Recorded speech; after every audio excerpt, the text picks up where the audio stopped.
Mrs. Day's Daughters. By Mary E. Mann.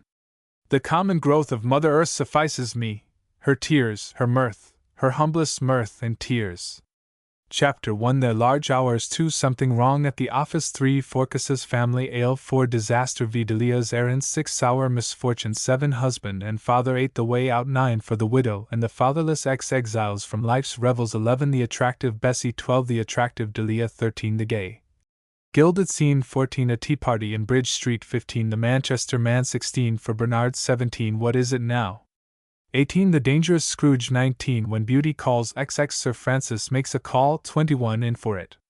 22. The importunate Mr. Gibbon. 23. Delia has no dignity. 24. The cold-hearted fates. 25. To make reparation. 26. A householder. 27. Promotion for Mrs.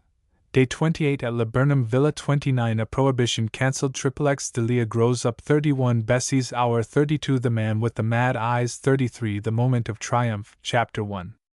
Their large hours. It was 3 o'clock in the morning when the guests danced Sir Roger de Coverley at Mrs. William Day's New Year's party.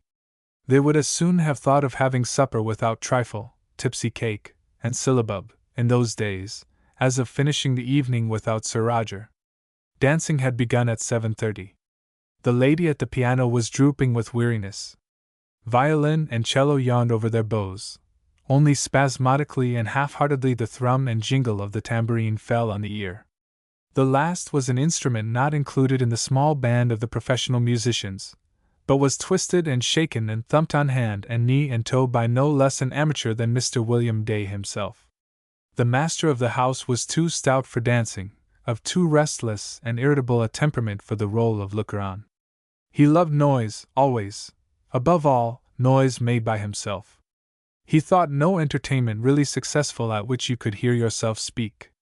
He would have preferred a big drum whereby to inspirit the dancers, but failing that, clashed the bells of the tambourine in their ears. "The tambourine is such fun!" the dancers always said, who, out of breath from polka, or schottisch, or gallop, paused at his side. "A dance at your house would not be the same thing at all without your tambourine, Mr. Day." He banged it the louder for such compliments, turned it on his broad thumb, shook it over his great head with its shock of sand-colored and gray hair, making, as the more saturnine of his guests confided in each other, a most infernal row. But an exercise of 8 hours is long enough for even the most agreeable performance, and by the time Sir Roger de Coverley had brought the programme to an end the clash and rattle of the tambourine was only fitfully heard. Perceiving which, Delia Day, younger daughter of the house, a slight, dark-haired, dark-eyed girl of 16, left her place in one of the two sides of the figure, extending nearly the length of the room, ran to her father, and taking the tambourine from him pulled upon his hands. "Yes, Papa! Yes!" she urged him. "Every year since I was able to toddle you have danced Sir Roger with me, and you shall!" He shouted his protest, laughed uproariously when he yielded, and all in the noisy way, which to his thinking contributed to enjoyment. Presently, standing opposite the upright, pretty figure of his daughter, he was brawling to her what a naughty rogue she was, and calling on all to witness that he was about to make an exhibition of himself for the pleasure of his tyrant, his little Delia. Then, turning, with his hands on the shoulders of the young man before him, he was racing down the room to join hands with the laughing Delia at the end of the procession, ducking his heavy, short-necked head, to squeeze his broad figure with her slight one under the archway of raised arms, dashing to his place opposite his daughter at the top of the room again. Breathless, laughing, spluttering, stamping, he went through it all. And now he and his little partner are themselves top couple, and must dance the half-length of the room to be swung round by the pair dancing to meet them, must be swung by right hand, by left, by both hands, must dance to bow, dance to caper with the opposite couple, back to back. And William Day, who had loved dancing till he grew too fat to dance, and was extraordinarily light on his feet for such a big, heavily made man, never cried for mercy, but cheered on his companions, and footed it to the end. "Never again!"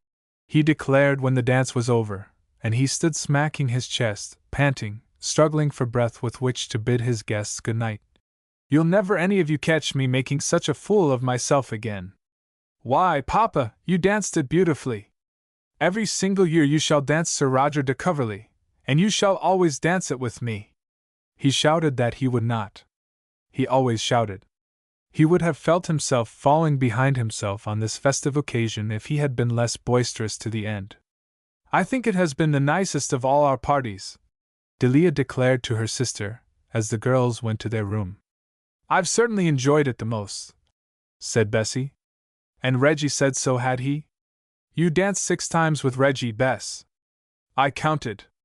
It is a pity you were not better employed. You wanted to dance with him yourself, I suppose?"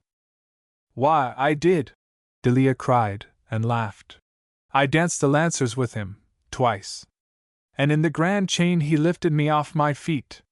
He's most beautifully strong, Reggie is. Did he lift you off your feet, Bess?" "Reggie would know better than to take such a liberty," Bess said, who was not dark and petite like her sister, but plump and fair and somewhat heavily built. "And you're too old for such romping, yourself, Delia, and you've nicely spoiled your frock with it." "Yards of frilling gone," Delia said happily, as if the loss of so much material was a merit.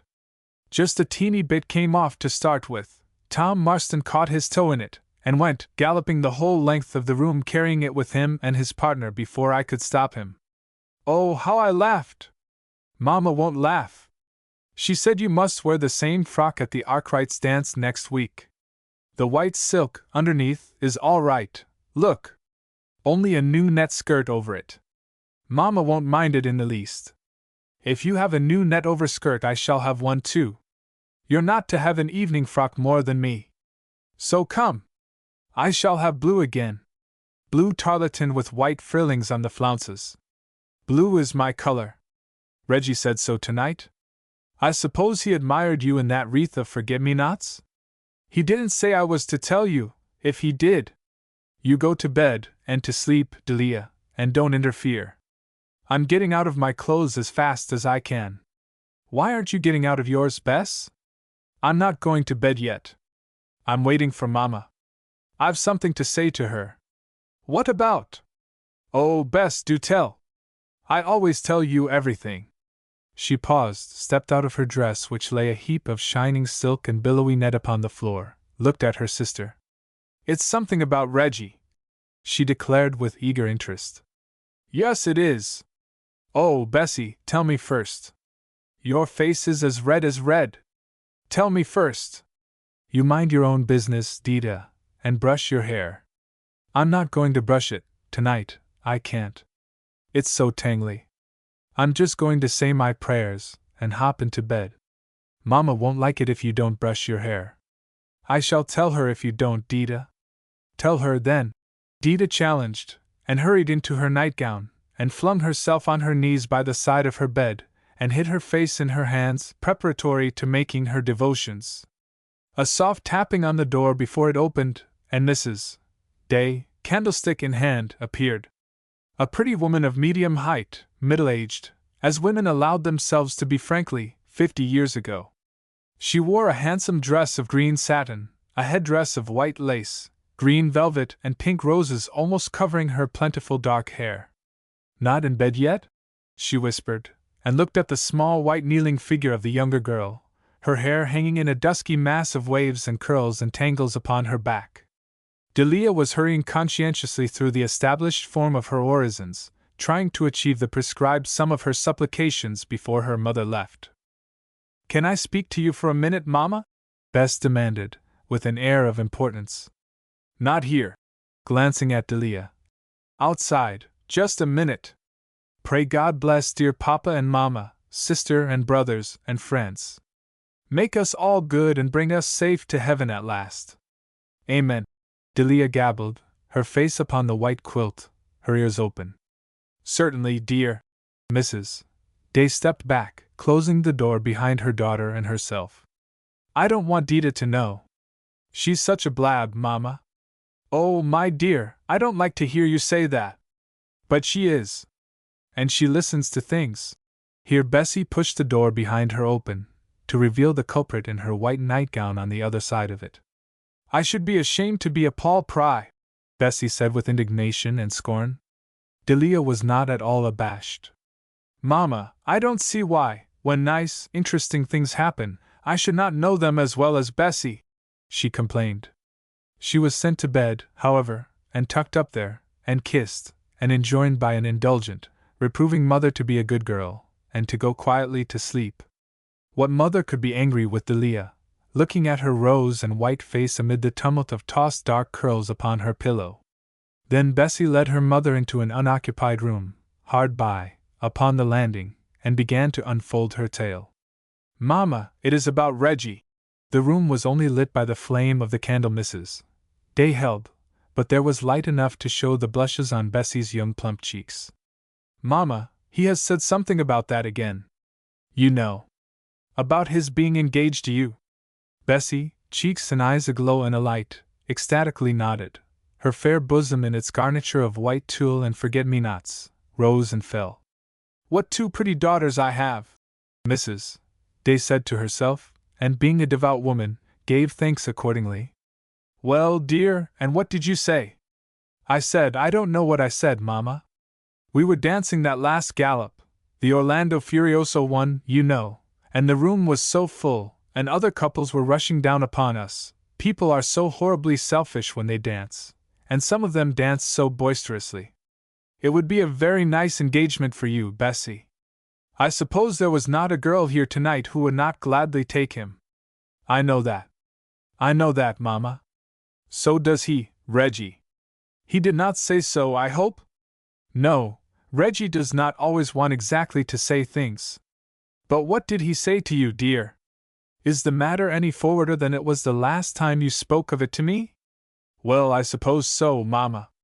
You mean you and Reggie Forkas consider yourselves engaged? I think so. But it was so difficult to catch every word in that gallop. If he did not say the exact words, he said as much. Did he say anything about speaking to Papa? No, but I said it. You said it, Bessie? Well, Mamma. Reggie did not seem to wish to be bothered. I see. Not quite yet, you understand. I see. In the pause that followed, the mother's large eyes, surrounded by dark rings, and set rather deeply in the dusky paleness of her well-featured face, dwelt consideringly upon her daughter's round cheeks with their fair smooth skin, upon her gray-green eyes, and smooth fair hair. It is not very satisfactory, I'm afraid, Bessie, she said reluctantly at length. Bessie's face fell. I thought I'd better tell you. Certainly, my dear. I wonder what we ought to do, Mamma? To do, Bessie? I thought, perhaps, if Reggie does not speak to Papa, that Papa might speak to Reggie? Mrs. Day shook a sharply dissenting head. That would not be the same thing at all, my dear child. What ought we to do, then? I thought you would know. Mothers have to arrange these things, haven't they? Well, you see, Bessie, usually the young man. I know. But Reggie does not wish to. If you must know, Mamma, he said so, in so many words. Then, Bessie. But I think that something ought to be done. You ought to do something, or Papa. Everything can't be left to me. The tip of Bessie's nose grew pink, her lip quivered, tears showed in her pale blue eyes. Mrs.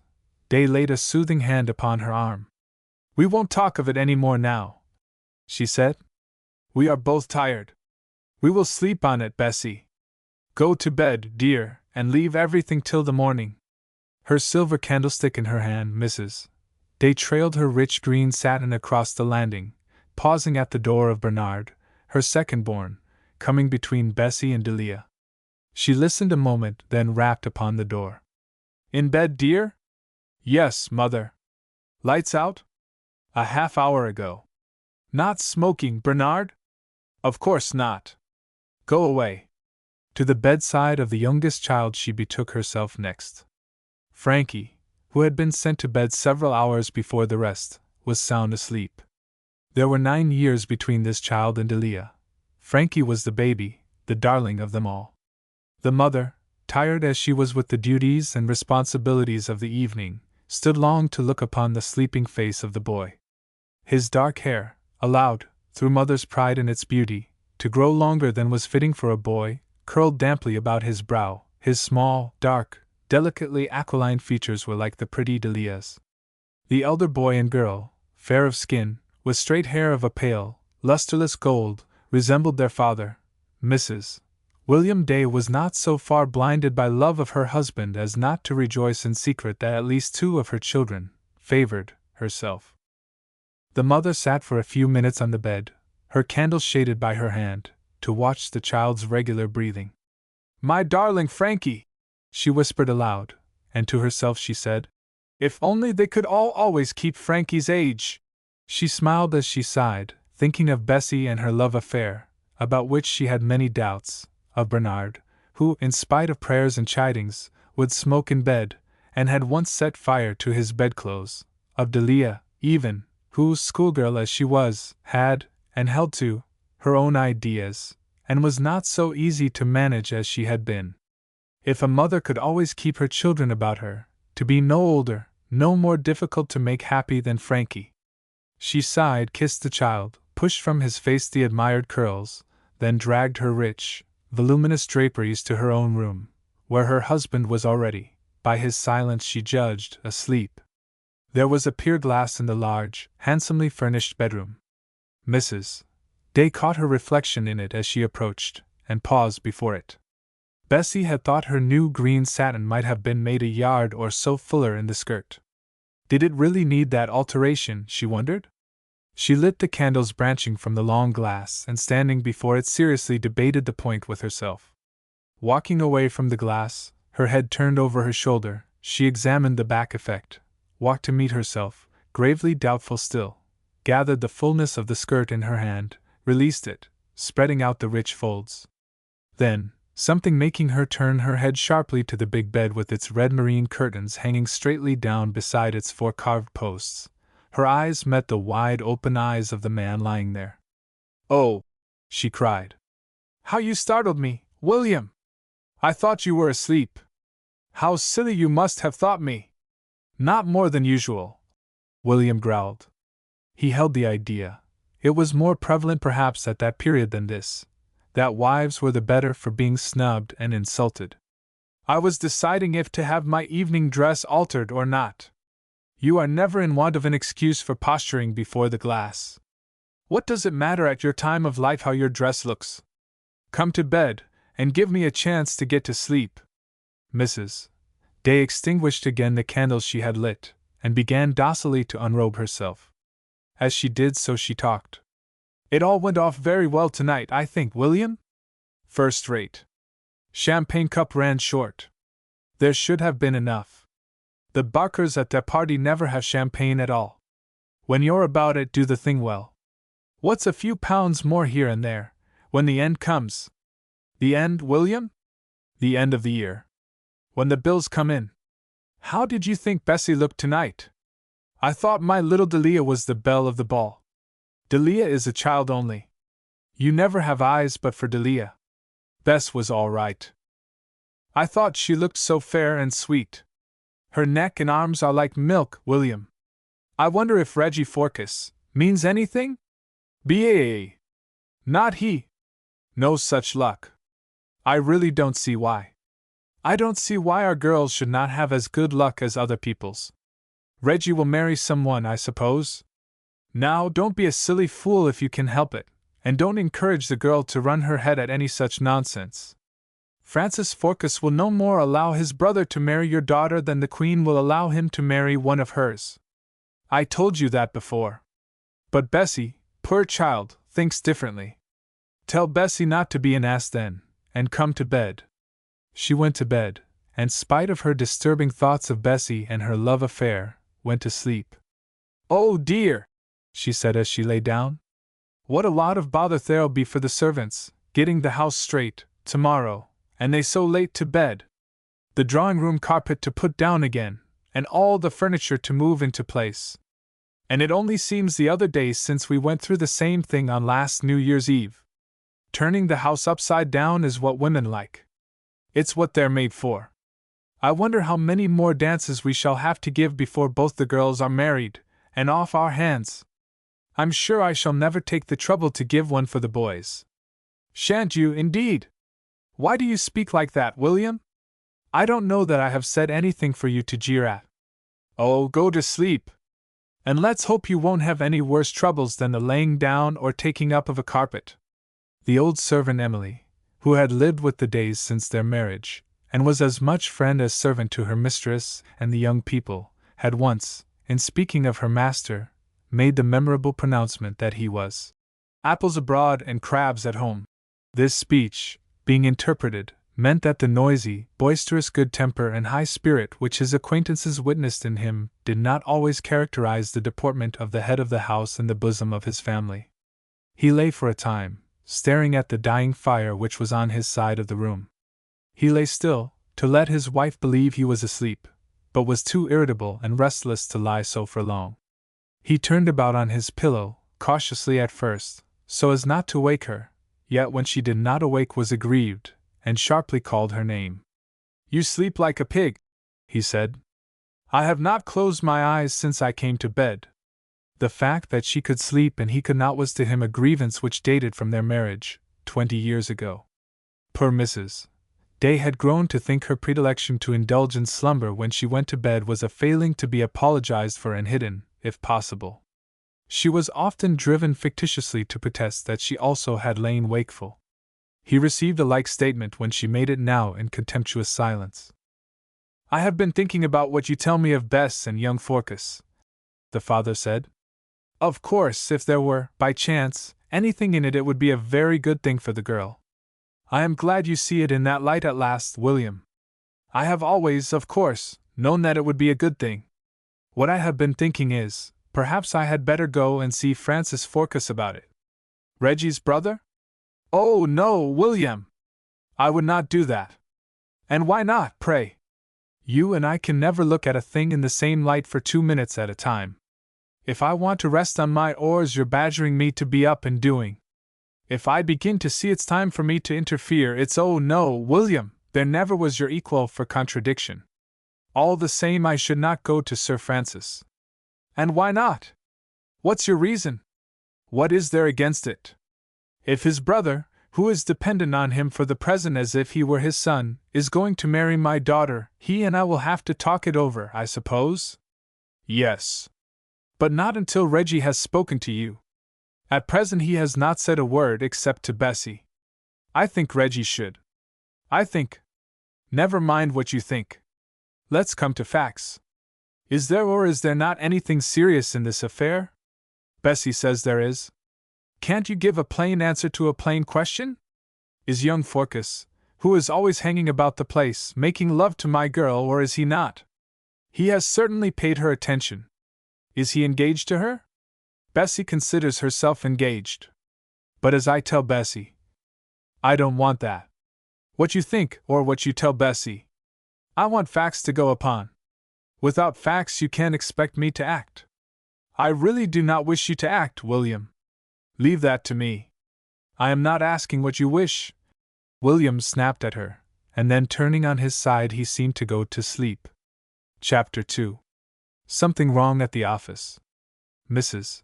Day had decided to spend the first morning of the new year in superintending the relaying of the drawing-room carpet, and the reducing her house to its habitual order after the dance. Bessie had decided otherwise. She had decided that she should be driven in the carriage, her mother beside her, to some flooded and frozen meadows 3 miles out of the town, where many of the young people who had danced last night had arranged to go to skate. Delia and the boys had started to walk there immediately after breakfast. Bessie, who could not skate, wished to be there also, but did not choose to walk, and could not be allowed to be in the carriage alone. The girl, very fair and pretty in her velvet jacket with the ermine collar and cuffs, seated in the victoria by her mother's side, eagerly scanned the broad expanse of ice for the familiar figure of the young man who had paid her such particular attention during the memorable gallop. She looked in vain. There were several of last night's partners who came to the side of the carriage and asked for the lady's health after the fatigue of the dance, and descanted on their own freedom, or otherwise, from weariness. Delia, her face the color of a wild rose, her loose dark hair curling crisply in the frosty air, shouted greetings to her mother as she flew past, a little erect, graceful figure keeping her elegant poise with the ease of the young and fearless. Now and again she was seen to be fleeing, laughing as she went, from the pursuit of a skater who wished to make a circuit of the flooded meadow holding Delia's hand. The girl was at once a romp and shy. She laughed with dancing eyes as she flew ahead, but captured, had a frightened, anxious look, her eyes appealing to her mother as she passed in protest and for protection. Delia will be a flirt when she grows up, Bessie said, who knew that her mother was regarding the pretty child with admiration. Do you think so, my dear? I hope not, Bessie. She will. And she wants looking after. I thought, for a girl not yet out, she was very forward last night. Reggie thought so too. I'm afraid you put it into his head, Bessie. As if Reggie had not got ideas of his own. Without my even so much as hinting, he said he supposed she knew she was pretty. Reggie isn't here today, Bessie. I think he will come. He said he would come, and as I could not skate, he promised to push me in a chair on the ice. We need not go home yet, Mama. I like watching the skating. But she only watched the arrivals, and Reggie Forkas was never among them. Perhaps he's gone to speak to Papa, she said brightly after a silence. No doubt he thought, after all, it would be better to get things settled. I expect that is what Reggie has done, Mama. I would not think so much about it if I were you, my dear. Wait until matters have arranged themselves. Yes, but ought not we to do something to arrange them? Bessie persisted. It is not usual, Bessie. But, Mama, am I to lose Reggie for any nonsense of that sort? Usual or not usual, I think you or Papa should speak to him. To pacify her, the mother admitted that her father had even thought of doing so. Then I hope Papa will have the sense to do it, and to get the whole thing settled, Bessie said. She awaited in feverish expectancy the return of her father from his office, that evening, welcoming him with bright eyes and eager looks, trying to read in his face that which she longed to hear from his lips. But Mr. Day had arrived home in a temper of mind the reverse of encouraging. In gloomy silence he sat through the meal which families of the upper middle classes then took instead of dinner at the dinner hour. A comfortable, informal meal at which a big silver tea tray and great silver tea urn and heavily embossed tea services took a prominent part, where rolls and patties and huge hams and much decorated tongues were present, and hot toast and muffins and many cakes. No servants waited. There was no centerpiece of flowers, but the gas from the many branches of the great chandelier of scintillating cut glass overhead shone on the silver and china and the appetizing viands to which the Days always did such ample justice in a very agreeable way. But tonight the master of the house, seated opposite his wife at her tea tray, ate nothing of the generous fare. He had a black look on his heavy face, and short snarling replies for those who ventured to address him. Such a mood was not altogether unusual with him, when it was understood among them that something had gone wrong at the office and that it was safest to leave him alone. But Bessie, whose characteristic it was never, for a moment, under whatever stress of circumstances, to forget her own individual interests, kept whispering to her mother, by whose side she sat, urging her to ask of her father that which she desired to know. Ask him, Mamma. Do ask him. HSH, my dear. A frown and a cautioning glance in the direction of the scowling face. Bessie's foot upon her mother's beneath the table. Mamma, why are you so silly? Ask him. Ask him. The mother was never for long proof against the entreaties or commands of her offspring. Have you seen anything of Reggie Forkas today, William? Presently she asked. The man at the other end of the table glared upon her for a moment with angry eyes. No, he thundered. But I have seen Francis Forkas, which was quite enough for me. A silence fell. Bessie's heart beat loudly, the color left her face. Her father turned to her as he said the last words. Yes, Papa? She faltered. Your mother sent me to him on a fool's errand, he said. Then, scowling upon daughter and wife, he gulped down a cup of tea, pushed his chair noisily back and went from the room. As the door closed behind him, Bessie burst into tears. The boys and Delia looked at her in consternation. What's up now? They asked of each other with lifted eyebrows. Bessie, my dear child, you must not give way so. You really must summon up a little pride, the mother chided. It's all very well for you, Bessie retorted chokingly and sobbed on. She felt for her handkerchief, and having none of her own grabbed without any thanks that which Delia threw across the table. Delia, shocked at the spectacle, watched her sister. "Whatever happened, I would not cry before everyone like that," she said to herself. Bernard, the elder boy, who lived in a chronic state of quarreling with Bessie, openly giggled. Frankie, having pulled his mother's face down to his own, was whispering, "What is it, Mama? What is the matter with Bessie now? Does she feel sick?" To feel sick was Frankie's idea of the greatest earthly misery. Having wiped her eyes on Delia's handkerchief, Bessie rolled it into a ball and flung it across the table, with greater force of will than directness of aim, at Bernard's face. "You beast!" she choked. "Mama, Bernard's laughing at me. Oughtn't Bernard to know how to behave better? Because I'm so unhappy isn't a reason I should be laughed at." Whereat they all laughed. Bessie was so ridiculous, they thought, and Mrs. Day, putting out a kind hand to the angrily sobbing girl, led her from the room. "You're all too bad," she said, looking back at the sniggering group. "Bernard, you should know better. Bessie's such an old ass." The boy excused himself. "I want some more tea, Mother. I won't have this." Her sopping handkerchief fell in. "All her beastly tears in my cup. Delia must pour it out for you," the mother said, and closed the door behind herself and her daughter. "I won't be called an ass by Bernard. I won't be made fun of by them all," Bessie cried. "You should go back and punish them, Mama." Mrs. Day, murmuring words of soothing, led her to the foot of the stairs, and watched the girl mounting slowly to her room, crying audibly, childish fashion, as she went. "You must try to have more self-control," she said. "But why did Papa look at me in such a horrible manner? You know what your father is, Bessie. So often irritable at home when things have gone wrong at the office. Go to your room till your tears are dry. I will see your father and find out if there is anything to tell you."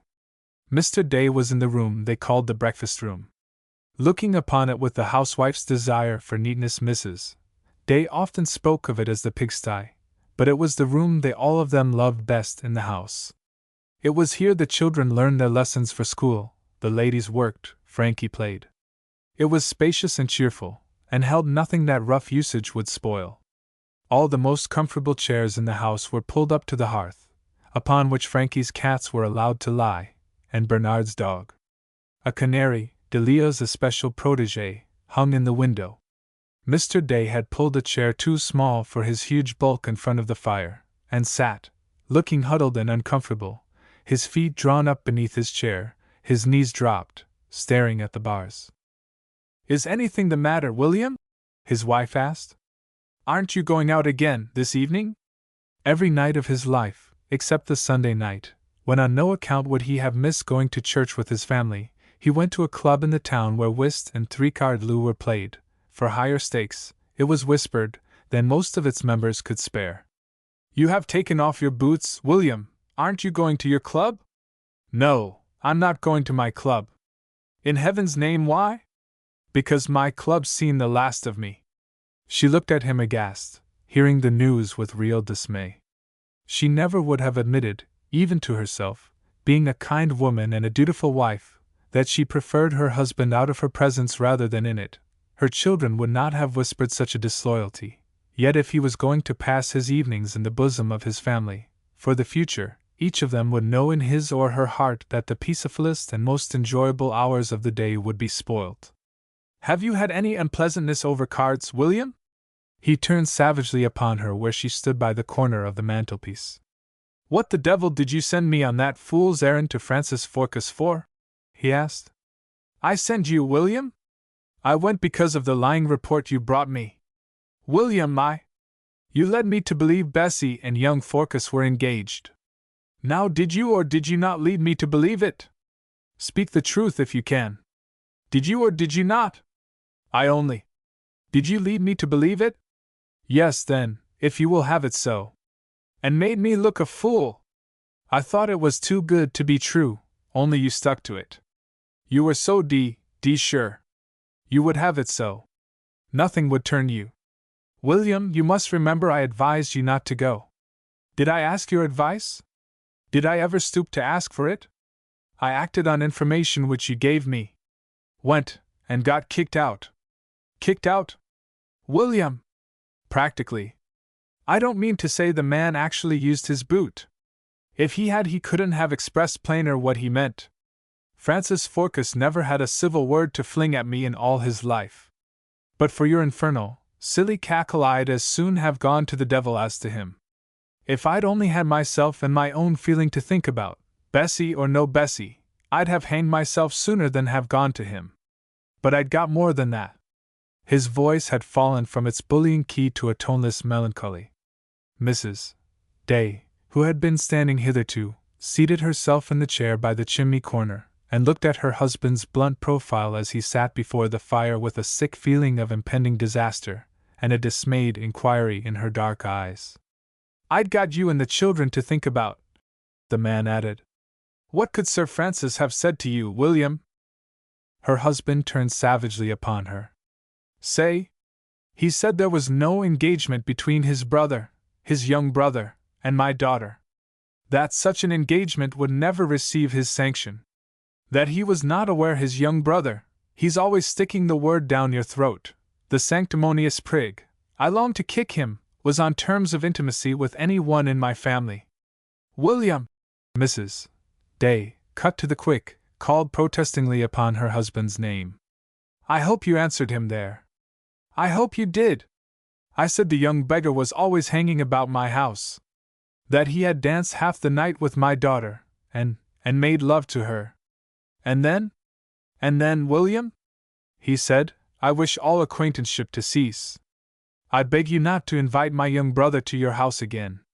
He said that? Damn him! Yes. But that was an insult. The poor woman was pale with surprise and dismay. She stared breathlessly upon her husband. Didn't you show him you felt it was an insult, William? William moved his huge shoulders. What do you think? Tell me what you said to him. I swore at him for 10 minutes. He didn't know if he stood on his head or his heels when I'd done with him. Then I came away. I don't think that swearing would improve matters. Perhaps you'll tell me what would improve them. It's what I want to hear, and more than I know. Poor Bessie! Oh, poor Bessie! Ah, poor Bessie's father said, and his short-necked head fell upon his breast, and he gazed drearily at the fire again. Mrs. Day got up and stood, her white hand glittering with its rings laid upon the black marble of the mantelpiece, thinking of Bessie. I would go to the club, William. Presently she advised. It can't make matters any better to sit at home and mope over them. Didn't I tell you I wasn't going to the club? D'you think I'm like a woman, and don't know my own mind? I thought it would be pleasanter for you, she said, and then she left him. Her mind was full of Bessie, and the blow which must be given to Bessie's hopes. I don't know how I shall ever find the heart to tell her, she said to herself as she went from the room. Chapter 3. Forcas's Family Ale. It was the period when to rob a poor man, or a rich one, for that matter, of his beer would have been a crime to arouse to furious expression the popular sense of justice, when beer was on the master's table as well as in the servants' hall, when every cellar of the well-to-do held its great cask for family consumption, and no one had thought of attempting to convert the poor man from indulgence in his national beverage. It was the period when brewers made huge fortunes, and that in spite of the fact that they used good malt and hops in their brewings, nor dreamed, save, perhaps, in their worst nightmare, of the interference of government in their monopoly. In Brockenham and its county the liquor brewed at the Hope Brewery was considered the best tipple procurable. Nothing slipped down the local throat so satisfactorily as Forcas and Sons Family Ale, and the present representatives of the firm were easily the wealthiest people in the town. There were but 2 of them at the time, Francis Forcas, Sir Francis, for the last 12 months, he having been knighted in the 2nd year of his mayoralty on the visit of a royal personage to his native town, and Reginald, his brother, born 20 years after himself of his father's 2nd marriage, and now in his 24th year. Very good-looking, very good-natured, very gay and friendly and accessible the younger brother was. Perhaps the most admired and popular young man in the town. His simple-minded pursuit of pleasure occupied a great deal of his time, and prevented his spending much of it at the brewery where his brother made it a point of honor to pass 3 or 4 hours every day. But now and again Mr. Reginald appeared at the enormous pile of buildings, rising out of the slow-flowing river on which Brockenham stands, and where the famous family ale was composed. Now and then he would amuse himself for an hour, sauntering in the sunshine about the wide, brightly gravelled yards, inspecting the huge dray horses in their stables, exchanging the top of the morning, as he facetiously called it to them, with the draymen. He was seldom tempted to appear where the brewing operations were actually in process, but he never took his departure without looking in upon his brother in the spacious and comfortable room overlooking the river in which that gentleman sat conscientiously for 3 or 4 hours a day to read the Times and the local newspaper. He paid his call upon the senior partner earlier than usual on the morning after Mrs. Day's New Year's dance, but not so early that Sir Francis Forkes had not received a visitor before him.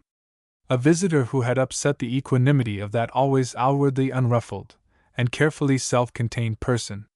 "You are up with the worm, this morning, Reggie," he said. He was not at all a typical brewer in appearance, his tall, imposing figure being clothed in no superfluous flesh, his face, with its peculiarly set expression, being pale and handsome. His black hair, worn rather long, after the fashion of the day, was brushed smoothly from his temples. He was shaved but for the close-growing whiskers, which reached halfway down his cheeks. "To what are we indebted for the honor of so early a call?" he inquired with a twist of his indrawn lips. "You were off before I was down this morning," the young man said. "I just looked in to tell you I was going out. That's all. You look in rather frequently on the same errand, I believe. Would it be indiscreet on my part to ask where you are going?" "Not in the least," Reggie declared easily. He lifted for his brother's inspection a pair of skates which he had held dangling at his side. "They've flooded the meadows at Tully. The ice ought to be in first-rate order this morning. So it is in the moat at home. 1/2 a score people were skating there already as I drove away this morning. Tully is 5 miles off. Why need you take the trouble to go to Tully? Several people, last night, said they were going. I thought I might as well go too. Where were you last night, Reggie? I don't want to tie you at home, by any means, but sometimes I like to know where you have been." "All right, Francis. Of course. There was a dance at the Days in Queen Anne Street. I've gone to it every New Year's night for years. I went there." "I see." The light hazel eyes of Sir Francis, according strangely with his black hair and palely dusky complexion, considered his brother's cheerful countenance. "I'm going to ask you not to go to the Days in Queen Anne Street any more, Reggie," he said. Reggie widely stared. "I don't think my going there, when I wish, and they asked me, can do any harm to anyone," he protested. "Sit down, will you?" his brother said, and pointed to the chair on the other side of the table by which he sat. "I think not, now. I think I'll be off. The ice mayn't keep." The other still pointed to the chair. "What I want to say to you won't keep," emphatically. "Sit down," he said, and down Reggie sat. He was by no means embarrassed, or afraid. His brother had stood to him in place of a father since his own father had died when he was a boy at school, but he lectured him as little as possible, and very rarely thwarted him. "Get over it as quick as you can, Francis," was all he said. "Did you meet Mr. Day going away as you came in?" "Mr. Day? No. He has just left me. He came to tell me that you—" He looked during a moment's pause in Reggie's wide eyes. "Were engaged to be married to his daughter. Well, come. That's a good un." Reggie was surprised, his brother saw, but not so satisfactorily taken aback as he had hoped. "Is it so?" "No." "Then, what did the man mean by daring to say it to me?" Reggie maintained an instant's quite undisconcerted silence. Then, "You see, she says it too," he said. "She? Bessie? Day's daughter? She must be stopped saying it." "Oh, I don't know. Girls do say that sort of thing." "I think not. Unless they are privileged to say it. Miss Day, you say, has nothing to go upon?" "Oh, well, you know." Reggie sat back from the table, putting his hands in his pockets, leaning in his chair at his ease, with the air of talking as one man of the world to another. But I do not know. I am waiting for you to tell me. You don't want me to go into detail, I suppose? You mean you have indulged in a flirtation with this girl, and she has tried to grab you? Reggie gave the subject a moment's thought. I won't quite admit that, he said conscientiously. She, somehow, seems to think I've gone further than I have gone. She said something to me last night about my speaking to her father. Instead of which her father is sent to speak to me. Now look here, Reggie, you and I have never, so far, had any unpleasantness, have we? Do not let us have it over this. A daughter of William Day's is about the last person on earth it would be desirable for you to marry. I'm not thinking of marrying anyone yet, Francis. I should hope not. Were you going to meet Miss Day on the ice? Well, she said she'd be there. A whole lot of them were going. Stay away, will you? To oblige me? If you put it that way. Thank you. I don't want our name. He was as proud of the brewery as if it had been a dukedom. He said our name, as though he spoke of a sacred thing. Mixed up with the name of Mr. William Day. He's a nice, good-natured old fellow. You should have heard him banging away with his tambourine, last night. I'm going to tell you something in confidence. On the strength of your engagement to his daughter, wait! I know you are not engaged to her. Mr. William Day came here to borrow £500 of me. Good night. I refused him the loan, of course. Wait a minute! What I was going to say is this. I happen to know why he wanted that money. Why it was important for him to get it at once. It was to pacify a certain client of his who is pressing him. She authorized him to sell some shares, which he did, but she can't get a settlement. I say, that's pretty bad, isn't it? And it's the one case of which I happen to know the history. There are others, I am told, and more flagrant than this. Will he have to smash up? I hope it will be no worse. I hope, well, we shall see. I have told you this to show you how specially distasteful to me was what the man said to me today. You understand, don't you? Reggie said he understood. It was quite premature, he declared. Quite. But he looked very thoughtful. You will keep clear of them, remember. I think I'm best out of their way for the present. Instead of skating this morning, I wish you'd go over to Runnydale and have a look at that thoroughbred Candy is breaking for me. Sir Francis knew his man. If Bessie Day had held for him 10 times her attraction, an errand which had a horse for its objective would have proved more attractive still to Reginald Forcas. With hardly a pang he assented. The young man spent a happy and profitable day at Runnydale with old Candy, a horse dealer, much affected by the well-to-do youth of the neighborhood, he having a racy tongue, and a fund of anecdote, and a pleasant, joking, familiar way of transferring money from their pockets to his own. He returned in time for dinner at Castlethorpe, his brother's country house a few miles out of Brockenham, which the younger man also made his home. The two dined alone, as was usual of late, the delicate health of Lady Forcas compelling her often to keep her room. You remember what I told you about Day's affairs this morning? Sir Francis asked, looking across the table at his brother as they sat down to their soup. Of course Reggie remembered. Where do you suppose Mr. William Day is spending his evening? Reggie paused with his spoon on its way to his mouth to say he hoped in the bosom of Mr. William Day's family. He is spending it in prison. The spoon fell back into its plate, and Reggie's face grew white. It can't be true. I'll never believe it. What did you expect after what I told you? Unless he had made a bolt of it. Oh, poor old fellow. But what's the poor old fellow done, then? Done? Fraudulently appropriated his client's money and adapted it to his own uses. Poor old Day. Oh, poor old devil. Well, get your dinner, my dear boy. He was slapping me on the shoulder, and I was drinking his champagne, last night. The younger Forcas recovered sufficiently to eat the fish, but his soup had to be removed untasted. He sat, with both hands gripping his table napkin as it lay across his knees, his eyes on the tablecloth, seeing the pretty Delia and her fat but agile father dancing down the gay ballroom. In prison! Someone he had known, and touched hands with. Prison! I wonder of what the poor old fellow was thinking as he banged away at his tambourine last night, Reggie said. Chapter 4. Disaster. Shortly after Mrs. Day had left her husband sitting in his stocking feet over the breakfast-room fire, she, in the midst of her children at their several occupations but attentive to what went on beyond, heard his heavy step in the hall, heard the front door open and close. "Your father has gone to the club, after all," she said, and gave a sigh of relief as she worked away at her embroidery, making holes in a strip of muslin and stitching round them, for the adornment of the elder daughter's petticoat. She was a timid woman, in spite of her fine and handsome appearance, with a great fear of the unusual. It was her husband's habit to go out. The thought of him sitting alone and idle in the other room had been weighing on her mind. The children paid no attention.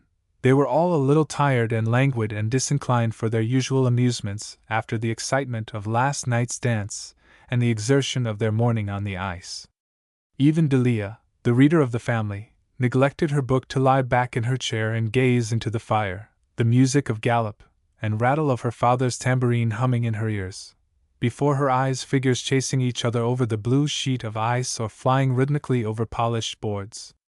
Frankie, having temporarily deserted his paint box and the illustrated news he had designed to color for many tinted sheets of gelatin, saved from the crackers on last night's supper table, now held them in turn before his eyes.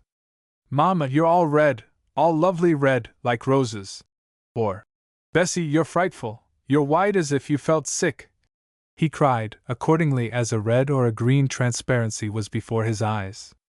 The game called tactics, over which Bessie and Bernard nightly quarreled, had been so far neglected, a circumstance not to be regretted, since Bessie generally played a losing game in tears, and signalized Bernard's victory by upsetting the board and flinging the red and white ivory pegs in his face. For the last night's dance, which had been an engrossing topic for several weeks before it had come off, now that it was over must still be talked about. How silly Delia had looked when her white satin shoe had come off and shot across the slippery floor in the last waltz, and she would not stop, for all that, but finish the dance without it. "Were your shoes too big, Delia?" "A little, Mama. They were a pair of Bessie's last year's ones, that were too small for her." "There you go! At me again!" Bessie cried. "Dita is proud because her foot is smaller than mine, Mama. If you're a little weed of a thing like Dita, of course your feet are narrow and small. They have to be. There's no merit in it." "And I suppose Delia danced her silk stockings into holes?" "No, Mama. Mr. Frost, I was waltzing with, held me up most beautifully, so that after the shoe came off my feet never once touched the floor." "Lucky it wasn't you, Bessie. It would have been the finish of poor Frost to have tried to carry such a lump as you. Mama, will you speak to Bernard, and ask him not to be always saying rude things about me?" "Hush, Bessie! Nonsense! Bernard, my dear, do try to be more polite to your sister. Mama, here's a motto I rather like in this green cracker. What I most admire in you are your eyes of lovely blue. What would you have done, Delia, if a gentleman had pulled the cracker with you? Because your eyes aren't blue, they're yellow-brown. I should have passed it on to Bernard. And why wouldn't you have passed it on to me, pray, miss? My eyes are as blue as Bernard's, I suppose? Your eyes are green. From a Bernard ever ready for the fray. Mama! Mama! He's at me again! Bernard is at me again! He says my eyes are green! Come, come, children! Hush, Bessie! You are too bad, Bernard. Now then, we have not yet decided who was the belle of the ball last night." It was while they gave their opinion on this momentous subject that Frankie fell asleep over his cracker papers and was sent to bed, an hour before his time, his mother going up to hear him say his prayers, as was her nightly custom. She was crossing the hall on her return when the front door opened and the master of the house, to his wife's astonishment, reappearing, stepped in again. "Lydia!" he whispered, and with an odd shrinking from him, she noticed that there was something furtive in his manner, and that his voice, wont to sound alarmingly through the house on his return to it, was husky and hushed. "Lydia, how much money have you in the house?" "Money!" his wife repeated, and gazed upon him with alarm in her eyes. Money? I gave you a check for £10 on Monday. How much of it is left? Most of it had gone in expenses for the dance. I have only about 30 shillings left, William. Without knowing why, her voice, like his, had sunk to the tone of mystery. Give it me, then. Quick! She hesitated, fearfully questioning. Has anything? Never mind now. Get it. Get all you can lay your hands on. Quick! Her purse was in the pocket hidden in the many folds of her silk dress. There was not quite so much in it as she had reckoned. She slipped the sovereign and few shillings with trembling fingers into his hand. I could ask Bernard and Bessie, William. No! I won't take their money, he said. This will get me to London. To London? I am going up by the mail. But why in this hurry? Not the prospect of the sudden journey, but the something secret and horribly unfamiliar in his manner frightened her. He came a step further into the hall and picking up a dark muffler from a chair, wound it round his neck. She saw that his face was livid and looked suddenly flabby, and that his hands were shaking. Business, he whispered. Don't worry. As he turned to the door, she laid a hand on his arm. Something is wrong. I have felt it all the evening. Tell me, have you had losses, William? He nodded, without looking at her. That's about the tune of it. You should have told me. I've told you now. You'll hear about it soon enough. She gripped his arm. Don't go like this. Whatever it is, don't run away. Is it very bad? Is it? The word that stood for the worst business misfortune she could imagine trembled and died on her lips. Is it failure? He pulled his muffler about his face, his hat lower upon his brow. You've hit it, he said. It's that. Her hand slid from his coat sleeve, he slipped through the half-open door, and shuffled down the 3 white steps which led to the silent street. Then, as white, half-stupefied, she watched him, he turned and climbed the steps again and stood beside her. You had better go to George Bolt, he said. Bolt will tell you what to do. Are you listening? Go to Bolt. But aren't you coming back tomorrow, William? You can't leave us like this. You must come back. He was going down the steps again. There was a moon clear in a frosty sky. How white the steps shone. For all her life she remembered the big, unwieldy figure of her husband shuffling down them. I don't know what my movements may be. Just at present they are uncertain. Arrived on the pavement, he turned his miserable, furtive eyes on her as she stood in the open door, the brightly lit hall of home behind her. Shut the door, he said with something of his old passionate irritability of manner. I don't want all the world to know I'm going away tonight. Shut the door. She obeyed him, as ever when he used that tone to her, with nervous haste. William Day waited a moment to hear the bolts slipping into place. It was a duty he performed himself every night of his life as he went up to bed. The door was bolted with him on the wrong side of it, now. Never, he knew, in all the years to come would he turn the lock of security on the sleeping house and shuffle upstairs, bed candle in hand, to warmth and comfort and peaceful sleep again. Mrs. Day, going back into the hall, came to a standstill beneath the hanging lamp, trying to collect her thoughts, trying to realize, but totally unable to do so, that ruin had come upon her home, her children, herself. Ruin which she had seen visit the homes of other people, devastate them, but whose shadow she had never imagined falling on the fortunes of her own. On the William Days, so well-to-do, so respected in the place, who had their annual dance last night, all the nicest, most desirable people of the town present. No one's dance was so nicely managed, so spirited, so successful as theirs.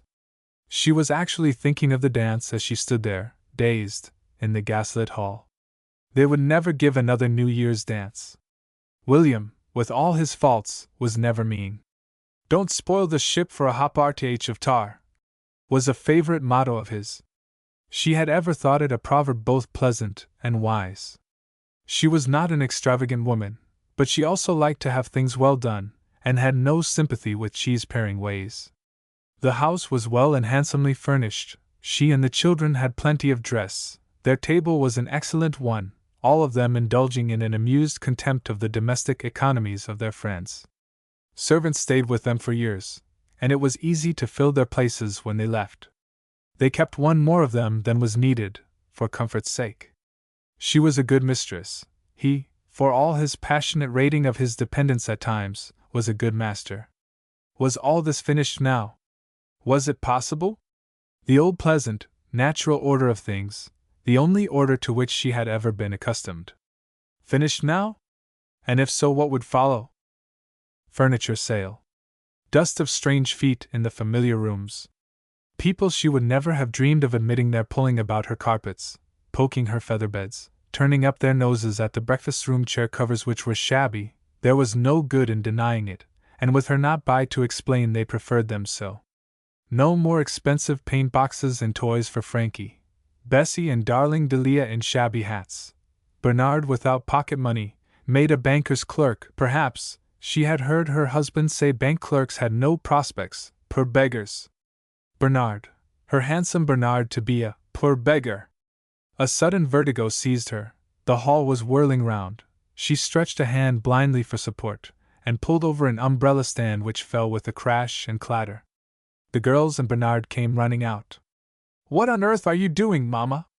Have you hurt yourself? What is it?" She had subsided upon a hall chair. Her face was ghastly, all her strength seemed gone. "I felt faint. I am better." She got out, and looked strangely round upon them all. Her gaze wandered lingeringly from object to object in the hall as if she had never seen it before. She shivered violently with deadly cold. "I will go to bed," she said. The children helped her upstairs. She leant on Bessie's arm. The arm of Delia was round her waist. The stairway was broad, there was room for all three.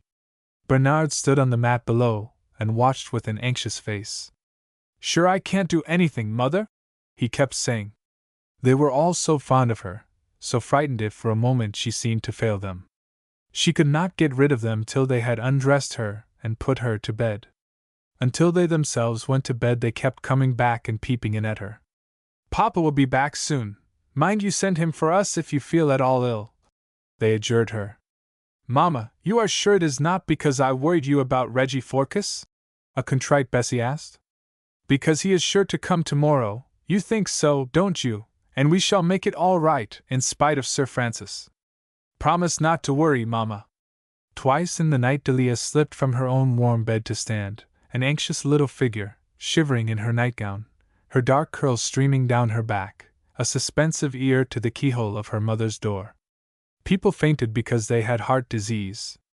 Of heart disease they also died. She dared not go in, because Papa was there, but waited, trembling with cold and fear, until her mother's sigh reassured her. In the morning the mistress of the house came down with a pale face and dark rings about her deeply set large eyes. She could not smile, she could not eat, she hardly spoke, but she was better, she said. The children would have to know, but she could not bring herself to tell them. That their father was not in the house they did not perceive, but put down his absence from the breakfast table to the fact that he had overslept himself. A great fire blazed on the hearth. A stack of muffins was being kept warm in a silver dish on a brass stand before it. Fish and broiled kidneys were on the table, a ham and a brawn, and a glazed tongue on the sideboard. Mrs. Day always drank coffee at her breakfast, Delia liked cocoa, the rest took tea, all three were served. Mrs. Day surveyed these signs of comfort and luxury with a numb feeling at her heart. All this, and such as this, would have to go. How would the children endure life without it? Was this lavish amount of food extravagance? She asked herself, for the first time. Was it possible she, with her well-filled table on which she had prided herself, had conduced to the misfortune? She was a woman whose conscience was very easily touched, and she began to blame herself. "But I never dreamed," she said. "I never dreamed." Bessie could eat neither fish nor kidneys that morning. "Mamma, there was some game pie left last night. Mayn't I have some of it?" The servant was rung for to bring the game pie. "If there are any oyster patties we might have them in, Mother," Bernard suggested. The mother, sadly gazing, assented. Nothing would she have denied them, that morning, her poor children who were so soon to be deprived of game pies and oysters forever. They were in the midst of breakfast, their voices a little subdued because Mamma was not well, yet with an enjoyable sense of freedom because Papa, who was so often irritable at that meal, had not yet come down, when suddenly the door opened and without any announcement Mr. George Bolt walked in. He was a man they all knew as a friend and associate of the master of the house, but he had never been held in favor by its mistress nor her children, who indeed had but the slightest acquaintance with him. He had been a schoolfellow of William Day's at the Brockenham Grammar School. A kind of comradeship had existed between the two from that time till now. George Bolt had assumed for years the habit of dropping in at Queen and Street on Sunday afternoons to smoke a cigar and drink a glass of wine with the lawyer, but it was a function the men had enjoyed tête-à-tête. As an intimate in the family circle he had not been admitted. Bolt could have bought up all the superior people who turned up their noses at him, his friend frequently declared. It had been a standing grievance of his against his wife that she declined to put Mr. Bolt's name on the list of people invited to her parties. George Bolt was a self-made man, the process of manufacture recent, and unfortunately fresh in people's minds.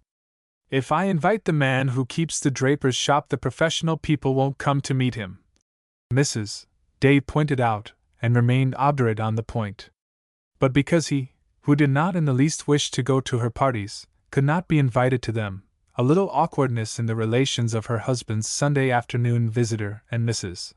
Day had arisen. His appearance thus early in the morning, and in the midst of their meal, was a matter more than a little surprising to them all.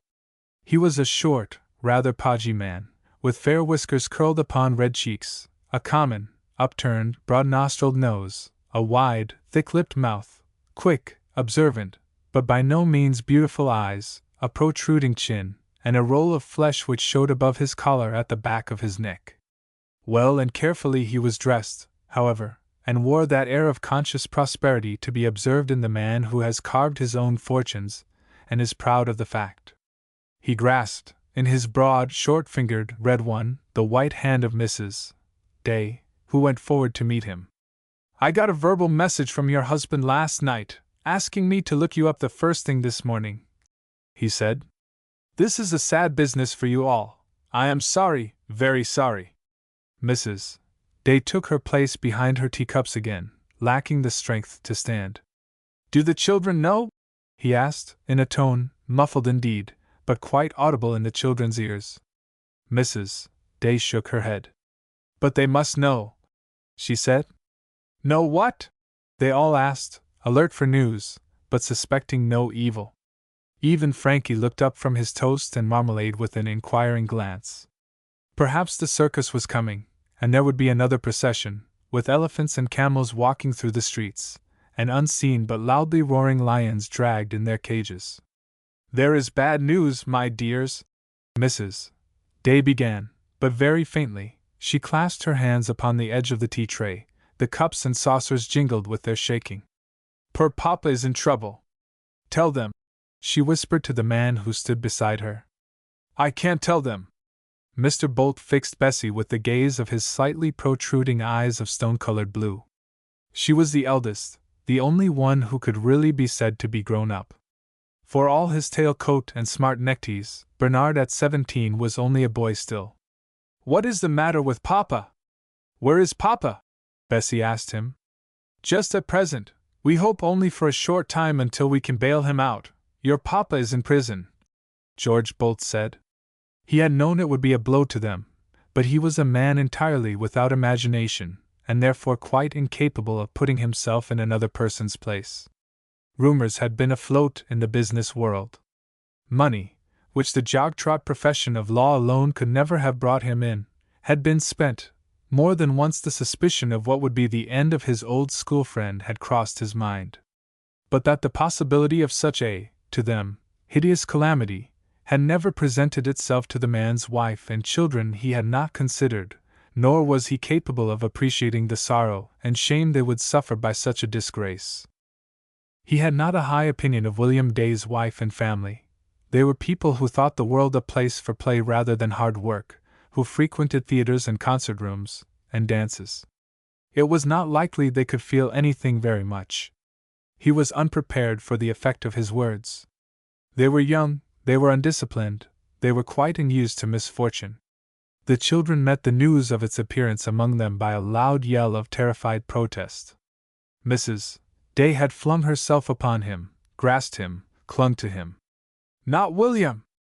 Not my husband! No! No! No!" she shrieked. "I thought you knew! I thought you knew!" George Bolt said. The woman hurt him by her grip upon his arms. What a din was in his ears! "Papa! Oh, Papa! Papa!" Bessie screamed. Frankie was screaming too. He had got down from the table and rushed round to his younger sister, who, white and shaking like a leaf, took the child in her arms.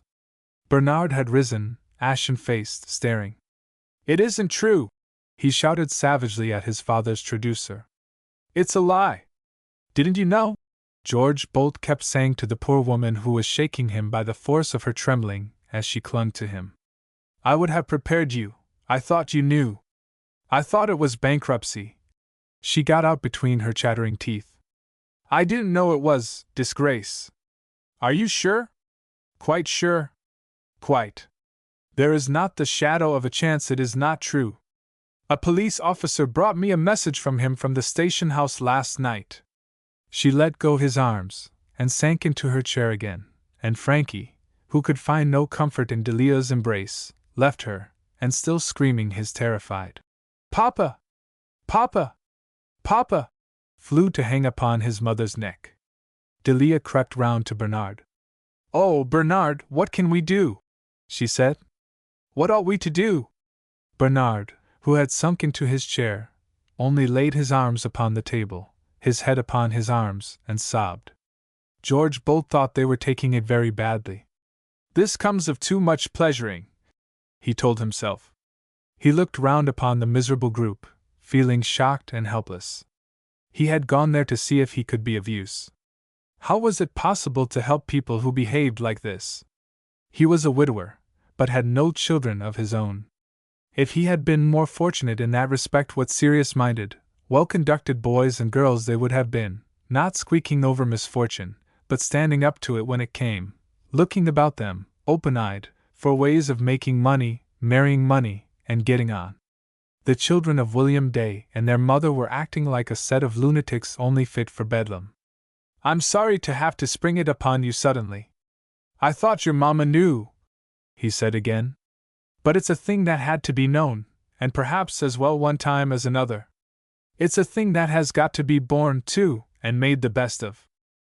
It was quite easy to play the philosopher if only they would have listened, but they would not. Mrs. Day was rocking herself backwards and forwards in her chair, the screaming Frankie in her arms.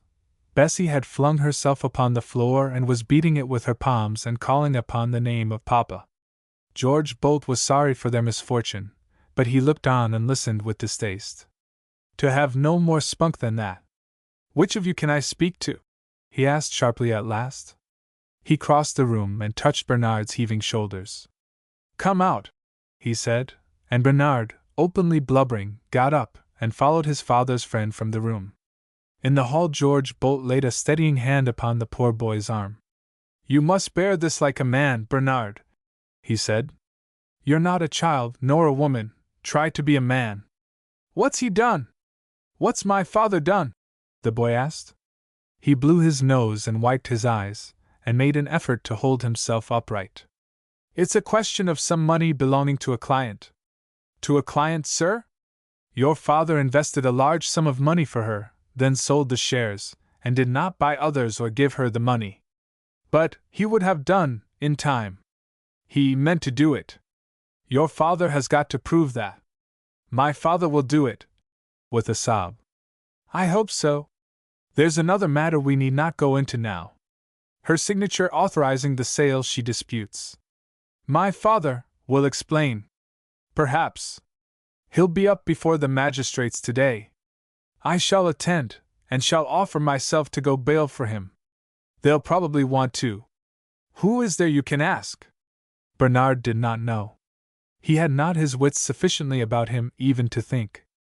I can ask my mother, he said.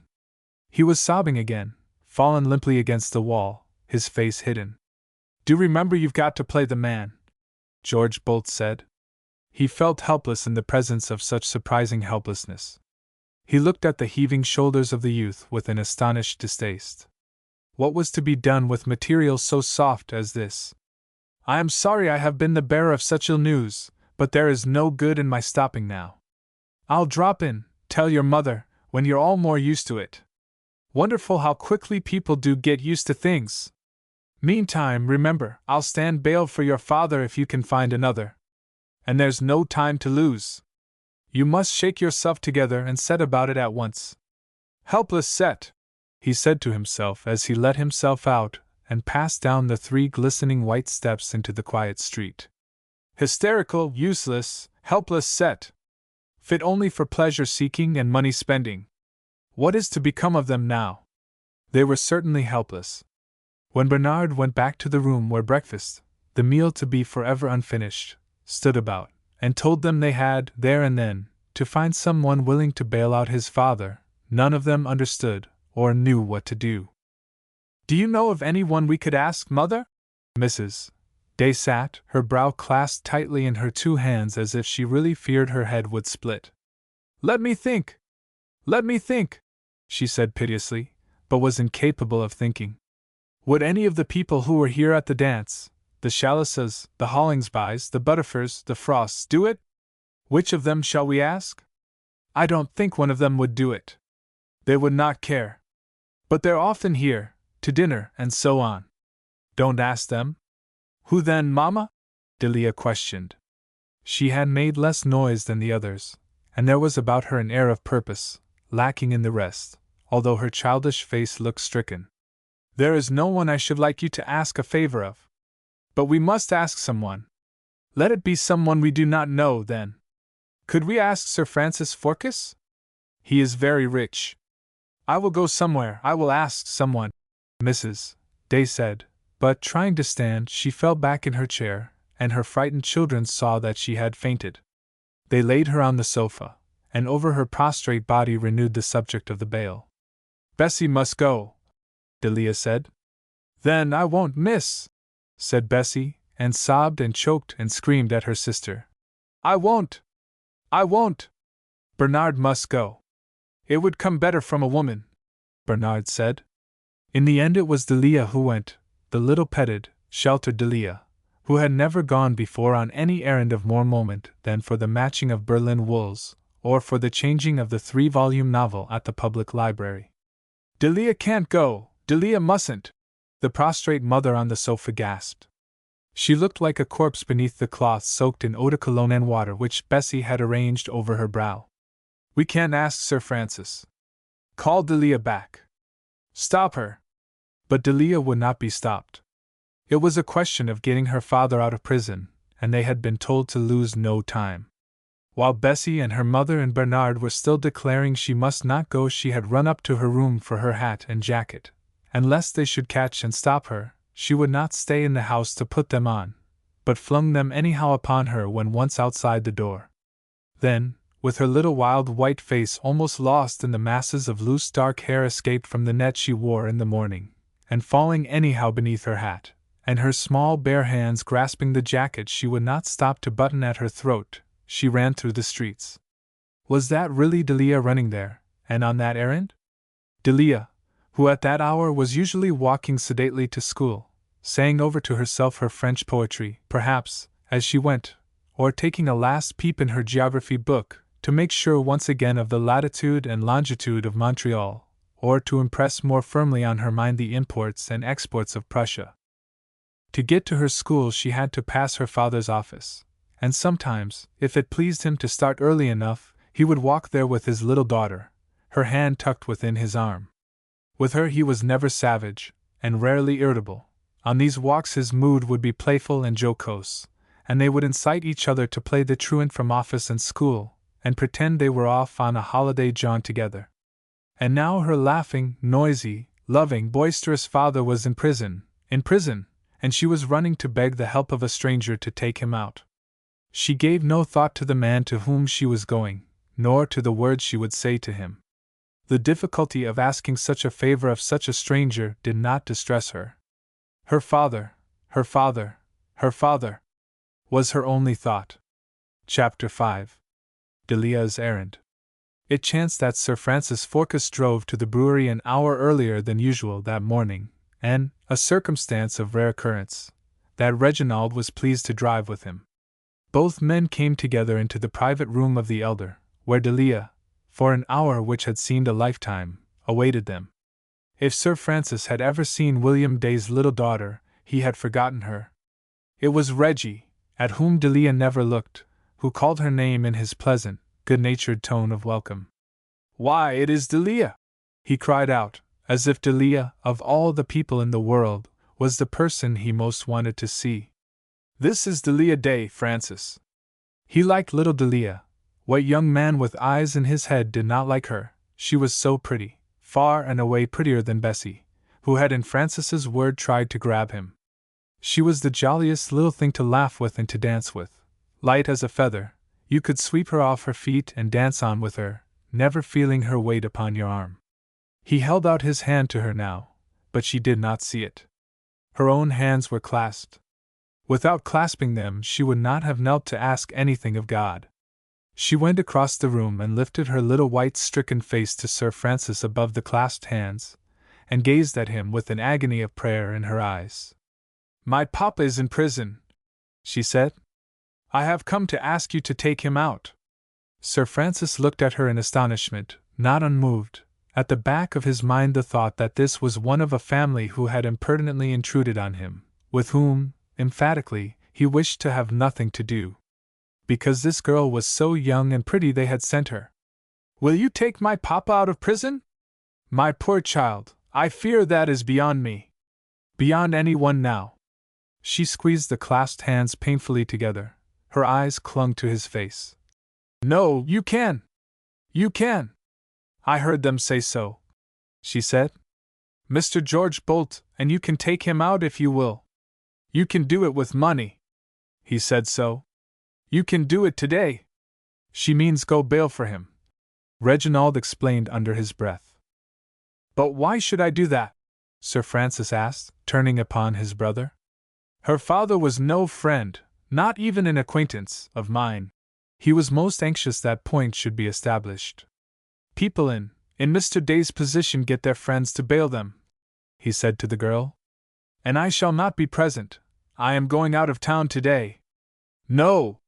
You must not go!" Delia sobbed. "You must do it. There is no one else. I don't know where to go, I don't know what to do. We none of us know. You must! You must!"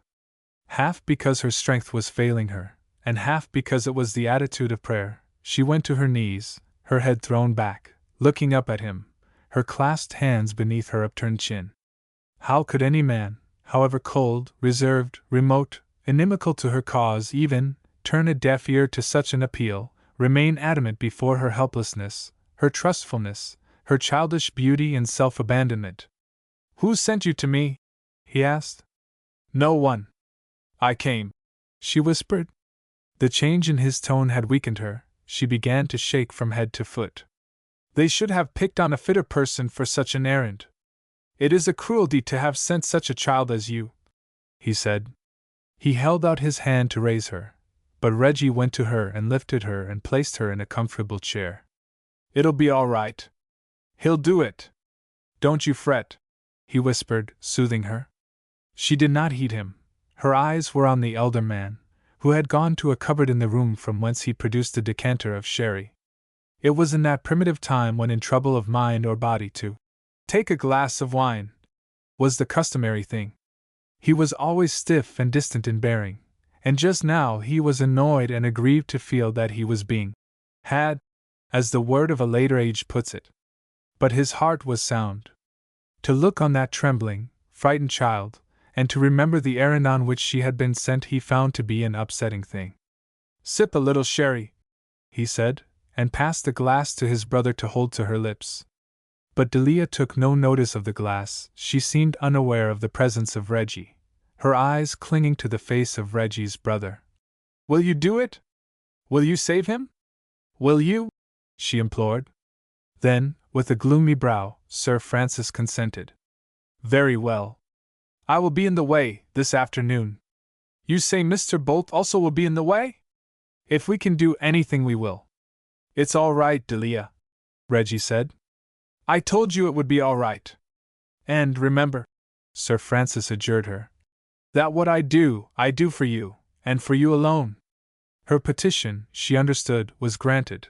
Her clasped hands fell from their attitude of prayer, but her strained eyes still clung to Sir Francis's face. She did not attempt to thank him. Words were inadequate to express what she felt. She did not think of using them, but there was adoration of him in her eyes. With his promise to help, resentment had died out of the man. He took the glass which Reggie had put down, and himself held it to her lips.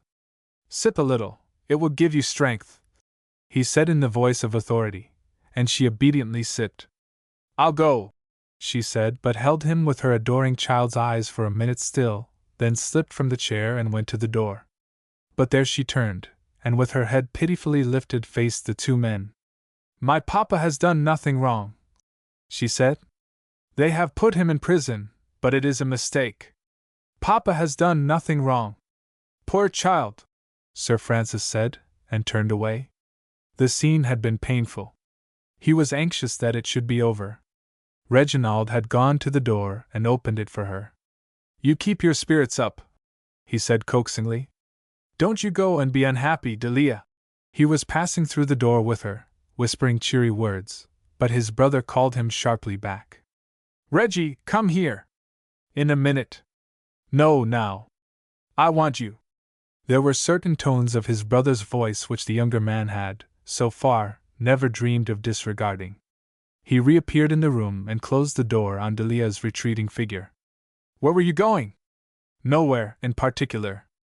To walk part of the way home with that poor little girl. Stop here, will you? I want you.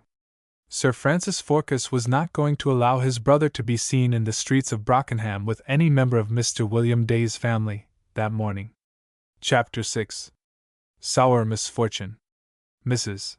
Day, in looking back over the miserable weeks and months and years that succeeded her last New Year's party, was inclined to award the palm for wretchedness to the weeks which intervened between her husband's appearance before the magistrates and the spring assizes at which his trial came on. It is more than possible that if George Bolt and Sir Francis Forcas had refused to stand bail for him, and he had remained for those 10 weeks in prison, he would have been less unhappy there than was possible to him, a consciously guilty man, in the changed atmosphere of his home. What had happened had changed for him forever his relations with wife and children. Among the latter he sat as one beaten, cowed, estranged. With Frankie, alone, forever again, did he approach to any intimacy. Frankie, who, now that that strange talk of his father being in prison was over, and his father here at home once more, holding no apprehension of the future, troubled his head no further about the matter. Him he sometimes took upon his knee, as of old. To Frankie he would give languid advice about the pictures he was coloring, about the amount of cobbler's wax to affix to the skipjack he was making, about the rigging of his walnut ships. Of Delia, who had been his pet, whom he had acknowledged openly to be his favorite child, he was shy. He had been told how it had been she who had arranged the matter of his bail. His little Delia, to have gone on such an errand for him. He would have liked never to meet again those pretty trusting eyes of hers that had been full of pride in and love for him. When he had first come home she had cried heartbrokenly against him, had hung with her arms about his neck, sobbing out that she knew he had done nothing wrong. He had had to push her roughly from him. He did not wish to go through a scene like that again. To Bessie and his son, who maintained a sullen condemnatory attitude towards him, he never spoke if he could avoid doing so. Towards his wife he held an altogether different demeanor. The troubles which had come upon him had been induced by his good-natured desire to meet the heavy expenses of an extravagant household. Money which he could not earn in the legitimate exercise of his profession, nor come by honestly, had been spent. Who had had the spending of it but she, his wife? Of his grievous undoing, then, it was she who was the sole cause. Of this explanation he delivered himself to her in the first hour of his return to his home. She was too stricken, too dumbfounded, too much overwhelmed with shame and sorrow for him to resent the attack upon herself, or to attempt reprisals. Of her defenseless submission he took advantage, and presently had brought himself honestly to believe that on his wife's shoulders lay the responsibility of his downfall. His counsel advised him to plead guilty. There was not in anyone's mind a doubt of what the verdict must be. The few who cared for him could only hope for a light sentence. When Delia heard he was not even to deny his guilt, she hid herself in her bedroom, and lay there for hours, face downwards upon the floor. The carpet was wet with her tears, its scent in her nostrils. For all her life that snuffy, stuffy smell brought back to her the time of her uncontrolled, rebellious anguish and her cruel shame. Was it true? Was it possible? Could this horrible thing have happened in her home? Delia's, who had known their only careless, happy days. Was this man who was to plead guilty to forgery, who had robbed a poor woman of every farthing she possessed, who was to pass years, perhaps, in prison, really her father? Who had been sometimes so affectionate to them all, always so loving and indulgent to her, who had sat in the square family pew with them all on the Sunday morning, and said grace every day at meals, who had often told them funny tales, shouting with laughter over his own jokes, who had banged a tambourine and joined in Sir Roger de Coverley only a few nights ago. Bessie and Bernard, drawn together by their misfortune, and forgetting to torment one another, talked, their heads close together, over the tragedy which had befallen. They were angry, outraged, seeing what their father had done as it affected themselves, and they did not spare him. Sometimes to them, the elder boy and girl, Mrs. Dave felt constrained to talk. It was a relief to pent-up feelings to talk, if only to say, "What will become of us? How are we to live? What, in the name of God, are we to do?" To these three, from companionship in misfortune, some consolation was afforded. But Delia spoke no word, except to the carpet. All of them had much leisure. Mrs. Day and Bessie would not show their faces out of doors. Bernard, who was spending a last quarter at school in order to pass the senior Cambridge exam, before going into his father's office, decided to work for it at home, rather than at school, where all the other fellows knew. A letter was received from the headmistress of the establishment, all of whose pupils were the daughters of professional men, and where Delia was receiving her education, saying that, until the dark cloud was lifted which at present overshadowed her family, it would be better for Delia Day to take a holiday. "In any case, I would not have gone there again," Delia said. "The girls are always talking about who their fathers are, and looking down on each other. Not but what there were some upon whose fathers I also looked down. The Clarks, the wholesale shoemakers, you could hardly call them professional, could you? But now, oh, what nonsense it all seems now!" The education of Frankie had been carried on hitherto by Bessie. In a lamentably desultory fashion, it is true, but now that, for economy's sake, they had restricted themselves to a fire and only one sitting room, the poor child's tuition had to be abandoned. It would have been impossible to live within the four walls wherein the elder daughter and the younger son fought through the difficulties of imparting and acquiring knowledge. Either Frankie, on his back, on the floor, was screaming and dangerously waving his legs, or an infuriate Bessie was chasing him round the table. The spelling book was more often used as a weapon of attack than a primer, and Bessie's voice screaming out the information that CAT spelt cat could be heard in the street. Economies in coal, economies in every direction they had to practice. Money, where it had been so plentiful, was all at once painfully scarce. Credit, which had seemed unlimited, there was none. George Bolt, taking things in hand, and trying to bring some order out of chaos, handed over weekly to Mrs. Day £2 for housekeeping. The change from lavishness to penury bewildered the poor woman, and the change from a table loaded with good things to one that was nearly bare was not skillfully made. For a time, until experience taught her, things they could have done without she continued to buy, and that which was really necessary they went without. And that allowance, poor as it seemed to her, could not go on for long. It was by no means certain that enough legally remained to them to repay Mr. Bolt for these disbursements. If they had been willing to live upon his means, he was not at all a generous man. He did not encourage them to expect pecuniary help from him. What do you advise? Have you no plan? What are we all to do? Mrs. Day asked of her husband. You must hang on till I come out. If we're lucky, it will only be a matter of a few months. But even for a few months, William, what are we to do? You must work, William said. Earn something. It will be a change for you. I've kept the lot of you in idleness till now. Now you'll learn what it is to work. It won't do you any harm. All that is so easy to say. But what work are we to do? Where are we to work? I cannot see that we shall have a roof over our heads. Then the wretched man, who knew no more than she what would become of them all, and was infinitely the more wretched on that account, broke into a torrent of oaths. Haven't I enough to bear? He asked her. Haven't I myself to think about? Is mine such a pleasant prospect, that you come to pester me, giving me no peace? How do other women manage? Women that have never had husbands to slave for them as I have slaved for you. Poor Mrs. Day, the least pugnacious of women, who at the best of times had scarcely known how to hold her own with him, fled before the unreasonable, miserable man. Bessie, in talking to her brother over the hopelessness of their position, used the child's time-honored reproach against the parent. Papa and Mamma should not have had children if they were going to make such a muddle as this, she argued. Bessie had not wanted to be born, she declared. Her father and mother were responsible. They must at least say what was to be done. Papa, she declared to Bernard, should be made to say. Papa, when Delia and I want our hats and dresses for the spring, what are we to do? She asked her father, with that note of aggression in her voice with which he had become familiar from her. Do? Go without them, he promptly replied. You know very well we can't go without clothes, Papa.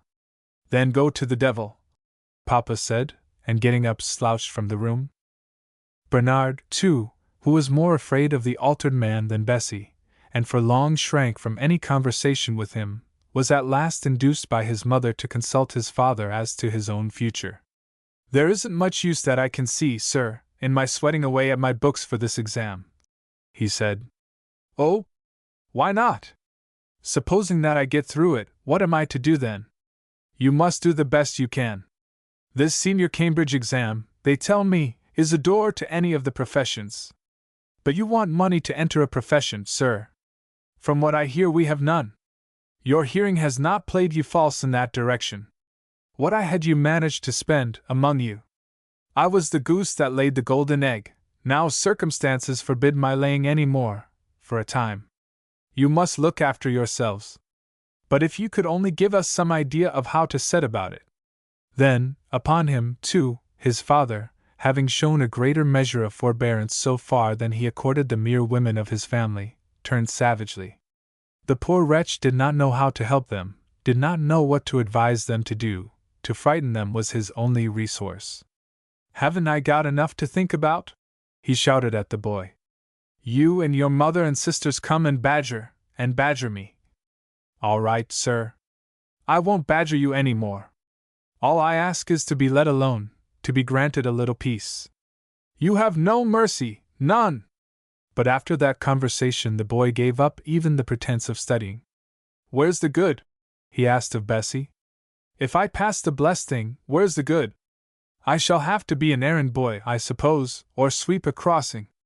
I don't want a senior Cambridge certificate for that. The womankind did their best to persuade him to persevere, but he declared that he could not study in his bedroom without a fire, nor could he so much as drive a word into his head if he had to sit in the same room as his father. That room where their pleasant evenings had been passed while Mr. Day played his cards at the club, presented altogether a different aspect in these sad times when that unhappy man formed part of the circle. The poor, bulky wretch sat always over the fire, literally over it, his chair feet touching the fender, his own feet as often as not on the bars, the rest of the family withdrawn as much as possible from the hearth. If there was talk among them as they sat at their table with their sewing, their painting, their books, and being young they talked, and even sometimes laughed, he resented the fact that they could do so, and sometimes snarled round upon them with a request for silence. But equally, it seemed, did he resent their silence when it fell, and would make sarcastic remarks to them when they withdrew on the liveliness of the society they provided for him. An undue amount of the weekly £2 for housekeeping money went to find the master of the house tobacco. There was some good port wine in the cellar. He might as well drink it while he had the chance, William Day thought. What else had he to do but smoke and drink? And he did both, all day long. He had not been a drinking man, although he had ever taken his share of the good things of life, nor an idle one. His family looked on now at his altered habits with fear and a growing disgust. It was surprising how, in the loss of his own self-respect and the knowledge that he had lost the respect of those who had loved him, the man altered. With astonishment they, who had known him all their lives, saw him in a few short weeks become selfish, greedy, unmannerly, even unclean. The ash from his pipe fell on his coat, he would not brush it away. He had evidently given up the use of a nail brush. His hair hung over his forehead. His untrimmed beard and whiskers stuck out round the big face, which was flabby now, and unwholesome. Missing the luxuries from his table, he forgot the niceties he had hitherto observed there. When he came to his meals with unwashed hands, took to himself, with apparently no thought for the rest, the best of what he found there, the elder boy and girl would look at each other with angry condemnation in their eyes. Such lapses from a hitherto observed code of good manners Mrs. Day bore with an apparently apathetic indifference. For years, truth to tell, she had ceased to love the man, and the little deviations, which read so trivially but mean in daily life so much, were almost unnoticed by her in the stupefying sense of the misfortune which had befallen them all. It was only Delia, devotedly loving her father, who perceived the real tragedy at the back of this neglect of personal and family obligations. Only she who dimly understood that this disfiguring outward alteration was but the sign of an inner, more pitiful change. Only she who had the insight to read in her father's savage ways the despair, the scorn of himself, the rage with destiny, the bitter enmity against a world in which he was no longer to exist. Only Delia felt in her heart the sorrow of it all. Delia, who was a reader of Thackeray, of Trollope, of Dickens, of Tennyson, whose eyes had wept for imaginary woes before these bitter drops had been wrung from them for her own, who had learnt that tears were not the only signs of an anguished heart, and knew that the love of position, of home, of a fair name even were not the chief things for which they as a family should have mourned. And so the slow weeks, even the slow months passed. The muddy, narrow pavements of Brockenham grew dry and dusty in the biting east winds. People at whom Mrs. Day and her daughters peeped through curtained windows walked by with snowdrops, with violets, and presently with cowslips in their hands. Spring, so slow in coming, yet so dreaded by them all, was coming at last. Easter was here. Easter too soon was here, and the Easter Assizes. Chapter 7. Husband and Father.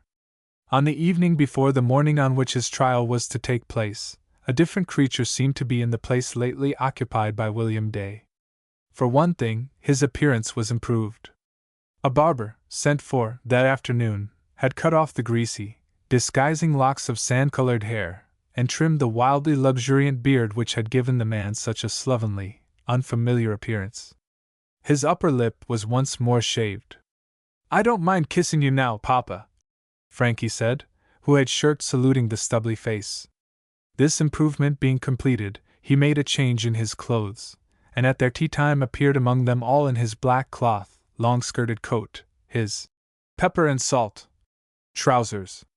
As another outward sign of his moral degradation he had dispensed with linen at throat and wrists lately, but now his heavy chin sank once more into the enclosure of a collar whose stiffly starched points reached to the middle of his cheeks.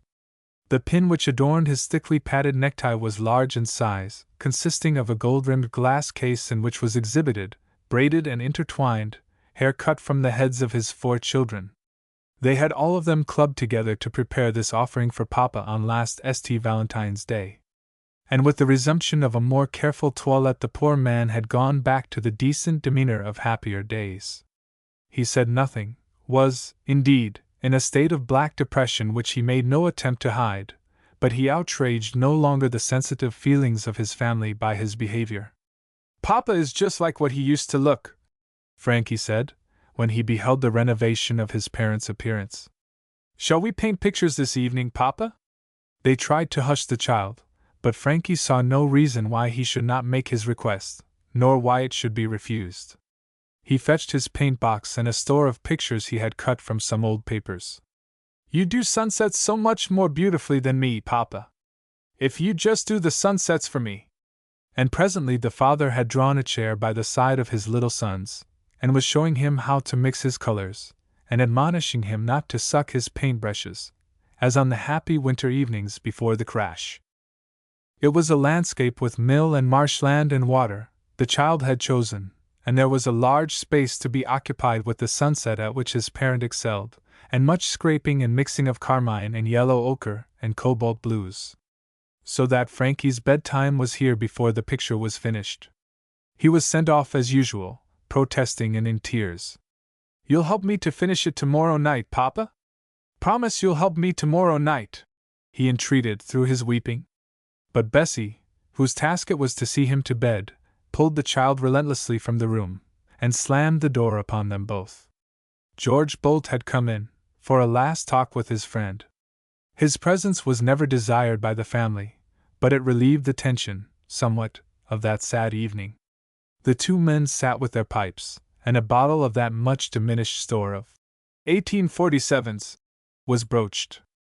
But presently it was noticed that although William Day held his pipe in his hand, he did not smoke. With the other hand he shaded his eyes from the gas light, and he said nothing.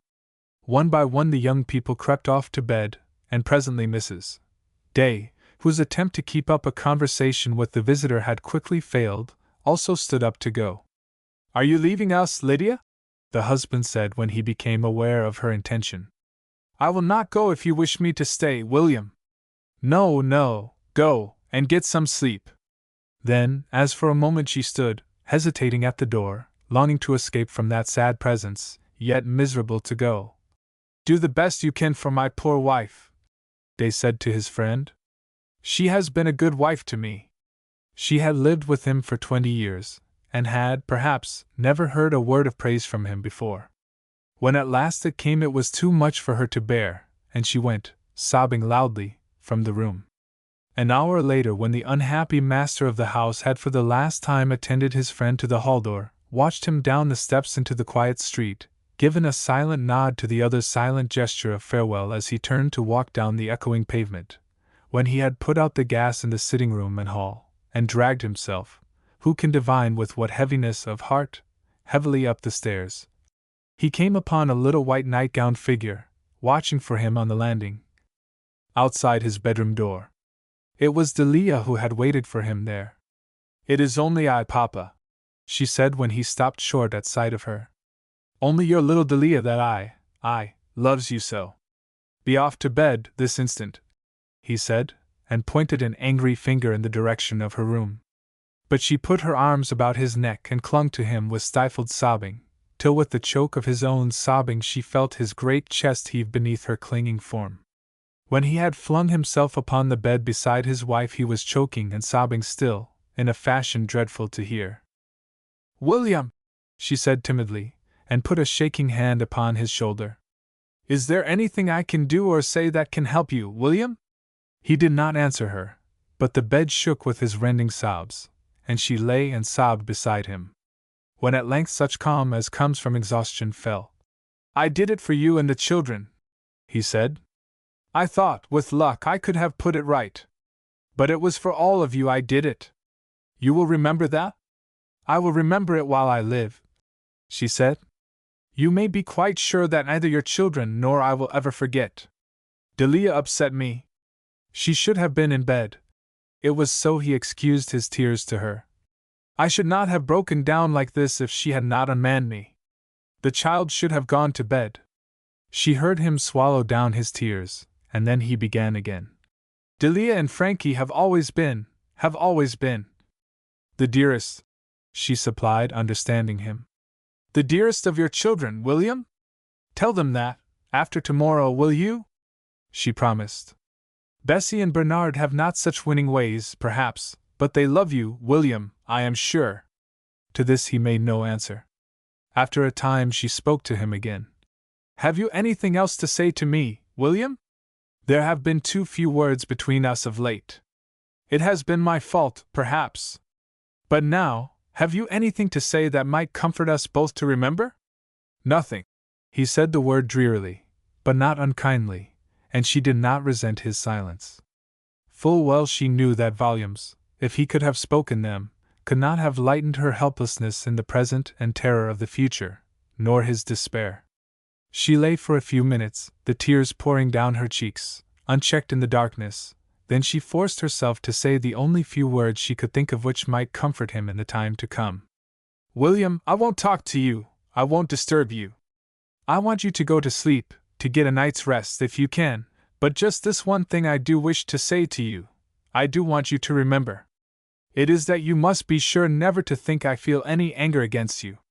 Only pity, William, and such a sorrow for you that I cannot put it into words. I have wanted to tell you all along, but… She left it there, and he received what she said in silence. Only once again he spoke. This has been hell, he said, and she knew he spoke of the weeks he had spent, an alien in his own home, awaiting his trial. Hell! Whatever comes, I am glad this is over. Then he turned on his side, away from her, and lay quite quiet, and presently she knew with thanksgiving that he slept. Chapter 8. The Way Out. The prisoner, in accordance with his counsel's advice, pleaded guilty. It was only a question of the length of the sentence, therefore, and the judge before whom William Day appeared did not err on the side of mercy. The heaviest sentence that it was in his power to allot to a malefactor of that class he passed upon William Day. None of his own were present, but the court was filled with people to whom the prisoner was a familiar figure of everyday life. It was all but impossible to look upon this big, important-looking man in the well-cut clothes, holding till the last few weeks among them the position of gentleman, and believe that it was a criminal standing before their eyes. The attraction of gazing at, of gloating upon, such a phenomenon was great. He had been a hectoring kind of man, walking very noisily among his fellows, taking to himself a great deal of room. Such an one gives offense frequently if unconsciously. There was none who saw William Day standing up for his sentence in the dock that day who bore a grudge, or remembered. With some there he had assumed an insolent superiority, with other few, whose position entitled them to choose their acquaintance, he had been unwarrantably familiar. For the minute he held his place after sentence was pronounced his eyes traveled slowly but with a dreadful look of appeal over the familiar faces. Over faces of tradespeople with whom he had dealt, of clients for whom he had done business, of people with whom he had dined and whom he had entertained in return, of men who had driven him in cabs, blacked his boots, carried his portmanteaus. The slowly traveling gaze had in it something of a sick despair, something of a wild appeal. The men over whom it passed bore it in absolute, breathless silence, but they never forgot it. The great cheeks that had seemed ready to burst with good living, hung loose and flabby now. The hands that had been prompt with the grasp of friendship, that had waved greetings from window or pavement, that had ever been generous in giving, clung to the rail of the dock, the knuckles whitened with the tension. The tongue that had been so loud in dispute, so rough in anger, so boisterous in welcome, lay dry and silent in the mouth which had lopped open. There was a feeling upon many of those who momentarily encountered the dreadful gaze that they were responsible. They longed to exonerate themselves, to say to him, I, at least, had nothing to do with it. I am sorry, William Day. Indeed, I am sorry. It was a relief when he turned, at the warder's touch on his arm, and went below. In the room where he was allowed to sit for a time before being driven to prison, his lawyer came to speak to him, the confidential clerk from his own office, his friend, George Bolt. It is very severe, George Bolt kept saying with nervous reiteration. Very severe. The prisoner did not speak. He was wearing, arranged across his heavy paunch, a handsome chain of gold. With fingers stiff from their hold upon the dock rail, he began, bunglingly, to detach this chain from his waistcoat. His watch came out with it, a big watch, with a double gold case. He opened the outer case in an aimless way, mechanically, and for no object, it seemed, for he did not look at the time. Then, without a word, he held out the watch and chain to his friend, and lifted the fingers which had fumbled with the watch case to his lead-colored lips. Within a quarter of an hour from the time that William Day had listened to his heavy sentence of penal servitude, he lay on his back dead. Chapter 9. For the Widow and the Fatherless. At the initiative of George Bolt, a subscription was opened for the widow and children of the late William Day, who had left them without any means of support. This sad and irrefutable statement was made in an advertisement in the local newspaper, and was written, in Mr. Bolt's own round and clerkly hand, on the top of the list of subscribers hanging in conspicuous places in the banks, the public library, the principal shops of the town. It was said by those competent to form an opinion that the engineering of this scheme to help poor Mrs. Day and her children should have been in other hands. That George Bolt's social position in the town did not entitle him to head the list. A banker's name should have figured there, or the name of the M.P. for Brockenham, or Sir Francis Forkes's name. With such an influential person to lead the way, it was argued that the smaller fry would have been more willing to follow suit. It was also whispered that one of such persons of wealth and note would have led off with at least £100.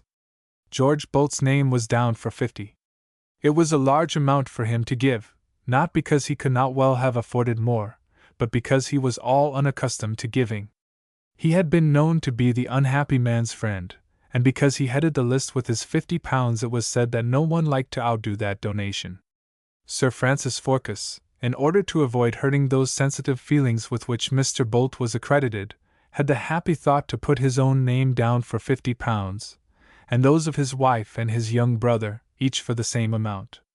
There were 2 more names down for like sums, after which came a few for £10, a few more for £5.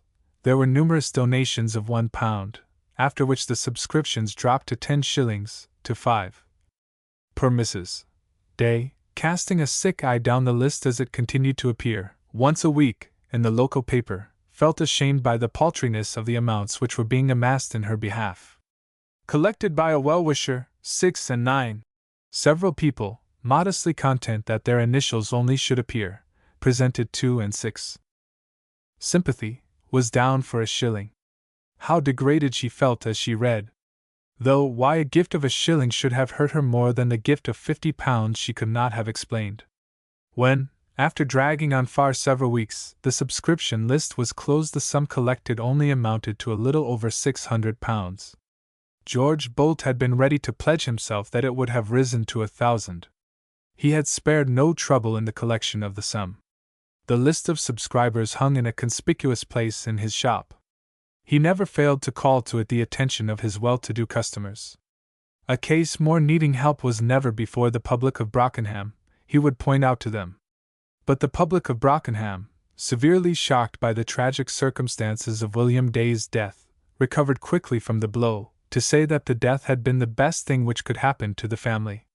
To be rid of such a man, to have no more attaching to them the reproach of a father and husband in prison, removed half the woeful load of misfortune from the case.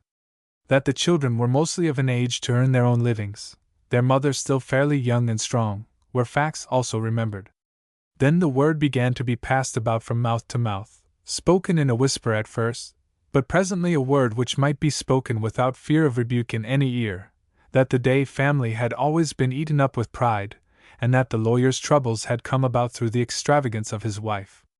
The sum of £649 being collected, what to do with it was the next thing to decide. The day after the subscription list was closed, Mrs. Day went to an interview with George Bolt in order to set before him a proposition, the result of the unanimous conclusion to which she and her children after many tearful consultations had come. "Of course I must have some plan to put before him," the mother had said, pathetically conscious that however helpless she felt she must by no means appear to be so. "It would not do for us to have made no plans, after the interest Mr. Bolt has taken, and his £50. I wish we could chuck it in his face," Bernard said. He was well on his way, poor boy, to exemplify the truth of the proverb that scornful dogs eat dirty puddings. "Of all the people who have given, Mr. Bolt is the one I would most love to send his money back to," Bessie agreed. "We may be able to wipe the rest off our minds in time, But we shall never be allowed to forget the 50 pounds of the detestable Bolt. He was poor Papa's friend, the only one. He was good to Papa, Delia said, but to herself alone. For in that unhappy household was a law, unwritten, unspoken, but binding none the less, that the name of the husband and father should never be spoken. We must remember that the 50 pounds seems a great deal to him, Mrs. Day reminded them. The least we can do is to pay him the compliment of telling him what we intend to do with the money. However, she found, on interviewing George Bolt, that no such delicate attention was expected from her. The money he had raised was money for him to handle, for the benefit of Mrs. Day and her children, of course, but without reference to what might be their feelings in the matter. He was not a man to doubt his own wisdom, or to seek to confirm an opinion with the approval of others, or to hesitate in the pursuit of a course which to his perceptions appeared desirable. Also, having mapped out his plan or set out on his chosen path, he never afterwards allowed to himself that there were others. A simple method which reduced to nothing for him the chances of regret or mental worry. He was an eminently successful tradesman. His draper's business, which had been on a par with the businesses of half a dozen drapers when he had originally started in Brockenham, was now easily the first of its kind, not only in the town but in the county. It was natural that he should believe in trade, natural that he should fix his faith to nothing else as a means of money-making. "There's nothing like business," he said to Mrs. Day. She was seated in his private counting-room on the upper floor of the big shop. It was half a dozen shops joined into one now. To reach that room she had to pass through an anteroom full of entering clerks, busy at their desks. They lifted their heads from their quill driving to look at the poor woman as she went by. She went with hanging head, her thick widow's veil over her face, the thought in her mind. Perhaps among the poor clerks that collection of 6 shillings and 9 pence had been made. Perhaps one of the chilblain-fingered girls behind the counters down below had been the sympathizer, to whom she had been indebted for a shilling. She was humbled to the earth. It was so she would have described her condition, as she walked to her interview with George Bolt. If she had been told that her heart, on the contrary, was filled with pride, and beating high with rebellion, and that it was just the want of humility within her, who yet contrived to present a humble bearing, which made everything so unnecessarily painful, she would not have believed. When, seated opposite to him at the small square leather-covered writing-table in the draper's counting-house, she turned back her veil, he noticed at once the ravages which grief and shame and anxiety had made in her face. He was quick to notice, because, practical, hard-working, hard-headed widower as he was, he had an eye for female beauty, and the handsome dark face of his friend's wife, the woman who, in the days of her haughtiness, had turned her back on him and kept him at arm's length, he had unwillingly admired. The face of Lydia Day now was that of a woman who had been plump but was so no longer. The cheeks which had been firm and full were pendulous, the healthily pale but brunette complexion was of a leaden pallor, and the darkened skin beneath the deep-set, large dark eyes, little puckers showed. Her figure, too, had fallen away. She had lost her proud, self-assured carriage. "It's finished her off, as far as looks go," George Bolt said to himself, not entirely without satisfaction. He was one of those who firmly believed his friend's ruin lay at her door. William Day had robbed to minister to his wife's extravagance and pride. It was well that she should be humbled. "There is nothing like business," he repeated. "And I have decided to invest a little capital of £649 and a few odd shillings I have raised for you, in a business which will yield a good return, and enable you to make a living for your 2 younger children. A grocery business, in short." "Grocery?" repeated Mrs. Day, gazing blankly at him. "Grocery," he said shortly, and looked heartily at her with his lips set, his chin stuck out, and his quick observant eyes on her face. "Grocery?" she reiterated faintly, at a loss for anything else to say. "You know that nice bright little business in Bridge Street? Cars. Old Jonas Cars. He is retiring, you know, or perhaps you don't know, it's been kept secret for business purposes. I am glad to have got hold of it in the nick of time, and I am putting your little capital into the business." "Indeed? It's a stroke of wonderful luck, I consider," it's falling in, just now. But I do not quite understand. Will someone who is taking the shop allow a good interest, do you mean? Not exactly that, ma'am.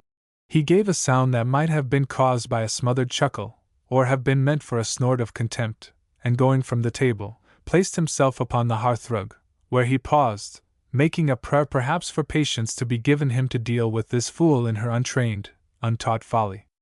Not exactly, he went on. I am taking the business for you to work, ma'am. Jonas Carr is an old man now, but he has lived out of the business, and brought up his children out of it, and this with only antiquated methods. With new life put into the concern, and with altogether up-to-date management, there is the making there, in my opinion, and I think I may say my opinion on such a matter is of value, of an excellent little business. For me to work? Mrs. Day asked in feeble protest. Me? A grocery business? Why not? He eyed her relentlessly, biting his fingernails. What did you think you were going to do with the money which I have collected for you? Spend it? And collect again? Not that, Mr. Bolt. Certainly not that. She looked down at the black-gloved hands which lay in her lap. They trembled. To keep them steady she caught them one in the other. I have been talking it over with my children, and we have decided, if you approve, to take a good-sized house by the sea, where we could all live together, and take in lodgers. That would be a way of making a living which would come easier to my girls and me than any other. Easier? Yes. The misfortune is, ma'am, that the things which are easier in the beginning are always difficult to finish up. We'll begin the other way round, if you please. He bit the nail a minute longer, looked at it, put it out of sight behind his coat tails. Ah no, that scheme won't do at all, he said quite pleasantly. I know these lodgings, and the miserable women who keep them, and can only make ends meet by thieving the lodgers' mutton. The grocery line is altogether on another shelf. You and your daughters can not only make a living at it, you can make money. Make money! Mrs. Day lifted her head, tried to capture something of her old bearing, tried to get a note of firmness into her voice. I do not really think I could keep a shop, she said. Above all, a grocery shop. I could not undertake it, Mr. Bolt, and I am sure the girls would not like it at all, nor my son. What then? He asked her, very quiet. I think my own plan. The house by the sea. We should escape from Brockenham, which we much wish to do. We should begin again where our story is not known. For the children's sake it would be best. For us all it would be more suitable. But I have told you, ma'am, the plan is out of the question. He turned from her and kicked the coal in the grate, working off his irritation in that harmless fashion. Then, facing the poor lady again, he adopted a tone intended to show her he was not to be trifled with. Understand at once, Mrs. Day, I will be no party to the money subscribed on the tacit understanding that it is to be properly invested for you and your children, being thrown away in any such hopeless, silly fashion. Your husband asked me to stand your friend, to do my best for you. As I understand the position, you have no one else to look to? He paused, but she said nothing. William Day's relatives had been poorer, less well placed than he. As he had risen, he had left them behind, forgotten them. Mrs. Day had been the only child of parents long since dead. Since there is no one else, I am willing to be your friend, within limits, of course. I have been instrumental in securing for you this sum of money. Many fortunes have been made with less. To begin with, I did not have half the capital. In doing so, I made myself responsible for its being put to a proper use. I intend to see that it is done. Mrs. Day was mute. The eyes looking out from their dark-stained orbits were hopeless. Mr. Bolt, having paused for the reply which did not come, went on in a lighter tone. There is a very good-sized house over Carr's shop. I went over it, and indeed into everything before deciding. There are 6 bedrooms and a living room of unusual size. This gives you the opportunity of taking a lodger. I have already spoken to my new buyer about it. My Manchester man. He is anxious to board with a pleasant family, he tells me. So there you have a lodger ready to your hand, ma'am, since you fancy lodgers. Mrs. Day had a feeling of oppression in the breathless air of the counting-house, of being smothered by George Bolt. She untied the broad strings of ribbon and crape of her widow's bonnet, and looked round anxiously for a window. There was none, the counting-house being lighted by a skylight. 2 big tears rolled down her cheeks. She drew a long breath like a great sigh. "I am giving my Manchester man a good salary," the draper went on. "He would easily be able to spare you 30 shillings a week for board and lodging, and I should not advise you to take a penny less." Mrs. Day with an effort pulled herself together. "The man who is to manage the shop would want a room in the house, I suppose?" she suggested. "Manage the shop? What shop?" "The shop you have been speaking of, the grocer's shop." "You yourself will manage it," Bolt said. "Nice bright little concern as it is, the business won't keep a man. You will manage it, assisted on busy days by your eldest daughter." But although Mrs. Day could not fight for herself, she was capable of defending her children. "To that I could not consent," she said. "I would never allow Bessie, to wait in a grocer's shop. It would not hurt her, ma'am. It would do her good." Mrs. Day was silent, but her silence was eloquent. With shaking fingers she tied her bonnet strings, the wide black strings that wanted pulling out, the narrow white ones which must be arranged above them. Bolt, seeing that she was preparing to depart, assumed a more friendly tone. "You must not feel that you are being hustled into this thing," he said. "The money is, of course, in a sense, yours, although I have had to decide what to do with it." Mrs. Day rose to go. Bolt came forward with his hand extended. "Anything that has to do with the people's food or drink pays," he said encouragingly. "If I had my time over again I would take up with the grocery line instead of the drapery. People must have food, ma'am. They must have it, even before frocks and furbelows." "About Bernard?" Mrs. Day asked, waving, not without dignity, the other subject. "I have thought of sending Bernard to Ingleby. I have opened a branch there. It is not a big concern at present, of course, but the boy can learn the business there, and if he has anything in him, I shall keep my eye on him. He can come to us later." Then he grasped the hand she unwillingly extended. "You see, I promised poor William," he told her, by way of explaining his kind interest in her affairs. "And however thankless the task may be, I shall keep my word." She could not answer him, but when he released her hand she bowed her head and went away. Before Mrs. Day betook herself home she turned her feet in the direction of Bridge Street. It was situated in a busy part of the town, but was only a short, and not by any means prosperous thoroughfare connecting 2 of the principal streets. Standing on the opposite pavement, Mrs. Day contemplated the grocer's shop from which Mr. Jonas Carr was retiring. His name in small white letters was painted on the black lintel of the door. Jonas Carr, licensed to sell tobacco and snuff. A dingy-looking little shop, not such a shop as any of those on which the wife of William Day had bestowed her custom, and she had never been within its door. The 3 windows above the shop looked dirty, and closely over them were stretched dirty lace curtains. The windows on the higher floor were dirtier still, and in place of the lace curtains were crooked hanging blinds. Poor Mrs. Day set her lips tightly as she looked. Then she crossed the street and entered the shop. Mr. Carr, behind the counter, a toothless, unpleasant-looking old man, was exhibiting in an apathetic manner a piece of fat bacon to a customer. "You can have the streaky if you prefer it," he said. The customer did prefer the streaky, and took it, half wrapped, under her shawl, and went. "And what for you, pray?" Mrs. Day asked for a quarter of a pound of tea, and while he served her looked about at the dark little dirty shop with its mingled odors. When she left the establishment of Jonas Carr her spirits had risen. The whole thing was ludicrous. Imagine the name of Lydia Day, licensed to sell tobacco and snuff, painted over the door.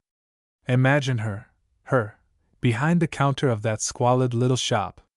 Imagine Bessie and her exquisite young Delia passing their lives in that upper room behind the net curtains. It was ridiculous, grotesque, impossible, and could not be. But she was to find with astonishingly small waste of time that it could be. And it was. Chapter 10. Exiles from Life's Revels. For the first year that Mrs.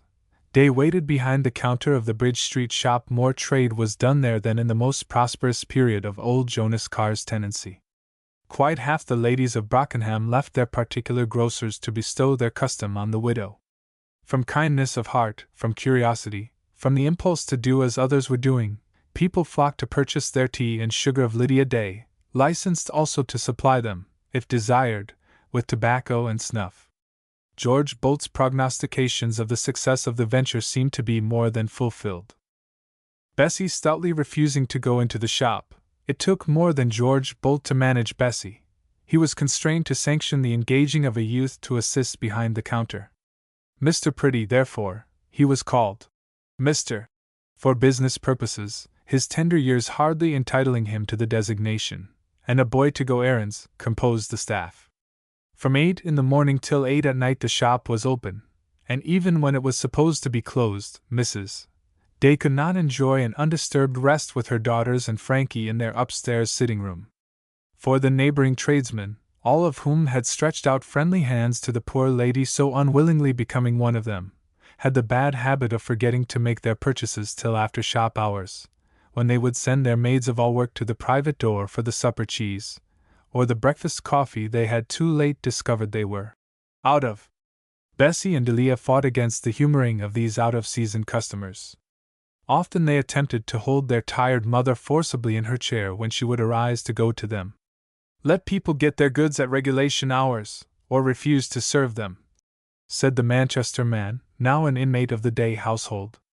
But when the grievance was put before George Bolt, he was of a different opinion. Refuse to serve them overnight, and they go somewhere else in the morning, he asserted. The maxim I have held by all my life is, business is never done, and you may take my word for it, ma'am, successful business never is done. Write that out on a card, Miss Bessie, and hang it over your mantelpiece. No, thank you, from a scornful Bessie with an averted head. As it happens, I don't at all agree with you, Mr. Bolt. So poor Mrs. Day, who did not grumble, but who nevertheless knew herself to be a martyr, would rise from her delicious rest in her chair over the fire, accompanied by Delia to hold the candle, would descend to the cellar to cut the cheese. Both the women were terrified of the cellar, the unilluminated caves and corners, the beetles, the rats. In the shop again, they would take down one of the monster green canisters, purchased of the retiring Jonas Carr for the purpose of striking awe into the bosoms of customers, but a few of which did, of a truth, hold tea, and select the special mixture to the taste of the laggard customer. It was an aggravation of the hardship when, in place of the maid, the mistress would run in. In that case Mrs. Day must stand for a half-hour to listen to talk of the neighbors' children's colds, the neighbors' servants' delinquencies, the neighbors' husbands' shortcomings. Bessie was always cross with her mother when she returned. It makes everything so uncomfortable and spoils the evening, she complained. The only time we have for comfort, Mamma. You might remember. As the Christmas season approached, Mr. Bolt was inspired with an idea which was productive of good commercial results, but was the cause of added extreme discomfort to them all. Mrs. Day, he ordained, was not only to advertise homemade mincemeat, but to make the mincemeat at home, and of a quality not procurable in shops. The housewives of Brockenham made their own mincemeat because the article on the market was not palatable, the tyrant of the family declared. Every one of them would be glad to be saved trouble. Then let Mrs. Day, for whom he had procured an excellent receipt, make it for them. The sale would be enormous. So they advertised the precious stuff from the beginning of December, and from a fortnight before this time to the end of the second week in January, the little family worked at stoning raisins. There were no machines to make the task easy then, chopping almonds and suet and apples and orange peel, late into the night, and sometimes on into the early hours of the morning. For the sale, as predicted, was great. It taxed the powers of the women to their utmost to keep up the supply. Orders poured in, orders were repeated, customers called to assure Mrs. Day that while she lived to do it for them they would never be bothered to make the stuff again. Others came with the intention to wheedle the receipt from the shopwoman. Such was the unbusinesslike disposition of the poor creature, she would at once have surrendered it, had the prescription been hers to give. But George Bolt, knowing with whom he had to deal, had laid an embargo on the property. It was during the stress of that first Christmas in Bridge Street that the relations between the Days and their boarder, the Manchester man, hitherto somewhat strained and distant, became easy and familiar.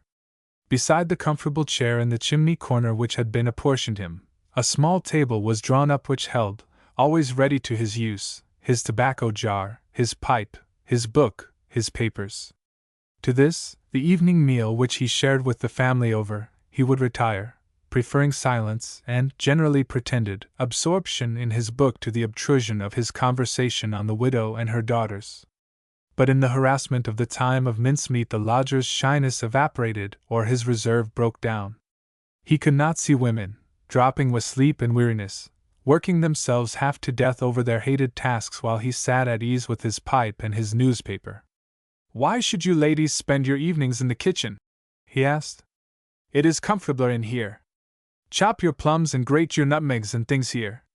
You won't disturb me." Bessie at once demurred. "We will keep our sitting room, at least, free of the shop, thank you," she said. "If Mr. Gibbon doesn't like being in here alone, mayn't he bring his pipe and see us chop in the kitchen?" Frankie suggested. The lodger had become possessed of a pistol, bought second-hand, with a view to practice on the stray cats who made a happy meeting place of the Days' backyard. But one of the girls proving tender-hearted on the subject of cats, bottles were substituted, Frankie being admitted to the perfect joy of seeing Mr. Gibbon try to hit them from his bedroom window. An honor and privilege highly appreciated by the child.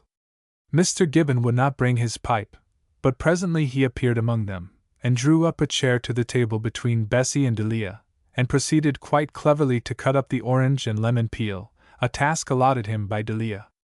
"It is quite the nicest and least messy of all the things," she told him. Delia was careful at all times to show little special politeness to their boarder. She had it on her mind that he lived among them, lonely and apart, and often anxiously she pondered in her own mind the question, did poor Mr. Gibbon get his money's worth? "Delia always chops the candied peel herself," Bessie explained. "She eats it, and feeds Frankie on it. Mama, I should think Dita will soon take all the profit off your mincemeat if she eats the citron peel." "Don't eat the citron peel, my dear," Mama dutifully admonished the pretty younger daughter. "Only the tiniest little bit, Mama. Kind of hard bits that you can't cut up. Bessie can take my place, and I can grate the nutmegs if she likes. But last night, Miss Delia grated her thumb as well." "We can't have any of your thumbs, Miss Delia, in the mincemeat." It was Emily who made that observation. Emily, who had gone into the family 19 years ago as nurse to the eldest child. She had stuck by them in their reverse of fortune, indeed it had never entered either her mind or theirs, so completely had the long service made her one of them, that she could do anything else, and she now occupied the position of general in the upstairs kitchen of Bridge Street. She was chopping suet at the present moment, standing apart, at a side table, because Bessie had declared that to see the suet cut made her feel ill. "Miss Bessie's more nice than wise," Emily commented, but she removed her material from the young lady's vicinity. "I'm glad to know that I'm nice, at any rate," Bessie said, with her head on one side. "So long as I'm nice, Emily? Oh, there's more than me in the world that think you that, I suppose, Miss Bessie."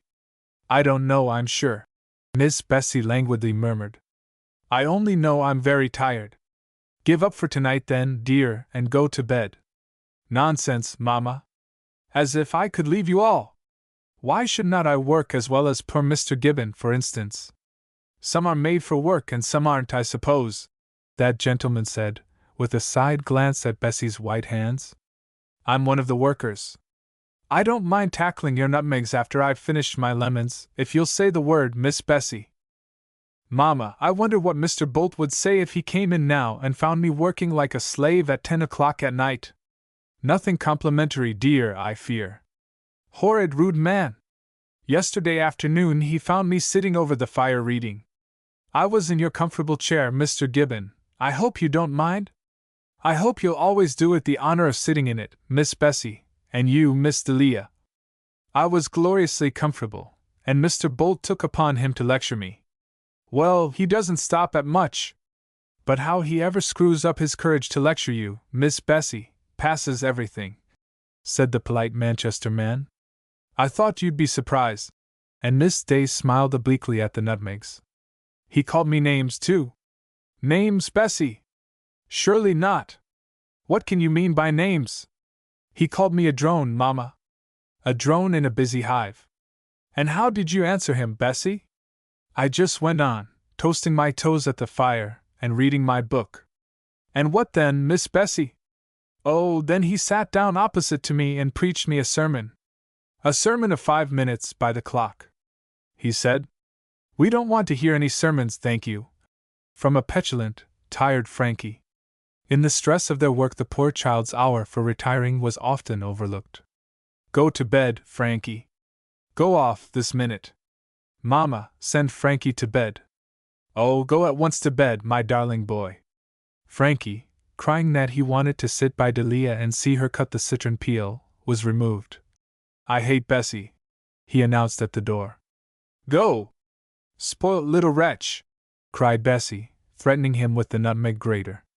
'Mamma, Frankie is becoming as rude as a horrid little street boy.'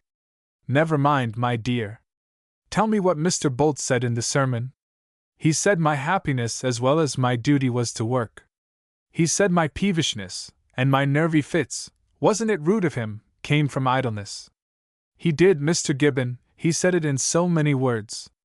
I hope you gave him one for hisself, Miss Bessie?' 'Oh, I hope not,' from an alarmed mother. 'It is what he wants, ma'am, and it is what he never gets. It is bully, bully, bully, all the day, with the governor. And unless Miss Bessie stands up to him, you may trust me not to be afraid. All the rest are afraid. Not I. I just raised my eyes to him, and said, I wonder you dare to use such words to me, Mr. Bolt. You should have seen him look. It's because I take an interest in you, he said, quite quiet, like any other man. It does him good to snub him, Mamma.' 'It was kind of him to say he takes an interest,' Delia put in. 'Now if he was only a handsome young gentleman, and Miss Bessie could take an interest in him, there'd be more sense,' Emily remarked from her side table. 'Don't be such a ridiculous old thing, Emily. Well, he've got his carriage. And a pretty sight he looks driving in it. Podgy, fat, vulgar man. Miss Bessie would never look twice in that direction, I'm sure,' Mr. Gibbon declared, and Mrs. Day gave one of her now seldom heard laughs. 'How can you all talk such nonsense?' she said. 'Oh, do let us do it,' Delia pleaded. 'It so helps with the citron peel, Mamma.' Delia said very little in those days. The shock, the grief for the cruel end of a father, for all his faults most dearly loved, told more on her than on any of his other children. She had not felt the sense of injury against him which had helped Bessie to support the tragedy of his death, nor had she Bessie's engrossing preoccupations with herself, her looks, her fancies, her love affairs. Bernard at George Bolt's little branch shop in the country town of Ingleby, chained body and soul to the heavy drudgery of uncongenial occupation, thought of his father only with rage and resentment. Frankie, childlike, had apparently forgotten. Delia could not forget. Night by night her pillow was wet with tears shed for him, on whose neck she had sobbed for those never-to-be-forgotten minutes of his last night on earth. She tortured herself with a secret, unearned remorse. Forgetting her habitual love and dutifulness, her mind would dwell on some remembered occasion when she told herself she had failed him. When she had pretended not to notice a hand held out for hers, or had shirked some little service she might have done him. Of none such small sins against him had the father been aware, but she was tormented by the belief that she had wounded him. He seemed ever to be looking at her with reproachful eyes. She forgot his ill temper, his unlovableness, his want of consideration for any one but himself, during the last wretched weeks of his sojourn among them, and saw him only as he had been upon that last night before his trial, heard always the great sob which had seemed to rend his chest as she had leant upon it. Her 17th birthday was past now, and it seemed to her mother that her young daughter had grown of a still more exceeding prettiness. Poor Mrs. Day often longed for a sympathetic ear into which to breathe her maternal admiration. With Bessie the subject of Delia's beauty was like a red rag to a bull. Emily, the general and confidential friend of the family, was not an altogether satisfactory confidant on that matter, because in her eyes, blinded by affection, the whole family was equally beautiful. "You've got handsome children, ma'am. I've knowed it since folk used to crowd round my pram to have a look at them when I wheeled them out, times gone by, as babies. Ofttimes the pavement got blocked, as you've heard me mention before. There's no two opinions about their looks, and we know which side they got them from." There were no two opinions about that, at any rate. Not even the most charitable critic could have credited poor William Day with good looks, and the tired, pathetic face of his widow was a handsome face still. Chapter 11. The attractive Bessie.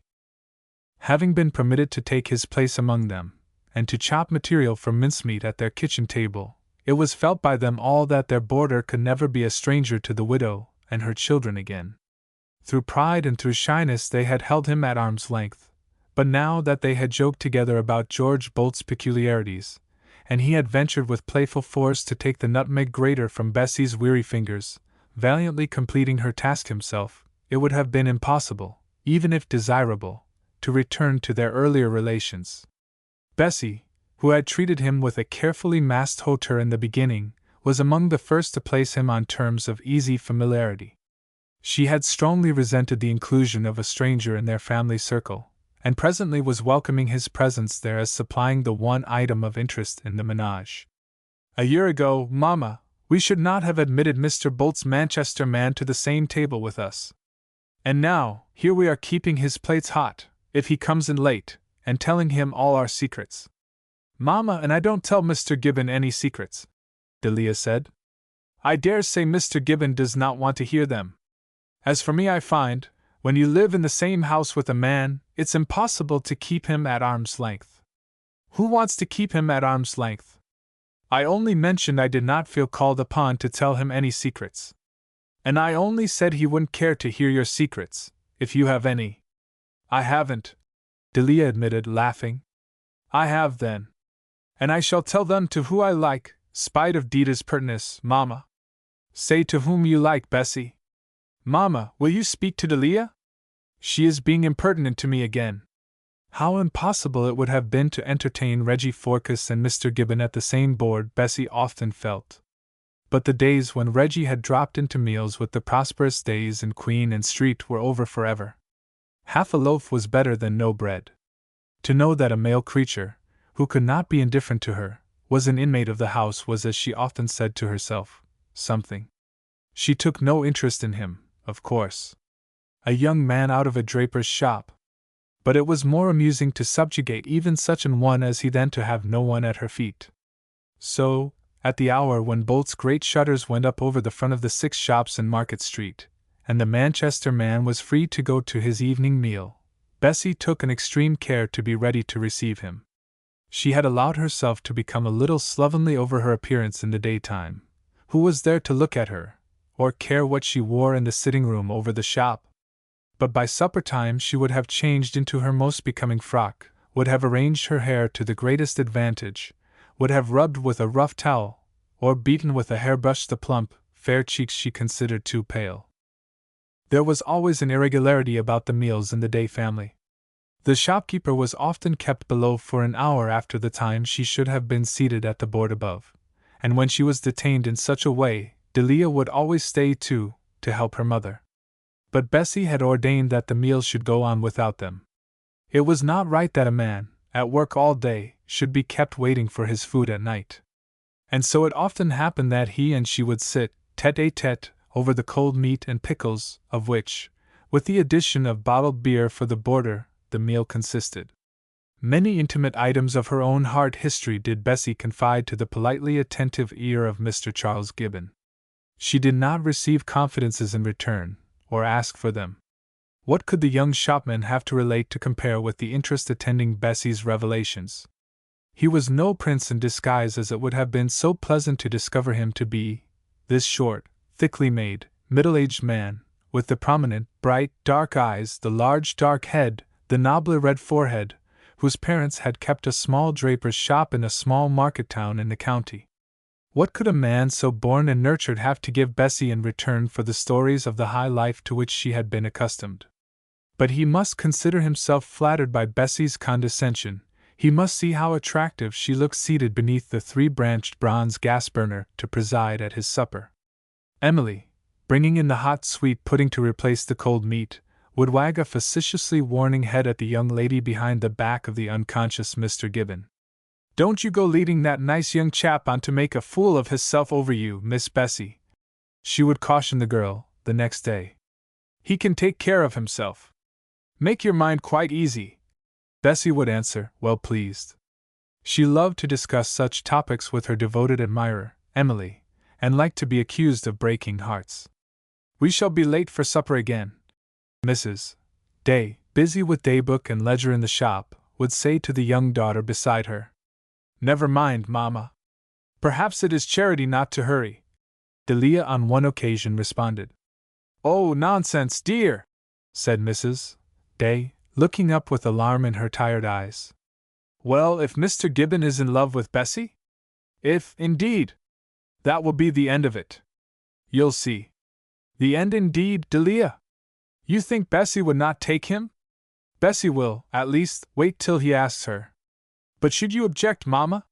He is not a gentleman, I suppose. Bessie says he's not. But I think we've got to accept things and people in our place, as we are, not always to be looking back to what used to be. I often wish Bessie would see it like that, Mamma. We should be all happier if we could, I have no doubt." Poor Mrs. Day sighed.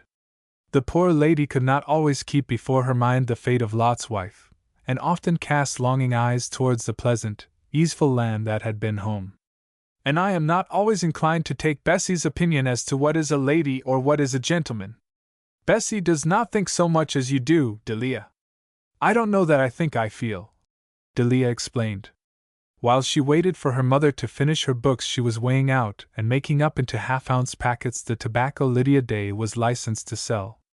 She dropped her voice to a more confidential tone, although she and her mother were alone in the shop, where they were doing their evening's work by the aid of the one melancholy gas burner, to which they restricted themselves after business hours. It gave insufficient light for the low-ceilinged, narrow length of the place. "Do you think, Mamma, Bessie ought to be always saying horrid things about Mr. Bolt? Making fun of him, mimicking him, complaining of everything he does, not only to you and me, but to Mr. Gibbon? To Emily, to any one who will listen? Do you think a lady, what you and I think a lady, not what Bessie thinks, would do that? Bessie is sensitive, and very proud. We must not forget that, poor Bessie! And Mr. Bolt's methods are not always pleasant, Delia. No, but he has been our friend. He has stuck to us. Who else has, of all the people with whom we were friendly? And we were never nice to him, in the old days, not asking him to our parties, you remember, and never being friendly to him on Sunday afternoons. Oh, how I wish we had been, Mamma!" Mrs. Day acquiesced, but not with enthusiasm. She did not like George Bolt well enough to regret having kept him at arm's length while she could. "I am sure we ought to be grateful to him," Mrs. Day admitted. She was very tired. The scent of the tobacco Delia was pulling about, staining the tips of her small white fingers, was in her nostrils. She did not feel especially grateful. "Then, when Bessie is laying down the law about what a lady should do, I wish you would remind her, Mamma, that a lady must show gratitude for kindness." "And why, my dear, are you suddenly fighting the battles of poor Mr. Bolt?" "That is a secret," Delia said. "But one day, if you are good, I will tell you." The sitting room, with supper nicely laid, with Bessie nicely dressed, fair and plump and attractive in the gas light, happily chatting to Mr. Gibbon, looked a paradise of rest in the eyes of poor wearied Mrs. Day. The room was in fact a very pleasant one, long, low, with broad seats before each of the three windows looking into the street, with a tall and narrow oak mantelpiece opposite the three windows, with paneled oak walls, heavy oak rafters, supporting the low ceiling, old brass finger plates high up on the oaken door, all as in the days when old Jonas Carr's grandfather first kept shop in Bridge Street. It was made sweet with flowers, too. A basket of pink tulips set in moss occupied the central position on the supper table, and some pots of primulas, fully in bloom, were on the window seats. above that window upon the corner of whose seat Miss Delia Day liked to sit, her slight and supple body curled into as small as possible a space in order not to incommode the primulas, a brass birdcage holding a canary was hung. Bessie was carrying on an animated but evidently confidential conversation with the boarder, as mother and daughter came into the room. "He was riding past again today," she was saying. "I took care that he should not have the pleasure of thinking I was looking out for him, but peeping behind the curtains I could see him gazing up at the window. What consolation the poor thing finds in just looking at a window I'm sure I don't know. He sees you there, Miss Bessie. Or hopes to see you. You can't see me from the street. From the opposite pavement you can. I know, because I have seen Miss Delia sitting there, with her book, and the bird, and the flowers." Bessie's attention was caught by that piece of intelligence. "Can you? Are you sure?" she asked, and at that moment, unpropitious for her, Delia appeared with her mother. "Mamma! When Dida sits on the window seat in the corner she can be seen from the street." "Well, my dear?" "Well, Mamma! You don't wish Dida to make herself conspicuous, I suppose?" "Who says I make myself conspicuous?" an ireful Delia demands. "Who has been saying anything about me?" The Manchester man hurriedly admits. "I did not say you were conspicuous, Miss Delia. I only said I had seen you sitting there with your book, among the flowers." "She is not to sit there again, Mamma. Will you please say so? Dida, you are not to sit in the window again. We can't help living above a grocer's shop, but we need not make a display of ourselves. If it offends Mr. Gibbon he does not need to look at the window. I shall certainly sit there if I wish. Come, come, my dears. There is enough about it. Pray let us have supper in peace." "You've had a tiring day, ma'am," says Mr. Gibbon. "Let me persuade you to have a glass of ale with your beef, tonight. Just to revive you. Forcas's family ale is the finest pick-me-up. Reggie Forcas has ridden past 3 times this afternoon, Mamma," Bessie informed her parent. Then turned sharply on her sister. "You were at school, miss." "I met him as I came away," said Delia, seating herself at the table. "I wish the pleasure had been yours instead of mine, Bessie." "Did he stop to speak?" "Of course he stopped. He always stops." "Well?" "He asked for you." "He always does, I suppose?" "Always." "There!" said Bessie on the note of triumph, looking round. "There!" echoed Delia as she helped herself to the mustard Mr. Gibbon was offering her. "Mamma, do you hear Dida? She is not to mock me." "Bread, Miss Delia?" "Pickles, Mrs. Day?" hastily interposes an obsequious Mr. Gibbon. He was assiduous in his attentions on the ladies, ever anxiously polite and kind. That he found his happiness among them and was eager to gain and to retain their favor he plainly showed. If he sometimes jarred on their fastidiousness, he did not know it. "Any interesting incident in the day's trade, ma'am?" he asked, as he busied himself in supplying their wants. "Nothing much." The Quaker lady had been again for sugar. Again Mrs. Day had unconditionally pledged herself that the canes from which it had been derived had not been grown by slaves. "And have they?" Delia asked. "I'm sure, my dear, I don't know if they have or they haven't," a harassed grocer woman acknowledged. Her conscience was becoming blunted in the stress and strain of business life. "She took a pound of it as usual, and that's all I can say about it." "But, Mamma, for the sake of the profit on a pound of sugar." "There's no profit on it at all, Bessie. If she had taken 1/4 of a pound of tea with it there would have been 3 ha'pence into our pockets. But she did not. So you see I perjured myself for nothing." "Don't let the thought trouble you for an instant, ma'am," Mr. Gibbon advised. "None of us can afford to be too nice in trade. We've got to live, Miss Bessie. Customers don't think so, they'd skin us if they could, but we have. I'm of Mr. Bolt's mind on that subject, although there isn't much I uphold him in. Let us do our best for the public while it pays reasonable prices, he says, and when it won't, let us do the public. All that is so low, Mr. Gibbon. But it's business, Miss Bessie. Business is low." "Oh, don't let us talk about it now," Delia pleads. "Delia has a secret." She's dying to tell us all, Delia's mother said. It's something Delia's been up to. No, Bess. Calm yourself. Calm all yourselves. But how can we?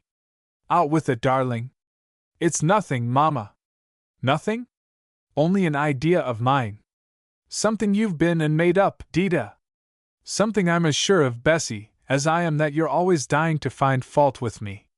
Thank you, Mr. Gibbon. I've got 3 pieces of bread already. Look. You've handed Delia bread 3 times in as many minutes, Mr. Gibbon.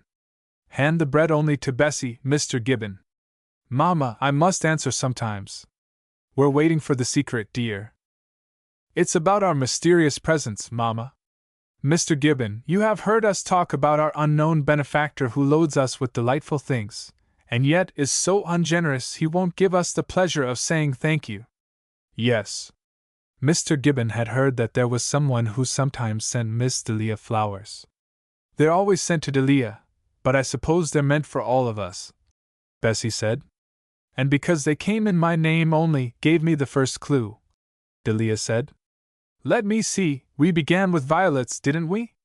And in January, when they were scarce and expensive. Lovely bunches of violets for Miss Delia. Miss Delia's name done in printing characters, so that no one should discover by the handwriting.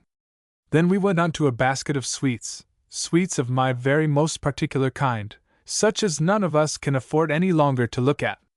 Oh, my mouth waters to think of them even now. No, I didn't ask for any more water in my glass, thank you, Mr. Gibbon. We all know what you had, Delia. We thought we were going to hear who sent them.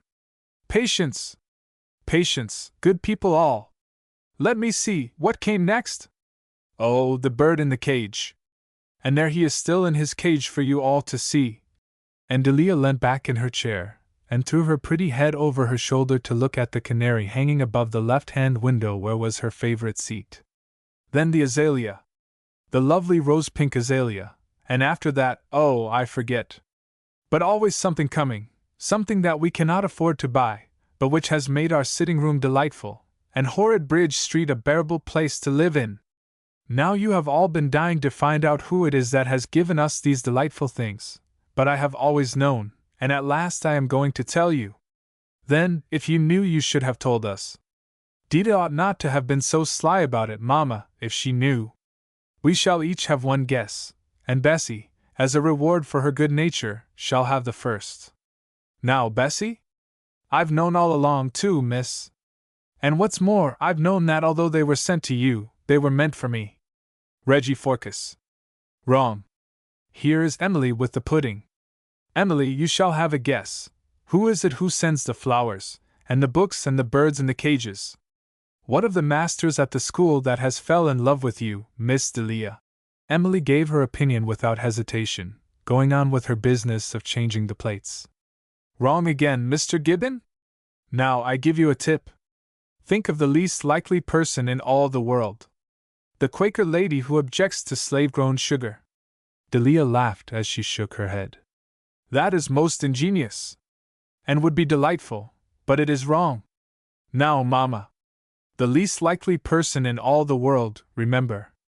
Mr. George Bolt. Mama has it. It is Mr. Bolt. Oh, my dear child, I hope not. Scrooge? Cried Bessie. Never! Bessie herself had bestowed the name of Scrooge on the successful draper, to whom, as far as his personal appearance went, it was absurdly inappropriate. It is Scrooge, a converted Scrooge, and I suppose, am Tiny Tim. And he has heaped benefits on me, Mama, meaning thereby to benefit the family. Oh, my dear, it can't be. I am sure you are wrong, Delia. Mr. Gibbon, do say she is wrong. It can't possibly be Mr. Bolt. Mr. Gibbon only threw back his head and loudly laughed. Delia was a little hurt that the boarder should have foregone his usual careful politeness to receive the exposition of her idea with ridicule. She contemplated him gravely till he stopped laughing and gazed with an apologetic, anxious gravity in his protruding, extraordinarily speaking eyes back at her. Then she turned from him to her mother. Why do you think it impossible, Mama? Because Mr. Bolt can't say agreeable things is no reason he cannot do them. Don't you know that there are poor shut-up souls who want to be nice, who long to be loved, who have to speak in the dumb language because they can't articulate? Miss Delia is right. That is so. That is so, Mr. Gibbon eagerly affirmed. Well, then, Mr. Bolt isn't blessed with a tongue to say smooth things, but the bird in the cage, the basket of sweets, the rose-pink azalea, they are his kind and polite speeches. My dear, what nonsense! Cried Mrs. Day, who did not wish to believe in Mr. Bolt as the author of such agreeable attentions. But the Manchester man assented with enthusiasm. Miss Delia is right, ma'am, he said. A man who could not get at Miss Delia to say things to her might try to say them so. And you think Mr. Bolt wants to say things to Delia? A scornful Bessie demanded. No, I don't, since you asked me. No, Miss Bessie. I should think not. And why, pray, should he have pitched on Dita? Oh, why should any one pitch on me? Delia asks, lays down knife and fork, spreads hands abroad, as if inviting with exaggerated humility an inspection of her poor claims to favoritism.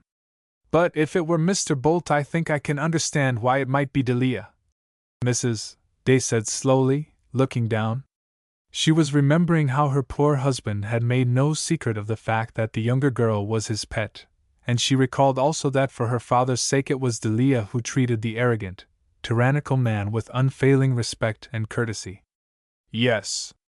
And I can understand it too, Mamma, Delia softly said. Well, then that live'll see, Emily remarked sententiously as she removed the remains of the sago pudding. Chapter 12. The Attractive Delia. An engagement had been secured for Delia Day as assistant English governess at a ladies' school.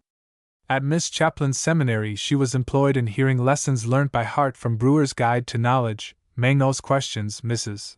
Markham's History of England, in reading aloud while her pupils tatted or crocheted mats and antimacassars, in struggling with them through the intricacies, never mastered by herself, of rule of 3 and vulgar fractions, from 9 every morning till 5 every afternoon.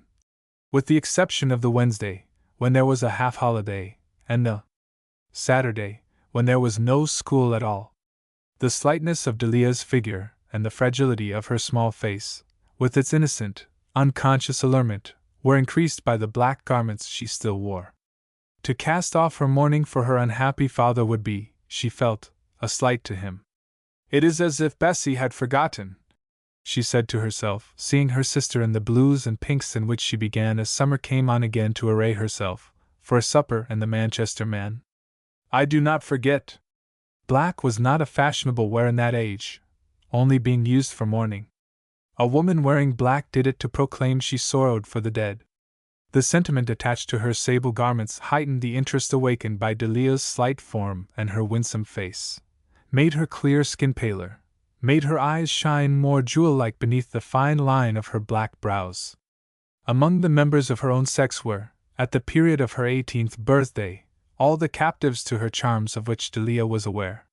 There is no such ardent lover as a schoolgirl when she conceives a passion for another girl at school, and half a dozen of the little pupils at Miss Chaplin's were head over ears in love with Delia Day. They sighed at her, their adoring eyes clung to her face, they suffered agonies of jealousy through her. They were cast down by a word, elated by a smile.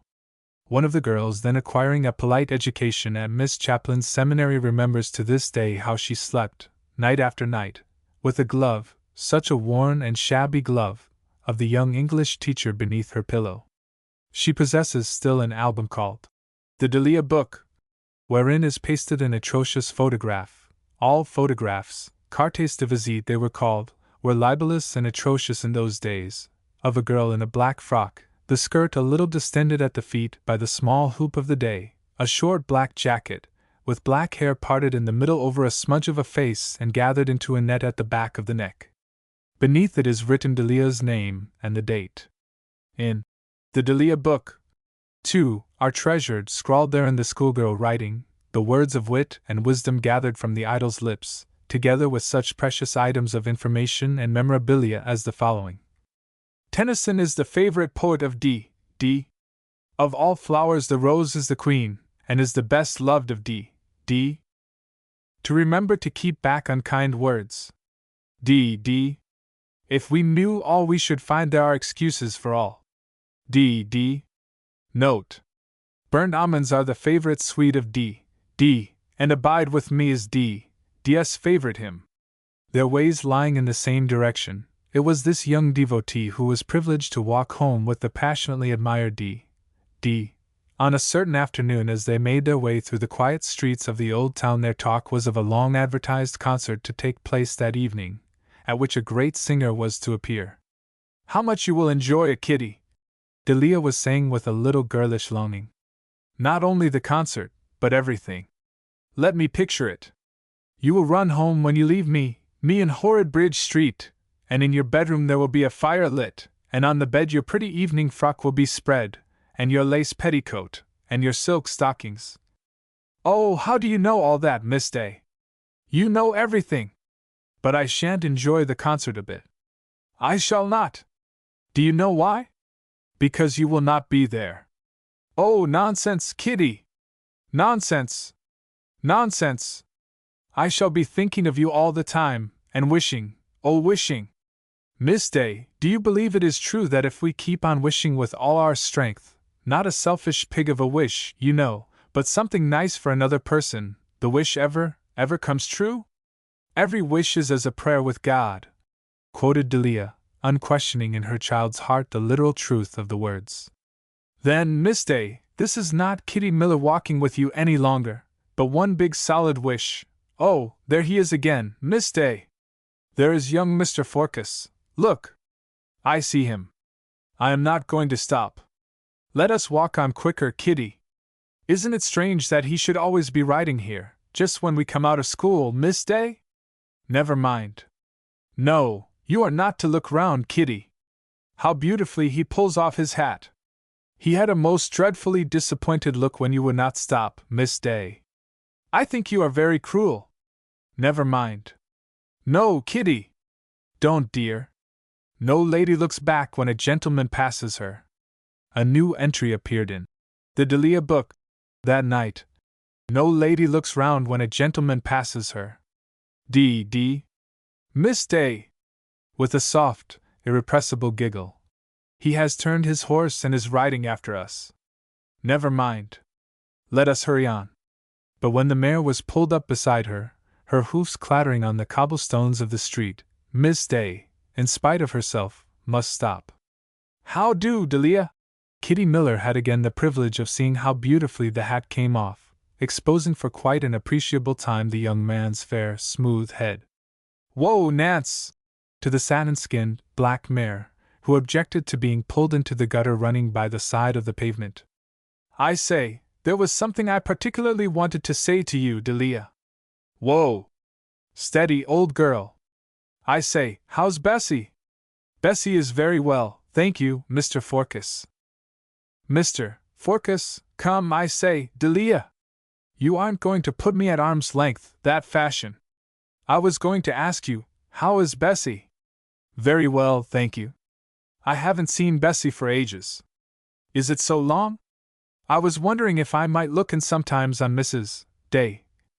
"Mamma is always busy, thank you." "At your place, then, just to see Bessie?" "I'm sure I don't know. You'd better ask Bessie herself."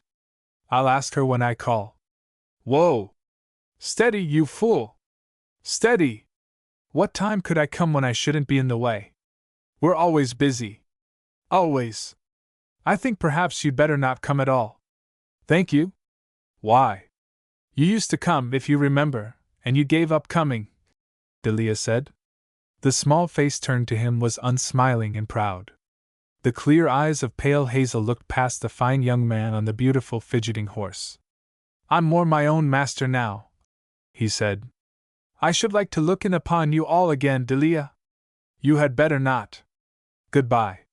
"Wait. Wait. 1 minute! I say, are you going to this concert tonight?" "Of course. All of us. Even Frankie. Half-guinea places. Why need you ask?" "But if I get you some tickets? You and Bessie and Mrs. Day?" "I will, you know. I will, Delia, if you'll say you'll go." "The tickets were all sold a fortnight ago."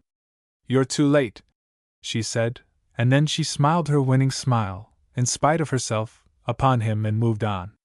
Kitty was waiting for the older girl a few paces farther on. "There!" she said, her eyes wide with awe. "There, Miss Day! My wish nearly came true! Oh, if he could have got you tickets and you would have gone, how heavenly, heavenly everything would have been tonight!" Tea was ready in the sitting room above the shop when Delia reached home. Tea with thick bread and butter, dry toast, watercress, little dishes of sliced ham, and pastry tarts made in Emily's best fashion, and Bessie and Frankie were already seated at the table. By Delia's plate a letter was lying. A letter at which she looked dubiously, shrinking a little from opening it, for it was addressed, in a fashion which had become embarrassingly familiar to her, in carefully printed characters. "It's money this time, we think," Frankie cried, jumping in his chair. "Make haste, Dita. We're simply dying to know what he's sent you." "How slow you are!" Bessie scolded. Reluctantly Delia broke the envelope, and drew forth 2 tickets for the evening's concert. "The 10-shilling places!" Bessie cried. "We'll go, Delia. We'll go!" Delia looked with a little distrust at the tickets lying beside her plate. "It's all very well, but I should so much prefer presents without all this mystery about them. Months ago I would have thanked Mr. Bolt if you and Mamma would have allowed me. I am sure it would have been better. I am sure we ought to thank him. That doesn't matter now. We've got to think about the concert. I'm going to it, and I can't go without you. I don't know if we ought to go, Bessie." "Why not, pray?" Delia was silent. "Because of Papa? He's been dead nearly 2 years. Are we never to show our noses among other people again? You do carry things to extremes, Dita." Delia accepted the reproach meekly, having nothing to say, nothing, that is, which Bessie would understand. Then the boarder came in, for it was early closing afternoon, and took his place by the side of Frankie. "Some more mysterious presents," Bessie said, smiling upon him. "Very useful ones, this time, and just what I should have wished for. Tickets for the concert," Delia explained, pushing them across to him. 10-shilling ones. Poor Mr. Bolt hates music. I heard him say once that he believed every one hated it, and that when they pretended to like it was only affectation and humbug. What pleasure can he possibly get in giving us these tickets for which we may not even thank him? He'll have the pleasure of knowing that you are happy, and that he has made you so, Miss Delia. And you too, of course, Miss Bessie. But Mr. Bolt no more sent those tickets than he sent the bird in the cage, or the— "Oh, you're thinking of Reggie Forkes again," Delia interrupted impatiently. "Such nonsense, Bessie! She thinks a lot more of him than he does of her," Frankie announced, munching his bread and butter. Bessie got up from her place at the tea tray, and with purpose in her eyes walked round the table. "You take that for impertinence, sir," she said, and administered a stinging slap to Frankie's cheek. His intention of immediate retaliation was frustrated by Mr. Gibbons seizing the teaspoon he was about to hurl at his assailant. "I hate Bessie," Frankie said, but he was used to having his face slapped by his elder sister, and went on munching his bread and butter and watercress, not much the worse. "We can't go to the concert, Bessie," Delia was presently saying. "We've got no evening frocks." "Oh, but we have," Bessie quickly reminded her. "The frocks which were new for our party and never worn again." "We can't wear them," Delia pleaded. She felt that she could never endure even to look at those garments again. "But we can, and we will," Bessie declared. She was a very practical person in matters connected with millinery and dressmaking, and in a minute had planned the slight alterations and additional furbishings required for their party frocks. Black ribbons instead of blue run in the lace of the bodices. Delia's skirt would be short, but who would see that if Delia were sitting down? Delia drooped as she listened, leaving the tea in her cup and the bread and butter untouched on her plate. "Elbows off the table, Dita," Frankie reminded her, who was frequently commanded to remove his own. Delia took no heed. She sat with brow leaning upon the hand which screened her face, looking back upon that evening before the shadow of misfortune and disgrace had touched them all, when she had worn her new white silk frock, and Papa had played the tambourine. Bessie had gone, leaving her tea also, untasted, hurrying away to Emily, who would help her to pull off the forget-me-nots from her frock, and to substitute the black ribbon which would be more decorous. Bessie's pale, full cheeks were pink with excitement, her eyes shone. Black will look better than blue, even, although that was your color, against your white skin, Emily encouraged her. Mr. Gibbon had made himself a neat sandwich of watercress and thin bread and butter. He paused in the act of daintily sprinkling it with salt pinched in finger and thumb, and looked at Delia across the table, her hand hiding her face. So long he looked at her, so long she remained unconscious of him, that Frankie ventured in their preoccupation to help himself to a third piece of cake, his allowance being 2. Miss Delia, if you don't want to go to this concert tonight, why go? At length the boarder ventured to ask. Delia dropped the shielding hand. She had for the moment forgotten the presence of Mr. Charles Gibbon. Bessie wants to go. Of course I must go with her, she said. But why of course if you don't wish? Whoever sent those tickets? Mr. Bolt sent them. Well then, Mr. Bolt sent them to make you happy, not unhappier. I know. I am really quite grateful, Mr. Gibbon. It was only those dresses. We wore them at a dance at our house, the evening before, everything. I can't think how Bessie can. But she does not feel things as I do. She never did feel like dying of pity and sorrow, as I did. She lifted her cup to her lips to hide the fact that tears were rolling down her face. Mr. Gibbon sighed heavily. He pushed his own cup away from him as a signal perhaps that for him also the tea was spoilt. But why need you go in that particular frock, Miss Delia? I haven't another. The one you have on. This one? Oh. She laughed with the tears in her eyes and looked down at her school frock, a black skirt and a white muslin, Garibaldi, the garment so called at that time being extremely like the shirt blouse, or waist, as the Americans have it, of today. Oh, how funny men are, she said. To think I could go in the half-giddy places in such a dress. It's a beautiful dress, isn't it? It seems so to me. And I don't think it matters at all what you wear, Miss Delia. He spoke in a hushed voice, as if conscious of saying something of tremendous import. Delia accepted the remark as a simple statement of a fact. It doesn't matter, perhaps, really. But Bessie thinks differently. Most people do. I shall have to wear what Bessie wishes. I notice you are always the one to give way, Miss Delia. No, not always, Mr. Gibbon. Can I do anything? I would do anything. He spoke in the same hushed voice. With his arms extended on each side of his plate, he was gripping the edge of the table tightly. Anything. I know. I know you are a true friend. I know she talks to you. She talks about Mr. Reggie Forkes. Bessie can't see that things are different with us. At least she sees, of course, but she does not realize that they must be different, not only now, but forever. She never sees us with other people's eyes. It never comes home to her that the friends we had we can never have again. What have people like the Forkeses to do with us? I think that Mr. Reggie Forkes, mighty as he thinks himself, or the Prince of Wales, come to that, might feel himself honored to be taken notice of by you, Miss Delia, or by Miss Bessie. Delia laughed in spite of herself. You are too kind, Mr. Gibbon. She got up from her chair and picked up the concert tickets and twisted them about in her fingers with a little distaste of them. All this is very kind of Mr. Bolt, of course, she said. And one likes to be sure there is a generous heart beneath that, well, that atrocious manner of his. But we're under mountains of obligation to people already, and we can do without concert tickets. We can do without. She was going to say without flowers, but she leant across the table and stooped her face above the pot of heliotrope that graced the center of the humble board, then lifted it, shaking her head. No, we could not do without the flowers, she said. I do thank the good man for his flowers, and I shall tell him so the first time I see him. I have made up my mind.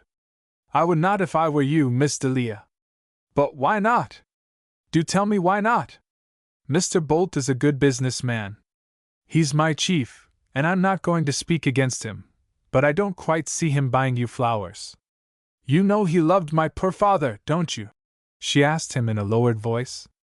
She had never mentioned the dead man's name to him before. Her cheek paled, he saw, as she did so now. And I was my father's pet. You will not think me vain for saying that, will you? Mamma will tell you it is not my selfish fancy alone. Mamma will tell you it is true. Indeed, Miss Delia, I can quite believe it. He was a good father to us all, and fond of us all, but of me he would talk always if he could get any to listen. He liked me to sit on his knee, I was younger then, to walk with him, and wait on him. Her voice broke. She waited a minute before she went on. And so I suppose Mr. Bolt sends these things to me for Papa's sake. I could not explain before, but you understand, do you not? He quite understood her point of view, Mr. Gibbon said, looking at the tablecloth. I knew you would, when I could explain. I think poor Mr. Bolt likes me to take what he sends, for Papa's sake, as if it really came from Papa. You see what I mean?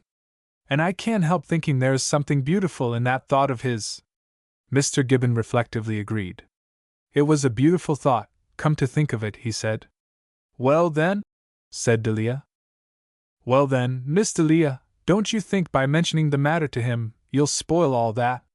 His intention, his beautiful thought, and the rest of it. Perhaps, Delia acquiesced seriously. I must think about what you say. You've done me a great honor to mention it, Miss Delia. You won't think I'm taking upon myself in any way to give you my opinion? Oh, Mr. Gibbon! How could I ever think such a thing? Delia said, but began at once to be a little ashamed of the confidence she had made. With a man who could ask if he was taking upon himself. She ought to have been more reserved, she thought. Chapter 13. The gay, gilded scene. Mrs. Day, being told that her daughters proposed to go unchaperoned to the assembly rooms that night, declared that for them to do so was unheard of and not to be sanctioned. But under the strain of adversity the poor woman's will, never a strong one, had weakened. She was painfully conscious of her own helplessness in the grip of circumstances, and was always troubled with doubts as to the wisdom of her own judgment. By the time her day's work was over she was too tired to stand up against any power she came into collision with.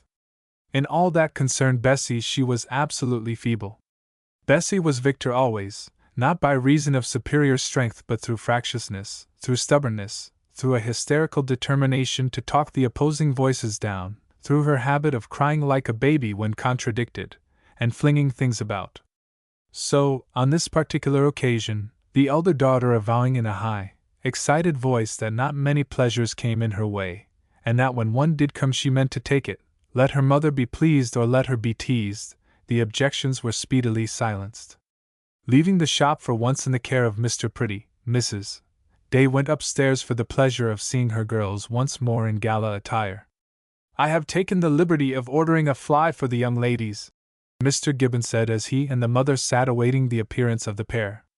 Oh, Mr. Gibbon, if you would go with them, and see them safe to the assembly rooms I should be so much obliged. Mr. Gibbon, with great solemnity of mien, thoroughly realizing the responsibility of the office, undertook to do so. He, for his part, was going to take his chance of hearing the great singer with the expenditure of a shilling only. He would be in the promenade, but his eyes should be on the Miss Days, and if protection were required by them he would be at hand. Mrs. Day was by no means sure in her anxious heart that her daughters might not need the strong arm of the male to defend them. She thought as she surveyed them while they awaited the arrival of the fly that no mother had ever possessed such treasures to guard. Bessie was always especially comely in evening dress. Her plump, clearly pale cheeks were now pink with excitement. Her white skin against the black ribbon round her throat and threaded through the lace over her ample young bosom was dazzlingly fair. Mamma, I'm afraid my frock is dreadfully short, even now that Emily has let down the hem, Delia said, looking anxiously toward her extremities. It shows all my feet. It showed the ankles too, truth to say, but what did that matter when the feet were so small and pretty, and the ankles so elegantly slim? The wonder to the mother was to see how, since that white silk dress had been worn before, the girl's beauty had grown to perfection. Do you think it looks ridiculous, Mamma? Referring anxiously to the scantiness of the skirt, and the unblushing exposure of the feet. Not at all ridiculous, my dear. What did any imperfection of raiment matter with a face and head like Delia's, as exquisitely molded, as delicately poised on her slender throat as a flower on its stalk? "There's a tiny bit of hair awry," the mother said, caught the girl's little chin in her hand and passed her fingers over the shadowy black hair for the mere pleasure of caressing it. When Mr. Gibbon came in presently, it was seen he had changed into dress clothes, in which attire he had never before appeared. "But, Mr. Gibbon, you need not have taken the trouble to dress for the shilling places," Mrs. Day told him. "I am to have the honor of escorting the two young ladies," he said. He was red in the face, and appeared bashful and ill at ease in the costume which they saw was a new one. "To think of his getting hisself up like that!" Emily said with an amused scorn of the poor man as the cab containing the three drove off. "There's no doubt what he've set his mind on, but Miss Bessie ain't for such as him. She'll look higher." When Mr. Reginald Forkes came into the assembly rooms with his brother and the sister who since the death of Lady Forkes kept house at Castlethorpe, and made his way to seats not very far removed from those the sisters occupied, Bessie impulsively seized a bit of Delia's bare arm in her finger and thumb. She pinched it unconsciously, but with such painful emphasis that in the morning Delia discovered the place to be black and blue. "There he is! Quite close to us. Now perhaps you will believe. I always knew it was he who sent the tickets, and sent all the flowers and things. And he sent them for me, only you always took them to yourself, Dita." She was very smiling, very happy and excited and flushed, through the concert. She looked so pretty, so like the Bessie of the party, days of old, that Delia thought not only Reginald Forkes but every man who saw her must admire her pretty sister. When the half arrived, and the 10 minutes in which the audience is permitted to stretch its legs and crane its neck, and acknowledge the presence of its acquaintance, behold the younger Forkes eagerly recognizing the sisters, and bowing in response to Miss Bessie's delighted smiles and nods. "Oh, what a pretty girl!" a woman's voice said. There had come a sudden lull in the buzz of talk, and the exclamation reached the ears of many more than his for whom it was intended. Delia felt sure it was Bessie who was being admired. She looked quickly at the speaker. It was that middle-aged sister with the pleasant, kind face who had come to take the place of Sir Francis Forkes's dead wife. It was to Sir Francis she had spoken, but she might have been proclaiming the fact of her discovery of a pretty girl, for the general benefit. So complete had been the temporary calm into which her speech had broken. Heads were turned, and several pairs of eyes were fixed upon Delia. By a good many present the sisters were recognized, and here and there a smile was turned on them, and here and there a cool, discreet little bow was made. And more often the people who knew them, having involuntarily looked away again. For them the girl's presence there, in a fashionable company and the most expensive seats, was an offense. "People we were asked a little time ago to keep from starving," they said to themselves. "If Mrs. Day's daughters can afford this sort of thing, we might as well have kept our guineas in our pockets." When the audience resumed their seats, Bessie kept her eyes pretty constantly directed upon the smooth, fair head of Reggie Forkes. Perhaps he was conscious of her gaze and found it a compelling one, for again and again he turned round to look at the sisters, and always Bessie's eyes caught and held his. Except to the accompaniment of the singing of her own heart, the poor girl was unconscious of the music. If it was to the evening's nightingales she listened, or to the twittering of the inferior songstresses of the grove who lifted up their voices when the queen was silent, she could hardly have said. The melody her heart was chanting triumphantly drowned every note of theirs. "It has been heavenly," she said, when it was all over, and they stood up for the singing of God Save the Queen. "In all my life, Delia, I have never enjoyed a concert so much before." While she said it, she was lingering in her place, stopping the gangway for people anxious to make their way out, pretending to arrange her own cloak and her sister's, in the endeavor to time their exit to that of the Forkes family. She did manage it too, and in the crush as they all approached the door, Bessie's happy shoulder was rubbing against the shoulder of the attractive Reggie. "It's been first-rate, hasn't it?" he said, as if the 2 years in which he had had no speech with the girl were as nothing, and they had parted yesterday. "Wasn't she fine? Glad I came. I wouldn't have missed her for anything." "Heavenly!" Bessie acquiesced, then quickly introduced the personal note. I wonder you knew me. I thought I was quite forgotten, and was surprised when you bowed. Ages since we met, isn't it? I did think about coming to call, but I suppose Mrs. Day is busy? I'm not busy. And I'm always at home. Do come. Rather. Shall I call your carriage? Will you? So the words, Miss Day's carriage, were passed from mouth to mouth. Men yelled it in the street, the officials in the porch of the hall bawled it to one another. A man in the crowd nearer the door turned his head and shouted, Miss Day's carriage, into the concert room. The air was reverberating with the cry, it seemed to poor Delia. How could Bessie have made them conspicuous in that way? Sir Francis Forkes had been looking with some curiosity at the girl to whom his brother was speaking, wedged into the crowd just in front of him. The younger girl at her sister's back was by his side. He glanced at her now, and saw it was she to whose loveliness his sister had called public attention. The Days, of course. He remembered when he heard the name called, remembered all about them. Good evening. How do you do? He said, looking down upon Delia. And Delia, recalling the last occasion on which she had heard his voice, lifted a pale and speechless face to him, for all her answer. Some big and important person at the back, impatient of the delay, here attempted to battle her way through the crowd congested by the two narrow doors. Sir Francis turned and looked at her reprovingly. It's no good, Lady Elizabeth.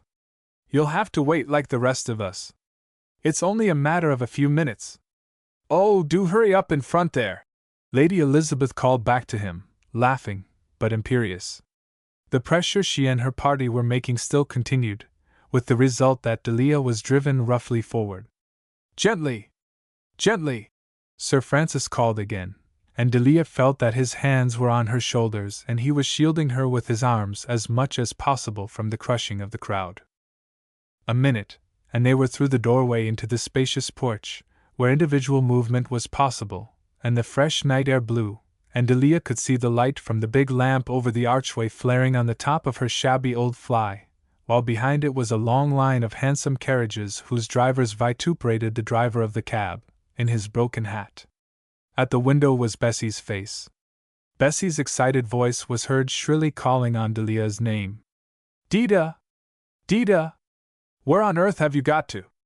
Miss Day's carriage stops the way. The cry which made one Miss Day long to hide her minished head in the earth, woke the echoes again. Delia half turned her head on its long neck, whispered a shy, "Thank you," to the tall gentleman at her back, and darted away. "Oh, here you are, Delia! Come along!" Reggie Forkes cried, appearing before her. "We thought we'd lost you. Take my arm." But before Delia could comply, another arm was proffered, and proffered in a manner so brusque and so determined that the young Forkes fell back involuntarily. "Thank you. Miss Delia is in my charge," a voice said, and Delia felt herself dragged through the crowded porch, and over the pavement to the cab door, on the arm of Mr. Charles Gibbon. "You'll excuse me," he said, looking in upon the sisters through the cab window when the door was shut. "I hope you young ladies did not think I intruded. But your mother had asked me to keep an eye on you. And pray why didn't you come with Reggie?" Bessie demanded indignantly as the fly at last moved on. Delia laughed hysterically. "I was torn away from him," she said. "He all but knocked Reggie down, and seized upon me." She indicated the form of Mr. Gibbon, dimly seen, seated sentinel on the box beside the broken-hatted driver. "Impertinence!" Bessie said. "We have to be civil to him at home, but when we are among other people I think he might leave us to our friends. Reggie Forkes hasn't been much of a friend. He is going to be for the future. He asked leave to call. It is a little awkward as you are always at the school, and Mamma is always downstairs." Bessie had never yet brought herself to say, "Mother is in the shop. I would have asked him to come in the evenings, but he," again a nod towards the figure of the guardian angel on the box seat, "is always there." "Well, why not? Can't you understand that Reggie might not care to meet a young man out of a draper's shop? But he comes to call on people in a grove." "That's different," Bessie quickly announced. "We weren't always there, remember. Wednesday afternoons I am at home after 3. Saturdays I am at home all day." "I know," Bessie said, but did not promise to avail herself of the protection offered by her sister's presence on those occasions. Chapter 14. A Tea Party in Bridge Street. His time being so fully occupied in his own business during the week, and those hours he had been wont to pass with his friend William Day being still unfilled, Mr. George Bolt had fallen into the evil habit of coming to hold a business consultation with the widow on the Sunday afternoons. The Day family complained bitterly of this custom. The poor grocer-woman's one blessed day was no longer hers, to be passed from morn to eve in the midst of her children, in rest and peace and forgetfulness of business worries. She was too tired for church, she always pleaded, but it was not fatigue alone which kept her from public worship. She was accustomed to her place behind the counter now, and in the workdays of the week was too busy for regret, too anxious to sell her goods to feel any shame in the occupation. But on that day, when the rest of the world of women went forth with husbands and children to take their places, dressed in their best, in family pews, she felt that she lacked the courage to show her face. She who had queened it with the best of them, she who was the widow of a man who had killed himself to escape from prison, she for whom sympathizers and well-wishers had collected their sixpenny pieces that she and hers might be saved from starving. So she sent the girls to church with Frankie, on the Sunday morning, while she, prayer book in hand, would sit in Delia's favorite window seat, beneath the canary's cage, to watch the smart and prosperous Sabbath people airing their newest clothes on the opposite pavement of the street. Presently Emily, her preparations for dinner made, would come to stand beside her mistress's chair, to turn a critical eye upon the passers-by beneath. Emily knew the names of most of the people of any consideration who passed, knew, and could at length relate the history of themselves and their domestic economies. "There's Mrs. Hamley, M.M. I haven't never seen her in that black lace shawl before. Perhaps she's laid it by from last summer," Mrs. Day would suggest. "Not she!" Here Emily would lean over the back of her mistress's chair and crane her neck to get a better view of the raiment in question. "Brand new, I'll lay a guinea! And her still £15 in your debt. Here come the Briggses! Look out, M.M. Presently she would cry. "Well, and ain't they fig out? The whole four of the girls, and every one of 'em in a new bonnet. And them buyin' £1.50 of butter a week for the whole family. This's what I always say, M.M. The Briggses is a family that save out of their insides to put it on their bids. Now, here come the best-looking young ladies and young gentlemen we have set eyes on yet." And then Mrs. Day's own daughters, with Frankie clinging to Delia's arm, would be seen to approach. "We think so, don't we, Emily? It's because they're our own, you know," the mistress would say, with her deprecating smile. "It's because they're ours, that they seem to look so nice." But in her heart she heartily agreed with Emily that hers was indeed a charming family. In the evening Bessie would go off to church again, escorted by Emily, but Delia would stay with her mother. They would sit together in peaceful, delicious idleness over the winter fire, or, it being summer, they would go forth, escaping by backways and narrow lanes of the old town from the crowded pavements to the quiet roads with their formal rows of trees, their flower-packed gardens and trim hedges. Slowly they would pace along, enjoying the sweeter air of the suburbs, or, gardenless themselves, would stand to peep through garden gates at the well-ordered array of geranium, calceolaria, verbena, sniffing the fragrance from the serried rows of stocks, the patches of mignonette, or the blossoming lime trees overhead. When on that scented Sabbath peacefulness the warm dark would begin to descend, it sometimes happened that the boarder, Charles Gibbon, who also loved the scent of flower and of shrub, and enjoyed the soft air of evening upon his cheek, would meet or overtake Mrs. Day and her daughter as they sauntered homewards, and in a very friendly and pleasant way the three would finish their walk together. But about the Sunday afternoons there was a less agreeable tale to tell. The young ladies retired with their books to their bedrooms. On those occasions, Frankie took refuge with Emily in the kitchen, a store of oranges and nuts having been laid in by that faithful retainer for his entertainment there. The Manchester man saw more than enough of his employer on weekdays, and would have preferred to pass a Sabbath afternoon in the cellar with the Coles, to spending that portion of his precious holiday with his employer. Poor Mrs. Day was compelled therefore to receive her taskmaster and benefactor alone. Then had her books to be produced, her order sheet criticized. Then was comparison made between this week's takings and those of the corresponding week last year.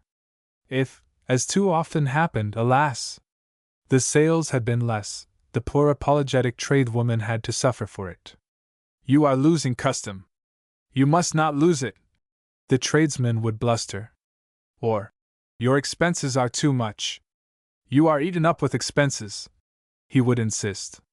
"You don't see how you can reduce them? Do with less help, my good lady. What do people do who can't afford help? Go without it, and do the work themselves. It's what you must do. It is indeed, I do assure you. Cut down your expenses. Cut them down. Cut them down. It is easier to say that than to do it." Poor Mrs. Day would demur. "We have nothing superfluous. You will be surprised how much you can do without if you really make the effort. Get rid of your assistant in the shop. Get rid of your servant. A servant is a very pleasant possession, but if we can't afford to keep one, we can't. What is Miss Bessie doing all day long? Bessie is useful in the house. Bessie is not strong," Bessie's mother would plead, and George Bolt would snort the suggestion to scorn. A little extra work would be the best physic for Miss Bessie. She had put on a good stone of flesh since he had seen her last, he would declare. Work never killed half the women that idleness killed.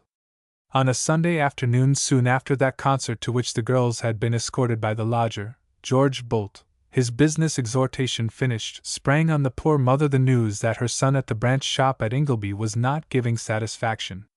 A complaint of incivility to a customer had come to the ear of the local manager, who had reported to the head at Brockenham, delivering himself of the opinion at the same time that the young man played billiards at the Rose and Crown more than was consistent with his means, or the devotion he should have shown to his employer's interests. Lydia Day listened, her dark, handsome face of a lead white, while the man seated at the table opposite to her condemned her son utterly as one who was flinging away a fine chance. He, George Bolt, had been thrown, at Bernard's age, on his own resources. Never that he could recall had a helping hand been held to him. Men of the stamp of George Bolt never recognized the helping hand. Work had been his pleasure. Had he played billiards? Had he shown temper before a customer? No. Or thought of his own pleasure before his employer's advantage? Never. Very eloquent he was on the strenuous period of his own youth, recounting the virtues he had displayed and the vices he had shunned, holding up his shining example before the dimmed eyes of the poor mother, listening with sick politeness, her heart so heavy in her breast. The excuses she made for her Bernard to herself she dared not put forward. The fact that he was his father's son, the contrast between the life he had known and that he was called on to live, his youth, his exile from home and home influences, his empty pockets, his tastes which had been formed when money seemed plentiful. "I implore you to be patient with the boy," was about all she thought it wise to say. That and the promise she made to write at once to Bernard to beg of him to consider his circumstances and Mr. Bolt's goodness, and to change what was amiss. Bernard, her darling, handsome son! While she said it she saw him in 1,000 pictures stored in her mother's heart. All that was desirable he had seemed to her. She had never thought of wishing him to change. "Let him know he is on his trial," George Bolt said. "He is being carefully watched and reported on. Do not tell him this, but tell him the impression he has made on Adams." Adams was the manager at Ingleby. "Is not a satisfactory one, and Adams is a man whose opinions I hold very high. Tell him he is having the chance of his life, warn him not to abuse it." He was still trampling the poor woman's heart beneath the prancings of his own eloquence, when the ringing of the street door bell created a diversion. Downstairs went Miss Bessie, her fair hair ruffled, her cheek flushed from its pressure upon her pillow, to take in, as she imagined, in the absence of Emily, the afternoon's milk. It was not the anticipated milk, however, that Bessie found upon the doorstep, but no less a delightful surprise than the exquisite person of Mr. Reginald Forkes. "Ah, how do, Bessie? I thought I'd give you a look. I hope I am not de trop?" he asked. He pronounced the last words as they are spelt, not because he did not know better, but because he liked to be amusing, and the mispronunciation of words was the kind of fun he appreciated. With effusion, Bessie bade him enter, but in her mind were distracting thoughts of the condition of her chignon, and the present occupancy of the only sitting room. "There's someone upstairs with Mama," she told him, anxiously smiling upon him, her gray-green eyes glinting with pleasure. "The Mr. Bolt, you know, who helps her with her books and things when she'll let him. You won't mind? Happy, I'm sure. You're all alone, weekdays," he said as he mounted the stairs behind her, stairs very dark and very steep, starting from the almost unmitigated blackness of the hall upon which the front door opened. "I thought if I looked in on the Sunday afternoons I should find the others as well, perhaps." "You'll find Mama," Bessie said, wondering a little at his concern for the proprieties. "Here's Reggie, Mama," she said. And Mrs. Day, her heart full of her own unhappy boy, went forward with a weary step, and smilelessly held out a welcoming hand. "You are very kind to come, Reggie," she said. "This is our good friend, Mr. George Bolt, Mr. Reginald Forkes. I take it young Mr. Forkes and I don't need any introduction," the draper said. The Forkes family did not deal at his shop, the deference therefore which the draper never failed to pay his customers was not needed here. He shook poor Reggie's hand mercilessly, and inquired after Sir Francis. Mr. George Bolt had recently been made a magistrate, Sir Francis, and he sat on the same bench. "You are extremely well known to me by sight," he went on, still exercising the visitor's hand. "I should say there are few people in Brockenham better known to me by sight. I go past your place pretty often," Reggie admitted. "You'd see me 4 or 5 times a day if you were looking out." "Oh, I'm not always behind my own shop window," Mr. Bolt said, not too well pleased. When he was not talking to a customer, why should he be reminded of the shop? Since he had been able to write JP after his name, he had more than once been secretly desirous of temporarily forgetting the successful drapery establishment. He was always disposed to lose himself in wonder at his own marvelous achievements. Time was when the members of the great brewery firm were as far above his head as the stars of heaven above the pebbles of the street. Yet here he was now, to all intents and purposes on a par with them. Where was the difference? A successful businessman, he was, what more were they? Still, since Sir Francis had taken to addressing him as Bolt, without any prefix to the name, when they met in the magisterial room, the desire to ingratiate himself with any member of the Forkes family was very warm within him. "Whenever I do see you, I am struck with the handsomeness of the animal you ride, Mr. Forkes," he was saying presently. "I think this young gentleman rides the handsomest animal in the town, Miss Bessie. I'm a great admirer of handsome animals, Mr. Forkes." "Is that so? Really?" said Reggie, supremely indifferent. He had no objection whatever to make the acquaintance of old Bolt, the linen draper, although, of course, that difference between a successful draper and a successful brewer which Mr. Bolt was incapable of discerning was quite clear to him, but he was not in the least interested in him, and what should the old fellow know about a horse? "Isn't Delia at home today? I thought I should have caught Delia. That is why I dropped in on the Sunday." Delia was out walking with Frankie, Mrs. Day told him, thankful that Bessie, who had slipped away with a view to the adjustment of the disarranged chignon, was not present to hear that explanation. "I meet Delia sometimes as she comes home from school," the young man artlessly continued. "I dare say she's told you I sometimes meet her?" No, Mrs. Day did not remember hearing Delia mention that interesting fact. "No harm in that, I suppose, Mrs. Day? You don't object if Delia doesn't?" "Harm?" repeated Mrs. Day, only half conscious of what was said, thinking of Bernard going wretchedly about his hated work with a sharp watch set on his doings. "I mean I wouldn't do anything to annoy you or Delia." It was a relief that at that moment Bessie descended, her hair in order, a look of pleasant excitement on her plump face. No one need half-heartedly try to carry on a conversation with Reggie when once Bessie was present to monopolize him. And then Delia and Frankie, their cheeks rosy from exercise, appeared.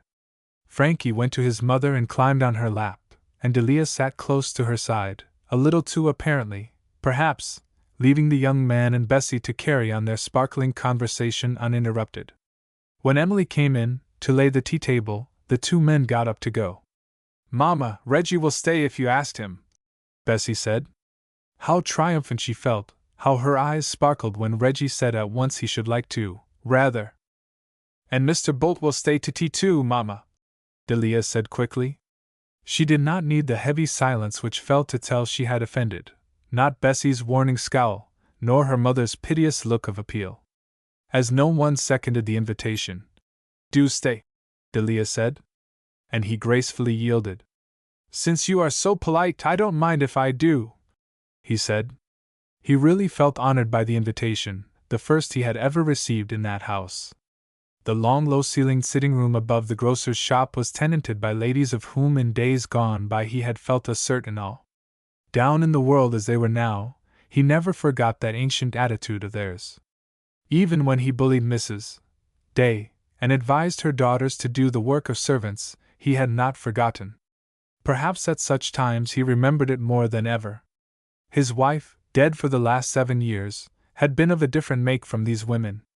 Finding nothing in himself to debar him from being an ornament in any society, he saw very well that the late Mrs. George Bolt had been, as he put it, of another kidney.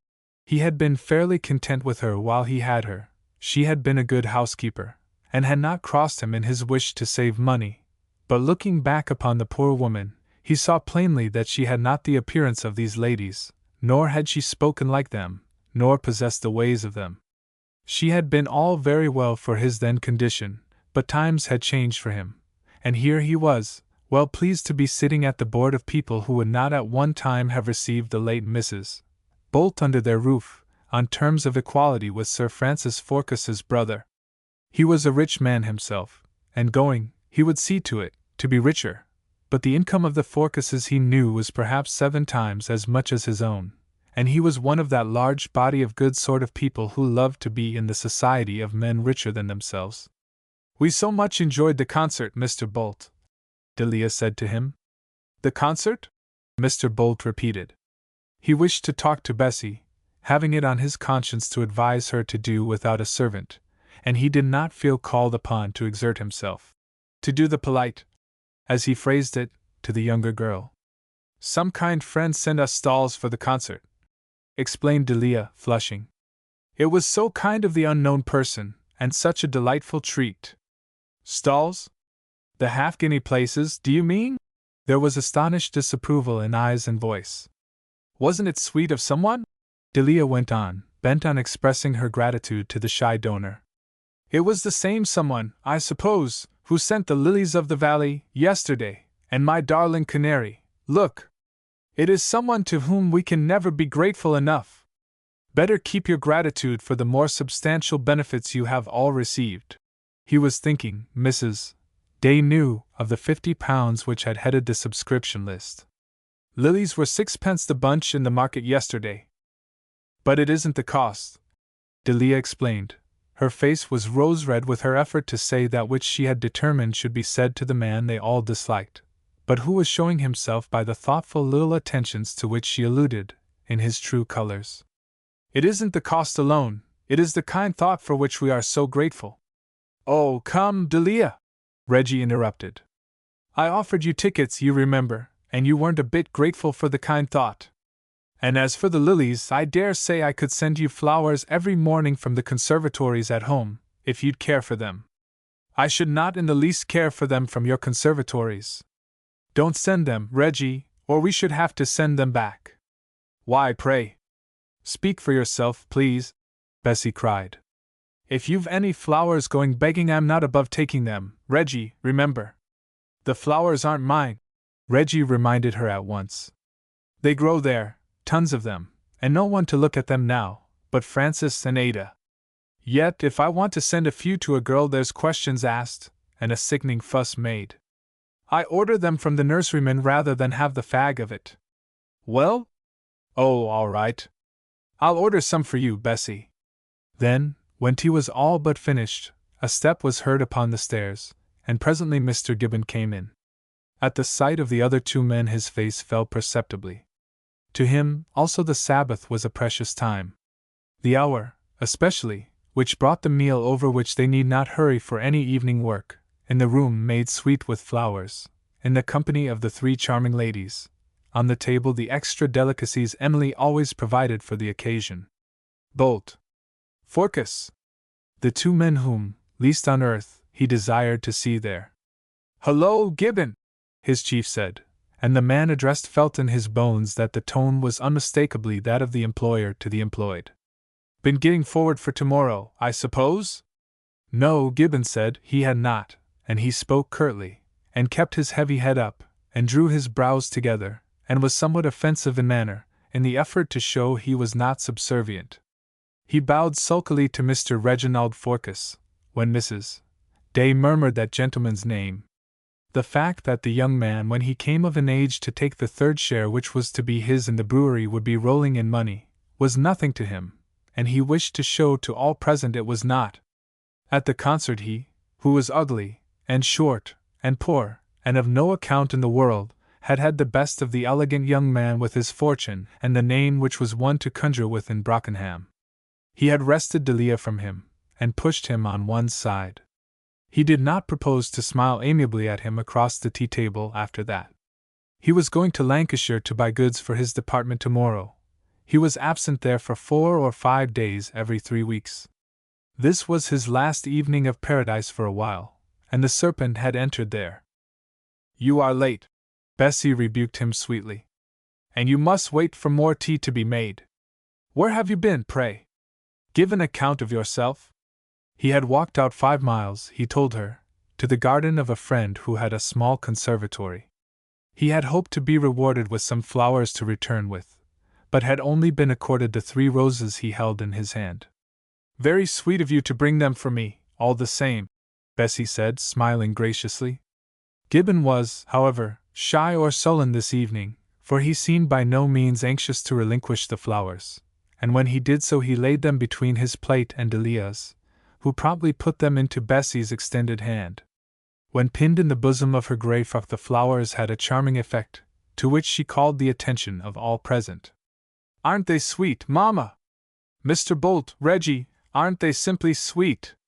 And poor Mr. Gibbon to have walked so many miles for them." And so, at cross purposes, with heart burnings and some bitterness of spirit, they got through their Sunday tea.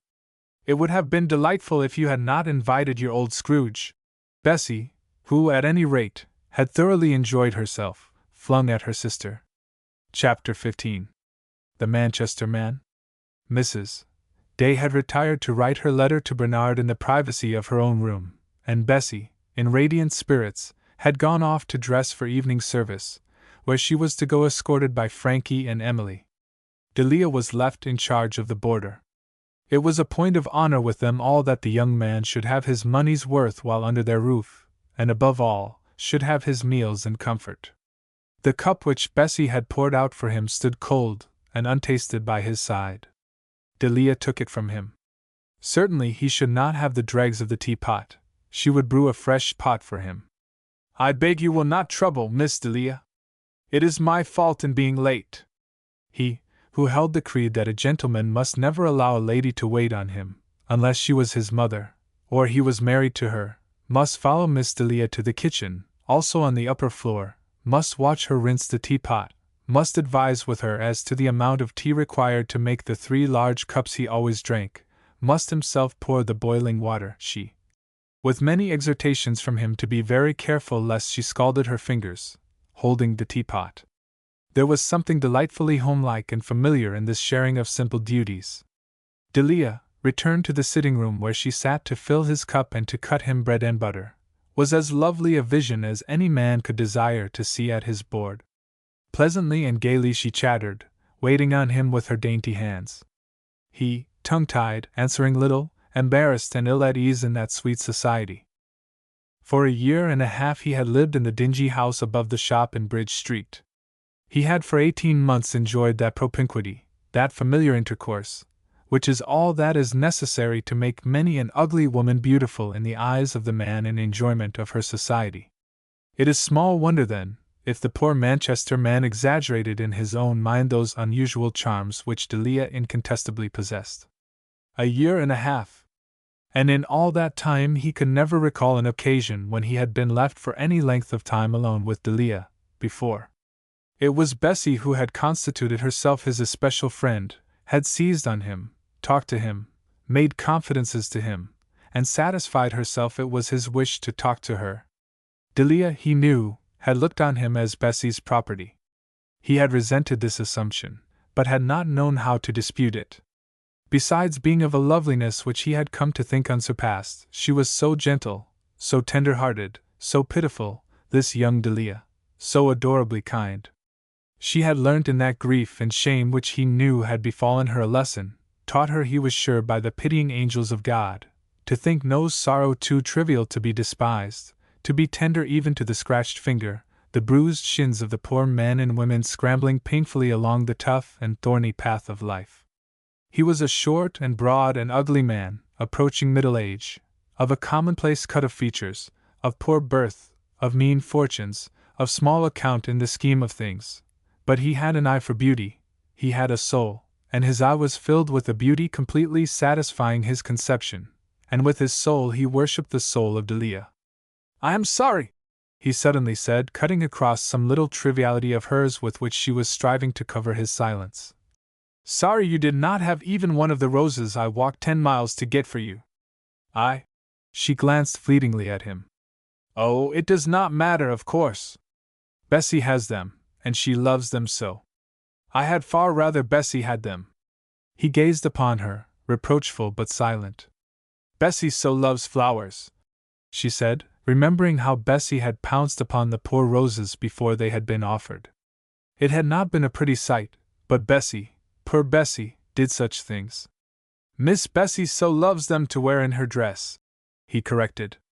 And at that moment Miss Bessie burst into the room, attired for conquest and for church, the flowers which the boarder had walked so far to procure, pinned, as was the mode of the day, beneath the collar of her jacket. Gibbon glanced grudgingly at them, nestling becomingly enough under Bessie's plump chin. "Oh, how glum you look!" cried Bessie in the best of spirits. "Not glum at all," said Mr. Gibbon with something less than his usual politeness of tone. "Only cross? I am so afraid of you. I must run away." She beckoned to Delia, who followed her to the tiny landing. "The Honorable Charles has got his back up because of Reggie," she whispered, "and Reggie is furious because of the Honorable Charles's flowers. Did you hear how he snapped at me just now? Why should Mr. Gibbon be angry because of Reggie? Oh, my dear innocent babe! Don't you know that men are sometimes jealous?" "Yes, I know it. And I know another thing, and that is you were doing your best to make them jealous." Bessie laughed delightedly as at a compliment. "I leave one of them to you. Try to get him into a better frame of mind before I come back," she said, and turned to run downstairs. Delia leaned over the railing of the tiny landing, lit by a single gas jet above her head, to watch her go. She liked to see Bessie good-tempered and in good spirits, and if to believe that every man she knew was in love with her made her so, Delia was willing to humor her. About the devotion of young Phorcys for Bessie she had her doubts, but that of the lodger she took as a matter of course. He was still seated at the table when she returned to him, the bread and butter she had cut for him untouched on his plate, his tea untasted. "I thought perhaps you were not coming back," he said. He sighed, as if relieved from an anxiety which had been painful. "Miss Delia, I wish very much to speak to you." There were a few things in the matter of deportment he had learnt since living over the grocer's shop. One was that a man must not sit while a lady is standing. So he stood up in his place now, and waited till she had taken hers again behind the tea urn. "Oh, but Mr. Gibbon, do eat your tea!" He pushed his plate away. "I don't want to eat. I want to talk to you." Glancing at him, she saw that his face, ordinarily of a deep diffused red, was as pale as it is possible for such a face to become. Often when she had felt his eyes upon her, and had looked up frankly to meet them, she had noticed how quickly he had averted them, almost as if detected in a crime. Now she found them fixed upon her face. "There is something I have made up my mind to tell you," he said. "It won't take long, I hope? Because as Emily is at church I have to clear the tea things." She jumped up at once and began to do so. He is going to tell me about Bessie, she said to herself. She did not particularly desire his confidence, and with a little more clatter and fussiness than was necessary to the task, she put the cups and plates on the tray. In a preoccupied manner he helped her to do this, took the tray from her, when it was laden, to the kitchen, while she carried the eatables. Coming back, together they folded the tablecloth. A pleasant enough occupation to be shared with a pretty girl, but it was evident, although his trade had made his blunt fingers deft at the handling of material, and he was carefully observant of the practice which must be followed in the art, that he was thinking of other things than maintaining the creases in the tablecloth. "There!" said Delia, as an announcement that their light labors were finished. She had put the cloth away in the press, and turned to find the Honorable Charles, as she and Bessie to themselves always called their boarder, standing with his back to the little dresser at which Emily made her pastry, his arms crossed upon his chest. "Now you can go and sit down in comfort, and smoke the pipe of peace on my special window seat, I give you permission, and watch the good people going to church. That is, if you are coming. I think I'll go first, and see what has become of Mamma. This will do, for a few minutes, Miss Delia. We will stop here," he said. So Delia, there being no escape, perched herself on the corner of the table where the plates and teacups were collected until Emily should return to wash them, and waited for what he had to say.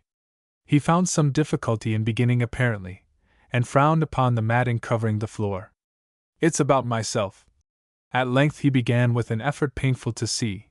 His hands seemed to be pulling tensely upon his folded arms, the blunt fingers of the broad red hands showed white upon the coat sleeves. His face was still of the muddy pink which with him stood for pallor. "I hope you won't think it intruding of me to talk about myself. Which in other words means about Bessie," said Delia to herself, strung up, now that it was inevitable, for the revelation. "It's about my prospects. Perhaps you think I haven't got any, Miss Delia. Or any position to speak of? I have not, I know. Not like your friend, Mr. Forkes. He's got this thousands a year, where at most I can hope for hundreds, I suppose." Delia divined the sore feeling in his mind and hastened to bring the balm. "Reggie Forkes might have millions where he will have thousands, and the more he had the less likely would he be to affect any of us. He has been here this afternoon, and if he remembers he may come again. But that is simply the whim of an idle young man who at the moment can think of nothing more amusing to do. I thought he seemed to take a good deal of interest. I caught him looking at Bessie? He likes her, of course, and there was once a great friendship.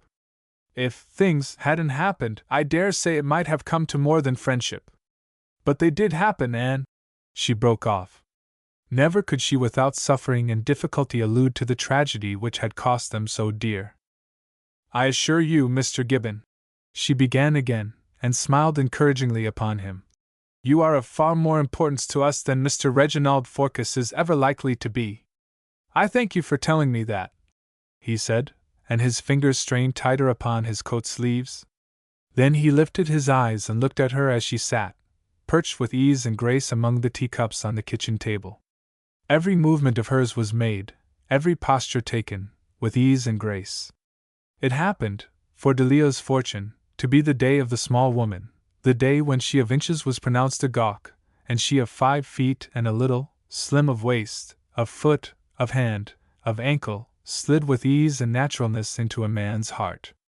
"Thank you for that," said the Manchester man again, with a kind of hoarse fervor in his voice.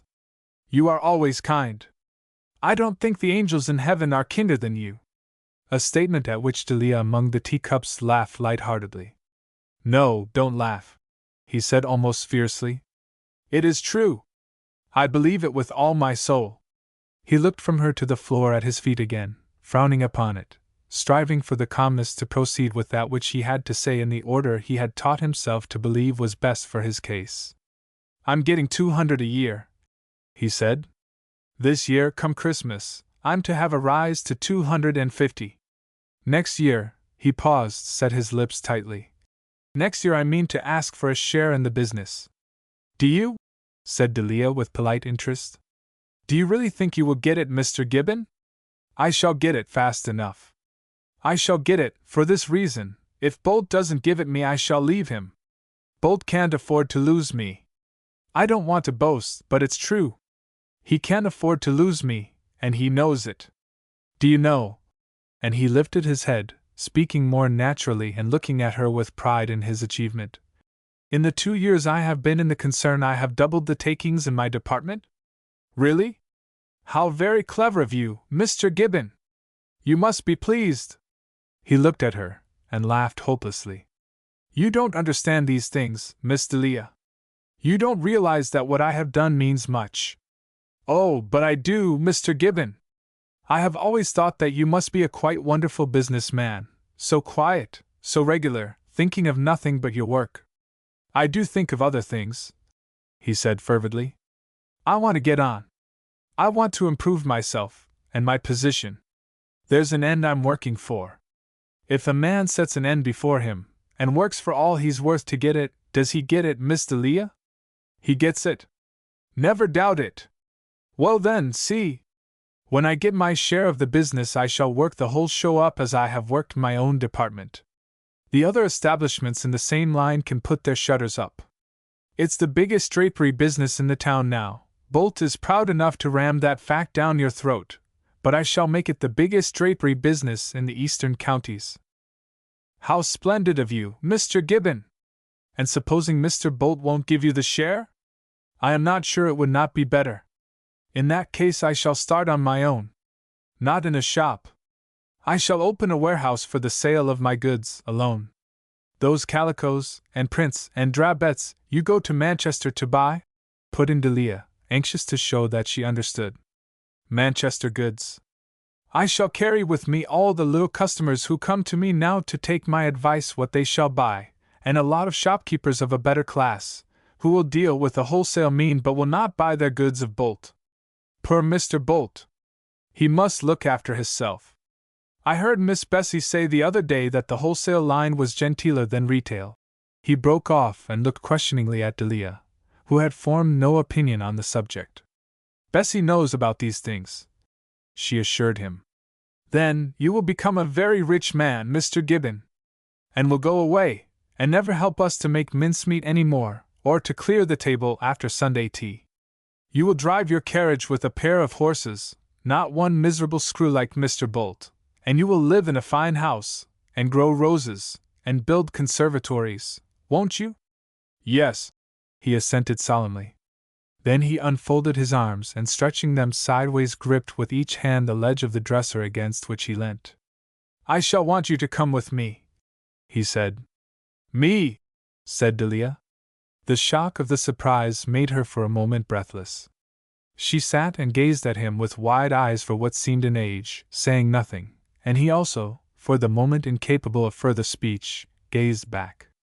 At last, Bessie? Delia got out. You mean Bessie? Why should I mean Bessie? Bessie, he said, and flung the thought of her from him with scorn. Why should I mean Bessie?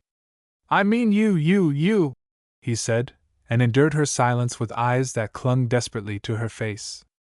When I leave here, to go into that fine house, with the carriage and conservatories, will you come too? Oh, no, Delia said, whispering, with drooping head. Then they sat opposite each other on table and dresser and were silent, while the blood sang loudly in Delia's ears, and beat with such cruel throbbing in the man's temples that he did not know how to endure the agony, and thought that his head must burst. When Delia at last lifted her eyes and looked at him, the change in his face frightened her. His breath came hard and noisily, as if he had been running.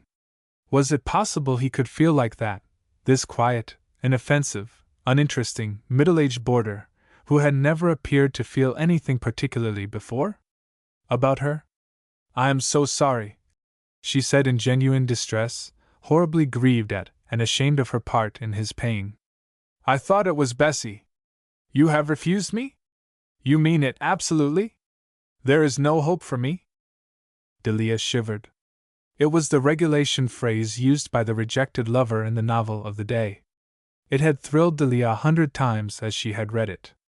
There was nothing stilted or theatrical in the words as Charles Gibbon said them, but they brought home to her the unwelcome fact that he was in deadly earnest, that he loved her, and she was dealing him a cruel blow. She felt miserable, humiliated, ashamed. It was preposterous, out of all proportion, that he should have had to ask such a question, in such a tone, of little Delia Day. "I am so very sorry, Mr. Gibbon," she said again, and he heard in a silence that made her heart ache. "Shall you go away?" she asked him presently. In books, the lover being rejected removed himself for a time in order to recover from the blow. She was relieved to find in the boarder's case this was not considered necessary. "Why should I go away?" he asked. "It will be better to go on just the same," she advised eagerly. "Bessie need never know." "Bessie!" he said again contemptuously. He loosed his grip of the dresser, and swung round, standing with his back to her, that she might not see his face. "You've crushed every hope I had, you've broken me, and you talk to me of Bessie. What, in the name of heaven or hell, do you suppose I care for Bessie, or whether she knows or not?" Delia, keeping her place on the table, listened to the altered, choked voice of him with astonishment. Their unfailingly polite, too polite, and retiring boarder. Was it really he, standing with his back to her, speaking of Bessie, in such a tone? "You see, I never knew. I never guessed," she excused herself helplessly. "No, I don't suppose you gave me a thought. Morning, noon, and night you were everything to me. There was nothing else. I have worked for you, lived for you." His back was towards her. The horrible thought that he was crying came to her. His voice was rough and broken. "If I had only guessed," she said in hideous distress and embarrassment. She had thought, as all girls do, of one day getting an offer of marriage. That it could ever be such a miserable experience as this she had not imagined. If it had only been a stranger, she thought foolishly, someone outside her life, of whom she had seen little. But Mr. Gibbon, their boarder! The sight of him in their home circle had become as familiar to her as might have been the sight of her brother. She could not reconcile herself to the thought that this man in the horribly unfamiliar guise was he. "If I had only guessed!" "And if you had?" he asked, but hopelessly, without turning round. "I could have told you the sooner. There wouldn't have been such a waste." She slipped off the table, and stood beside it in a painful state of indecision. She longed to get away from the sight of him, to escape, but at the same time, being Delia, she also longed to comfort. "I shall not even tell Mamma," she promised. "We shall go on just as usual. And soon we shall forget it has happened." "Shall we?" "Oh, yes. It is astonishing how we can put things away, in the back of our minds, and go on as if they weren't there at all. Quite astonishing. We oughtn't to make a piece of work about our sorrows if we can get along with them as easily as that. Oh, not our sorrows, of course." She remembered how the sorrow of her father's dreadful end was with her still, and would be while she lived. "Our sorrow, of course, Mr. Gibbon, we cannot forget. But a little thing that goes amiss like this, a little disappointment." "I see," he said. Then he gave a sound, half choke, half hiccup, that was meant for a laugh, and presently he turned round. "Then, we will go on as before, Miss Delia. You need not be afraid any one will learn of this little disappointment from me. I am pretty well used to hiding what I feel. It comes easy when you've once learnt that nobody cares." "Oh, Mr. Gibbon! Don't please say that. I care." "No, you don't. You don't care like I want you to. What's the good of anything else? Have we finished clearing away the tea things, Miss Delia? Anything more that I can help you with?" She shook her head, looking at him with eyes which implored him not to be bitter or unhappy. And as she looked, seeing the familiar red face and squat strong figure of him in a new light, an idea struck her. "Mr. Gibbon," she said, "it was you who sent the concert tickets, and all the flowers and fruit, and the canary in its lovely cage. It was you. No. Mr. Bolt, of course, Miss Delia. You found out who it was long ago. Kind, generous Mr. Bolt. And I took them all, and never thanked you." She put out a hand to delay him as he walked past her to the door, but he took no heed, and without another word she let him go. "What have you done with your roses?" Delia asked. Bessie tucked in her plump chin and looked down upon the place beneath her jacket collar where they had been pinned. I must have lost them coming out of church, she said. Pray do not let the Honorable Charles hear of it. The 3 poor roses. Delia's roses, the boarder had tramped the 10 miles to get for her. Chapter 16. For Bernard. Sir Francis Forcas was standing with his back to the empty fireplace in his private room at the brewery, a copy of the local daily newspaper in his hand. It was a pleasant room, although the view from the 2 open windows was only of the tall black wharves and warehouses across the way. You must lean from the window to catch sight of the black river flowing beneath, upon which the brewery was built, of the great wherries and barges unloading below, to see the canoes and pleasure boats, escaping from the polluted waters, the bricks and mortars of the locality, to the sunlit stream flowing between fair gardens and green pastures of the country, a half-mile farther on. From a window in one of the black, ill-looking wharves across the way an imprisoned lark was singing, rewarding man for his cruel treatment with the best he had to give, after the manner of the brute creation, whose avenging is not yet. A ray of sunlight straggling in more open, more favored localities, the sun lay broadly over all on that spring morning, touched the face of Sir Francis, which wore a by no means well-pleased expression. In the paper he was reading, wet from the press, was an account of a steeplechase in which his brother's name had largely figured. He had not won the race, nor distinguished himself in any way, except by the number and severity of his falls, and the fact that he had killed his horse, but the Brockenham Star was, to a large extent, the property of the firm of big brewers, and had therefore made the most of the young man's exploits. The boy will break his neck yet, the reader said to himself. He was not largely in his brother's confidence. The death of the horse was news to him. He had not even known there was a steeplechase. What good is he doing with all this? Sir Francis asked of himself, sternly looking off the paper. He takes no interest in the brewery. He is a man in years, and has never done a half-hour's work in his life. Sir Francis's own half-hours of work would not have totaled up to much, but he had business ability, nevertheless. At certain hours of the day he was always to be found, as now, at his post, and what he did not do himself he took care that those he paid should do efficiently. Above the mantelpiece hung the portrait of the founder of the brewery, or rather of the man who had worked up the business already founded into a phenomenally successful one. Often as the elder partner looked upon the sensible, kindly, handsome-featured face, he reminded himself how very dear to his father in his old age had been this unbusinesslike, pleasure-loving, steeplechase-riding younger son, who had been but a boy at school when the old man had died. Very frequently it was necessary for him to remind himself of the fact, for between the duty-loving, serious-minded, middle-aged, sorrowing widower and his half-brother was very little in common. A clerk, opening the door, announced that a lady had called who was waiting to see Sir Francis. A lady? My sister, Miss Forcas? A young lady? She didn't give her name. Ask it, please.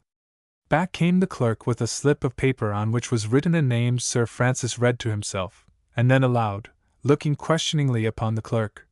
Miss Delia Day. Miss Delia Day? The clerk, having no information to give or suggestion to offer, continued to look respectfully at his employer's boots. Show her in, please, Sir Francis said, and in a minute the door was opened and Delia appeared. Sir Francis, the Brockenham Star depending from his left hand, bowed in his solemn fashion to the girl, and going forward turned a chair round from the writing table, in which be indicated his desire that she should sit. How white and frightened she looked! What a young, little, extraordinary pretty thing! Full well he remembered the last occasion of her presence in his room. What had sent her to him now? What did she want? He recalled how Reggie, whose name, it seemed to him, was always being mentioned in some undesirable connection or other, had got himself mixed up with this girl's objectionable family. Reggie, he wondered? Or was it that the mother's wretched grocery business had failed, as he had always expected it to do, and he was to be asked for another contribution towards setting her going again? With those thoughts passing through his mind, he went back to his old position by the fireplace, standing up stiff and straight and tall, upon the hearth, to survey his visitor from there. "You were so kind once," Delia said, and he heard that she had a difficulty in keeping her voice steady, and saw that her lips shook. "So very kind when I came to you before that I have come again." Too apprehensive of what her errand might be to say that he was glad to see her, he bowed his head in sign of courteous attention, and waited. As she had come on her hateful errand, she had thought of how she would prepare the ground, in some way leading up to the petition she had to make, but speech was too difficult, and she could barely deliver herself of the necessary words. "I have come to ask you to give me £50, she said. Sir Francis's eyes opened largely upon her, but he did not speak. To say at once that he would give the poor child, the tool no doubt of her family, sent by them to work upon him because she was so pretty and young and appealing, £50 without further explanation would be simply silly. To say that he would not did not enter his head. She had waited for an encouraging word, none coming. Painfully she labored on. "I say give because I am not sure I could ever pay you. I earn so very little money. But if I ever can pay you, you may trust me that I shall." "I am sure you will," the rich man said, and waited for her to go on with her story. But she sat in an embarrassed silence before him, her head drooping, frightened and ashamed. "We will call it Lent, shall we?" presently he said. "You will feel happier so. And there will be no hurry. No hurry at all." "Oh, thank you. I do thank you so much. I want to tell you." "No, no," he said and held up a hand to check the words upon her lips. It was ridiculous to give away money in such a fashion, but he had a feeling that if he knew its destination he should give it with more reluctance. "But I must tell you, please. I wanted to tell you before, but—" Her eyes avoided his face and wandered distressfully round the room. How well she remembered it! It was here she had come to beg this man, this stranger, to keep her father out of prison.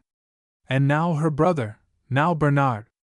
Was there any girl in all the world so overwhelmed with shame as she? "It is my brother," she got out. I have brought his letter." She found her pocket, and brought forth the letter which had come to her by the morning post, ravaging her heart, turning the sunshine black, making the song of the imprisoned lark opposite into a dirge, plunging her back into the woe which had been hers at the time of her father's disgrace. She drew the miserable letter from its envelope and held it to Sir Francis in trembling fingers. "No," he said, and waved it away. "It is perhaps something that your brother would rather not have known. Something which can remain between you and him. And this £50. He had gone to his writing table, pulled a checkbook from a drawer, was writing within it as he spoke. "This also is between you and me. No one, besides, needs ever to know a word of it." The chair he had arranged for her to sit in was by the writing table. He, sitting on the opposite side of it, lifted his eyes to her face without lifting his head. "You wish this made out to your brother or yourself?" "To my brother." "Will you tell me his name?" "Bernard William." She watched his strong white hand move over the paper, writing so easily the words that were of such moment to her. How the great ruby in the ring he wore on the hand which held the pen seemed to glow and burn in the sunlight. On the little finger of his other hand was a plain small circlet she knew to be from the finger of his dead wife. She noticed in the strong light from the window how the smooth black hair had grown gray about the ears, how lines which had not been there before had graved themselves in the handsome, impassive face. Was he very unhappy too, Delia wondered, in the midst of her own trouble? Did he still mourn, as they said he had done, so heavily, for the lost wife? He pushed the check across the table to her. "There," he said.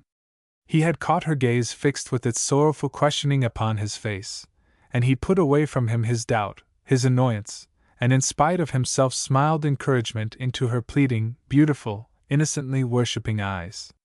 "Do not be unhappy," he said. "This will put things right, we will hope, and set your brother on his feet again. You must not look so sad." At the words, he had been wrong to speak so kindly. The clear hazel of her eyes was suffused with tears.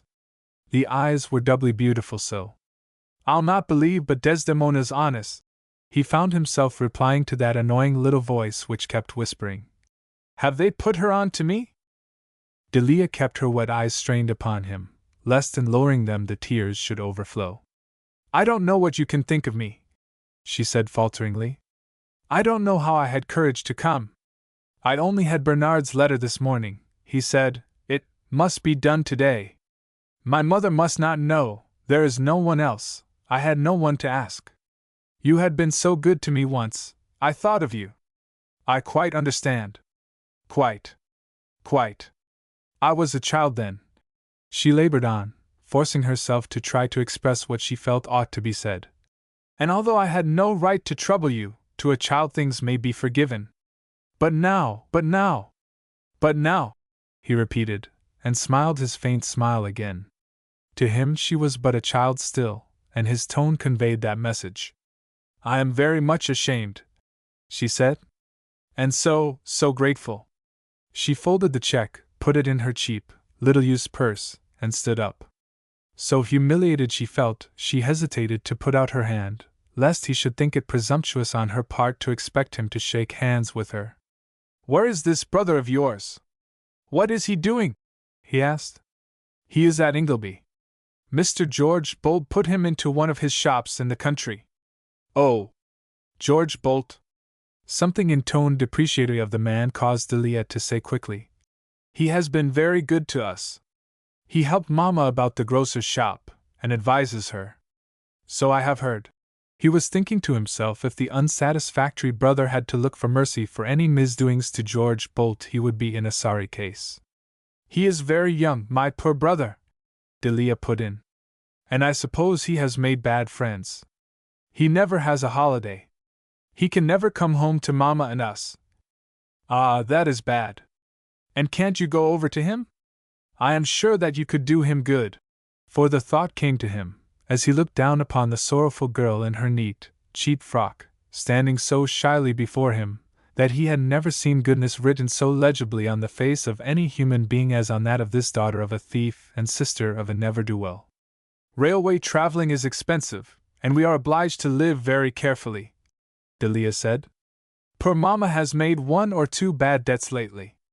And so many people, who pay in the end, are so very slow to do so." Delia shook her head slowly and sorrowfully over these sluggards. "Also, I am occupied, of course, all day long. May I know in what way?" "I teach," Delia said, and lifted her head with a kind of pride in the avowal which was very pretty. "I am second English governess at Miss Chaplin's school for young ladies. I earn enough there to buy my own clothes and Frankie's." Her courage was coming back to her. Instead of the difficulty she had experienced in dragging out the words necessary to explain and condone her errand, she now had the impulse to tell him things, to make him confidences. "And who is Frankie?" "He is my little brother. Very much younger than the rest, and the pet with all of us. Mamma says, but for Frankie, she thinks she could never have survived the troubles she has had. I think we all felt that. We could not be always crying and melancholy in the company of a little boy who does not understand, and who wants so much to enjoy himself. For Frankie's sake we have to be cheerful. He is only 9. Only 7 when all that happened to Papa. Frankie must not go into one of George Bolt's shops," Sir Francis said. "When Frankie is old enough to leave school, to begin to earn his living, come and tell me, will you?" Her face lit, till it was lovely as a sun-kissed flower. "Oh, I will. Oh, thank you," she said, and then she did put out her hand, and for an instant her fingers closed with all their soft strength round the hand he gave her. "Oh, thank you," she said again. Then he opened the door for her, and she went. Delia, when she had sent off the check, whose receipt must have surprised him exceedingly, to her brother, felt herself to be almost bursting with the desire to confide in someone the history of her visit to the rich brewer. She longed to descant on his looks, to repeat his words, above all to tell of the heavenly promise contained in that last divine sentence concerning Frankie. No one must be told, but Delia was over young to be burdened with a secret. It made her restless. She could not sit with Bessie, to hear her discuss the pattern of the sleeves she was cutting out for a new Sunday frock. She ran down to the shop, for the relief of being near her mother. Mrs. Day glanced at her with welcoming eyes and turned at once again attentively upon her customer, a good lady difficult to please in the matter of candles. A tallow candle will do very well for the servants to gutter down, in the kitchen, she was irritably declaring. But neither my daughter nor me can abide the smell of tallow, and your wax ones are a cruel price. Cruel, Mrs. Day? I suppose you could not make a reduction by my taking 2 packets? Mrs. Day shook a patient head. We really get almost nothing out of them, as it is, she sadly protested. These candles, called composite, ladies are beginning to buy them for servants' use as well as their own. I sell more composites now than either wax or tallow. You couldn't oblige me with 1 or 2 to try? Oh, good afternoon, Miss Day. So you are not above coming into the shop sometimes, to bear your mamma company? Above it, said Delia, and because she had to be as sweet as sugar to her mother's customers, she smiled upon Mrs. Potter, who turned from the counter to engage her in talk. What for you, my dear? Mrs. Day's next customer was a very shabby, very small boy, his grimy, eager face appearing just above the counter. A pro acids, like th last. He held up the coin in his fist to assure her of the good faith of the transaction. You give me more 'n that, last time, for a hoppy New York. You ha'n't weighed 'em, the customer grumbled. Lucky for you I have not. Here. Take your ha'penny and be off. Many customers of that unremunerative order had the widow. When the ragged little ones happened to be about the age of Frankie, they were sure of bouncing weight, and of getting their money returned. She smiled upon the Scaramouch now, who was watched from the door by 6 confederates. The ha'penny was common property apparently, for each was presently clamoring for his share. These screws of sweets and 1/4 pounds of broken biscuits given to the children of the very poor afforded her the only pleasure Mrs. Day got out of her long hours behind the grocery counter. For, in spite of the greed and selfishness of human nature, perhaps the most keenly felt deprivations of the one who has been rich and now is poor is the inability to put the hand lightly in the pocket, and with no thought if it can be afforded or no, to give to those who ask. While Mrs. Day had been attending to her own customers with one ear, she had been hearing with the other a discussion going on at the opposite corner as to the price and the quality of the butter. Ours is from the best dairy. Young, very young, Mr. Pretty was assuring the poor, respectable woman who was hanging back from putting his assertion to the test. Fresh in, every day, Mum. Like to put a bit on your tongue to try it? The woman did so, tasting the morsel with an anxious look. But I can't afford to give you 1 to the pound, if I can buy it a penny less, only a little way down the street. You don't get butter there like this, ma'am. And young Mr. Pretty, who should have been Master Pretty surely, by rights, conveyed a piece of butter to his own tongue, and tasted it loudly, looking very wise. Best quality, 1 and a penny. I see it ticketed up as I come by Coleman's. She turned round to the mistress of the shop. I have always dealt along of you for butter, ma'am, she said. I haven't no wish to leave you, but where I buy my butter, stand to reason I must buy the rest of my groceries. If Coleman is down to that, you shall have it for the same sum, Mrs. Day promised. Her butter had already been dropped, twice before, that day, in order to keep pace with the passion for underselling of the new grocer, who had, for the undoing of the widow and the orphan, opened a shop lower down the street. Our poor retailer was selling her sugars, too, for less than she gave for them. You must do so for a time, George Bolt had informed her. Coleman can't go on like this forever. He'll get tired of the game soon. If I know anything of trade and tradesmen, then you can stick it on to your goods again. While the subject of the butter was being debated, the child Frankie came in from afternoon school. He was day boarder at a cheap academy to which other small tradesmen's sons were sent, a school very inferior to that to which Bernard had gone. Companionship with rough, common children had not improved the manners of Frankie, nor his habit of speech. He dashed in, with no thought of the deference due to customers, pushed out of his way the lady just deciding to let Mrs. Day try to procure in the town a candle more to her taste, rushed round the counter to his mother. See and I go in to tea with Willie Spratt? Willie Spratt's ma says I may go to tea with him. I wish to very much. See and I go? No, my dear. We like you to have tea with us. We can't spare you. See and I go, Ma? See and I go? Willie Spratt's waitin' outside. Willie Spratt was the son of the cutler and his wife, across the way. Very good customers of Mrs. Day, very good people, but… You haven't spoken to Mrs. Potter, Frankie, Delia said to divert the child's mind. You know Mrs. Potter, sir. Where are your manners? Quite ill, I thank ye, said Frankie without a glance in the direction of the good lady in question, who had not the intention to inquire for his health.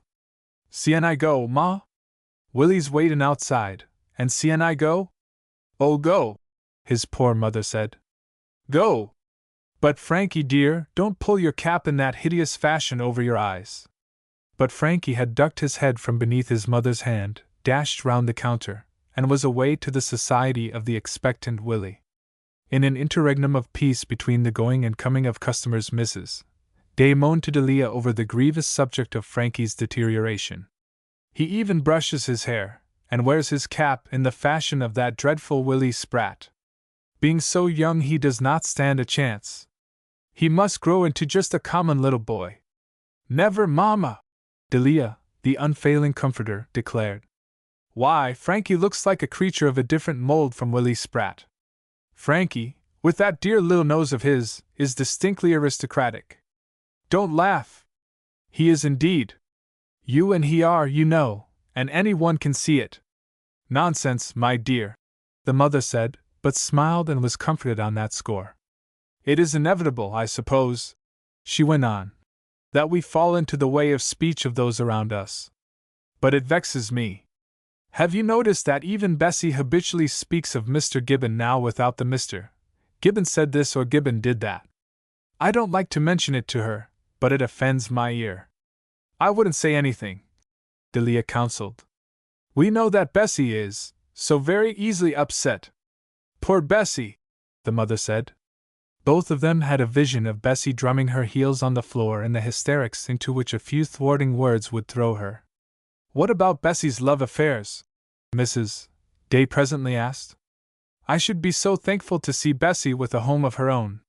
She would be so happy married. But… She paused questioningly upon the but, knowing it to be a very large one. I don't think Reggie means anything, Mama. No, acquiesced Mrs. Day, sadly shaking her head. I can't think how Bessie can be so blind. Yet if it were otherwise, what an escape out of Bridge Street it would be for her. Delia was silent. Or for you? Delia laughed with her color high. I would not marry Reggie Forkes if he were stuffed with gold, Mama. Mrs. Day turned away to wait upon the untidy little servant girl from over the way whose family had suddenly run out of vinegar. Her eyes had been sharp enough to see on which of her daughters' faces it was that Reginald Forkes's gaze dwelt. She had divined the attraction which drew the pleasure-loving, much-sought young man to sit patiently for hours in the evening, watching the girls at their work. She looked drearily, the vinegar being measured and the customer gone, between the intervening biscuit tins and pickle jars into the street.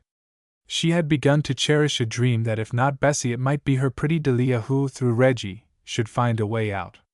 Supposing he really wanted to marry either of us, you would not surely like it, would you, Mama?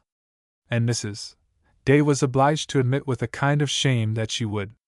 That silly, irresponsible baby of a young man, without two ideas in his head. But the mother knew if his head was empty, his pocket was not. He might not be clever, or have much stability of character, but oh, how many things which made life pleasant he possessed. She who had had them, and had lost them, was not one to underrate the value of worldly goods. I suppose the end will be Bessie must marry Mr. Gibbon, she said, with an effort at resignation and putting away from her unwillingly the golden dream. I should not blame Bessie, she went on judicially. He is a good and steady-going man, although so very quiet. Have you noticed, my dear, how very quiet Mr. Gibbon has become? Yes, Mamma. I suppose it is love which makes him so quiet. She supposed so, Delia said. That he had been quieter still would have pleased her better. She could have spared his fierce I love you whispered behind the tablecloth when he and she had stooped simultaneously to pick up a knife which had fallen yesterday. His impassioned, "Only look at me!" fiercely breathed last night over the candlestick he put into her hand. Both Bessie and her mother looked on the Honorable Charles as Bessie's property. Delia was frightened at, and ashamed of, these irregular demonstrations. He is a commonplace, uninteresting-looking man, but for something there in his eyes. I don't know if you have noticed what I mean, Delia, yet he will make a safe husband, with no thought in his head but for Bessie, and I suppose we must make up our minds to the sacrifice. Chapter 17. What is it now? Any message for your son, ma'am? Mr. Gibbon inquired one night at supper time of the widow, and announced that business called him to Ingleby on the next morning. He did not add that he went with special instructions to inquire into complaints again made of Bernard Day by the manager of the branch shop, and to bring back a report on which George Bolt could act. The boy will have to be removed from Ingleby, the draper said. I want to know if I am justified in discharging him on the spot, or whether I may risk giving him another chance. Mr. Bolt had stayed his hand from dealing summarily with the young man, as it had been his instinct to do. After all, he was William Day's son, the son of the one friend whom, in all his life, he had made. The son of the widow of Bridge Street, also, and he, George Bolt, had been the arbiter of her destiny, of the destiny of her children, and was proud of the fact. The result had not been altogether satisfactory. No amount of teaching or of bullying would ever make a business woman of the mother, but then he knew that he had enjoyed the teaching and bullying. He felt a glow of satisfaction when he read her name in the small white letters on a black ground above the shop door. Lydia Day, licensed to sell tobacco and snuff, and remembered it was he who had caused that legend to be written there. It pleased him to recall the handsome woman in her silks and laces, who had extended a patronizing hand to him, now and again, on those Sunday afternoons he had spent with her husband, the haughty-looking, dark-skinned, dark-eyed beauty, as he conjured her to his mind's eye, and then to enter the gloomy little shop, and to see this same woman, was it in truth the same, her black gown covered by a large white, bibbed apron, white sleeves to her elbows, standing behind the counter, to weigh treacle into a customer's jar, or to descant on the merits of various scrubbing soaps. My doing, George Bolt said to himself, and was pleased. His mother had many messages for Bernard, of course. A parcel of a couple of shirts for him, too, which she and the girls had made for him, stitching busily together after the day's work was done. He was to write oftener. He was to send her his socks to mend. To take long walks into the country, and not by any means to be tempted to spend his evenings at the horrid hotel which Mr. Bolt had complained to his mother he frequented. In the morning a little parcel was put into the boarder's hand, with the request that he would give it to Bernard. It contained a sovereign the poor woman, who had not a penny to spare, had taken from a sum due to meet a certain account, that day. The boy's salary was so very, very small, the wholesale house must wait for payment. When Delia arrived home from her school on the afternoon of that day, she found the shop in charge of Mr. Pretty alone, a state of things never permitted except at meal times. Delia went into the house and ran upstairs with a foreboding mind. Reaching the dark landing upon which the sitting-room opened, her heart sank within her at the sound of loud weeping proceeding from that room. Her mother was dying, or dead, bemoaned by Bessie, she decided, her thoughts leaping to the worst that could befall. It was a relief to her, therefore, to see Mrs. Day seated in her accustomed chair, grey and stricken of face, but alive, and as she maintained an upright position, presumably well.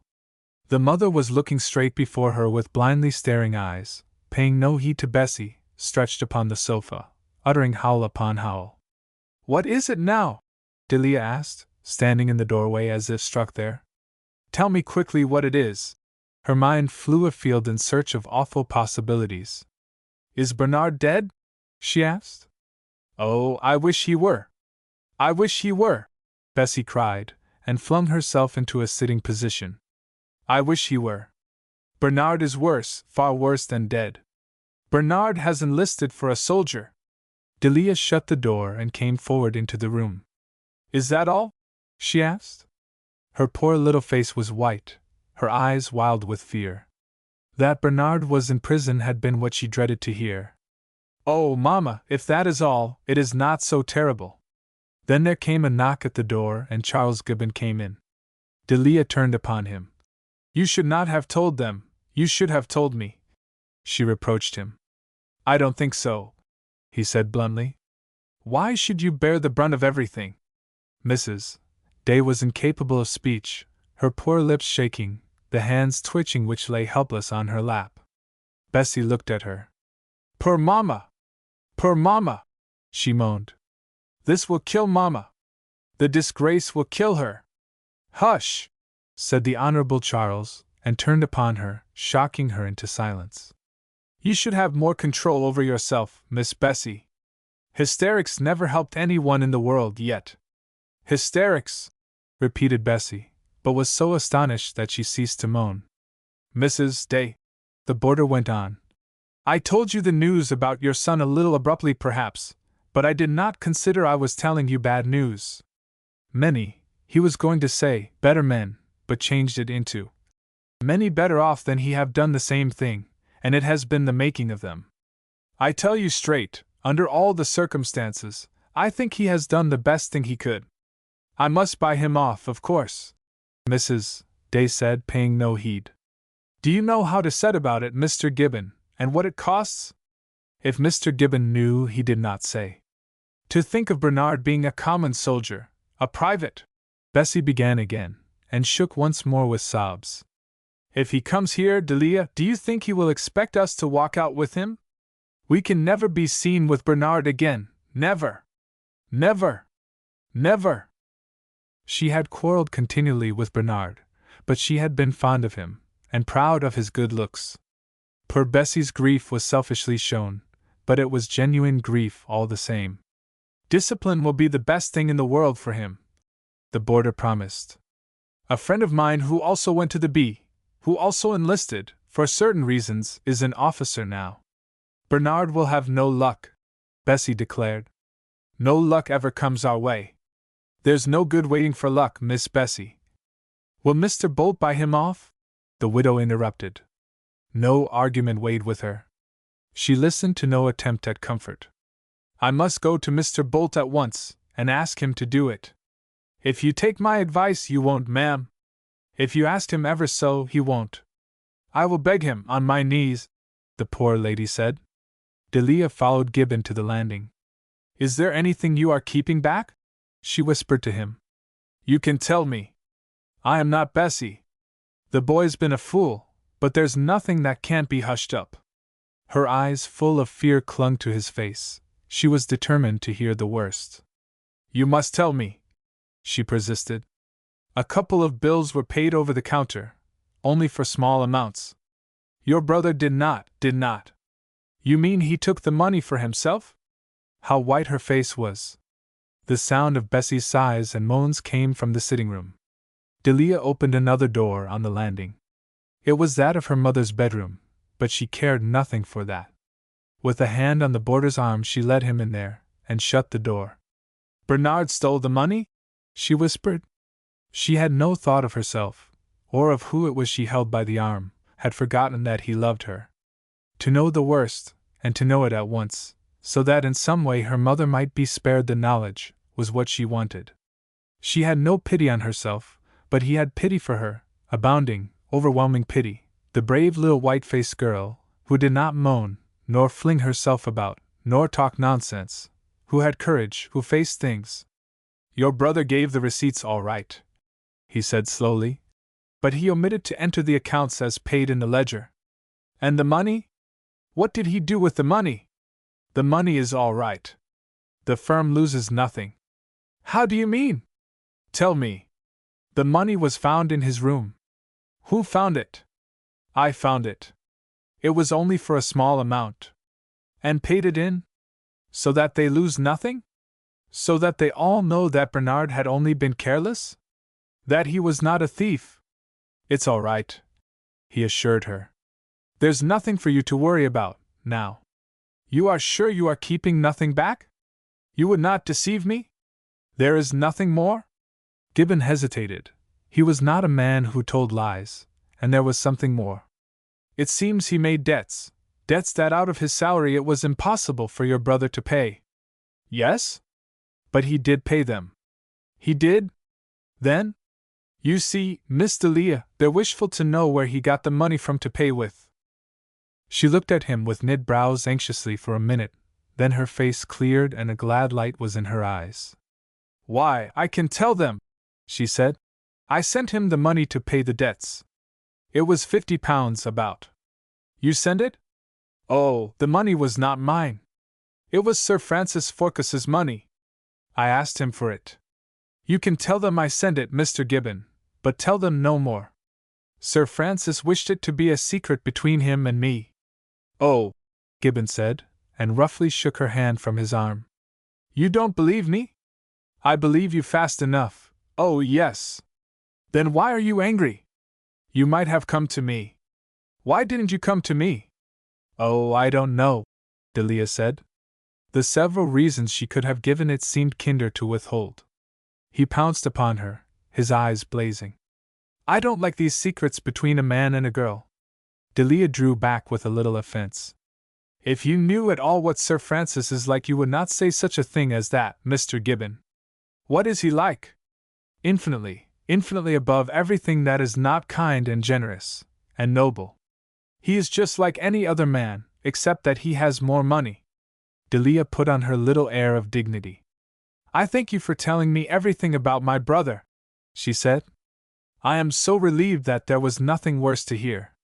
He watched her as she walked across the gloomy little square of landing and entered the other room.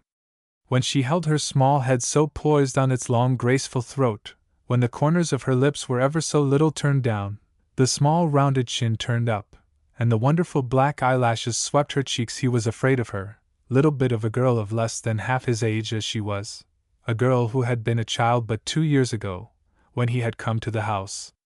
A girl whose lips, as far as he had ever heard, had never spoken one ungentle word, a girl who had pity on drowning flies, and carefully turned away her foot from the abject worm. But then he was always trembling before her, either with love or fear. The impulse to tell her that the purse-proud brewer was not the only man who had done the wretched brother a service for her sake possessed him. The few pounds he had put, in order that he might find them there, in Bernard's room, had been infinitely more to him than the £50 to Sir Francis Forcas. And he was one who saved his money anxiously for the end he had in view. Would she call him kind and generous and noble if he told her? He more than doubted it. We can't possibly walk about with Bernard in the dress of a private soldier, Bessie was saying when Delia returned to the sitting room. We have come down, Mamma, I know, but we have not come down so low as that, and Bernard can't expect it of us. I shall buy him off, if I have to sell the clothes off my back, Mrs.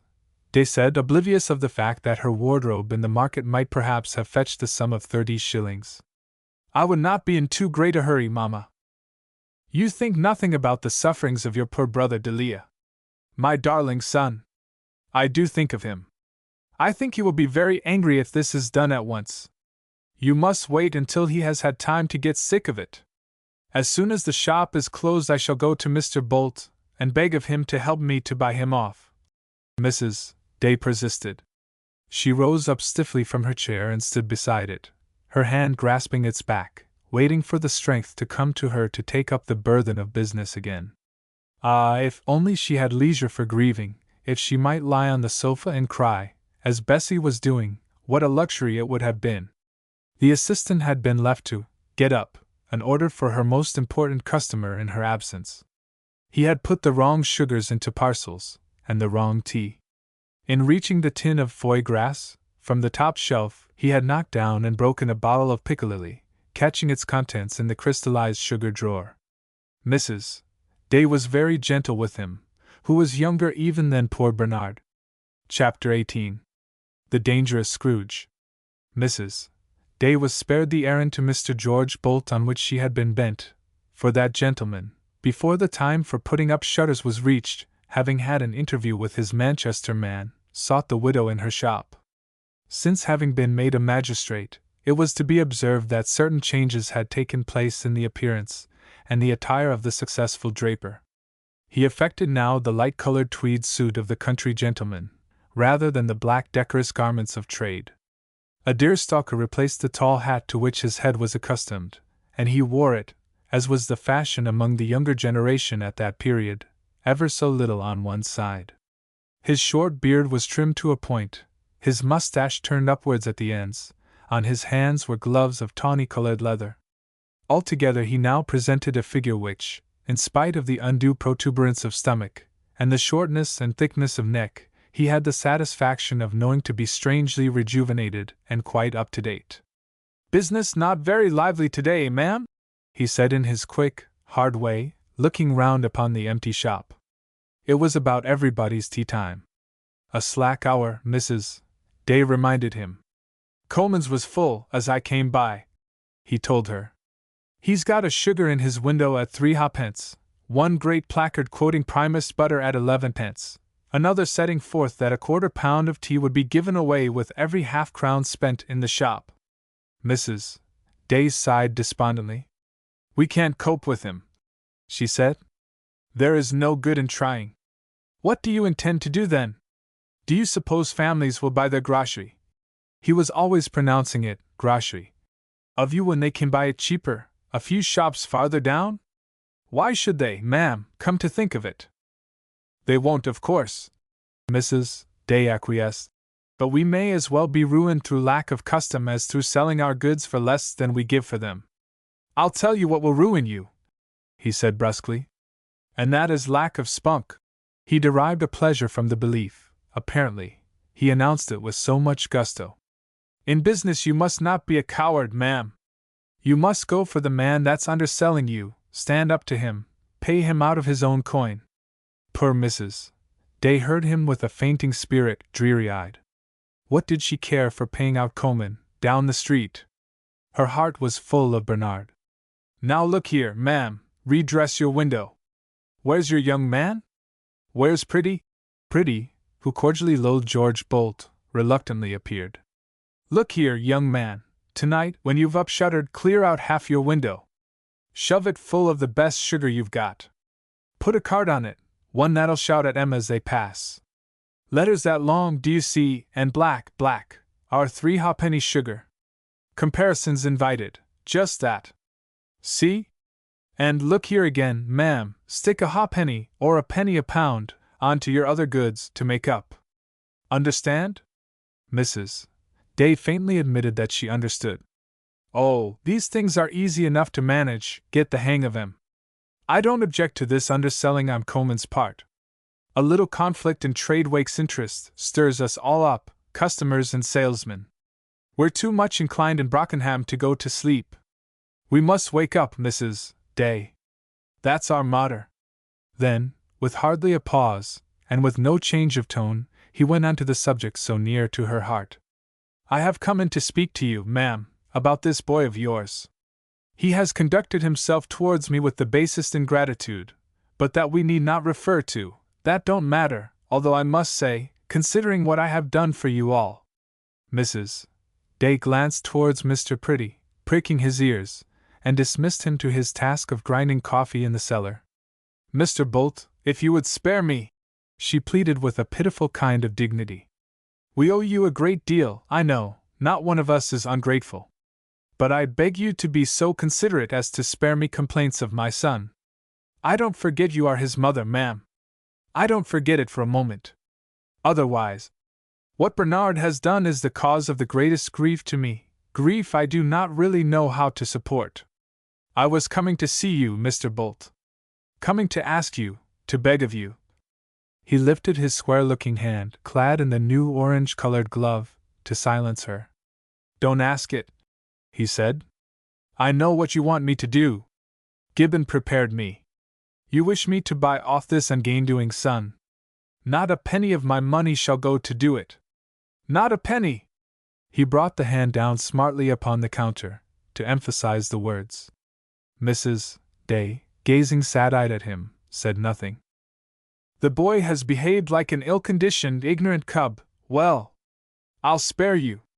We know how he's behaved. Let him pay for it. He'll get a sickener, I don't doubt. Serve him right." Serve him well right. But, Mr. Bolt, he is my son. What difference does that make, my dear lady? Every ungain-doing boy is some mother's son. If Bernard could have one more chance. He's got it. By buying him off, you are trying to do away with his chance. The boy's been brought up too soft. Give him hardships, it's the best physic for him. Think of the forced companionship with those he must associate with. When he could pick his companions, he chose the worst he could find. He's amongst a rougher crew now, but a far and away better one for him. The tears were running down Mrs. Day's cheeks. She wiped them away furtively with her hand, but he saw them. Saw, and resented them with the impatient sense of injury a woman's tears arouse in that order of man. He turned his back upon her, and began fingering the lemons displayed in a box on the other counter. Think over what I've said, ma'am. Words of wisdom you've heard, and every one of 'em for your good. And see that your young man carries out my suggestion for the window tomorrow, will you? Miss Bessie upstairs. Mrs. Day, staring into the street through her tears, said she believed her daughter was in the sitting room. I'll just run up and pay my respects to Miss Bessie, then. He had adopted the habit, of late, of going up to pay his respects in that quarter after every business interview in the shop. Bessie pretended to look upon the predilection for her society as presumption on George Bolt's part. A man as old as my own father, she often said to Emily, with whom she had many confidences. All the more reason for him to come fascinating round you, Emily declared. How this ill-favored, more than middle-aged spinster came to be an authority on affairs of the heart she would have found it difficult to explain, but she had ever an opinion to offer on such matters, and she gave it with a weightiness and a conclusiveness which rendered it final. It's when they gets past the time that females is likely to cast an eye to them that they're dangerous, so madly are they then overcome with love, she asserted. I don't think old Scrooge will ever be dangerous, Bessie regretfully demurred. She was much interested. What do you mean by dangerous, Emily? Emily would not descend to detail. She nodded a wise head. You look out, she counseled. And remember, Miss Bessie, I'm always at hand when he's near. The idea that the elderly draper might suddenly become riotous gave always a zest to the tête-à-tête which otherwise it might have lacked. She was, truth to tell, a little disappointed to find him after each visit no more alarming than he had been before. She even tried to pique him into an exhibition of the dangerous symptom, treating him with the caprice and the disdain she dared not have shown but for Emily's repeated assurance she could play as she liked with him, and he would never take offense. The mother, Delia, even little Frankie, had to mind their P's and Q's with the man who, as he himself had phrased it, stood at the back of them. Bessie was on a different plane, she told herself, and could do as she liked. I've been bullying your mother about that ill-doing brother of yours, he said.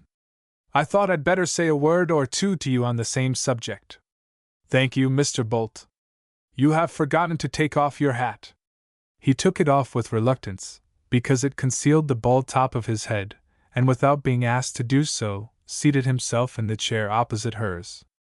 Every man carries about with him his ideal of what a woman should look like, although he probably changes it a good many times before he arrives at the age, in Emily's opinion, dangerous for a lover. At the mature age of 55, George Bolt's ideal happened to be realized by Bessie Day. Fair-skinned she was, and very plump. Her waist was small, exceedingly, as was in accordance with the taste of that day, but her hips and bust were large. There was a promise of a double chin to come later. The necklace of Venus showed alluringly in her full young throat, and in the knuckles of her small white hands were dimples. Is that how you pass your days? George Bolt asked her, pointing to the book she still held in her hands. Reading? A part of my day. A very good way, too, to pass it. Don't you think so? I call it a sinful way. A sinful waste of time. Oh, Mr. Bolt!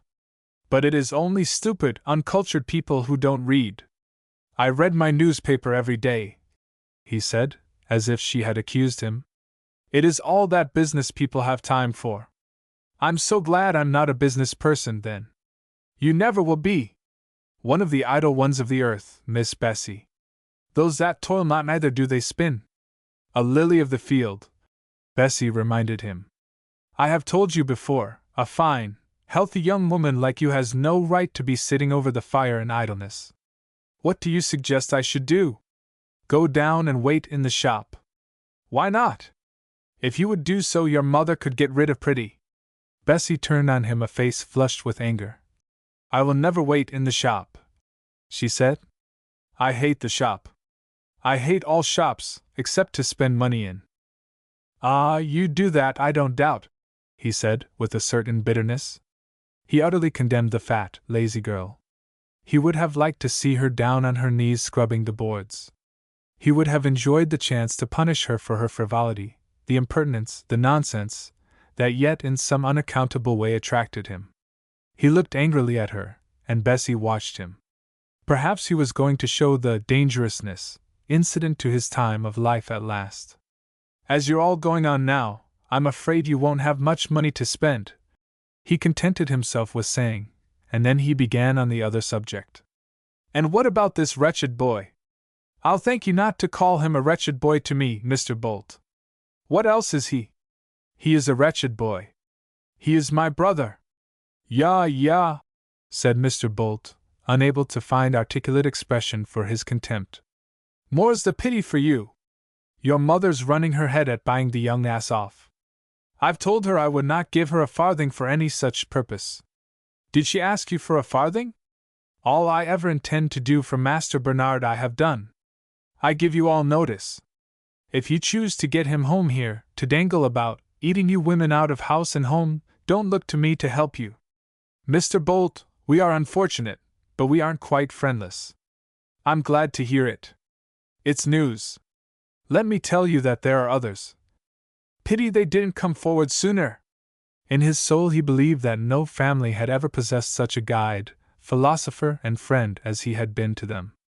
For much he would not have credited the suggestion that he must share the honor of having befriended them with another. If you've got another friend like me up your sleeve, you'd best bring him forward, and let him put a little more money into the business. That's what's wanted, Miss Bessie. He got up from his chair and advanced a step upon her. Who are these mighty friends, then? Out with them. Suppose I don't choose to tell you? I should expect you've got your reasons. I will bid you good afternoon, Miss Bessie. He thrust out his hand to her.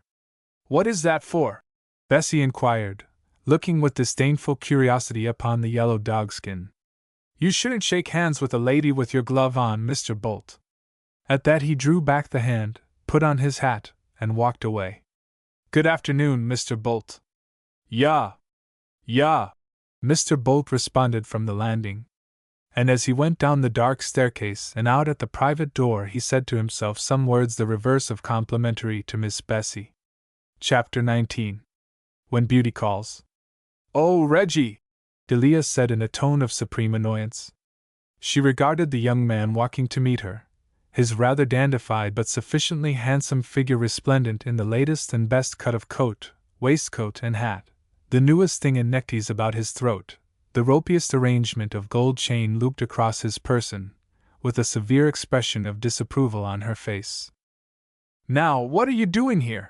She demanded of him as he turned and walked by her side. Isn't it too bad of you, Reggie? I told you that Miss Chaplin had heard of your hanging about for me, as she called it, and that I had promised it should not occur again. I have gone a longer way home, through far less pleasant streets, to escape you, yet here you are, waylaying me again. Don't be angry with me, dear, I can't help it, the young man pleaded. Can't help it, she repeated, softly scornful. You'll get me dismissed from the school. That will be our next misfortune. I wish the old woman would dismiss you. I wish she'd turn you out, so that you hadn't a penny except what I could give you, or anywhere to go except to come to me. How many times have I asked you not to say that sort of thing? But hang it all, why shouldn't I? A man knows his own mind at my age, I suppose? You thought you knew it a year ago when all the town was talking of you and Harriet Hart. You thought you knew it too, or was it 3 years before that, when you said you were in love with Bessie? Parcel of silly rot, Delia! They tell you anything, my dear. Don't you believe it? I've never been in love, not head over ears as I am now, in all my life before. You may believe it. I don't wish to believe it. Let us forget it. Do, Reggie! No, let's have it out. You know what I mean. I mean I want you to marry me, dear. Nonsense! I can tell you there's no nonsense about it. It's downright deadly earnest. And I'll tell you another thing, Delia, since you have dragged in Bessie, that you've no need to be jealous of her. Jealous? Really, Reggie? Oh, what a conceited young man! Hold on. I'll come to that presently. I'm telling you that even when I seemed sweet on Bessie, years ago, I used to think about you. I used to think you were the prettiest little girl I'd ever set eyes on. And so you were. I used to think what a beauty you'd be, and you are. There's no one among the girls I've seen to touch you. You top the lot. You needn't laugh, dear. I mean it. But if you do, I'm much obliged to you, but it makes no difference, Reggie. And as to my being conceited, you're always hinting I'm conceited. I'm no more so than any young man would be in my place, with a lot of girls trying to catch him. Ah, there you go. Don't jump on me, Delia. You know what I mean. Lots of girls are looking out to get married, and I've got money, and I've got a name. On the brewers' carts, Forcas and Sons Brewers. It's a name I ain't ashamed of, and one that's pretty well known, at any rate. And my name, or my mother's name, is over a shop doorway, licensed to sell tobacco and snuff, and it's a name that we can't be proud of, Reggie. But I'll put up with it, Delia. I've made up my mind, and I'll go through with it. The name wouldn't be yours any longer, dear, when you take in mine, and as for the grocer's shop. Why, here it is, Delia said. And so goodbye, Reggie. I was coming in with you. You can't unless I ask you. And you're not going to? You're not very polite or kind to me, Delia, upon my word. Indeed, I am very, very kind, Reggie. And that you'll say when you are wiser. And so, goodbye. Run away and get wiser, Reggie. Delia, something must be done for Bernard, Mrs. Day said with desperation in her tone. She had called the girl into her bedroom to hold conference away from the excitable Bessie. Something I must do for my poor boy, or I feel that I shall go out of my senses. You must help me to do something, Delia. Look at this. From her pocket she drew forth a letter received that morning from the unhappy son. Delia read it with a painful mingling of pity and contempt. It was indeed an afflicting letter for any mother to receive, and Mrs. Day had too long been fed on the bread of affliction. You see, he begs of me to do something, to buy him off. Yes. I think his letter is abject. Don't, dear. Your blaming him makes it worse for me to bear, not better. Somehow this thing must be done, somehow, if I am to know any peace, to be able to go on. Delia, Reggie Forcas would do anything for you. Ask Reggie Forcas to do this. Oh, Mama! No! My account is overdrawn at the bank. I dare not ask for a further amount. What would these few pounds be to him? He spends as much on a dinner for a few men at the Royal. I can't ask him. Can't you see I must not? I see what you mean. But oh, Delia, we seem to have come to the bottom of things. What to us, in the very depths, are all those rules and niceties that happier people observe? You see what my boy says? He is in hell. He says it in so many words. My boy! My Bernard! With that Mrs. Day flung her arms upon the table by which she was sitting, and her head upon her arms, and gave way to bitter weeping. My boy! My boy! My poor dear, precious Bernard! She sobbed despairingly. The sight made Delia almost desperate. I can't do what you ask. I can't possibly ask Reggie. But there is another person. She stopped there, saying to herself, the third time. I can't ask him for money the third time. Bernard! My Bernard! Cried the mother, her face hidden on her arms. Mamma, pray do not cry so dreadfully, you break my heart. I can't do what you ask, but I will do what I can, Delia promised. Chapter 20. Sir Francis makes a call. The letter in which Delia, in her most careful handwriting and informal language, set forth her prayer that for her mother's sake Sir Francis Forcas, who had already shown her family such generous kindness, should buy off her brother Bernard. He, having left Mr. George Bolt's shop at Ingleby, and now enlisted in such and such a regiment, was addressed to that gentleman at his private residence, the Court, Castlethorpe.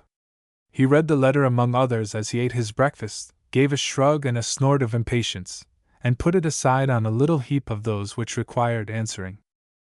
Before starting for town he singled it out from the rest and read it again. Then, standing up, the letter still in his hand, he gave vent to his feelings on the subject, for the enlightenment of his sister. "They've put that pretty child on to me again," he said.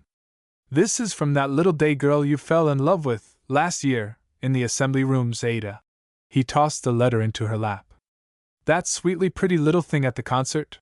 She read the letter. "What shall you do?" she asked. "Decline." "Oh, Francis!" "Why?" "Because the boy is a ne'er-do-well. I have heard of him before. He is safest where he is. She'll think it so unkind, poor child. It can't be helped. Would it cost much to buy him off?" "It isn't the money." "The principle?" "No, nor yet altogether the principle. It would be kind and good-natured to do what the poor little thing asks." "Yes. But for the sake of seeming good-natured I'm not going to be made a tool of." "You'll simply write back, then, that you won't do it?" She laughed a little, looking across at him as he stood up, tall and solemn and handsome, with his back to the fire. "To do that will cost you more than just enclosing the money." "That is not the question, Ada. I shall write or—" He paused a minute, putting his lips together as his habit was when making up his mind to a course which did not altogether please him. "I'll go and see her," he finished. "That will be kinder," the sister said. To be kind was Ada Forkas's religion. It is possible she could not have professed a better one, or one more likely to benefit mankind. "They live at the shop, I suppose?" he asked. "Over the shop, poor things. I am so very sorry for that poor Mrs. Day. You deal with her, don't you? You do what you can. I tell them to get some things there every week. And they do? You know how difficult servants are. Mrs. Twist makes a grievance of it. They won't drink the tea in the kitchen, the currants are not so good. She always gets the matches there, and the blacking. Everything else Mrs. Twist finds so much better at Woolsey's. And Woolsey, no doubt, gives her a percentage on her order. However, Sir Francis fulfilled his intention of calling to see Delia on the subject of her letter on the afternoon of that same day. Miss Delia was not home from school yet, he was informed by Emily, answering the door. She would not most likely be many minutes. Would he walk in and wait? The gentleman, acquiescing, was shown up the steep staircase and across the dark landing. Emily had no need to ask his name. There was not a soul in Brockenham probably who did not know by sight the rich brewer. With a feeling of proud satisfaction the old servant threw open the sitting-room door and announced on a sounding note of triumph, "Sir Francis Forkas." Emerging from the gloom of hall, staircase and landing his eyes were almost dazzled by the unexpected brightness and pleasantness of the long room, lit at the street end by the 3 deep-seated windows. Everywhere were evidences of occupation by refined women. The street below was hot and squalid and dusty, but the room with its shaded wide-open windows was cool. In one of them Delia's bird was singing, and the plants in bloom on the wide seats beneath had been pushed on one side to make room for Delia's little pile of books. Bessie's workbox was open on the table. A picture or two of no commercial value, but saved with the solid, handsome furniture from the prosperous days of the family, hung on the paneled and painted walls. By the side of the rosewood workbox with its overflowing contents of muslin and ribbon to be used in the concoction of an afternoon apron which she was engaged on, Miss Day was sitting. Near by, his hands on the raised sash of Delia's special window, leaning forward to look into the street, her companion stood.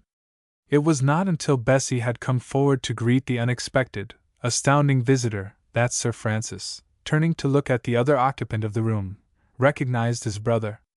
Whatever surprise he may have felt he did not show. "Hullo," Reggie said, turning round and looking a little foolish. He raised a finger to his fair, smooth hair in mock respectful salutation. "Oh, it's you," Sir Francis said, and paid the young brother no further attention. The very opposite in manner to the ever-popular Reggie, with his easy manners and his never-failing good temper, Sir Francis, cool, reserved, spare of speech, and in uncongenial society, truth to tell, unconquerably shy, was a difficult person with whom to make talk. He said a few constrained words to Bessie, with whose presence on the scene he had not reckoned any more than with that of his brother, and Bessie, struggling valiantly to appear at ease with him, and failing utterly, answered them according to her kind. "Very warm today." Bessie was afraid he felt it so in this stuffy, airless street. "But you are delightfully in the shade here." Bessie, straightening her back and pouting her vivid lips, told how the weather made her long for a garden, a river, and waving trees, or the seashore. "Or anything you can't get," Sir Francis commented to himself, looking with distaste at the plump, foolish, pink and white face of the young woman with whom he had been entrapped into intercourse. "You have some roses, I see," he said aloud. "They are sent to me," smiled the conscious Bessie. She did not consider herself to be lying. What was sent to Delia she continued to persuade herself was intended for her. "I know whose money goes for that," Sir Francis inwardly ejaculated. He glanced at his brother, hanging his foolish head from the window again. "I'm glad I came, after all. I'll put a stop to this," he resolved. "Your gardens at Castlethorpe must be charming now, Sir Francis." Sir Francis admitted without emotion that they were charming. "That's why you're leaving them, and going off to Scotland next week," Reggie supposed, drawing in his head from the window. "It must be delightful to travel," gushed Bessie, seizing on the topic. She exacted a program from him, punctuated by her "delightful, delightful," of the places he was intending to visit. And so for a few minutes, Bessie struggling with all her poor wits to do so, they kept up a painfully lagging conversation. And all the time the poor girl was desperately supplying improbable and impossible reasons to account to herself for the bewildering fact of his visit. All the time Sir Francis was wondering how quickly without incivility he could get away. All the time Reggie, as he watched for the figure of Delia coming down the street, was muttering to himself, "He's on my track again, hang him!" At the end of the difficult 10 minutes Sir Francis rose. "Coming my way?" he inquired of Reggie. "Not just this minute, old man," said Reggie, who knew better. "Mind you don't tumble downstairs," he called after his departing brother. Sir Francis, gazing stonily in his direction, did not deign to thank him for the not all unnecessary caution. Emily, awaiting him in the little hall at the bottom of the stairs, had set the outer door open to light the distinguished visitor upon his way. "Miss Delia should be in by now, sir," she said as he passed out. Fain would she have all Brockenham to see him issuing from that door, yet fain would she have kept him there for Delia. "It is of no consequence, I will write," he said, and departed with a sense of escape. "Well," Bessie breathed, as the door closed on the visitor. "Wasn't that extraordinary? What on earth—" Her feelings would not allow her to finish the sentence. She looked the rest at Reggie, eyes and mouth open, the fluster into which the visit had thrown her still visibly palpitating in all her person. "Oh, the dear old boy came to look after me," Reggie explained, calmly indifferent. "I shall get it hot now." "But why?" "He won't like my being at home here like this, you know," the ingenuous youth admitted. "But Reggie, you're your own master, aren't you?" Reggie said he jolly well was, and leaned his head out of the window, to look for Delia again. He knew very well why she was so long in coming. She had gone ever so far out of her way in order to escape from his attendance on her. It was not very flattering to his amour propre, but it piqued him, in his indolent, spoilt habit. Bessie would have run into his arms, he knew right well, not away from them, and so would 3 or 4 other pretty girls be new. But he did not want Bessie or the others. It was Delia he wanted. And Bessie was right there, he was his own master. Sir Francis, as he walked away, was making plans to frustrate those resolves for his own management of his affairs which Reggie was making in the window overhead. He had turned aside quite easily the young man's foolish bent in this direction, once before. It might be more difficult now, but he would spare no effort to do it effectually again. He was not favorably impressed by the young woman he had just left. Her plump prettiness had not appealed to him, nor the mauve-colored ribbons streaming down her back. As for her family history, it was not only undesirable, it was disreputable. So, walking with his usually composed mien through the streets of his native town, perhaps its best known and most imposing figure, but in a ruffled and indignant frame of mind, he forgot all about Delia Day and his errand to her until he saw her come, hurrying along the pavement in his direction. Of all the people in the world, she least desired to meet Sir Francis Forcas until he had answered the letter it had cost her so much to write. Would he let her pass him? She redoubled her pace, and making him a shy little bow, tried to hurry by, but with a word of apology he stopped her. "I got your letter, Miss Day," he said, and then looking at her youth, her beauty, her helplessness, the shrinking grace of her figure, the fear of him that was expressed in her down-dropped head and averted gaze, the rich man's heart failed him. He found that he could not tell her he would not grant her request. "I wanted to tell you I will do what you ask." He found himself lamely substituting for the firm refusal he had intended.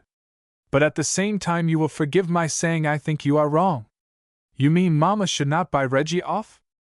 "I am sure she would be far wiser not to do so." "Then I will tell Mamma what you say.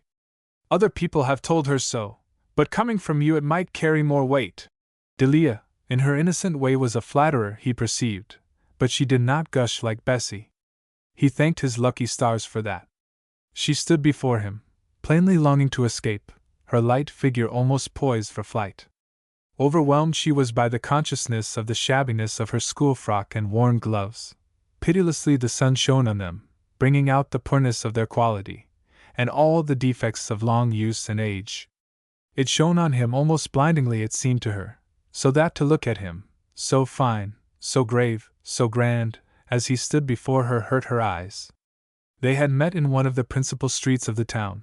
The men who passed them looked such miserable creatures, she thought, beside his tall figure. How had she the presumption to have pestered him with her degrading troubles? Mamma was in such sorrow about Bernard. She was impelled to excuse herself. "Mamma wished me to ask your brother, who knew Bernard very well, but I thought it better not to trouble him. I thought it better, as you had helped me before, to ask you to help again."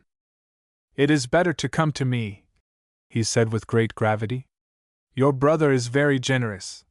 She went on saying in her nervousness anything that came into her head. "He would have given us the money without a thought as to whether it was right or wrong. I should have felt we were taking advantage of him. It did not seem to me to be right to ask him." He wondered as he heard her how she had come to be a Day, and then he too found himself plunging into a subject he had not, a moment before, intended to mention. "I called to see you at your house just now. I found my brother there. May I ask if he is a frequent visitor?"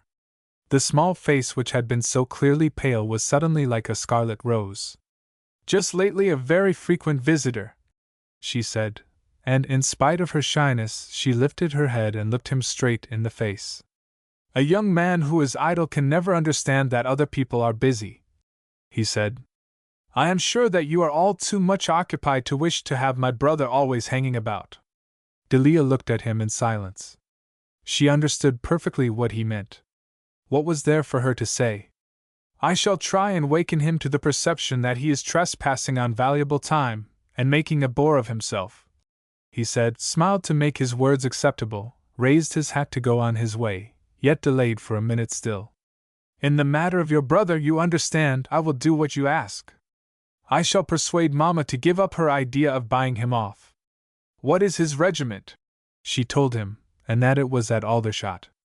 A couple of years ago it happened to have been quartered at Brockenham. "I know several of the officers," Sir Francis remembered. "I could write to Colonel Green about your brother. If it did him no good it couldn't do him any harm, and there is the chance that Green would take an interest in him." Delia said with an averted head that that would be very good of him, and making him a grave little bow hurried away. Chapter 21. In for it. "I shall keep out of his way for a day or two, put up at the Royal instead of going home." Reggie had explained to Bessie in the quarter of an hour he was tête-à-tête with her before Delia came in. By the time he sees me again, he'll have forgotten all about finding me here. I suppose you don't see that all this fuss about being found in our house is not very complimentary to us? Bessie said. Oh, hang, said Reggie. How can I help it if he objects? You all know very well you're good enough for me. He was not a clever nor a tactful young man, although quite good-natured. He did not intend to offend, and never understood why he sometimes did so. Bessie was touchy, as he often declared, but she bore no malice. So long as she had the young man dangling around, so long as she could dress for him, put on her long mauve ribbons for him, do up her hair for him in a chignon whose dimensions should surpass those of any other chignon in Brockenham, so long as Emily continued to make him the subject for her winks and nods and innuendos, she lived in her paradise, and was fairly content. But by putting up at the Royal, Reggie did not long evade the discussion he foresaw might be unpleasant, for on the very next morning, before he had arisen from his bed, he received a message from his brother asking for his presence at a certain hour at the brewery. I'm in for it now, he said to himself when he got the message, but he did not dream of disregarding it. He presented himself, therefore, punctually enough, in the pleasant private room which looked out upon the river flowing black and oily so far beneath, where the portrait of the father of the two men hung above Sir Francis's head as he stood upon the hearthrug. Oh, there you are, Reggie! Good morning. Here I am. Sharp as a new pin, and bright as a button. I hope I have not upset any plans for the day by sending for you, but you have not been overworking yourself of late, have you? Thank you, no, Reggie said, choosing to ignore the sarcasm, if any were intended. You're looking very nice and fit, I'm sure. That brown velvet coat is the latest, I suppose? Looks a little as if you were thinking of giving up beer for the arts, eh? I've been wondering if you'd like to travel for a year? Reggie sat down and stared at his brother, with a perplexed vacuity of eye. This was not at all what he had expected. He thought of Delia in a flash. If Delia would marry him and go with him, the very thing. You haven't been about the world very much, the brother went on. Neither have I, you will say. But I can't be spared. You, perhaps, can. We will try, at any rate, to carry on the business without you. Reggie, accepting the remark in all seriousness, nodded a solemn head in silence. You might even combine business with pleasure, which I am sure would meet with your approval. When do you want me to go? I can't be ready for some little time. Why not? If you go at all, I want you to go at once. What do you call at once? Next week, at latest. Reggie shook his head. He couldn't be sure of Delia in that time. How long would it take to get married, he wondered. No, thank you. I really don't care for it. I couldn't possibly get away so soon. Why not? There are the Widemouth races next week, and I've booked several engagements for the week after. The fact is, I want you to get away for a time, Reggie. This place is all very well if you've got a business or a profession to attend to, but simply to idle away your time here isn't healthy. What's wrong with Brockenham? Reggie asked, who had a great admiration for his native town. Anyone been gossiping about me again? No one has mentioned you to me. But Ada was hearing an interesting piece of news about you yesterday. Ada's as bad as the other old women. Nonsense. You had better go, Reggie. I mean it. Reggie passed a ringed hand over his smooth, fair hair, felt his mustache, opening his mouth beneath the caressing fingers as he did so. The engagements you mention are negligible ones? Reggie nodded, gazing at his brother, busy with the corners of the mustache, making up his mind for a plunge. Fact is, he got out, I'm thinking of settling down. Sir Francis left his position on the hearthrug, walked across to the table, to arrange more symmetrically some papers which lay there, returning, took up his place on the hearth again. Getting married, you mean? He asked. Reggie nodded, still holding his mouth open, the more satisfactorily to handle the mustache. My dear fellow, that intention need not deter you. You have held it so often before. Go away for 12 months, at least. Get engaged, if you are still so inclined, when you come home? Perhaps, amended Reggie artlessly. If I were to put off going for a month, or even a couple of months, we might get married, and she could go too. Who is the lady at the present moment, may I ask? I expect you've formed a pretty good guess, said Reggie, bold as a lion. You saw me there yesterday. A daughter of Mrs. Day at the grocer's shop, widow of? But we needn't go into that. It doesn't seem necessary. Her daughter. Well, said Sir Francis slowly, you have given me one reason more, my dear boy, and that a supreme one, for hastening your departure. Take my advice, you will never regret it, and go tomorrow. No, Reggie said, and then both were silent. When the elder again began, he had changed his easy, almost indifferent tone for one firmer and less indulgent. What you propose is impossible, he said. I don't see it. Have you thought what you would be marrying? The grocer's shop, the debts, the helpless mother, the disreputable private soldier of a brother he enlisted, I am told, to save himself from prison, as the father killed himself for the same purpose. A charming family with which to ally yourself, truly. I don't intend to marry the family. I should allow the mother, not a bad sort at all. I'm fond of her, 100 a year, to shut the shop up. I should. Nonsense! The idea is ridiculous, monstrous. Get married if you must, but take a girl of your own position in life. Easy enough to find. I don't care a hang about position. Then more fool you. But if you don't, at least marry a woman that has honest blood in her veins, for your children's sake. Reggie turned away his head sulkily. The days were good enough for me before they fell into trouble, he said. His brother lifted his head and squared his shoulders, standing up tall and imposing before the empty grate. William Day was never good enough for me, he said. I don't see that a girl is to be made to suffer all her life because her father was not good enough for you, Reggie said sulkily. Try not to be an ass, my dear fellow. You don't suppose you can be allowed to do a mad thing like this without my telling you what I think of it. You know, I have never had much opinion of your judgment, except, perhaps, in the matter of horses, but in your admiration for this Miss Day your taste is to my thinking astoundingly bad. I call her a commonplace, almost vulgar young woman. Vulgar? Vulgar! She is pretentious, she is affected, she is gushing. What is that but to be vulgar? She is not even pretty. Not pretty! Reggie cried, and started up from his chair. Not pretty! Delia Day! Delia! The young one? I've been telling you so, all along, haven't I? Who did you think it was? It was the other, when we spoke of the days before. Sir Francis reminded him, but flatly, and his face had fallen. Here was more serious matter. Not that flaunting extravagant queen, not Bessie with her plump prettiness, her cheap wiles, her nets that were spread in the sight of man, but Delia, the dainty, charmingly pretty child. The marriage would be none the less hideously undesirable on the social side, and from the point of view of the family, but it would be infinitely more difficult to stop. Sir Francis, in his widowed estate, with 20 years more of experience on his head, was yet not so old but that he could picture how deeply, how dangerously in love a young man of his brother's age could imagine himself with Delia Day.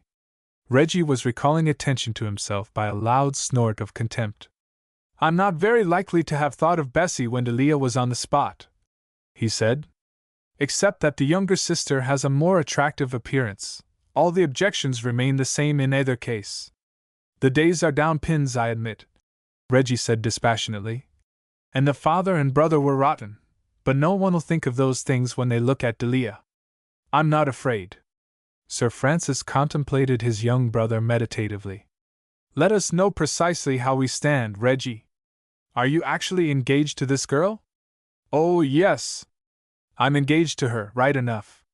What does being engaged right enough mean exactly? There had been a something indicating a want of confidence in Reggie's tone. There's no doubt about me. I'm running straight.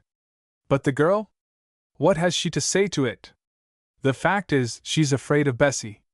She can't get over it that I was once considered to be Bessie's property, by Bessie. I never was, but Bessie chose to lay claim to me. So, although you are engaged to Miss Delia Day, so far as I understand the matter, is not engaged to you? That's about how we stand at present, I suppose. I see, Sir Francis said.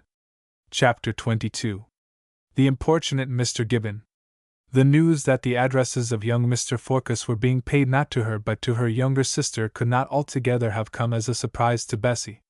She must have noticed the direction of the young man's admiring glances. She must have known why, when alone with her, he watched the street till Delia came in. She must in a measure have been prepared for the fact that he had now declared himself Delia's lover, and had even sought the approval of Mrs.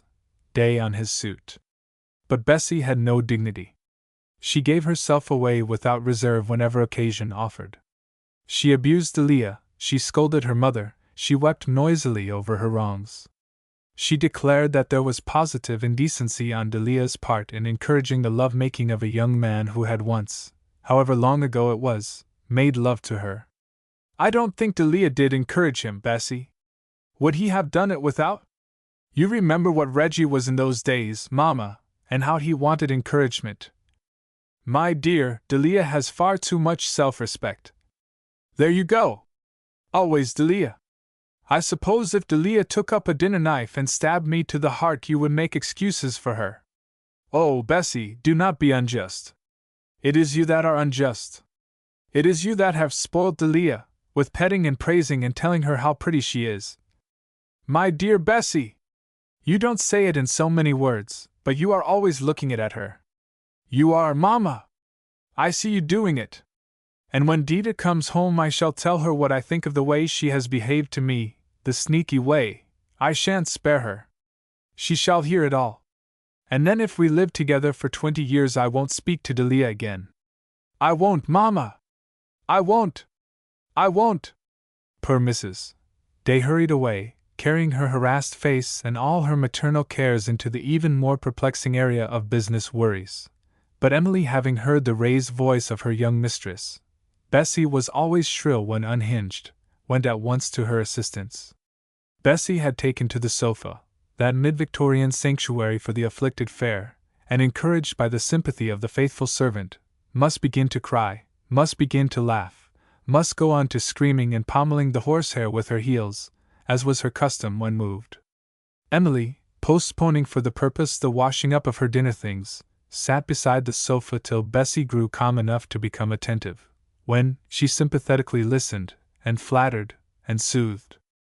There's others as is ready to die for you, and ask no better, if Delia have snatched away this one, Emily declared. There's one of 'em, that to my mind, for real affection and steadiness, is worth a dozen of your Forcases. And Bessie, listening greedily, knew that the family boarder, George Bolt's Manchester man, was indicated. There's him to your hand. You can have him for the taking, Emily promised, and Bessie quieted down, meditating. You've treated this one cruel, Miss Bessie. You have that. And him sittin' by, his heart fit to fly out at you, sayin' nothin', while this other young chap, his flower in his buttonhole, his horse pawin' up the stones in the street down below, is carryin' on. I have neglected the poor Honorable Charles lately, I admit, said Bessie with a remorseful sigh. And him that patient, that faithful. Well, now, Miss Bessie, you listen to me. Turn your back on Reggie, give him the cold shoulder, see how he'll like it. And you pay your addresses to our young man. The mistress was telling me how he's made a partner with Mr. Bolton, be rich as him, if not richer, some day. You'd drive your carriage, my dear, and Reggie hisself couldn't give you more. Bessie stretched herself complacently, and feigned a yawn, to indicate that the subject was rather beneath her notice. I dare say I might do worse, she admitted. By such judicious means was the injured Bessie restored to something of her former calm. Mrs. Day, running up presently to see how her daughter was bearing up, found her sitting up on the sofa, drinking tea, her plump cheeks flushed, the light of excitement in her eyes. Mamma, she said, there is something I have been wanting to ask you. Should you object very much if I and the Honorable Charles made a match of it, after all? Mrs. Day looked doubtfully at the girl without answering. She had her own ideas on the subject of the Honorable Charles's intentions. I mean, should you think I am marrying beneath me, and that kind of thing? No, my dear, I should certainly not make any objection on that score. Has something occurred, then, to put the idea into your head today? I suppose you can understand, Mamma, that I do not wish to see my younger sister married before me? If Delia thinks she is going to put that kind of slight on me, she's mistaken. It's what I won't put up with from her, and so I tell her, and so I tell you. It's. Yes, my dear. Pray don't excite yourself again, Bessie. So, if Delia persists in taking Reggie, and she'll richly deserve all she'll get with him, I shall make up my mind to Gibbon. Mr. Gibbon, Bessie? Mr. Gibbon, then? I don't think he's a man to be ashamed of, do you? Certainly not. I believe he is quite a steady and honorable young man. A little moody, perhaps. There's a cause for that. And if Delia, when she's Mrs. Forcas, is ashamed of him, it won't matter to me, because I'm ashamed of Delia, and so I mean to tell her when she comes home. And you think that Mr. Gibbon means? Bessie gave a scornful laugh. If you haven't eyes in your head to see, Mamma, ask Emily. Ah, if these things might be. Mrs. Day thought as she descended again to her duties behind the counter. If only her girls could find homes for themselves, how thankful she would be. For the business was doing badly. All the customers who were worth keeping had fallen away. The little capital she had had in hand had dwindled, disappeared. In that morning's paper she had read that the regiment in which Bernard had enlisted was ordered to India. Too late now to buy him off, even if she had been permitted to do so. If she had not been compelled to show a calm face above her counter, she would have passed the day in tears at the thought of the privations and sufferings before her boy. Her poor young Bernard. So tired she was of it all, of smiling, with tears raining upon her heart, of listening to the complaints of customers, the grievance of poor Bessie upstairs, poor unreasonable, self-centered Bessie, whom yet she so loved, when she was herself like to drown in trouble. If only the girls could find homes, Delia she knew would provide for Frankie, she would shut up the hateful shop, would give up the humiliating struggle, she being an earthen vessel, to swim with the hateful Coman who was of iron. She would then, she thought, go to bed and to sleep, and would sleep and never get up again. Orthodox Christian as she was, in her anxious, worried, and wearied existence, the joys of heaven did not tempt her so much as the possibility of enjoying a long, uninterrupted sleep. She was kept late in the shop that night, and when at length she went upstairs she found only a glum family party already at the supper table awaiting her. Frankie, who generally talked, whoever else was silent, was conspicuous by his absence, he having been ordered out of the room by his sister Bessie because his clothes smelt. This was a constant source of grievance and friction between the eldest and youngest hope of the house. The poor boy had not many changes of raiment, and he being of an age to dabble in any mess that came handy without reference to his sister's olfactory nerves, there was no denying the fact that his little brown tunic, his worn little trousers had acquired a very boy smell. Unless under the protection of his mother's presence, therefore, he was often exiled to the kitchen to get his meals with Emily. He never went without protest and tears and often kicks, on his own part, and fisticuffs on Bessie's, who remained behind, after such encounters, flustered by victory, and ready to quarrel with any one on the spot. Tonight, however, ignoring the presence of Delia, she had intended to be very gracious to the boarder, who as ill luck would have it did not come in to his supper at all. Under the discouraging influence of Bessie's silence, conversation fell flat between Delia and her mother. The meal over, Mrs. Day, more than usually tired, announced her intention of going to bed, an example quickly followed by Bessie, who wished to avoid at that moment a tete-a-tete with Delia. It happened tonight that as soon as mother and sister had gone, and before Delia had finished clearing away the books and work and Frankie's painting things, which had been in use earlier in the evening, the boarder came in. It was extraordinarily seldom that the Honorable Charles found himself alone with the younger daughter of the house. Whether by chance, her management, or the management of others, he could not tell. Delia Day, in her cotton frock of white with tiny black spots, a wide, embroidered collar tied with black ribbon at her throat, her black, thickly waving hair brushed behind her ears and gathered at the back of her small head, was an agreeable figure at the hearth to greet any poor worker on his return to rest and fireside. He did not want any supper, would have none. His appetite was poor of late. He came down in the mornings looking as if he had not slept all night. Business, now that his interest in it had increased, seemed to be making too great demands on his time and health. "You must smoke," Delia said, and put the tobacco jar at his elbow. She always touched it with lingering fingers. It was that out of which William Day had been wont to fill his evening pipe. She placed by him the little decanter of whiskey from which the boarder, by the admixture of lemon and hot water, would brew himself a nightcap. He appeared to ignore these preparations for his comfort. "I was just clearing away, before going to bed," she told him. She did wish to go, ardently. But the more desirous she was to avoid a tete-a-tete, the more she knew in her kind heart that she must not show her anxiety. So she sat down at the corner of the table opposite to him, and began hurriedly to show how perfectly at ease she was by telling him of Mamma's headache, and how she believed it was due to the fact that poor Mamma was worried about business, which, since the horrid Coman had opened opposite for the express purpose, it seemed, of underselling Mrs. Day, had been so unsatisfactory. The Manchester man had nothing encouraging to say on that theme. Indeed, his utterances on any subject they had all found to be irritatingly constrained and limited of late. He made use tonight of an oft-repeated phrase of his when talk had been made of Mrs. Day's difficulties. "I know nothing of the grocery line. It's altogether distinct from the drapery, of course. I wish you'd gone in for grocery, Mr. Gibbon. Then you could have helped us. You've heard, I suppose, I've fixed it up with the governor, the way I spoke to you about. You've heard I'm to be taken into partnership at Michaelmas? I am very glad. I wonder if you are? Why not? Of course. You remember what you said about the fine house I was to live in?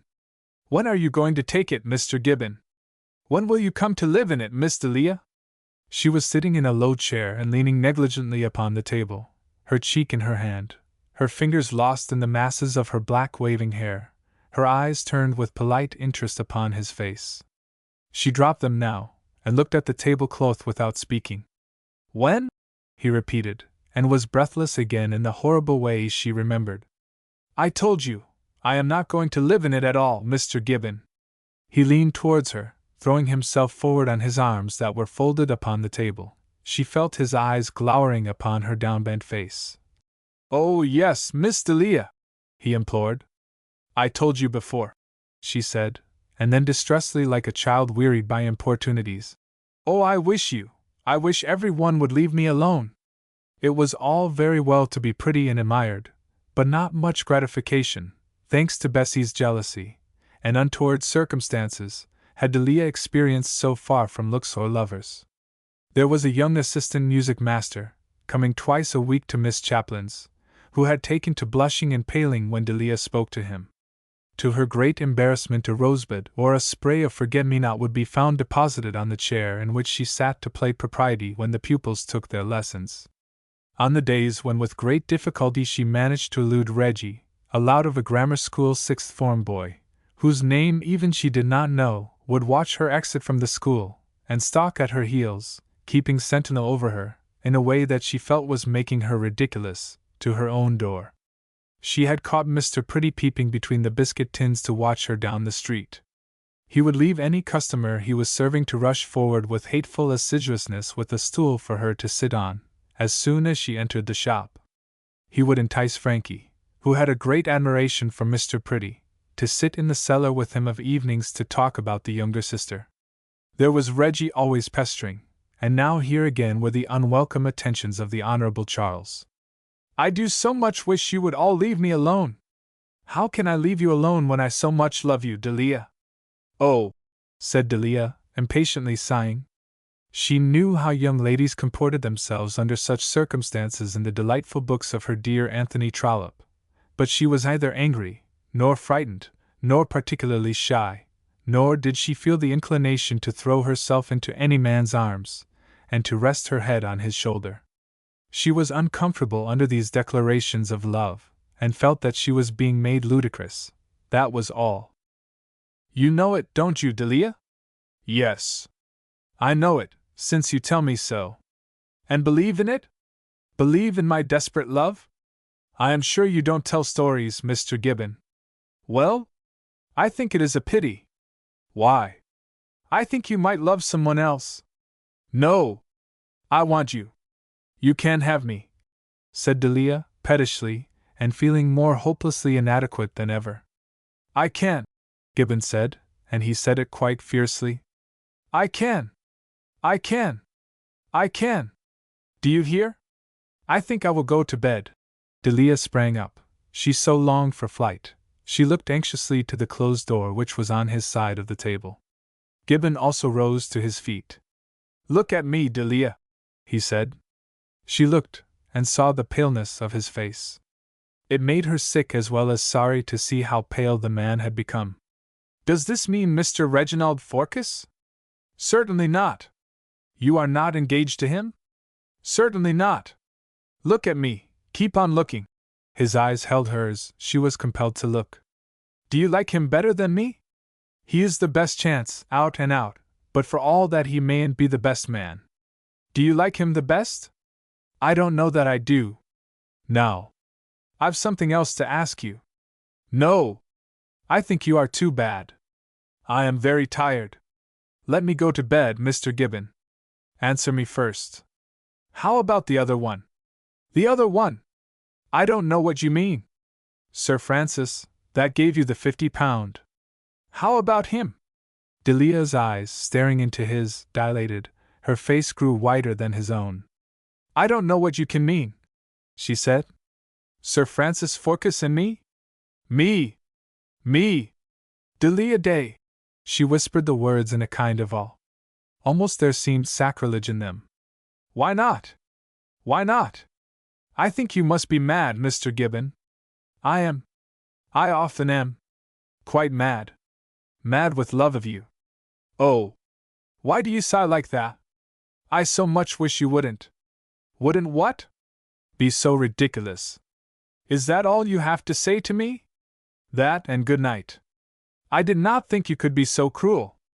I am not cruel, Delia said, and then, quite unexpected by her, a sob rose in her throat, and it was all that she could do to keep the tears of self-pity back. I am not cruel, but you so torment me. I want to be kind to you, but I do not want to hear about all this, which sounds so ridiculous to me. You are older than I am, you should know better. You should know how silly it is to talk to a girl like me such nonsense. And I want to go to bed, Mr. Gibbon. Will you please stand away and let me go to bed? He put his hand on the doorknob as if to open it for her, but held it there. This isn't the end, he said. Oh, no! She sighed with dreary prescience. I am working for you from morning till night, only for you, so that I can put you in a nice house and make a lady of you. Only for you! And all night long I can't rest for thinking of you. Mine'll be an awful night tonight. Oh, Mr. Gibbon, I'm so dreadfully sorry. Then can't you say a word to me before you go? Can't you say you'll think of it? Of course I shall think of it. I can't help thinking of it. But I don't wish to talk of it any more. Let me go now, will you? Let me go to bed. Good night, Mr. Gibbon. Say good night, Charlie. They call me Charlie at home. There was no help for it if she wished to escape. Good night, Charlie, she mumbled, and rushed away to her own room, in a condition between laughing and crying which recalled Bessie's attacks. It is all so ridiculous, she kept saying to herself as she undressed. Good night, Charlie. Imagine my having called him Charlie. Charlie, indeed! She set her teeth at the remembrance. I would rather have hit him than called him Charlie. But as she undressed herself, the more serious side of the position presented itself for consideration. Her mother wanted her to get married, she had owned as much, and she had an absolute faith in her mother's wisdom. Did girls marry men feeling about them as she felt about this man and Reggie Forkes, she wondered? It was indisputable that men, horrider than they, as she phrased it to herself, found quite nice girls to marry them. Ought she to take one or the other? She did not wish to, but ought she? She got into her nightdress, brushed her hair, even said her prayers, the self-same prayers and the identical words she had said by her bedside in Queen Anne Street on the night of the New Year's party, long ago. She had not even left her father's name out of her petitions, debating these things. She slept in a tiny bedroom through Mrs. Day's, and when she got up from her knees she took her candle and went into her mother's room. "I will hear what Mama has to say about it," she told herself. Mrs. Day was lying awake in the darkness, thinking of Bernard and the dangers of India. "Mama," Delia said, holding the candle aloft to peer at her mother. Its light fell on her own charming face half hidden in the loose waves of curling black hair. "You aren't asleep, are you? Of course you aren't. I believe you lie there all night, staring into the shadows and thinking of miserable things. I wonder if it would really make things better, if you would like it very much, that she also has made up her mind to marry Mr. Gibbon." Delia stared for a minute, and then she laughed, and Mrs. Day saw that she laughed wholeheartedly. "Bessie takes all my young men," she said. "You see, Mama, with the best will in the world to please you, I can't get married, so there's an end of it, and I may as well go to bed. Come and kiss me, dear." Mrs. Day put a detaining arm round the girl's shoulders. "Nothing of this makes you unhappy, Delia? It only makes me want to laugh," Delia said. Chapter 23. Delia has no dignity. A day or so after her encounter with the local magnate in the principal street of Brockenham, Delia found herself, to her extreme surprise, on her way to the Hope Brewery, in response to a letter from Sir Francis Forcas, asking her to call on him there on a matter of business. He had named the afternoon hour in which she was released from school. "I sent for you, because I wished to see you alone, and I thought it might be difficult to do so at your own house," Sir Francis said. His address was more formal, his appearance more formidable than ever, she thought, as he indicated the chair in which he wished her to sit, and took his own seat, entrenched behind his writing table, at some distance from her. "I hope it is not objectionable to you to come to me here, my own house being so far away." Delia shyly, but quite honestly, said that she did not mind in the least.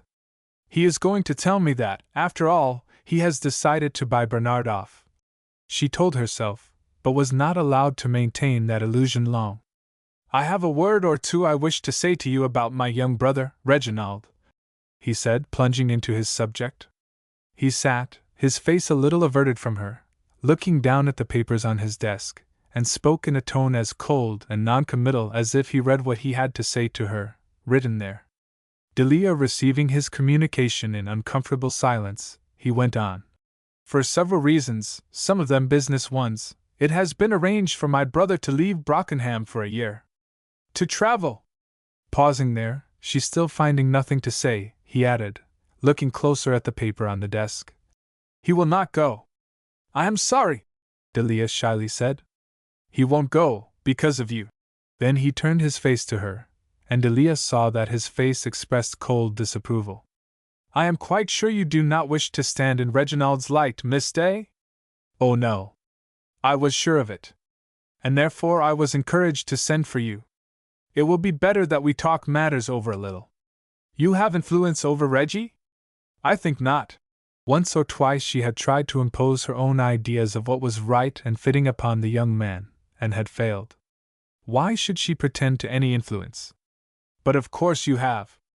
I want to ask you to be unselfish enough to exert it for my brother's good. I would do that gladly if I could." "Then send him away. It will be doing him an inestimable benefit. I can tell him it would be better for him to go, but he is not easily made to do a thing he does not like. He tells me, without any engagement on your part, he considers himself bound to you." She shook her head quickly, her face rose red. "Oh no! He is always being engaged to somebody, poor Reggie." "Is he?" she asked innocently. "Reginald is my brother," he went on, and he turned his gaze from her face and looked at the fingernails of his left hand with an absorbed attention. "He is, however, so much younger than myself that he has almost been like my son. You will give me credit, I am sure, for not wishing to disparage Reginald, when I tell you that this is not by any means the first time Reginald has thought of marriage." He paused, and smiled awry to himself as he contemplated the fingernails.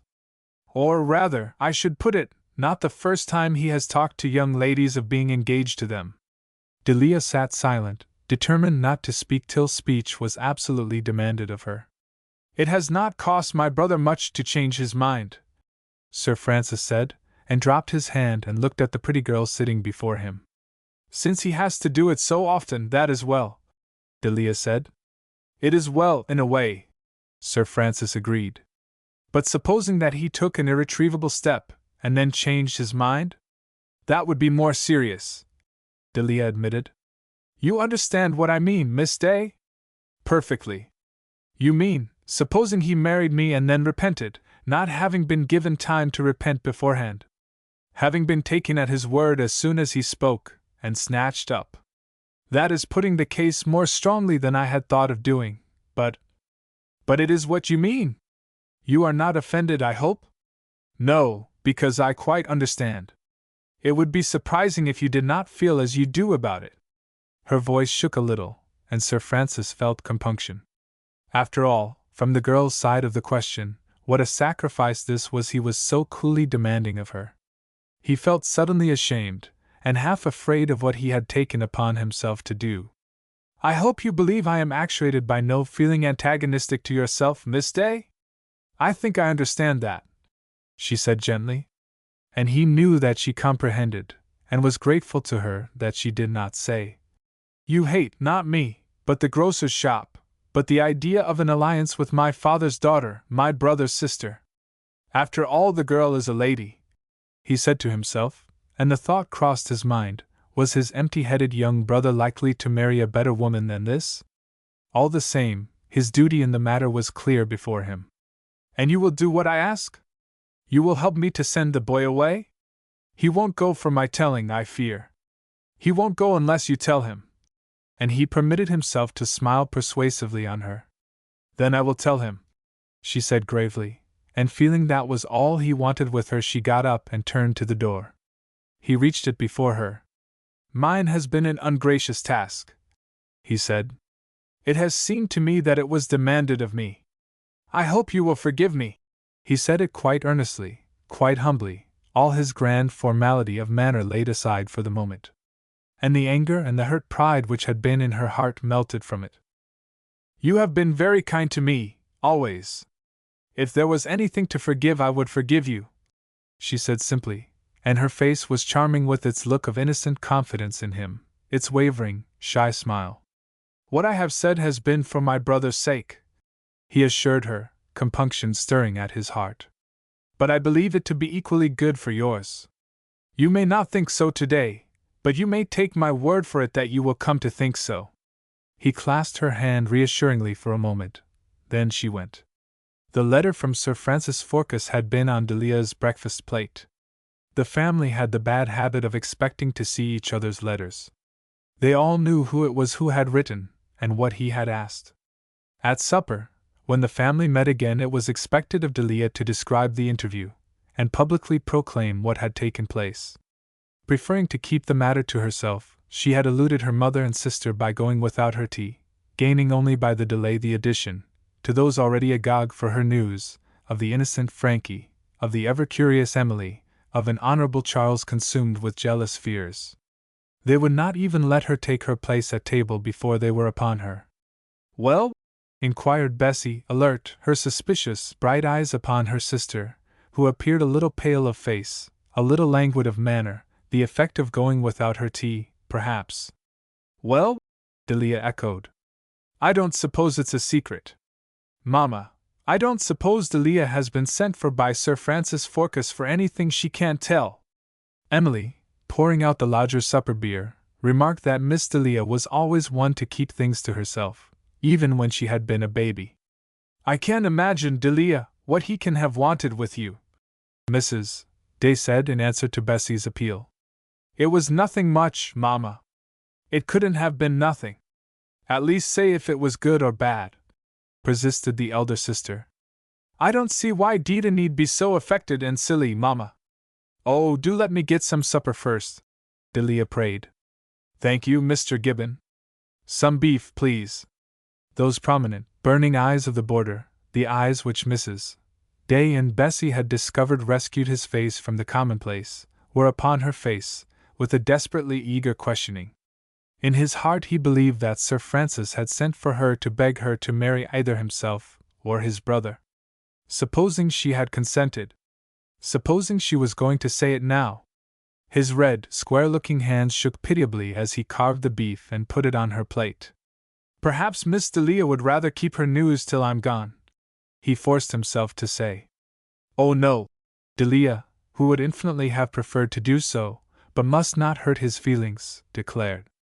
It is about Reggie, I know, said Bessie, her eyes, filled with fierce questioning, on the girl. It was not till Emily had reluctantly withdrawn that Delia confessed that Bessie was right, and told her news defiantly, in a sentence. Sir Francis sent for me to ask me not to marry his brother, she said, and applied herself to the contents of her plate, as if she were really enjoying them. For a minute, speechless with surprise, they gazed upon her. But were you going to marry him? Bessie at length inquired. No, said Delia. I was not. And did you tell him so? No. My dear Delia, from her mother. You should have told him, of course. I didn't.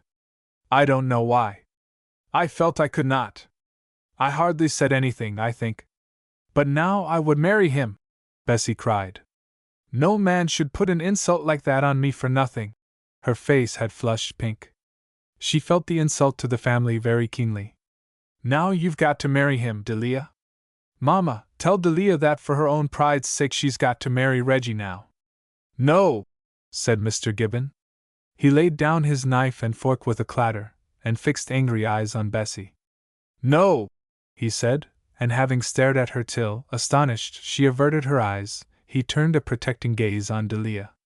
Miss Delia need do nothing of the sort, he said reassuringly. I certainly shall not, Delia said. Are we to sit down tamely under such rudeness, then? Bessie asked at large. You never assert yourself, Dita, you and Mamma. That's why people dare to treat you so. Sir Francis would not have sent for me like a servant, to give me his orders. What did you do, Dita? Stood there meekly, like an idiot, to listen, I suppose? Miss Delia did what was right. Least said soonest mended, the boarder declared. He had never openly stood as Delia's champion before. I'm on Dita's side too, Frankie said. Dita's got the most on her side. See, and I have another piece of tart, Ma? No, you can't, said Bessie promptly. Mama, Frankie cried out in his sleep the last time he had 2 pieces of tart. See, and I have another piece of tart, Ma? Mrs. Day explained to Frankie that instead of having more tart, at that time of night, he must go to bed, and Bessie with excitement started a new idea. I suppose that was what he came here for, she cried. Sir Francis called, and found Reggie Forcas with me, she explained, turning to the boarder. He came here spying upon me. No doubt he meant to say to me what he said to Delia, but he found a different person to deal with. I didn't give him any chance to put an insult on me, I can tell you. So he sent for Delia, who can't defend herself. Poor little Delia, the mother said, fondly regarding the girl, indisposed to defend herself at that moment evidently, and apparently busy with her supper. Miss Delia could find them that would defend her if she'd say the word, Gibbon said, greatly daring. The beef was untasted on his plate, but his eyes devoured Delia. Bessie gave him a glance of astonished disapproval, and went on to expatiate on what would have been her own conduct in Delia's place. How she would have listened to Sir Francis with apparent calm, saying nothing, leading him on to his own destruction, and then, I did listen, I didn't say anything.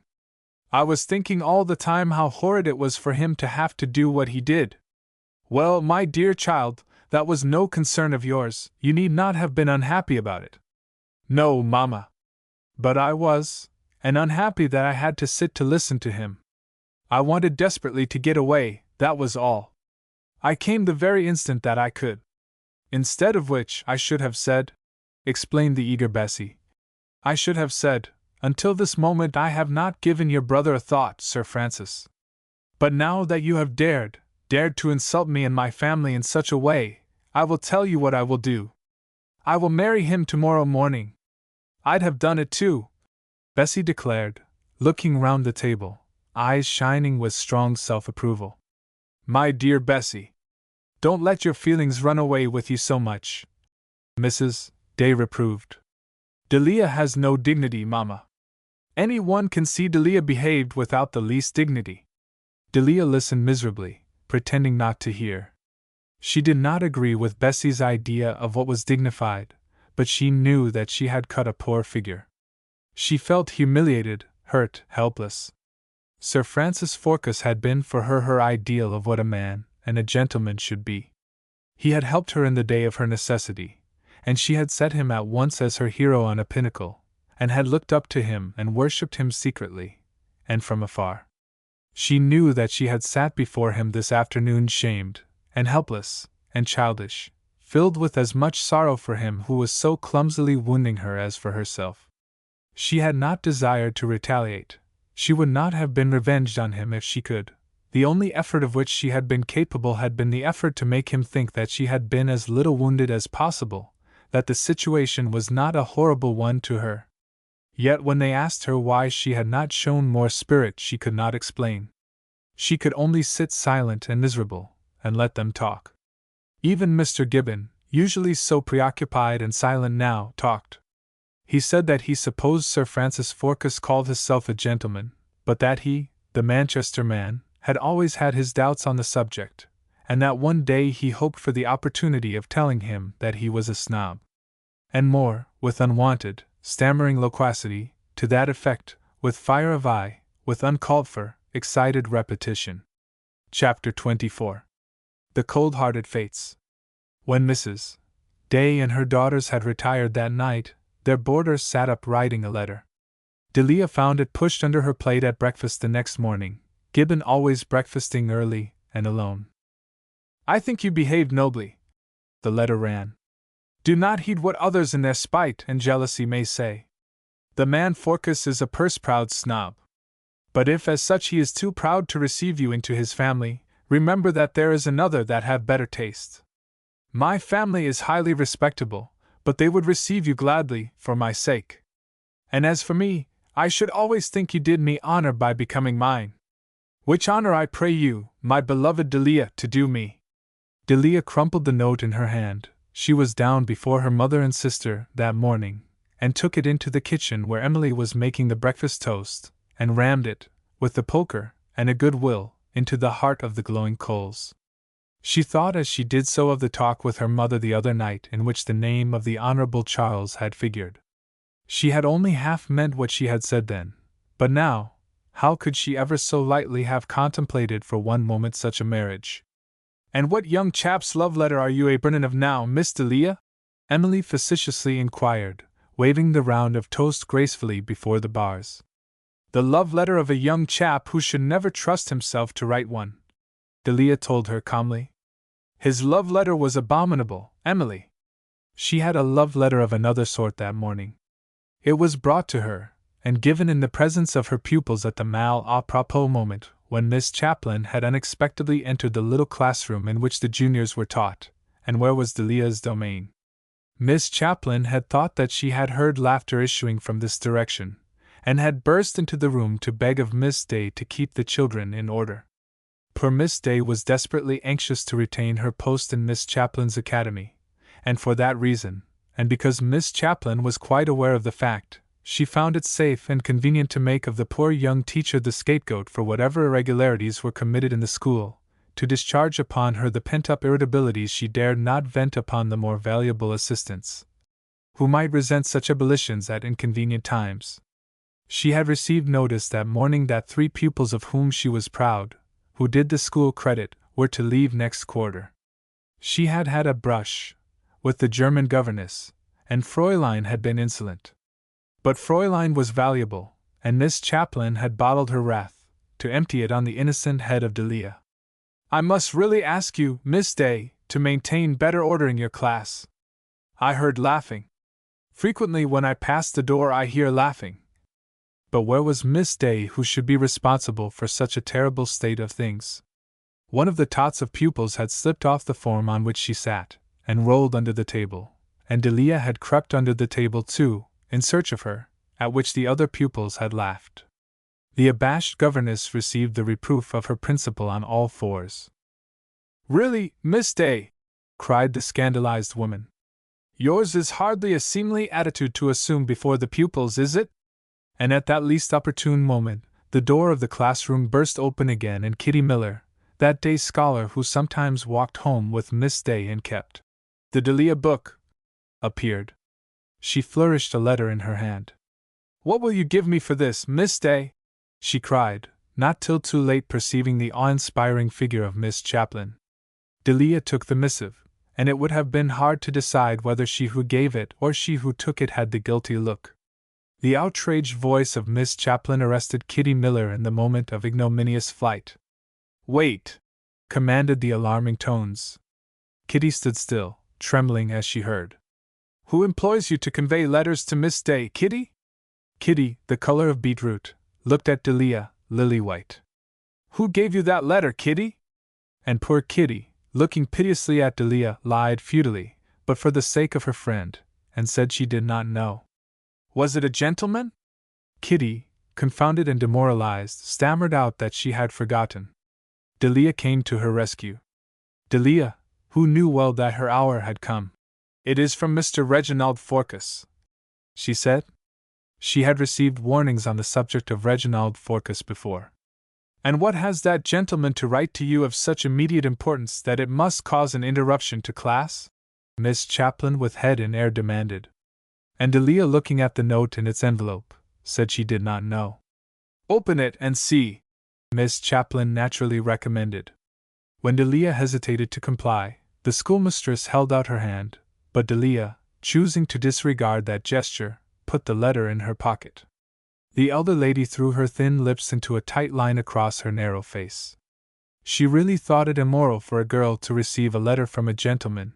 She really felt that the high tone of her school was endangered by that flagrant breach of manners made by Delia Day. She had to punish iniquity, she had to protect from the evil effects of pernicious example, the unsullied young under her care.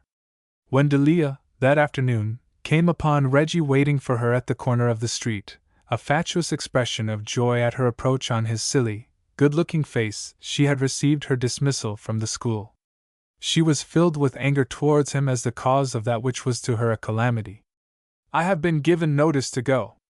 "You have done that, Reggie," she greeted him. "Your silly letter this morning was the finish. A rattling good thing, too," the irreverent Reggie declared. "I'm jolly glad to hear it.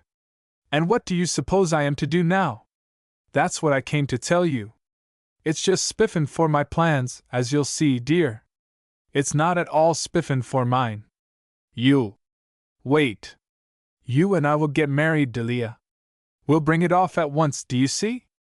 "Oh, no, Reggie!" "Oh, yes, Delia. See if we won't.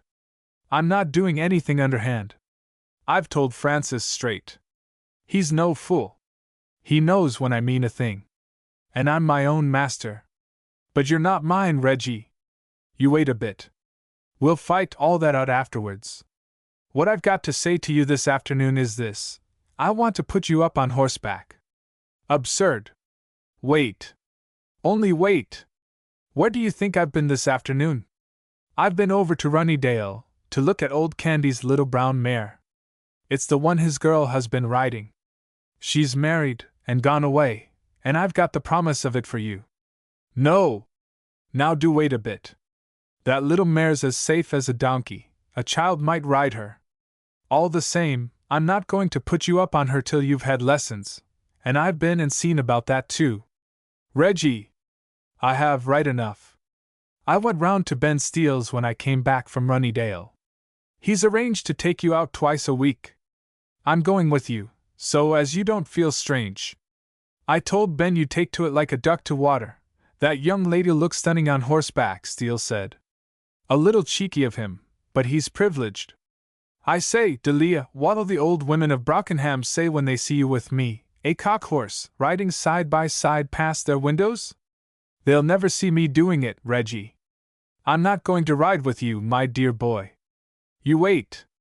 You'll change your mind when you see Laura Candy's little brown mare."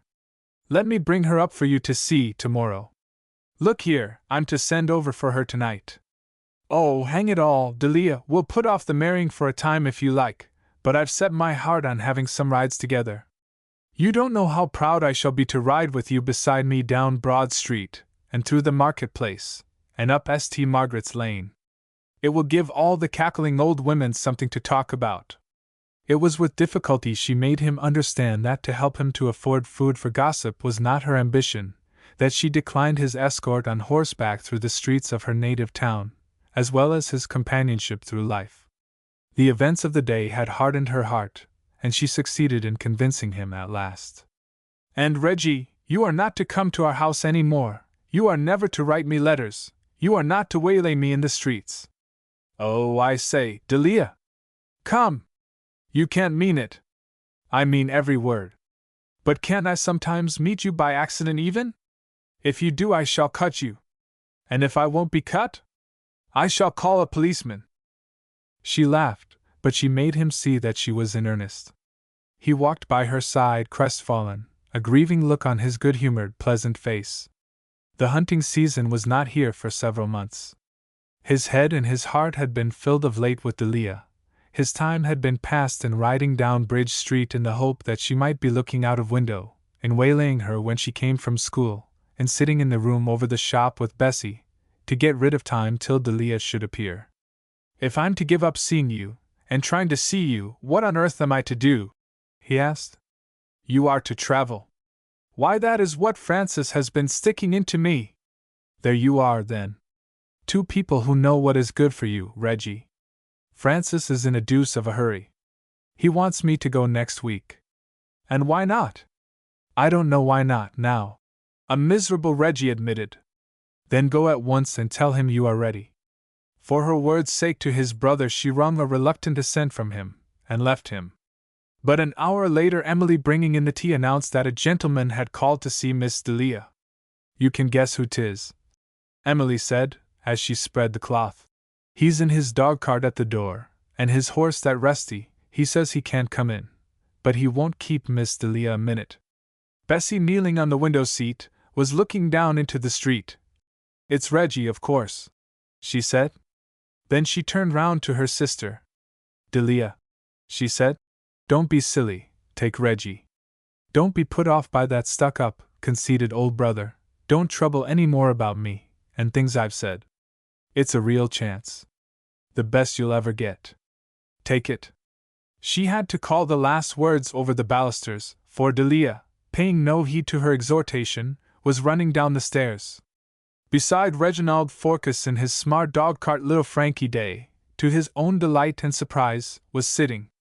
He had come running down the street to his tea, when Reggie had accosted him with the agreeable attention of a whiplash curved round his calves. Hello, youngster, Reggie had greeted him. Quite ill, I thank ye, Frankie had responded. Coming for a spin with me? No further invitation had Frankie required, but had clambered at once, great eyes sparkling, little heart beating high, into the vacant seat beside the driver.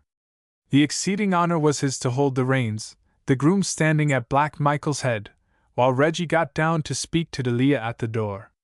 Delia, he said, I've come to tell you I've done all you asked of me. I've seen Francis, and I go away next week. Good Reggie! I've done it because you asked me, and now I want you to do just one thing for me. I know it's all over, and there's no hope for me, and after tonight I shan't see you any more. I want you to come for a spin with me tonight. No, Reggie. Yes, Delia. I've got to go to Runnydale, to tell old Candy I shan't want that little mare. Frankie is coming. Frankie can sit up between us, Delia. He was very proud of himself for his forethought in securing Frankie. Delia, chaperoned by Frankie, could have no excuse. She refused him very gently, because of his subdued demeanor, and because, absurd as it was of him, his voice had faltered when he made his appeal, and his eyes had grown moist. But you must not take Frankie, Reggie, she said, and called on the child to descend, and come in to his tea. Let me go, Dita! Let me go! Frankie pleaded. Oh, Delia, just to please me, this last time ever I shall see you, you come too. The young man tried her again. When again she refused, he flung away from her in a rage, and mounted to his seat. The groom, leaving the tossing head of Black Michael, sprang up behind. She called again to Frankie, but they were off without reply. Delia, looking after them for a minute, could see the child's excited little face beaming with delight turned up with admiration to the young man beside him. Then she went back into the black little entry which did duty for hall, and mounted the steep, narrow stairs with a lagging step. How brightly the afternoon sun had shone on Reggie, his fair, smooth hair, vivid necktie, the flower in his coat. How the brass harness had glittered, and Black Michael's satin coat had shone. How spick and span was Odgers, the groom, in his green and buff livery. What an air of wealth and well-being about every appointment. Delia would have liked very well to have sat behind the spirited horse by kind Reggie's side, to have dashed forth into the sweet-smelling country, away from cheese and coffee and their mingled odors, away from Bessie and her complaining over the chance Delia had thrown away from the society of the boarder who looked at her with such burning eyes, beneath a penthouse of hand, watching her every movement, who whispered his recklessly fierce, "I love you," when the least excuse could bring his head near to hers. Away from the thought of Miss Chaplin, and the necessity to set about finding a fresh situation. She had not wished to marry Reggie, but now that he was lost to her past recall, a value which for her he had not before possessed seemed to attach to him. How easy life would have been with him! Every day Frankie might have gone for a drive. Her mother could have turned her back on the grocer's shop. From the time she set her foot on the lower stair till she reached the landing, Delia almost allowed herself to believe she would call the young man, and all that he stood for to her and hers, back again. But before she had opened the door of the sitting-room, she had remembered Sir Francis, and his scorn of her and hers, and her face had burnt with shame. "Well?" questioned Bessie, as she entered, her eyes glittering with eagerness. "He wanted me to go for a drive. I would not go. He has taken Frankie." "Frankie in his old school suit, and without having his collar changed?" Emily, lurking around, to hear the result of this short interview on the doorstep, was also horrified to think of the disgrace brought on the family by the condition of Frankie. "His nails is that black when he come home from school, and often as not his face smudged. What a sight to set in front of Odgers! Odgers has got his back to him. For all that I'd have liked to scrape the top of the dirt off him. And he've got on the knickers with the patch at the back." Mrs. Day, having been up for her tea and retired again to the shop, took her place behind the counter, and dispatched Mr. Pretty to his meal. No customers came in. She turned her sad and patient eyes upon the street, thinking, not of the cutlers over the way, with whose son Frankie had formed such an undesirable friendship, nor of the passers-by on the narrow pavement, nor of the tradesmen's carts rattling over the cobblestones, thinking of Bernard on his way to India and untold danger and privations, of Delia and her dismissal from the school. Her pretty, good child, to have received such shabby treatment. Delia, who if she had chosen might have queened it over them all. Of her steadily declining business, too, she thought, and of how impossible it was for her to cope with Coleman's, down the street. Tomorrow was the 7th, the day set apart in each month by Mr. Bolt for going into her affairs, looking through her books, catechizing her, cross-questioning her, giving her advice in his tyrannical, bullying way. From this her thoughts glanced off to the subject Bessie had held forth upon in her irritating, worrying fashion through tea.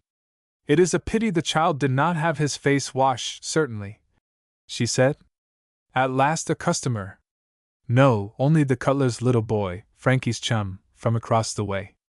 The cutler hired a strip of garden on one of the roads, and when tea was over, in the summer evenings, Frankie and the cutler's son ran off together to their garden to get into what childish mischief was possible in the restricted space. "Frankie isn't in, this evening," Mrs. Day told the boy. "He's gone for a drive with Mr. Forkis." She gave him a screw of acid drops for himself, and the boy ran off. "Allry, thankee. Tell Frankie I looked in," he called. The next comer was the fat little maid of all work from the butcher's, near by. She was red-haired, with a large goiter over which her afternoon black frock would not quite button. She was hardly worked from early morning to late evening, and Mrs. Day, ever full of compassion for the weak and oppressed, was kind and gentle to her. She was generally breathless with hurry and the trouble of the goiter, and Mrs. Day took no special notice of her panting condition now. "What for you tonight, Alice?" she asked her. "It's soap," Alice gasped. "Soap, and matches, and 6 eggs for the morning's breakfast, and I was to tell you, if you please, as you was to put in 7 steads of 6, for one in the last lot was stale. And have you heard, please, there's been an accident with that there Mr. Forkis's tricky horse?" Mrs. Day's dark eyes gazed at the girl out of a face blanched to the pallor of the dead. "There have, then. Master, he just come in and said so. His horse is kilt, and the groom, he's cut about the face, and your little boy, what he took a ridin' with him, have got his neck broke." Chapter 25. To make reparation. "Of course we must do something for them," Sir Francis said. "The difficulty is to decide what." He and his sister had followed in their carriage the funeral of Frankie Day. Sir Francis had wished, seeing that he must appear there, to appear unobtrusively, but Ada had thought that she also, painful as it was, must be present, and Ada could not go afoot. The Forkis carriage, therefore, had been conspicuous in the meager procession following the little coffin to the cemetery. "We must remember that the poor things have seen better days, and be careful how we offer," Miss Forkis said. "I have no doubt we shall find they would rather starve than touch our money. I hope they know Reggie has gone away, otherwise it might have looked heartless his not being there today. They will understand. And Reggie could not have stood it. It was painful enough as it was," Sir Francis said. It had been very painful. He thought of the figure of the poor mother, tearless, looking down into the little grave, of the poor weeping girls clinging to her. Frankie's common little school had attended, and stood, marshaled by the meager young master in charge, at a distance, but the small son of the once despised cutler had advanced, pushed forwards encouragingly by his comrades, and dropped upon the coffin a bunch of flowers gathered from the garden on the road, where Frankie and he had loved to play. No other flowers were there. It was before the day of floral memorial displays. "If they would let us bear the funeral expenses, or put up a little monument in the cemetery, or a window in their church?" Ada suggested. "If we could do something to help them to make a living," Sir Francis said. The day of Frankie's funeral had been the first to bring home the fact that summer was gone. The chapel had been cold and bleak, and while they stood around the grave it began to rain. In the drawing-room at Castlethorpe the fire had been lit, and tea awaited the brother and sister. Consoling as these comforts were, they could not dispel the sadness which oppressed the kind heart of Ada Forkis. "I shall never forget those poor things, today. Never!" she said, and cried unashamedly into her teacup. The man, of course, did not cry, but he too appeared for the time overwhelmed with the shadow of what had befallen. "I spoke to their old servant today," he said. "It seems the child was called back. Reggie wouldn't listen, drove off with him. I am horribly sorry for Reggie. But oh, I can't forget how little the coffin looked. Francis, what a handsome family they are! I couldn't help noticing that, even when they cried, the girls were pretty." It was more than could have been said of Ada, and she knew it, but cried all the same. "The younger girl is extremely good-looking," the brother said, "and she is a conscientious and good girl, besides." He thought how certainly, if she had so wished it, she might have been going to be his sister-in-law, and the reflection again quickened the perception of the fact that something was due from the family of Forkis to that of Day. "I will go and see George Bolt tomorrow," he said. "The draper, do you mean?" "Why? He is their adviser. Put the poor woman into that wretched shop. He will know what can be done for them." Sir Francis, however, did not find himself greatly helped in his benevolent project by Mr. George Bolt, a circumstance surprising the man to whom the character of the successful draper was not unknown. That he would have accepted on the widow's behalf without scruple anything that could be got, was what was expected of him, instead of which he received all the rich man's propositions coldly, and did not even faintly encourage his charitable intentions. Through his brother, however blameless in the matter, a heavy sorrow had come upon these poor people.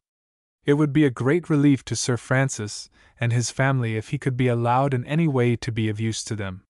His name need not appear. Mr. Bolt could arrange the transaction. He had heard that the grocer's business was not successful. The shop must be given up. George Bolt admitted the fact. The woman was too timid for trade. All women were. No blame to her, specially. She had been industrious and careful. She was standing behind her counter that very morning. He had seen her there. But what customers would care to go to buy soap and candles of a woman half dead with grief? She must not be allowed to remain there, Sir Francis said. I can easily put in a man who will take entire charge and set Mrs. Day at liberty. I will send a man in tomorrow. I am putting one in today, George Bolt said, who had decided to do so on the moment only. He swelled out his chest, settled his shoulders, shook his head in his low collar, and put on an important air. No doubt it is common knowledge that Mrs. Day and her family have looked to me for advice and assistance, hitherto, he said. I promised William Day I would look after them. I have kept my promise, and mean to keep it. I am obliged to you all the same. My offer to help in any way possible holds good, you will remember, Sir Francis said. He would not give up his benevolent intention without a struggle. Is there anything which could be done for the girls? He asked. The younger is teacher at a school, I believe? Got the sack, said Mr. Bolt easily, and then, seeing no reason why he should not do so, went on to explain that it was through the attentions of Mr. Reginald Forkes that misfortune had come about. So Miss Bessie tells me, he finished, and inquired with the glance of a glistening eye at Sir Francis if he had the pleasure of Miss Bessie's acquaintance. A remarkably fine-looking young lady is Miss Bessie, he pronounced. He nodded a familiar farewell to his visitor when, uncomfortable and crestfallen, the latter withdrew. The Forkeses were not even customers. Sir Francis and he sat on the magistrate's bench together. We are on a par about now, he said to himself, and he reminded himself he also was now entitled to put a cockade on the frowsy hat of his coachman in the mildewed livery. Let the high and mighty brewer put up a widow of his own to play Providence to, and leave the especial property of George Bolt alone. Sir Francis, for his part, was more troubled in mind than ever when he emerged from that interview. The girl dismissed from her school too. It seemed that all the misfortunes of the poor days must be laid at his door. He, who hated to owe to any man, could not ease himself of that heavy debt. I will go to see them, Ada said when he told the ill success of his mission. They will hate to see you. I shall go. I am sure they are people of nice feeling. Of that visit, too, no very satisfactory account could be given. It had been very painful. Mrs. Day had not been present. She had sent a message thanking Miss Forkes for calling, and asking to be excused. There had been only the girls. She might say only the one girl, for the elder had started wildly crying at the appearance of Miss Forkes, and had not recovered when she left. The poor little boy seems to have been their idol, Ada said with a sigh, miserably oppressed. The younger girl had pleased the lady very much by her demeanor, so composed, so unselfish, so evidently aware of the trying ordeal it was for the visitor, so sweetly striving to be gracious. Sir Francis nodded. I have always liked the manner of that younger girl. And she is quite lovely, Francis. He did not know about the loveliness, the brother said, but he believed her to be simple and conscientious and good. He looked at his sister's plain face. Every woman who is that is lovely, he announced. I am going there again, Ada said. It won't seem an intrusion? I will risk it. They appear to have no friends. After the second visit she had something more definite to relate. I hope you will approve, but if you don't it can't be helped, she said, for the thing is arranged. That younger girl, Delia, is coming here. Here? On a visit, you mean? She is coming to be my companion. It is the only way I can discover in which we can be of use to them. The poor child has been receiving £15 a year. I can give her 50. You haven't forgotten how that young fool, Reggie, made a bigger fool of himself over this girl. Would have married her, I suppose, but for the extraordinarily decent way the young woman behaved about it. Luckily Reggie is away, Ada comforted herself. He'll have been in love a dozen times over before he comes back again. But what are you going to do with the girl? Won't it bore you to have her always about? You have never wanted a companion before. How do you know I have not? His sister asked him, laughing. I didn't know it myself, but I expect I've wanted one all the time. At last I'm going to have one. There was in Ada Forcas that ineradicable love of gaiety which some women carry to the grave. Since, at the death of his wife, she had gone to keep house for her brother, small indulgence had been shown to this passion.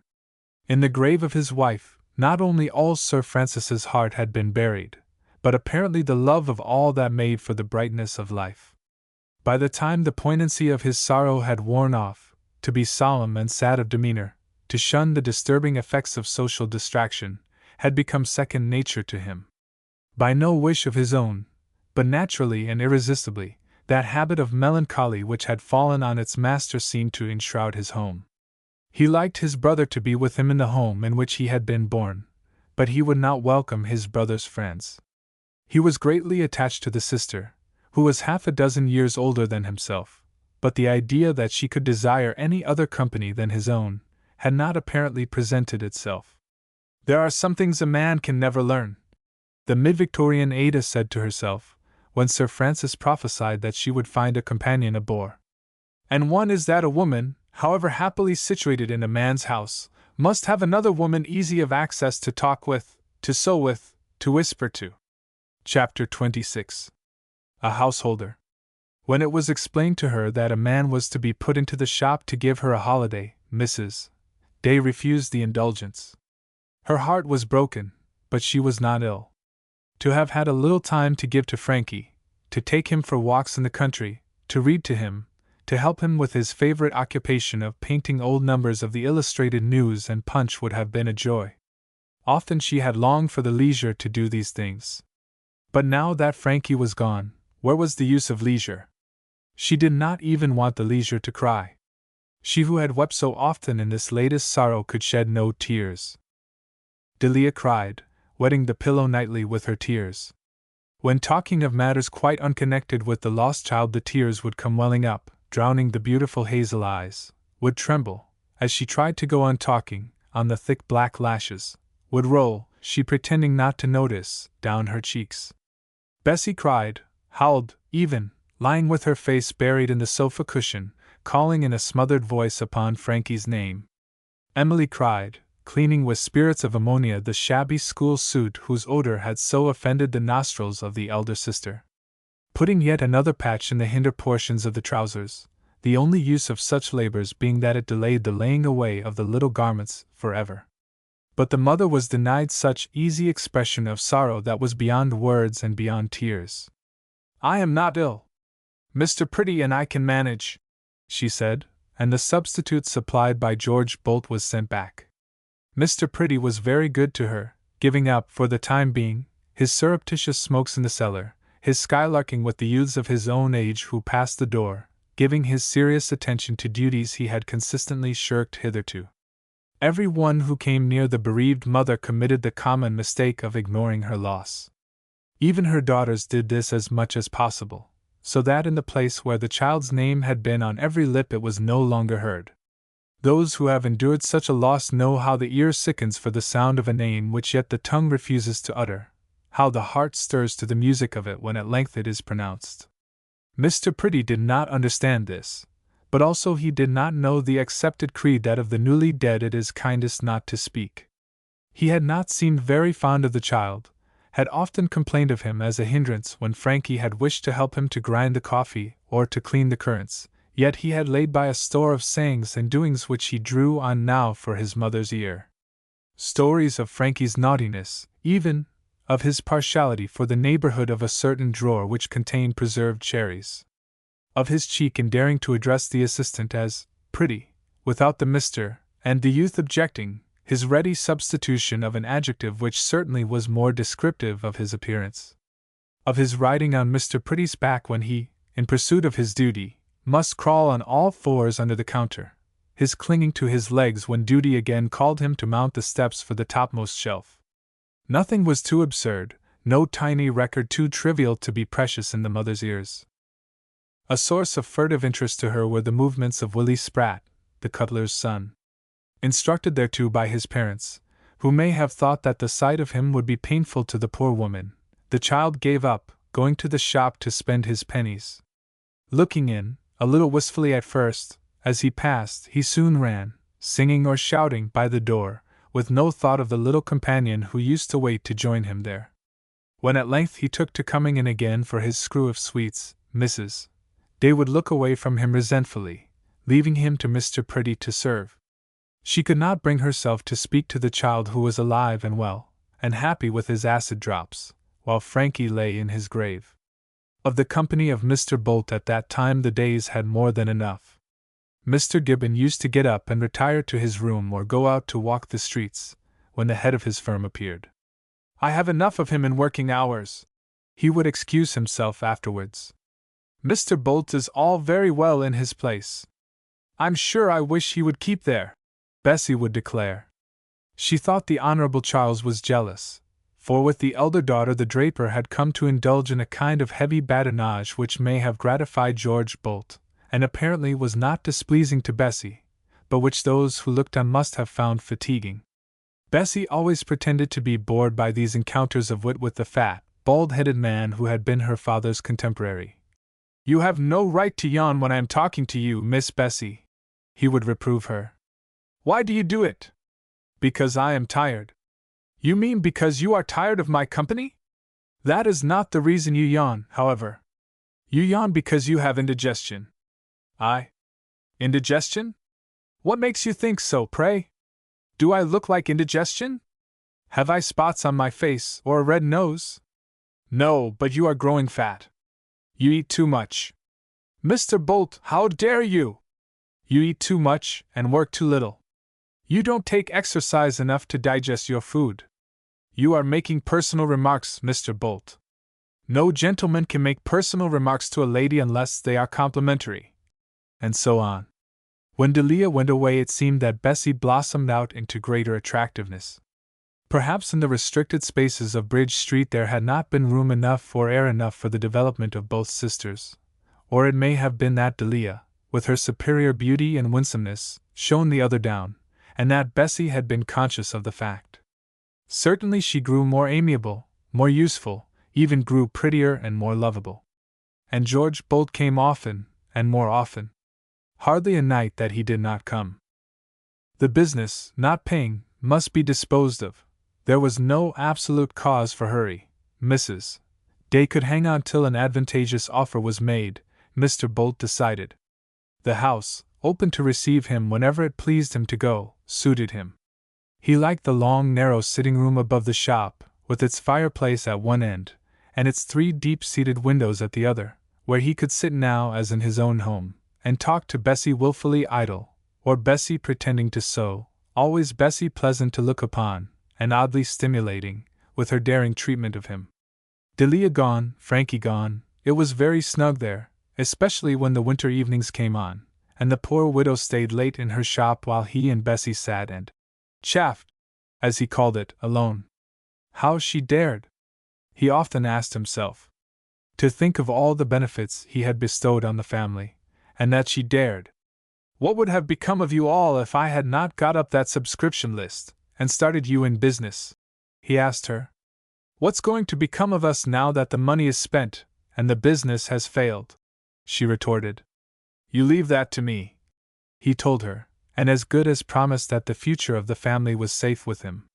He expected her, perhaps, to be overcome with gratitude, instead of which she gave him a not unneeded lesson in manners, advising him that a person of so much importance should not demean himself by blowing his own trumpet.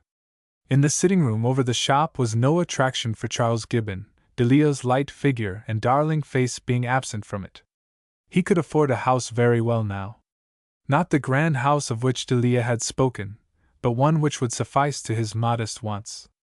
A house with a big garden beyond, where, supposing a lady ever came to live there who was fond of flowers, roses might be grown, honeysuckle, jessamine trained.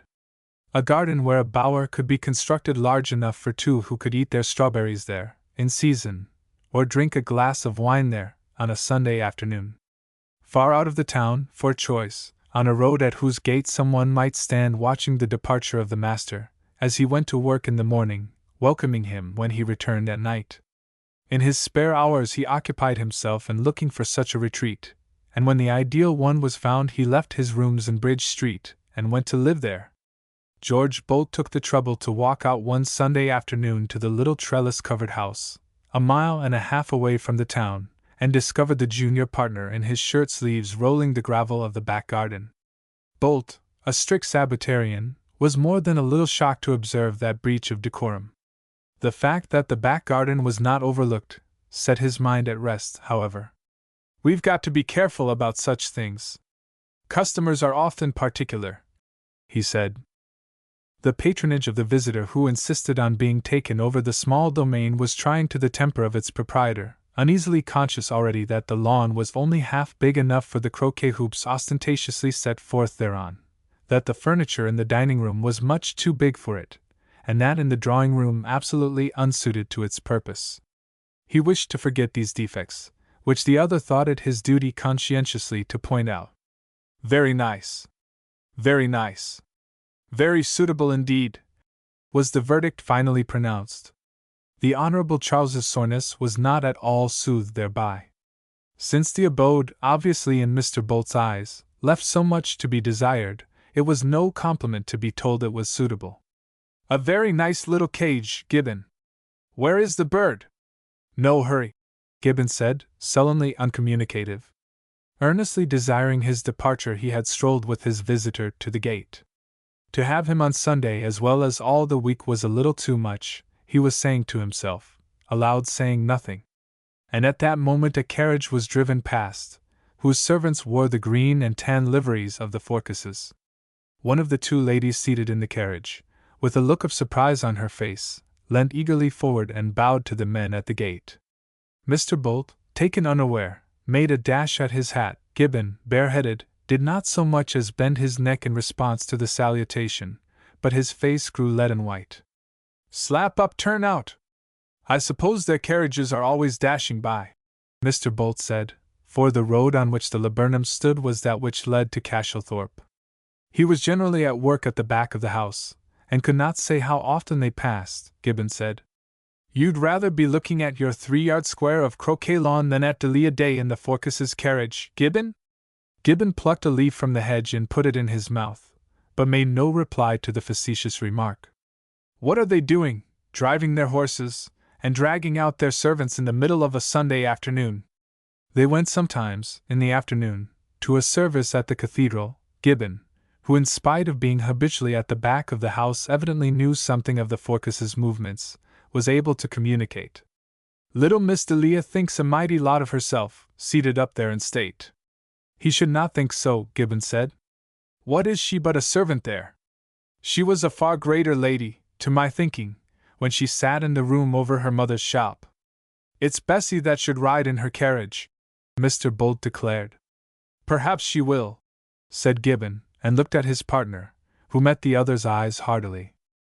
"If she does," he said with sudden bluster, "the fool that owns the carriage is a ruined man. Mark my words. Extravagant, idle young woman. Die in the workhouse, that's what Bessie Day will do. Look here, Gibbon, you know how things are, you know all I've done for them. I could put up the shutters of the shop tomorrow, and they could not help theirselves. Bessie knows it too. I have not made a secret of these things. She knows I hold them in the hollow of my hand. Yet to hear her cheek me! The daring of it! Gibbon," he touched the younger man's shoulder with the stiff finger of his thick hand. "I used to think that you, eh?" "No," said Gibbon, with decision. "Nice little place already, when you've spent a few pounds more?" "No, thank you." "Is that so?" Bolt said, and pressed his lips together, nodding his head and seeming to take time to turn the information over in his mind. Then he leant forward, and again touched the other's shoulder, tapping it 2 or 3 times by way of emphasis. "You're wise," he said confidentially. "Take my word for it, Gibbon, you're wise. If I were a marrying man, which, thank heaven, I am not, I wouldn't risk marrying Bessie Day if there was not another woman on earth. Chapter 27. Promotion for Mrs. Day. Delia had lived for several months at Castlethorpe as companion to Miss Forkes, when on a certain Thursday afternoon she excused herself, as it was often her habit to do, from attending on Miss Forkes, and went to pass the hour and a half of the early closing day with her mother and sister. Mrs. Day was alone at the moment of her arrival, and that her mother was in unusually low spirits was quite obvious to Delia. "Come for a walk with me, Mamma. It is not good for you to be shut up on such a day in this stuffy room." Mrs. Day declined, but she could not deny that the room was stuffy. No flowers were on the table now that Gibbon's offerings had ceased. No plants on the wide window seat. On a whatnot in a corner which had been devoted to the child's belongings were Frankie's paint box and some of his toys. The mother's eyes turned from Delia, now well appointed in her pretty muslin and hat with its long ostrich feather, and rested on these mementos. "But for what happened to him you would not be where you are, Delia," she said. "But you wish me to be there, Mamma?" "Oh, I wish it, dear, since you are happy, only—" She did not put the thought into words, only Frankie seemed to have died for this. Frankie, who had come crying to her one day because a schoolfellow had laughed at the patch on his trousers. Frankie, who had begged so hard only a few hours before his death for a little box of conjuring tools like Willie Spratt's, which had to be denied him. Her little Frankie crushed to death beneath the wheels of the Forkes carriage. In her heart the mother would have liked Delia to reject the good things offered her by the Forkes hand. "Of course I am not happy," Delia said. "How can I be happy, Mamma, if you are unhappy? And poor little Frankie, do you think I forget him? And Bernard and poor Papa? And again I'm not happy because I don't earn the money they pay me," Delia said, and her cheeks grew pink at the thought. "It is out of charity they give it me. I can't earn £50 a year by just sitting in a carriage, or sewing beads onto canvas, giving a few messages to servants, writing a few letters. I wonder if they would be glad if I gave it all up, Mamma?" "We're leaving the shop," Mrs. Day told her. "You must try to keep where you are, for the time, Delia. Miss Forkes is kind to you?" "Oh, so heavenly kind." "And Sir Francis? I suppose he knows I am in the house." "Yes. Sometimes he speaks to me quite 10 words a day.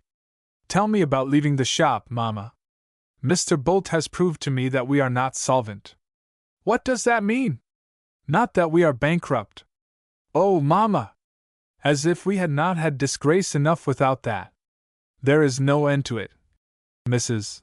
Day said hopelessly. "But you, at least, are out of it, Delia." She had a dreary air of detachment about her. The troubles that had beset them had been common to them all, but Mrs. Day sat, on this holiday afternoon, as if she were singled out and set apart, a queen of sorrows. Delia resented that attitude. "Surely you don't think I want to be out of it, Mamma? Do you think I want to live in luxury while you and Bessie haven't a home?"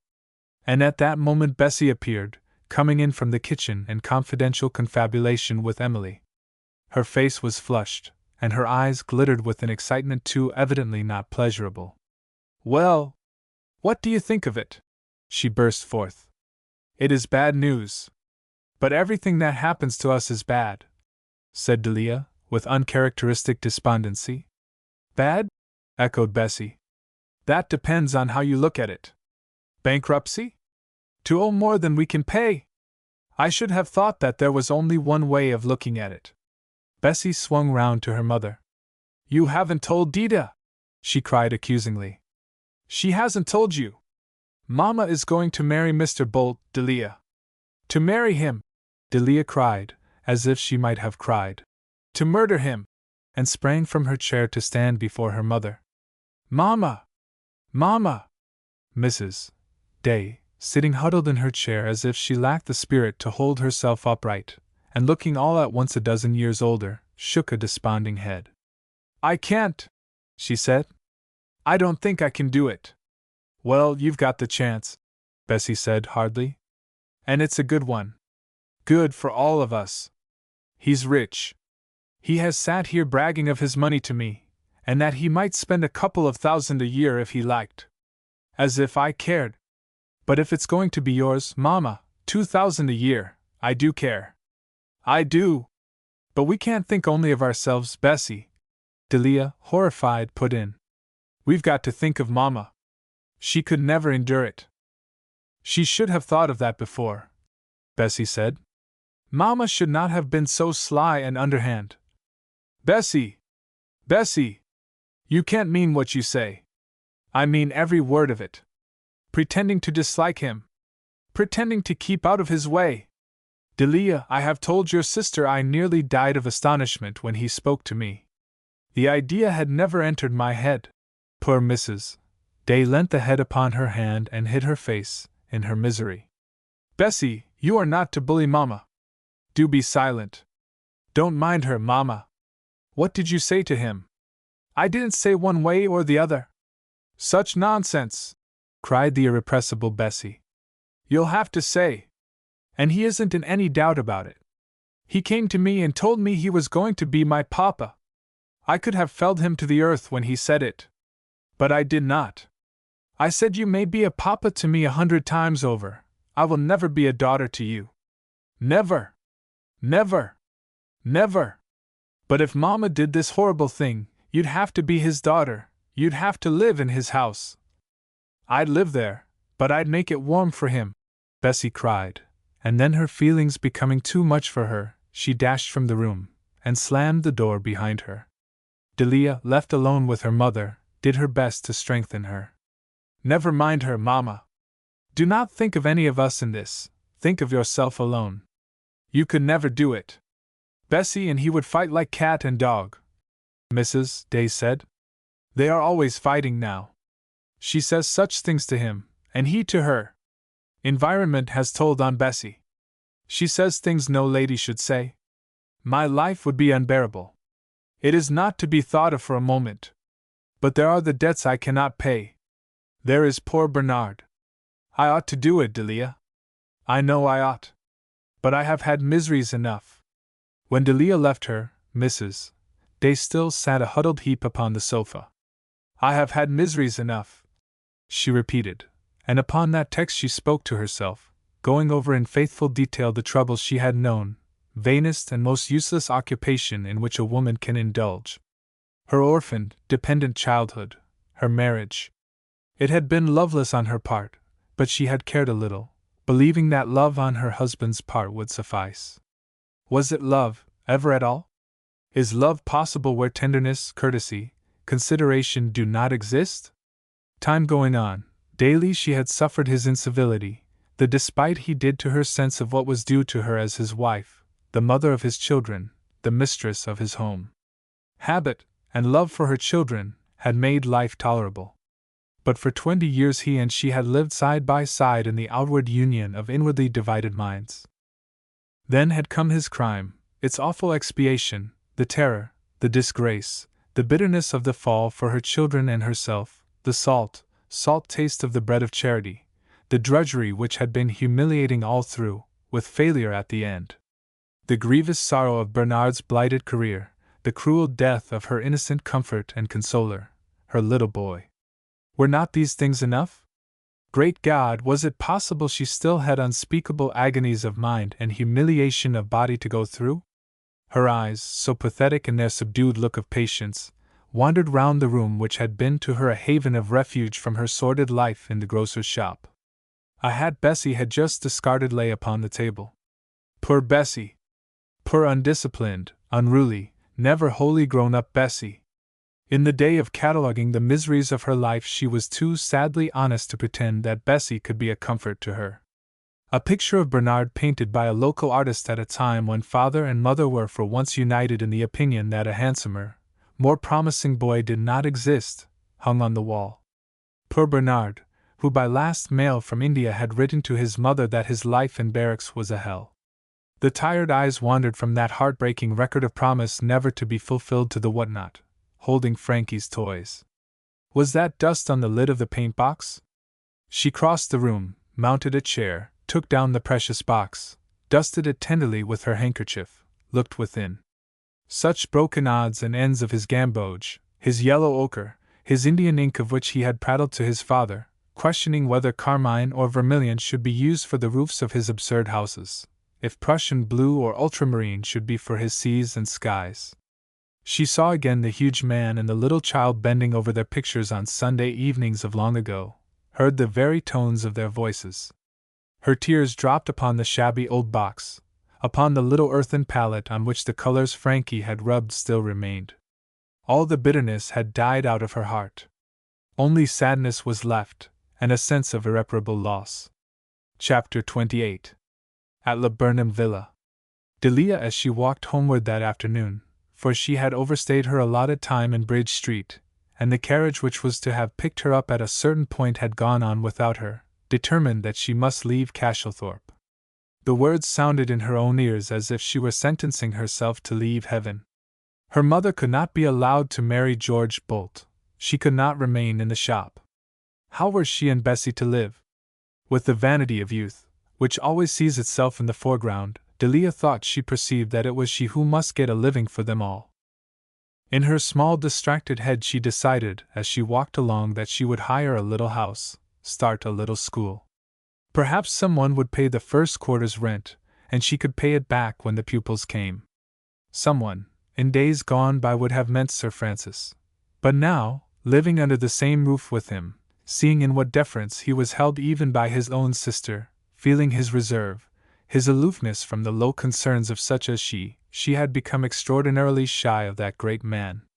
Through the daring of ignorance, trusting in that look of serenity and nobility in his face, she had formerly approached him. She believed in his goodness still as she believed in the goodness of God, but the awe of him she had always felt had descended, since she had lived beneath his roof, in a double measure upon her. Of his sister she had no fear. She would speak to kind Miss Forcas. Miss Forcas would tell her what to do. Simultaneously with the formation of this resolve she arrived at the neatly trimmed hedge of Laburnum Villa. For the moment she had forgotten that the place held any interest for her beyond that of the other little houses in their gay gardens she had passed. She glanced at the bright green of the trellis-work front, at the minute weeping willow in a corner of the grass plot, at the rose plants destined to cover arches and to grow into a bower, by and by. By the front door a clematis had been planted, and the Honorable Charles was stooping over the plant, and striving to direct, in accordance with his own idea of how it should grow, the clinging of the tendrils. Her light step was perhaps the one step in the world whose music could have withdrawn his attention from that absorbing occupation. He rose to his feet, turning sharply round, and as she wished him good evening he went swiftly to the gate and swung it open. "Come in," he said. "I have been waiting for this." He had at the moment such a commanding air that Delia had no thought but to obey him. "I wished to show you my little place," he explained. Delia was late, as it was, and had yet some mile and a half to walk, but concluding from the dimensions of the place that no very long detention was threatened, did not demur. So long ago it seemed to her, who had since traveled miles along the road of experience and feeling, that the Bridge Street boarder had made love to her when he should have made love to Bessie. He had paid her the greatest compliment it was in his power to pay, and of late she had begun to understand something of what he might have suffered. She wished to be kind to him and to make amends. So, sweetly appreciative of all she saw, she walked at his side down the little paths, helped him to remember the names of the annuals, admired the view of the backyard through a vista of trellis-work arches. "Do you like it?" he asked her. Delia, with her artless desire to please, declared that she liked it very much. He turned away with a long-drawn breath of content. "Come indoors," he commanded. He walked in front to lead the way, but stopped suddenly on the little path and turned to ask her if she knew how long it was since he and she had talked together. "Quite a long time, isn't it?" Delia answered him. "But I have not been living at home, you know, He cut her short abruptly. "It is 5 months 3 weeks and 2 days, he said. "But the time has not been long to me. Looking back it seems that the time has almost flown." Delia could not have felt flattered that this was so, but she told him she was glad to know that he was so happy. "Not happy," he said, "but looking forward to happiness, working for it." With that he went on again, stopping at the hall door. I think I've remembered your taste, he said as he threw the door open. I've carried it out everywhere as far as it was possible. At that, Delia drew back. I will look over your house some other time, she said. It is late. I must be getting home now. Do you call the Forcases place your home? For the present. I am leaving there soon. The sooner the better. Come in. He put a heavy and peremptory hand upon her arm and drew her over the threshold, across the tiny passage called the hall, into one of the two bow-windowed rooms. This is the dining room, he said. Sit down. To free her arm from his hand she obeyed him, and with an effort to appear very much at her ease looked about her. What a sweet little room, she said. You like it? I thought you would. Look at the picture over the sideboard. It was a large print, much too large for the room, of The Last Sleep of Argyle, and was faced on the opposite wall by a reproduction of The Execution of Montrose. They're proof prints, he told her proudly. I remember you went to see those pictures years ago, when they were on show in Brockenham, and liked them. I've had the chairs covered with red leather instead of horsehair. It costs more, but you used to say red was cheerful. It is so very nice, Mr. Gibbon. In the drawing-room there is a piano. Come and see. She went, because of that strange new peremptoriness of manner which she felt she had not the moral courage to disobey. The drawing-room had fresh flowers in a vase upon the center table. Did you put the flowers there, Mr. Gibbon? I put them there every day. For you. I have been waiting for you to come to see them. Everything is always ready. You like it all? Yes, indeed. It is yours, then. It is all for you. From coal on the chimney pot, the kitchen chimney smoked, I thought it would be inconvenient, to the bunch of honeysuckle on the table. All yours. Oh no, Mr. Gibbon. All yours.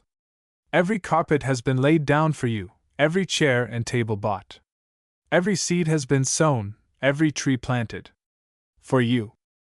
Delia, speechless for the moment, looked at the man with eyes grown wide with dismay. His was no tragic figure. He wore the light-colored, large checked suit affected at that period by young men escaping temporarily from the black-frocked livery of shop or office. His hair was brushed smoothly back and shone with brilliantine. His mustache was glossy with the same admired preparation. His face was extra pale, but Delia knew it had the trick of paling suddenly and for small cause. She had seen it blanch at a chance encounter with her in the street, or accidental touching of her hand by his. She avoided meeting his eyes, those eyes said to hold something in their expression which redeemed his face from the commonplace, and the wild ardor of their gaze was lost upon her. Everything is yours, Delia. When will you come and take it over? Mr. Gibbon, I told you before. I have not changed. Nor I. His lips were lead-colored and trembling. He was indeed trembling all over. He crossed his arms upon his chest to keep them still. You are going to be my wife or no one's, Delia, he said. She got up nervously from her chair. She tried to speak lightly. I am going to be no one's, Mr. Gibbon, she said. As I walked along tonight I have been making up my mind what to do. I shall take a small house for us all, and try to keep a little school. You shall see how well I keep my pupils in order. And now and then you shall bring me a nosegay of flowers from your garden. That won't suit me, he said. I give you no more flowers unless you take them all. Will you take them? Answer. Oh, Mr. Gibbon! Oh, Mr. Gibbon! And he mimicked her. Is that the way to speak to me? After all the years of my worship, am I still Mr. Gibbon to you? I suppose so, was all poor Delia could say. He was standing with his back to the door. He turned swiftly and locked it, then holding the key in his shaking hand, crossed his arms again. Now, he said, facing her, we come to realities now. No more, oh, Mr. Gibbon, no more talk about flowers. Listen. I, Charles Gibbon, love you with a passionate and desperate love that is not going to be played with. Do you, Delia Day, love me? Say it out, once for all, gospel truth, as God is in heaven to hear it. I don't love you. Do you hate me? Delia was frightened, but she was angry too. Just for the minute I think I do. All the same, hating me, will you marry me, and come to live in the house I have made for you? No, said Delia, pale and suddenly breathless. I won't. He listened, panting as if from long running. His chest labored beneath the grip of his folded arms as if it must burst. For a long minute he glared at her, speechless, and Delia, glaring back at him, wondered was this man with the working, ashen face really their decorous boarder, who had been so assiduous in passing the mustard and pouring out the water? What had come to him? Had she done this? Did he mean to kill her? He came slowly nearer to her, and it took all the girl's courage to hold up her head, to face him. I understand at last, he said. Now I want you to understand too. So listen to me, and remember, and see if I lie. You belong to me. Never mind what you feel about it. You are mine. You belong to me. Do you hear me? I hear you, Mr. Gibbon. Say it after me. I will not. You belong to me. Belong to me. Belong to me. And while I live you shall belong to no one else. He turned round then, and unlocked the door. But as she, with a haste which was hardly dignified, would have passed him there, he threw his arms around her, and pulled her fiercely to him, and madly kissed her face.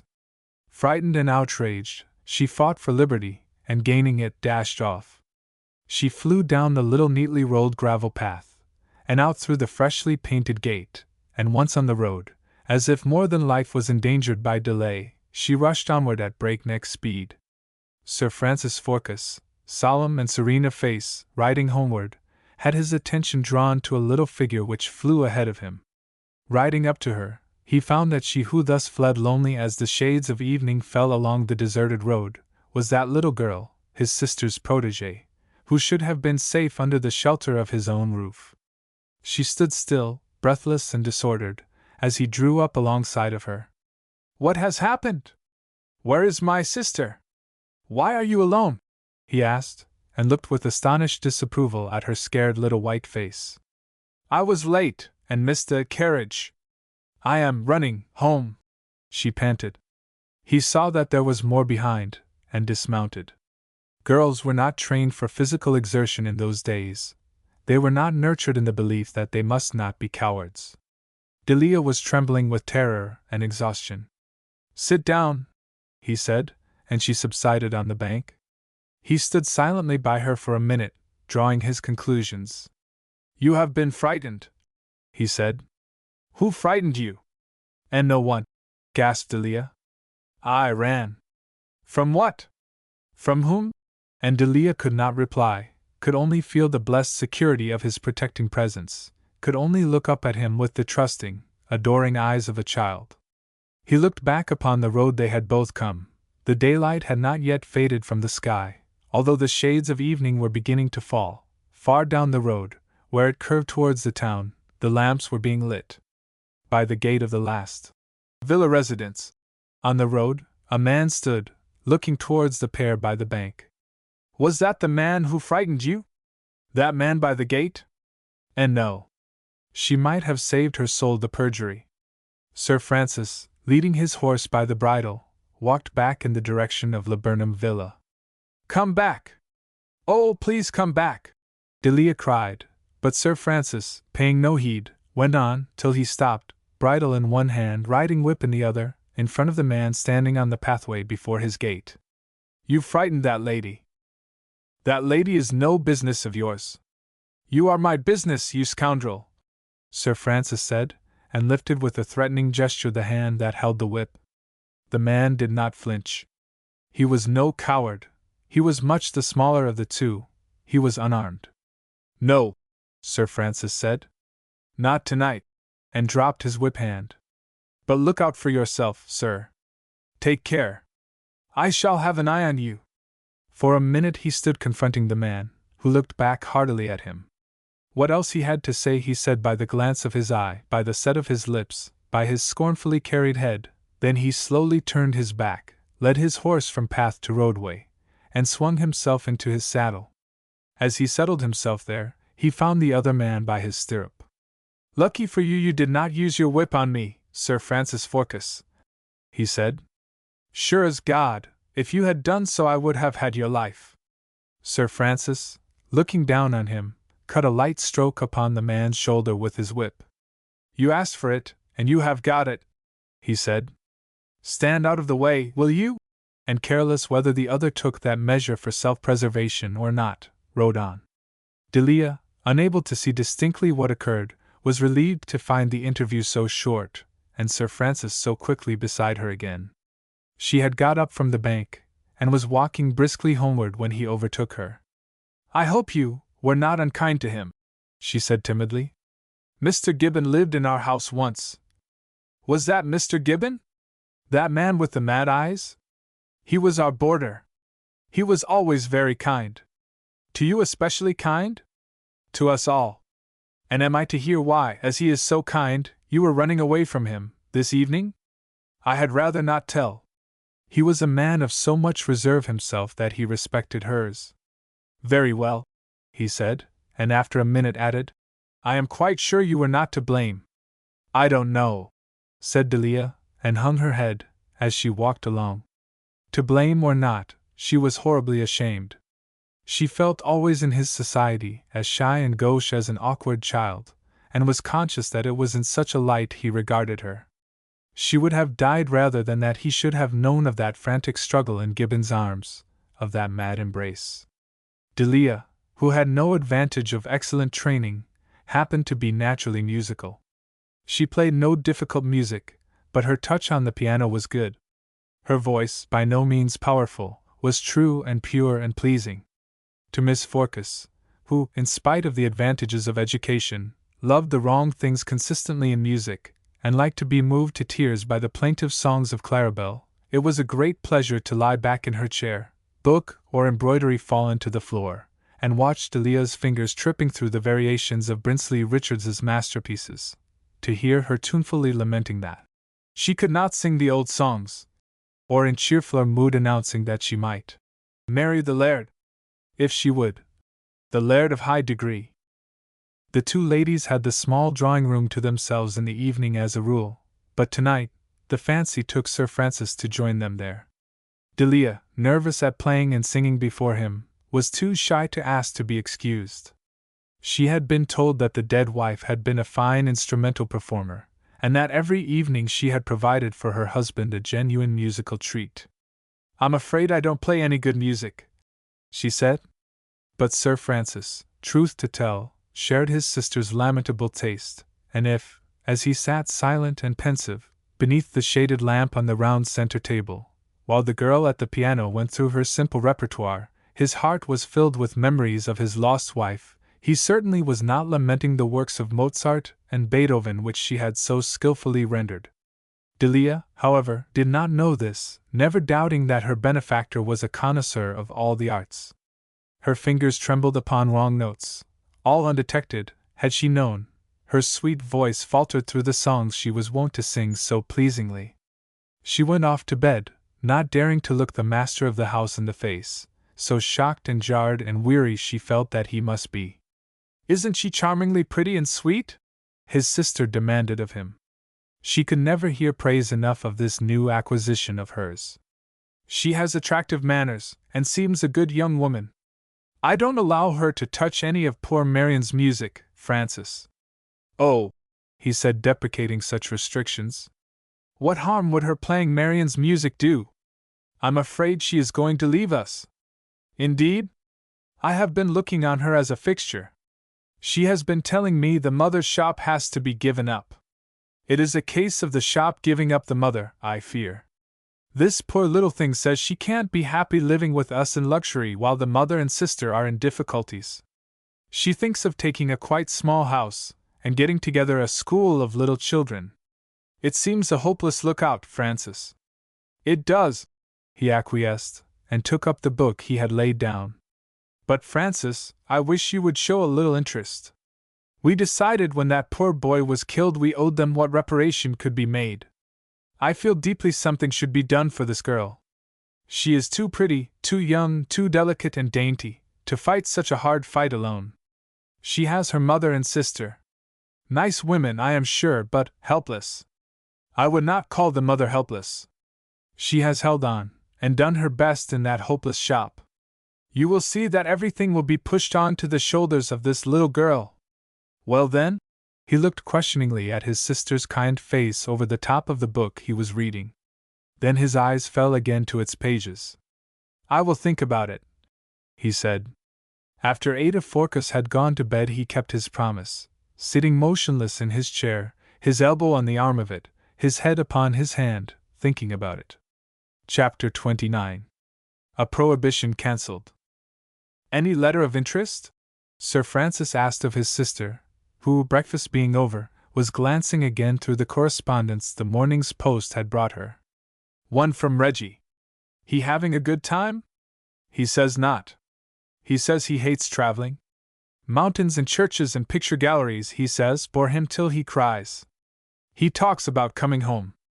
I shall write and remind him he went for a year, and has only been away 8 months. A young man with money in his pocket who can't amuse himself somewhere on the continent of Europe must be deficient, Francis. Poor Reggie is not a very cultivated person. And I suppose he is in love. He paused on that, seeming to turn something over in his mind. He may as well come back, he finished. I decided last night to tell him he can come back if he likes. If he likes, repeated an astonished Ada. Then, of course he'll come, and at once. He is best away. Tell him to stay where he is. I can't always expect to keep the boy in leading strings. He has always been very decent in doing the things I wish. But, as a fact, I have no longer the slightest authority over him, or hold upon him, and he knows it. Then leave it. Say nothing. Don't write for him to come. I decided last night to write to him. Miss Forcas was silent to show that she did not approve. She never argued with her brother. It is fortunate, then, that Delia Day is going, she said presently. We could not possibly have Reggie here with her.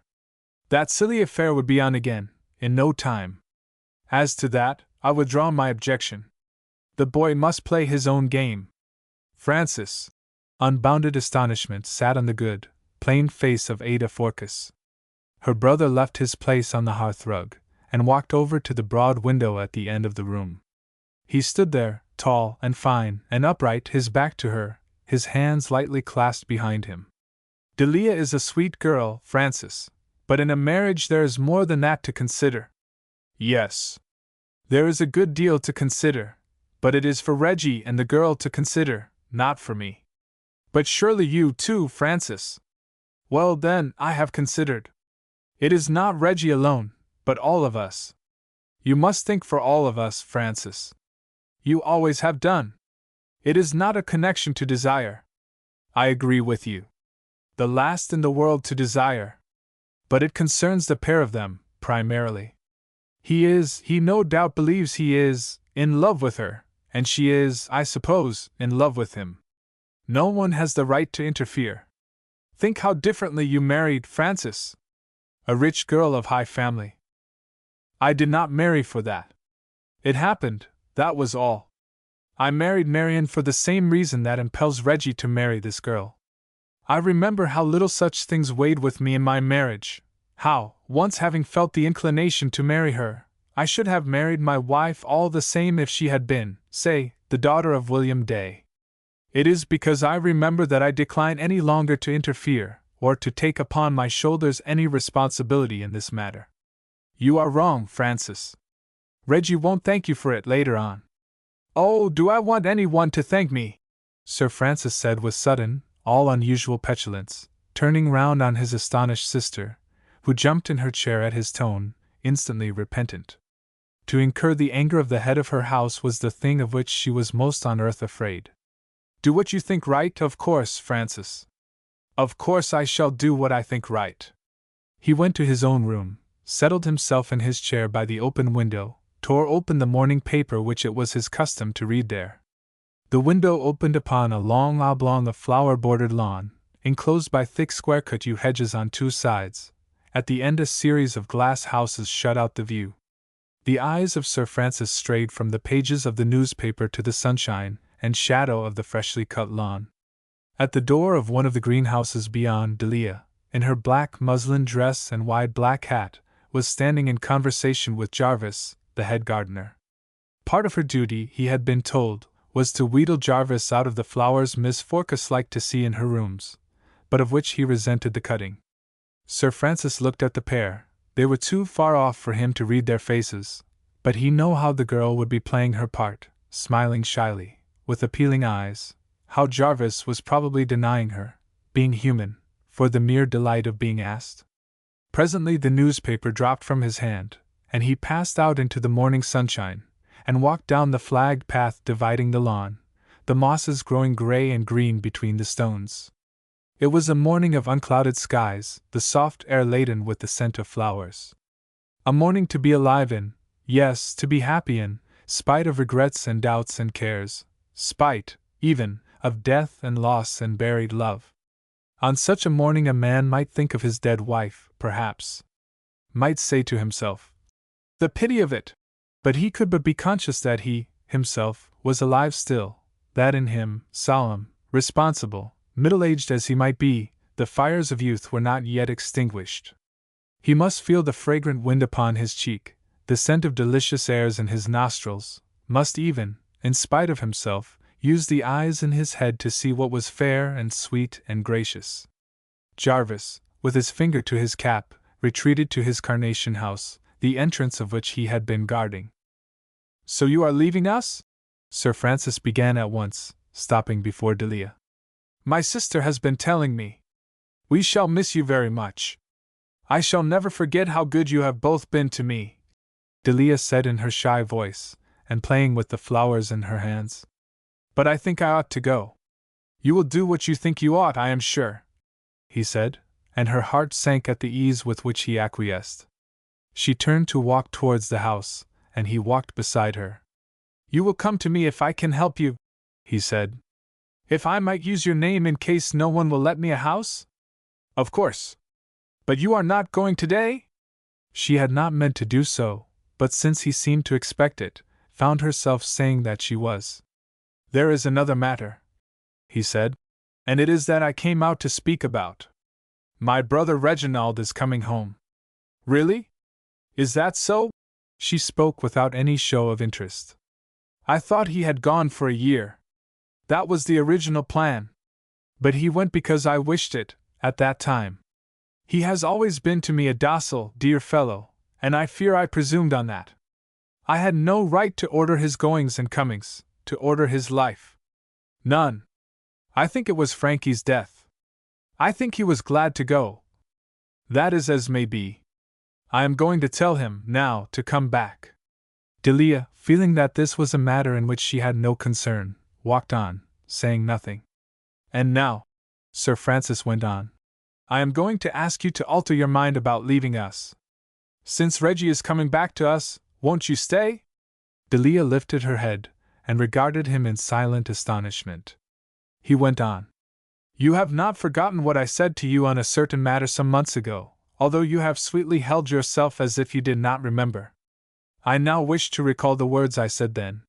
He waited. It was difficult to carry on a conversation in which she would take no part. "I see that I was wrong. That which I feared might be for Reggie's undoing, I now believe would be for his good. Will you do me the great kindness to forget that former talk we had, or if you cannot forget, to act as though it had not taken place?" Their walk had brought them opposite the morning-room window at which Miss Forkes was now standing looking out, wondering what Francis had found to say to the girl to whom he so seldom spoke. Delia with an effort found her voice. "That time, when you spoke to me about your brother, I had not promised to marry him." "I know," he said very gently, for her voice showed him that she was distressed. "But Reggie wished it very much. And perhaps, but for my having taken action, you would have done?" "I don't know," Delia said, her head hung over the flowers in her hands. Her hat was big, he could not, if he would, see her face. "Mamma and Bessie wished it. And but for me, you would have wished it?" "I don't know." She gave him an instant's imploring glance.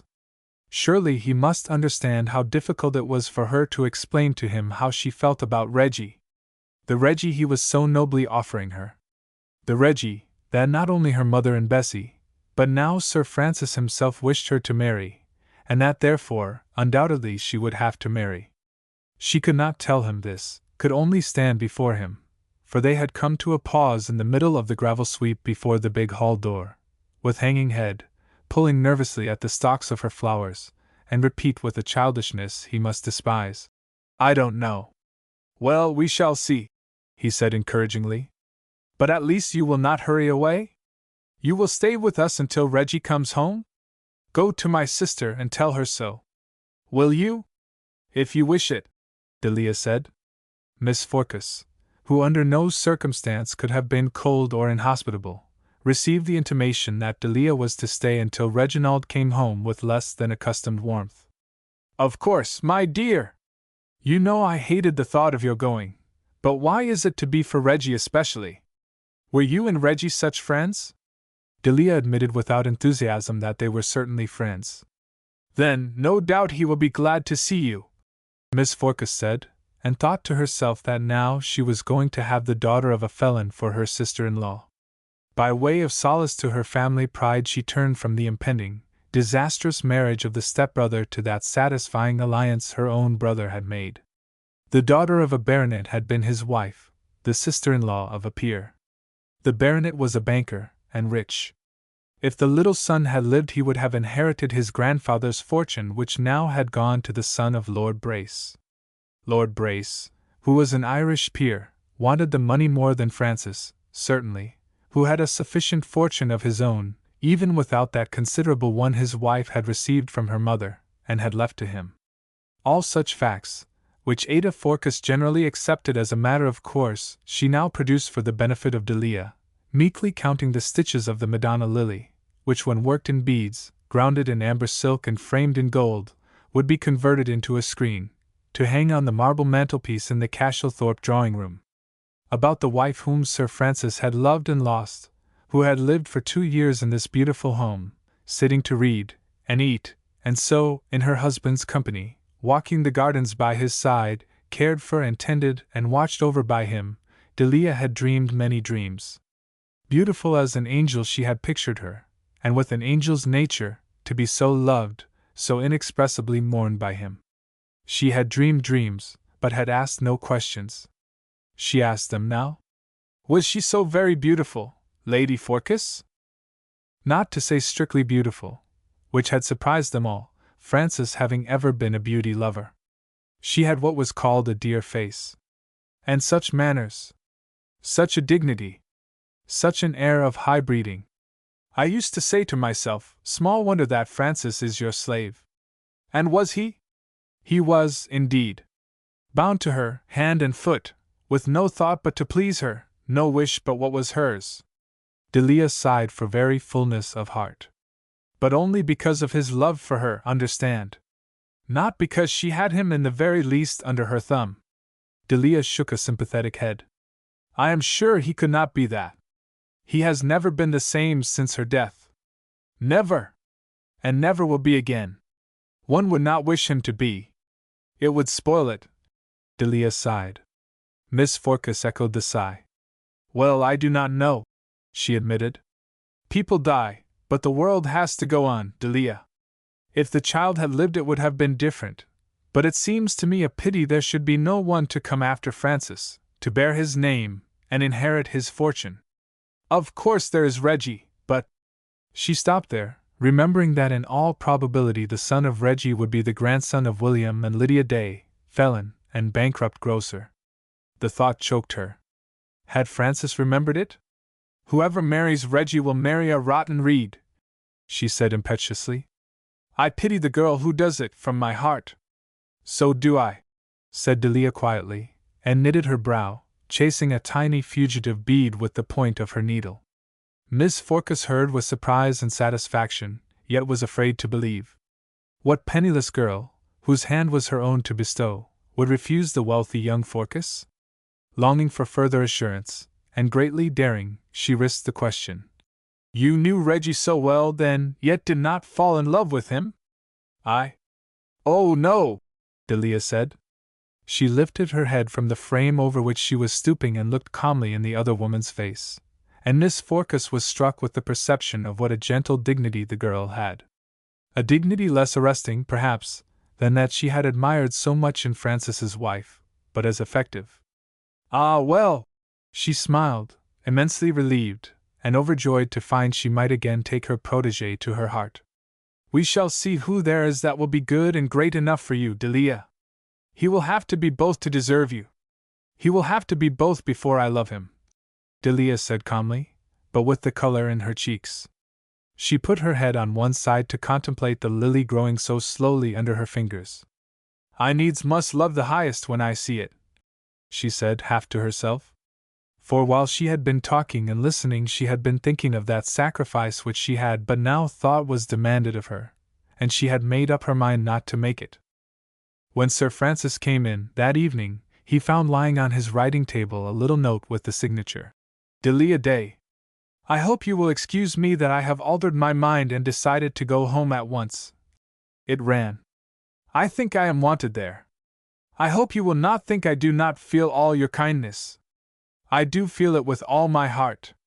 Carrying this scanty missive open in his hand, Sir Francis sought his sister. "Yes, she has gone," that lady said. "She evidently wished it, and I drove her back today." "Then how about Reggie?" "You were quite deceived about Reggie, Francis." "You are indeed. Delia will never marry Reggie. She as good as told me so. I never was more thankful. It would have been so terribly unsuitable. She told me she was writing to you." "What does she say?" Sir Francis did not choose to see the hand held out for Delia's little note. He folded it, and walked to the window, looking out thoughtfully upon the garden, his hands behind his back, the letter, held by its corner in one of them, waggling up and down. "She told me she had written," Miss Forkes said again, by way of reminder. "She simply says she has gone. I shall miss her dreadfully. She is the dearest girl. Never have I seen one so lovely and so little vain." "She is too lovely to be vain," Sir Francis said. And at the tone rather than the words Miss Forkes lifted a startled head, and gazed upon her brother's stately back, upon the hands clasped behind it, holding the letter, waggling up and down, he would not let out of his keeping. Over another letter which Sir Francis received the next morning, he laughed as he read. He tossed it across the table to his sister. "What a fellow!" he said. "From Reggie? I wish you had not written to him to come home, Francis. He's not coming. Don't alarm yourself. He says the Werdikes have turned up at Nice. They followed him. They've no doubt taken Daisy. I would stake my existence they've taken Daisy." "You are quite right. Daisy is there. Reggie has promised to go on with them to Rome. Now she'll catch him," prophesied the lady. "Good gracious! Supposing things were as you thought and Delia had waited to welcome him home. What a quandary we should have been in then, Francis." Chapter 30. Delia Grows Up. It was Thursday afternoon, the day on which the shops of Brockenham closed at 2. George Bolt, who had taken to visiting Bridge Street on the Thursday half-holiday as well as the Sunday, must be expected this afternoon. One way or other Mrs. Day would have to answer that proposition of his which had filled her with such a misery of doubt. Very little on his part had been said at the time of the offer. He would be the happier for a lady at the head of his table, he had said. She and her daughters wanted a home. Both were perhaps too old for sentiment, both were old enough to take what chance of happiness and comfort life still offered them. "Think it over, ma'am," he had said. "I'll look in on Thursday. I don't anticipate you'll have thought of a better plan." She had not, unless to drown herself was a better plan. She had no impulse to suicide, but was a woman of unlimited selflessness, who, believing that her death would make life easier to her children, would have gone to it without any fuss. Sometimes, with little Frankie, on a Sunday afternoon, she had walked by the side of the river where it ran away from the ugly black wharves upon its shores to the meadows where Frankie loved to see the toads slip down through the weeds to the clear water, loved to get his boots wet in trying to catch the darting minnows in his hands, loved to gather the forget-me-nots, and rivermint, and ragged robin, to carry home to Delia. She knew exactly the spot, where she was only sure it would be best for Bessie, for Delia, for poor Bernard, she would slip down the shelving bank and go wading in, till out of her depth and weighed down by her clothes she would sink out of sight, out of trouble, out of life. She had no illusions about the enfolding in the cool and comforting arms of death. She knew quite well the horror of it, the choke, with the rank, foul-tasting river in her mouth, its weeds and offal winding her limbs. But that would pass, and she would be out of it. Far rather would she be dead at the bottom of the river than married to her benefactor, Mr. George Bolt. If only she was sure it might be best for the children. "I wonder what's to become of me while you're having your interesting interview with Scrooge?" Bessie said at dinner time. "It's raining, so I can't go out for a walk." "I am going for one," Mrs. Day said, having decided on that course at the instant of announcing the intention. "But I thought Scrooge was coming?" "I know. I can't see him. I really can't." "You see him for me, Bessie." "Really, Mama, how absurd! Is the old man wanting to marry me? Are you to have the billing and cooing by proxy?" There was no mistake about it. Adversity had not improved Bessie. Her mother had to admit to herself that she was even sometimes vulgar. "You might have spared me that, I think, Bessie," poor Mrs. Day said. She was deeply offended and hurt. She would not wait to finish her dinner, but went down into the shop and busied herself there till Mr. Pretty had put the shutters up. Then she dressed herself in the widow's bonnet she still wore, the shabby silk mantle with its deep border of crape, the black gloves so much the worse for wear, and saying no further word to Bessie went out. "Of course I know where she's gone," said Bessie to Emily, her unfailing confidante. "To Frankie's grave. It isn't the place to make her a lively companion when she comes back again, and it isn't very cheerful for me to have to sit at home and think of her there. 'Tis mother-like, Miss Bessie." Frankie's grave held attraction for Emily also, who visited it every Sunday of her life. "Yes, but Emily, oughtn't Mamma to think of me as well as of Frankie? And I've no patience with her. I think she ought to make up her mind, and have done with it. Quite young girls, with all their lives before them, make marriages for money. Why should she make such a fuss? The young ones don't know what they're doing, perhaps, and your ma does," the sage Emily hazarded. "And if the old man comes today, what do you suppose I'm to say to him?" "There never was a time yet when you didn't know what to say, Miss Bessie. It's all very well. Why should I be mixed up in it? I shall just say nothing. Then he can sit and look at you, and that's what he likes." Bessie's eyes glinted. "But if he likes it, and he has always acted as if he did, then why? Why?" She spread out the palms of her plump, white little hands, making the dramatic inquiry of Emily, who, with a black rag dipped in whitening, was polishing the brights, as she called her tin and pewter ware. "Ah," Emily said, "he's one of your cautious ones, Bolt is. Them that are young and fascinating aren't the best of housekeepers, per APS."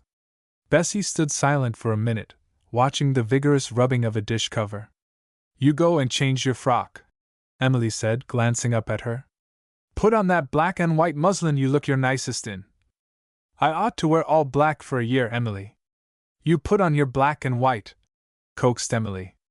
Mrs. Day went to Frankie's grave as had been foretold, but went a long way round to it, going first for that walk by the river, which the child and she had been wont to take together.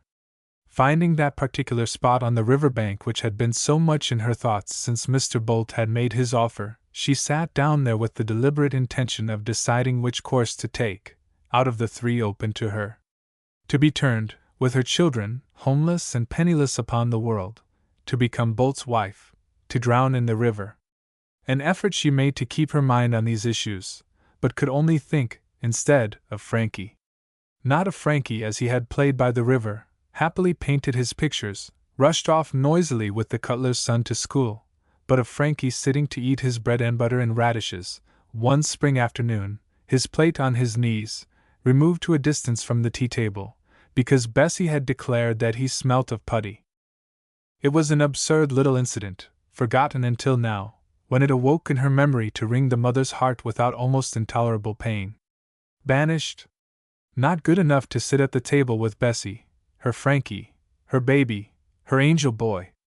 In her heart she knew the boy had not cared that, a few tears shed, his meal was as welcome to him in one part of the room as the other.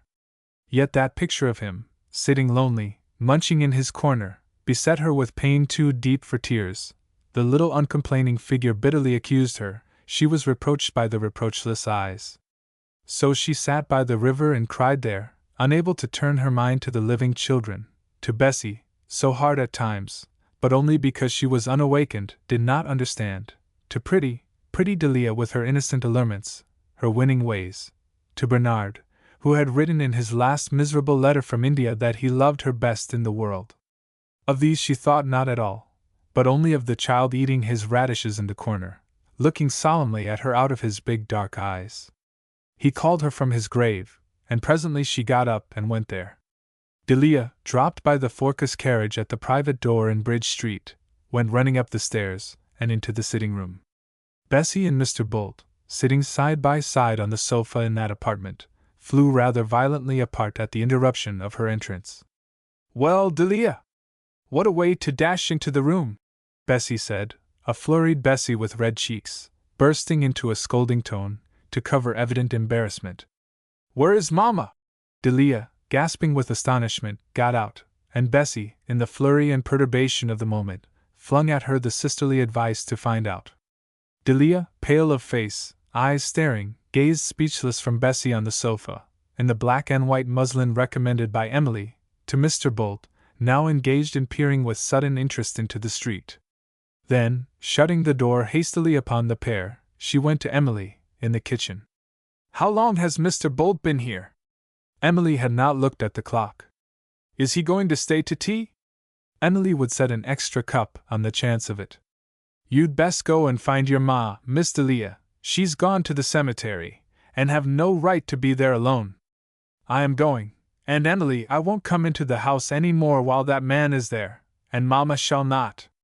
"Now you're going to make a heap of fuss," the worried Emily said. "I never see sech goin's on as we get nowadays. No peace anywhere." "I'm not making any fuss. Only you must tell Bessie to get rid of Mr. Bolt before we come home." He did not go till Bessie, plump and attractive, a pink rose in her bosom, had poured out tea for him, but he had been gone half an hour when the mother and daughter returned. Mrs. Day, fatigued with her long walk, was comforted by the holding of Delia's warm young arm, strengthened by Delia's brave talk. There would be another hard fight, but Delia would not go away any more, they would fight together. "We can live on almost nothing, Mamma, you and I." There would be Bessie, her mother reminded her, but Delia seemed indisposed to take Bessie into her calculations. She unfolded her scheme of the little house and the little school of quite little children such as she could teach. "We shall be far happier than we have ever been in the shop. Some eggs and milk for you and me, and now and then a little butcher's meat for Emily. What will it cost?" "Surely we can manage that, Mamma." "You are forgetting that there is Mr. Bolt to settle with. That horrible proposition of his must be somehow answered, Delia." "We will answer it tonight. I will help you to write the letter," Delia promised. They wrote it between them, after Bessie had gone to bed, whither she quickly repaired upon their return. The composition was mostly Delia's, and when finished it ran: "I did not feel equal to an interview with you, and I am sure you will excuse my having failed to keep the appointment. On thinking the matter over, I have decided that the arrangement you proposed to me the other day is a quite unsuitable one, and I therefore write to decline. Having had time for reflection, I have no doubt that you agree in the wisdom of this decision. That is all, Mamma." "My dear, no! It is so very cold." "Well, we feel cold, you and I. But we must not forget what he did for us. We must always be grateful." "I know. Mamma, I am so tired of being grateful." Mrs. Day sighed. She was tired of it too, truth to tell. "He is always throwing what he has done in our faces, rubbing it into our skins. It is our gratitude which has made him so detestable. It was kind of him to give that £50, and we will pay him back. We will pay him back to the last farthing, Mamma. Sir Francis Forcas is my friend, he said he would be. I will go to him, and ask his advice. Only I hate to bother him." Then, let us try to muddle on alone. No, I am sure he would wish me. She waited, head on hand as she sat at the table, looking down at, but not seeing the letter she had written for her mother to copy. He is such a sad man, Mamma, she said presently. He still grieves and grieves and grieves for his wife. But he was kind to you, Delia? Yes. When he remembered. When he knew I was there. He loved her so much. Miss Forkes has been telling me how he loved her. She was so beautiful, so grand in manner and appearance, with such a fine character, so great and good.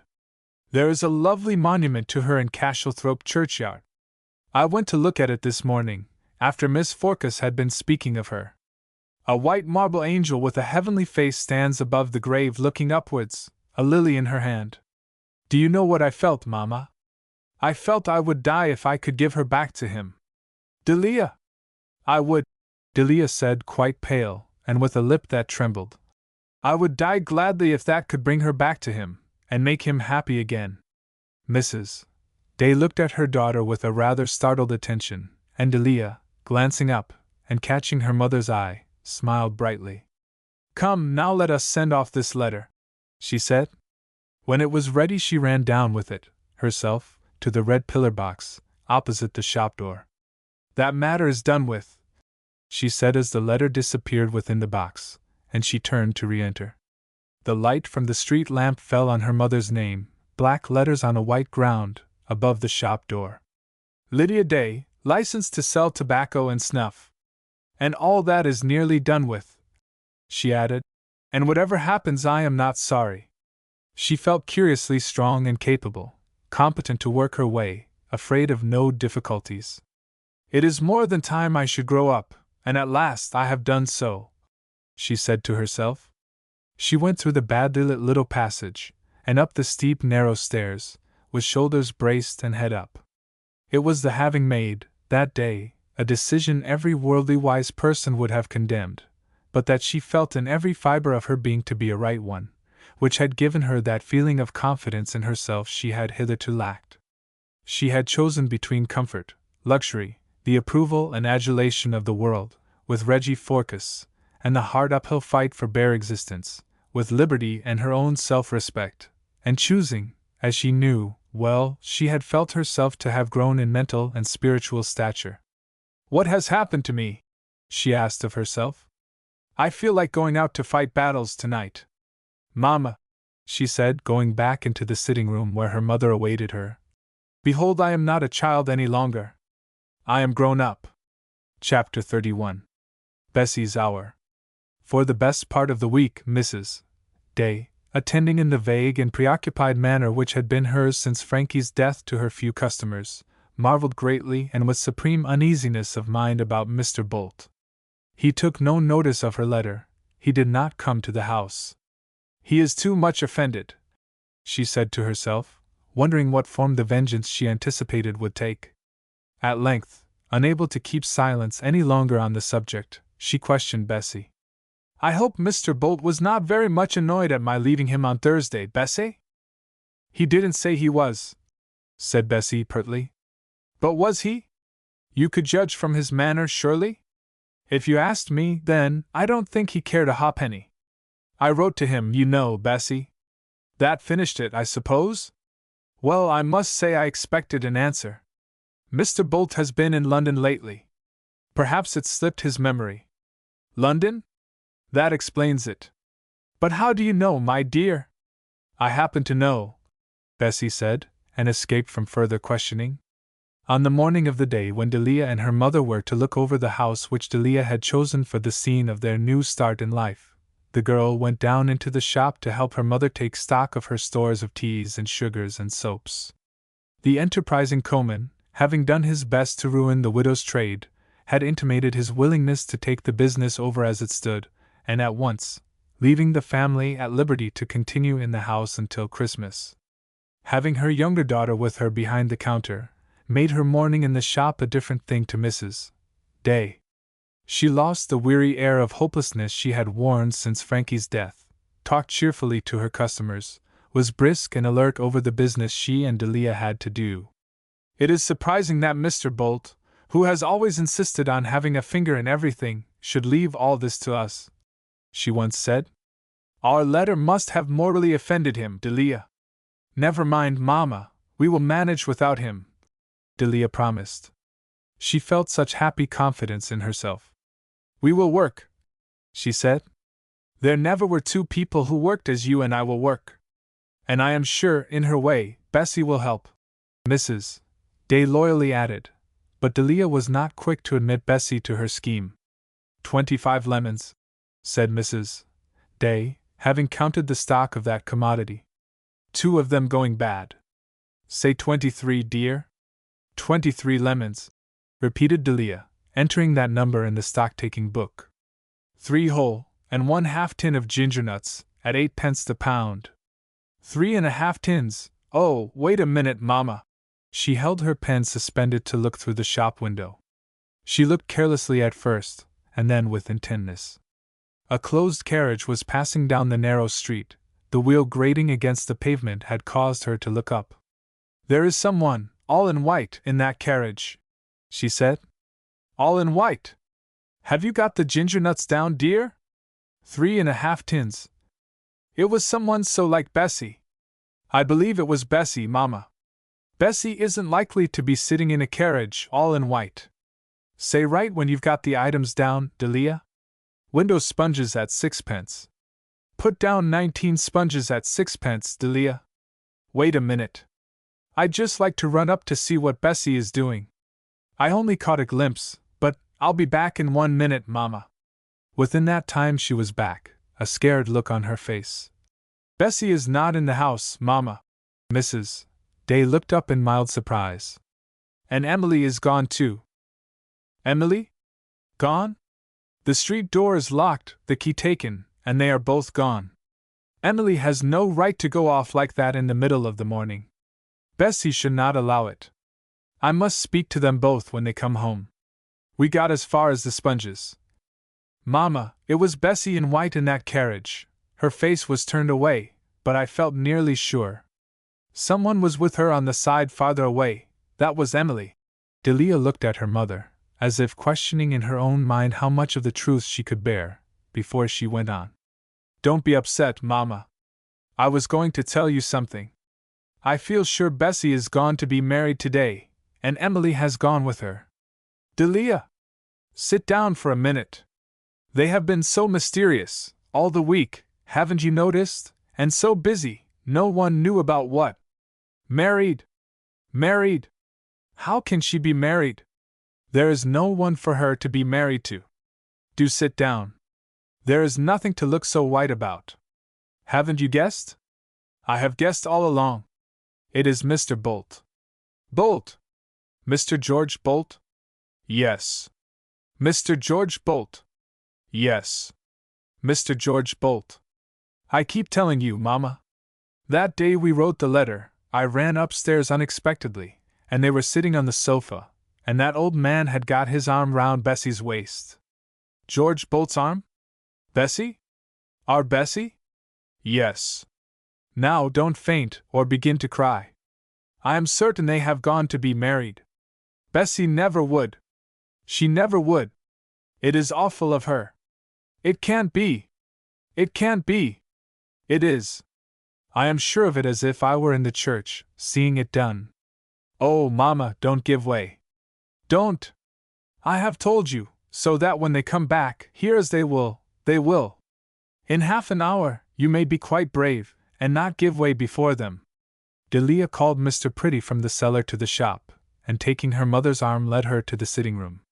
Now if you feel you must collapse or cry, Mamma, she adjured her parent with a touch of the scorn the younger generation felt for elders accustomed, in that day, to meet all crises with tears and faints, or at the least wild gesticulation. If you must, do it now and here, so that when they come you can be calm and dignified. Our Bessie! Mrs. Day kept saying, wringing her hands and looking up with appealing eyes swimming in tears. Our Bessie! Our pretty, attractive Bessie! And that man! That old man! It won't do to go on like that when they come, Mamma. Delia warned her. You can't tell him he is old. You must not even tell Bessie so, now. Bessie isn't like you and me, remember, who would have been wretched and ashamed. She thinks of his money and his carriage. She does not think she has played an underhand game. She thinks she has been cleverer than the rest of us. She is pleased with herself, and proud, and Emily is proud of her. Well, if you must cry, cry, Mamma. Cry all you can now, so, on no account, you shed one tear before them. By the time Bessie appeared, she came without her bridegroom, who had thought a meeting with the mother of his bride would be, under the circumstances, awkward. Delia's exhortations had had their effect. Bessie, partial to scenes, and making them, of her own, on any occasion, expecting one now, was disappointed. She came in her white dress and bonnet, her fair plump face flushed, her eyes twinkling in anticipation of the sensation she was about to create, and found mother and sister gravely awaiting her. Here I am! I am married, Mamma, she announced, instead of the outburst she had expected. Yes, my dear, so I have been hearing, Mrs. Day said. I don't know why you need have kept it secret from me, but now it is done, all I can do is to wish you every possible happiness, Bessie. It was disappointing, very flat and tame. Mrs. Day got up and kissed her daughter, and Delia followed suit. It would have been nicer for you to have Mamma and me with you at your wedding, I should have thought, Delia said. Isn't Mr. Bolt coming to speak to us? No, said a slightly crestfallen Bessie. He thought there would be a fuss. It is too late to make a fuss, Bessie. Well, we thought so, and that there was no good in his being bothered, so he's gone straight on to the station to wait for me.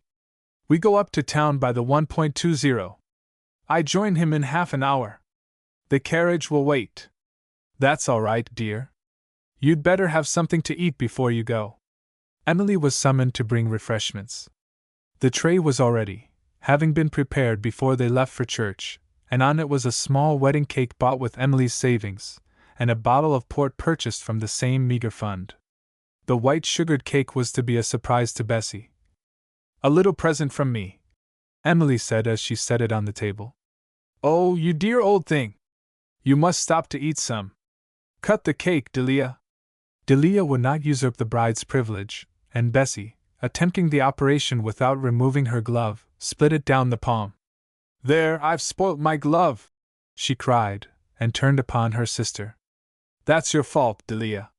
You should have cut the cake when I asked you. Then she began to cry. I get married, she sobbed.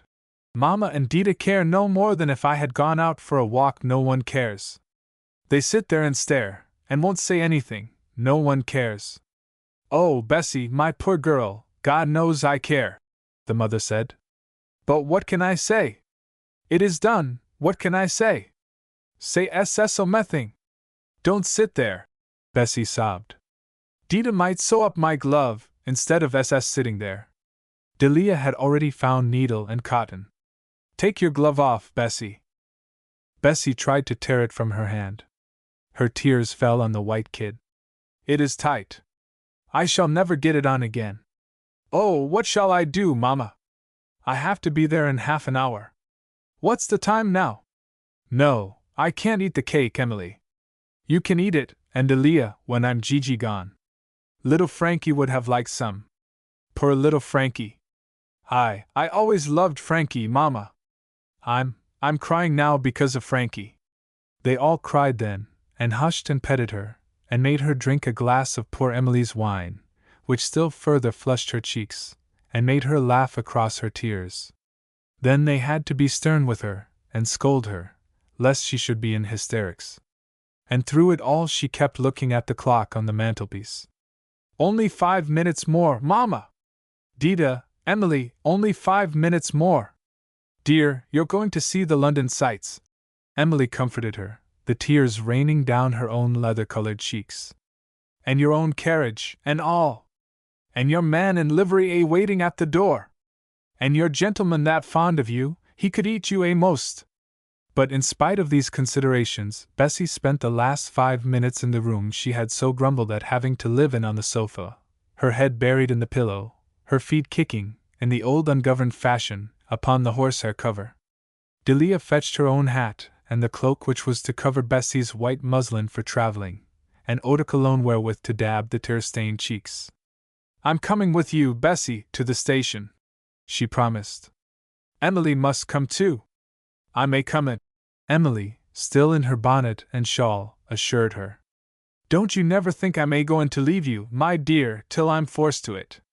And I may as well tell you, ma'am," she went on, turning to Mrs. Day, "that when my young lady and her husband returns from their honeymooning, I'm a-goin' to live along of 'em. Sorry I am to part from you and Miss Delia, but Bessie have always come first with me, and always will do." Then the 5 minutes were up. "Goodbye, Mamma dear. Goodbye, my own precious Bessie. I've got 3 new frocks besides this, and I'm to have some more afterwards. The luggage was such a trouble to pack, without you and Delia knowing. I hope I've got everything. You'll write, Bessie? And you'll come and stay with me, Mamma? There'll be the carriage to drive out in. It will make a nice change. It will indeed, dear. Is my bonnet straight? I had the forget-me-not wreath put in because you always said blue was my color. Go now, darling. There is not another minute. Oh, Mamma! Mamma! Mamma! Go instantly, Bessie. Delia, take her downstairs." The bridegroom, dressed for the character in blue frock coat, lavender trousers, with gloves and tie to match, and a flower in his buttonhole, was in waiting to help his bride to alight. He, who had never struck her as looking so before, suddenly appeared quite old to Delia, in spite of his careful array, and the whiskers which had been oiled and curled. Bessie, with the forget-me-nots surrounding her plump, fair-skinned face, looked almost a child in comparison. "Late," he said, smiling upon the ladies. "But better late than never, Sister Delia? That depends on how you look at these things," said Delia, for the first time in her life feeling the desire to be unpleasant. "We sprang a surprise on you, eh?" "We were not at all surprised, Mr. Bolt. It will have to be George now, won't it? We can't have Sister Delia, Mr. Bolt ing me. Bess? You may call him George, Dita," said a magnanimous Bessie. "Thank you," said Delia, in the tone of one who is not at all grateful. She followed the happy pair to the platform. Both were too smartly dressed for ordinary travelers, and people, guessing them to be bride and bridegroom, looked at them with interest. "How they all stare! I hope they find us worth looking at." "I always have thought you were, my dear," Mr. Bolt said gallantly. Quite a little crowd collected to see Bessie handed into the first-class carriage, on which the word engaged had been pasted. "We shall be alone. I have seen to that," the bridegroom said, proud of his man-of-the-world ways. Delia climbed into the carriage with her sister. "You wish you were coming with us?" Mr. Bolt inquired facetiously. "Not at all. Your turn will come. How about Mr. Gibbon? Now that Bessie is out of the way, you can have your chance. Goodbye, Bessie. I do so hope you may be happy. You're a lucky young lady, that's what you are," Emily said, putting her head into the carriage. "You couldn't marry all of 'em what was in love with you, Bessie, but you've made a wise choice." The guard cut her eloquence short by slamming the door. Mr. Bolt, oblivious of the fact that Bessie might also have liked to show herself, filled up the window. Emily, determined that no item of the ritual proper to such ceremonies should be omitted, promptly threw a handful of rice in his face. It stung, half-blinded him, but had the effect of driving him from his position, so that Bessie for 1 minute could appear.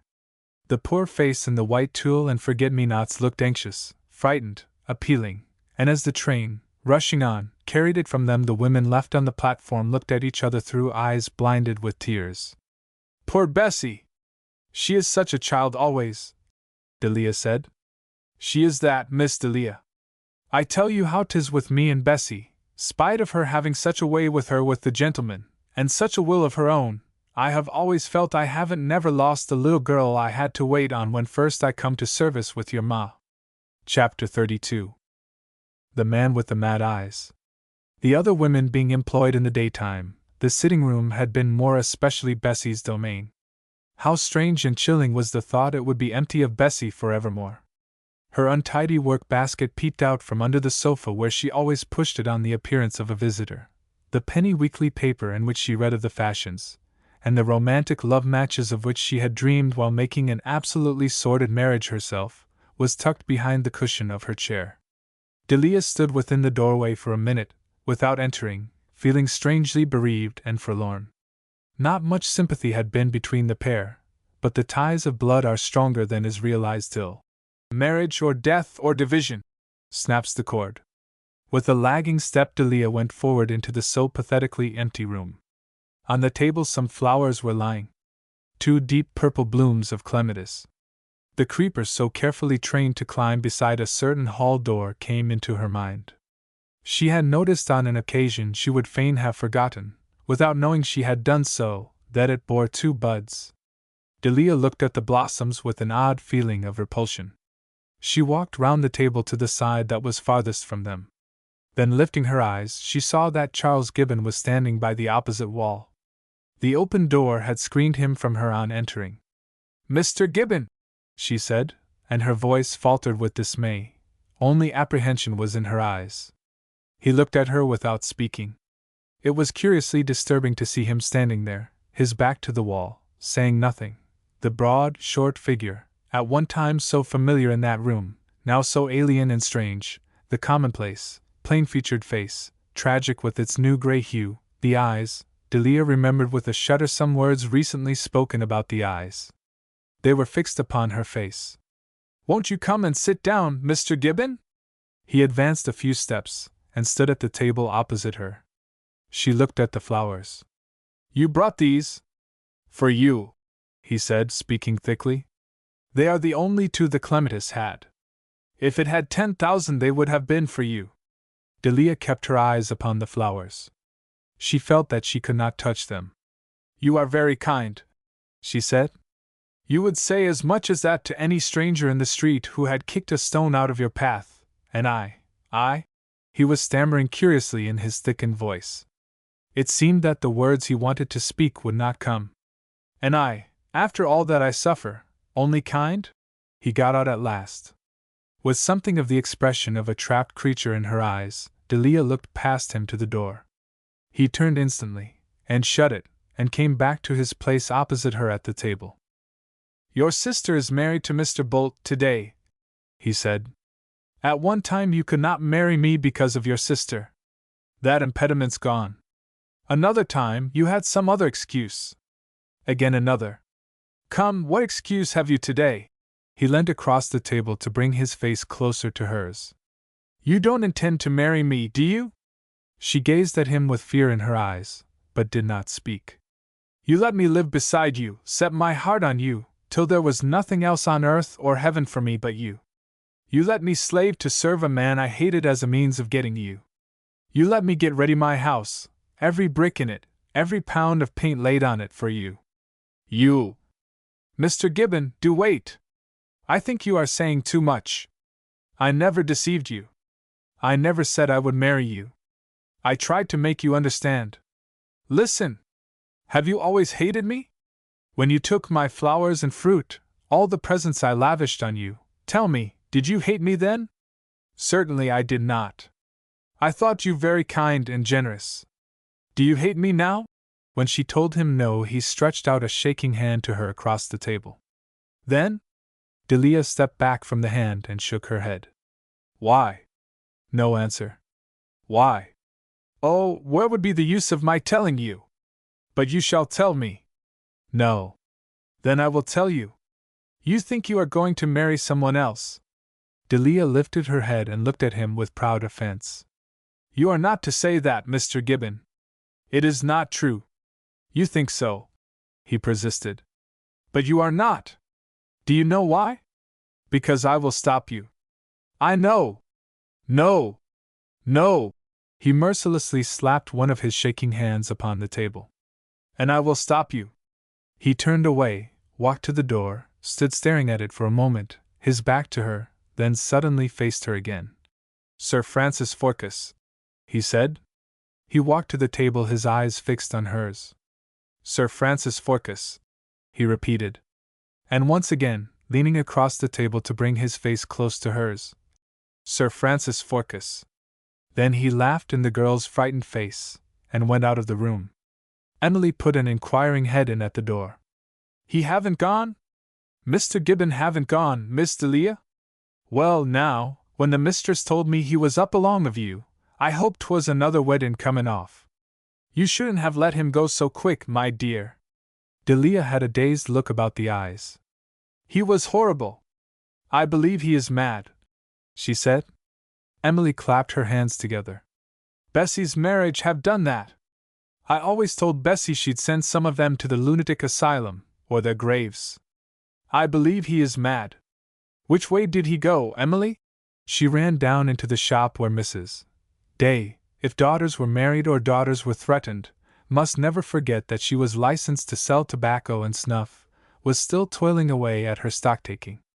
Mamma, did you see Mr. Gibbon go away? No, is he gone, my dear? Delia dashed to the door, still open, although the windows were shuttered, and looked up and down the street. Do you want to call him back? Her mother asked of her, in mild surprise. I believe he is mad. Delia was breathless, shaking with excitement or fear. He was in the sitting room, hiding behind the door, waiting for me. Mr. Gibbon! My dear, he couldn't have been. Why should he do that? He was doing it. How did he get there? He came in just as usual. There is really nothing the matter with him, Delia. To ask me if I knew where his pistol was that he and Frankie used to shoot at bottles with when he first came, out of his bedroom window. You remember? I told him it was in his bedroom still, for all I knew. I told him to run up and get it. Did he get it? Had he a pistol in his pocket while he talked to me? Emily had followed Delia into the shop. He'd no pistol, she put in confidently. He'd never find it. I'd never liked the nasty Danerouse thing, with Frankie into every mischief, and I hid it up on the top of the wardrobe. He'd never find it. Run and see, Mrs. Day said. She began to be impressed by the look of fear on Delia's face. The girl was trembling violently, now, her teeth chattering as if with extreme cold. In less than a minute Emily was back. He've got it. They heard her calling as she came. The pistol's gone. He've got it. Sure as we're living, he's going to shoot hisself, on account of Bessie. Nonsense, Mrs. Day cried sharply. Delia, there is really nothing to be frightened about, my dear. The pistol was Mr. Gibbon's own. He naturally wanted it. Delia stood in the middle of the shop, lit by the half-open door and the jet of gas above Mrs. Day's desk. She was squeezing her hands together, her arms strained against her breast as if trying desperately to stop her trembling. Could I get there? She said to her mother. Could I get there first?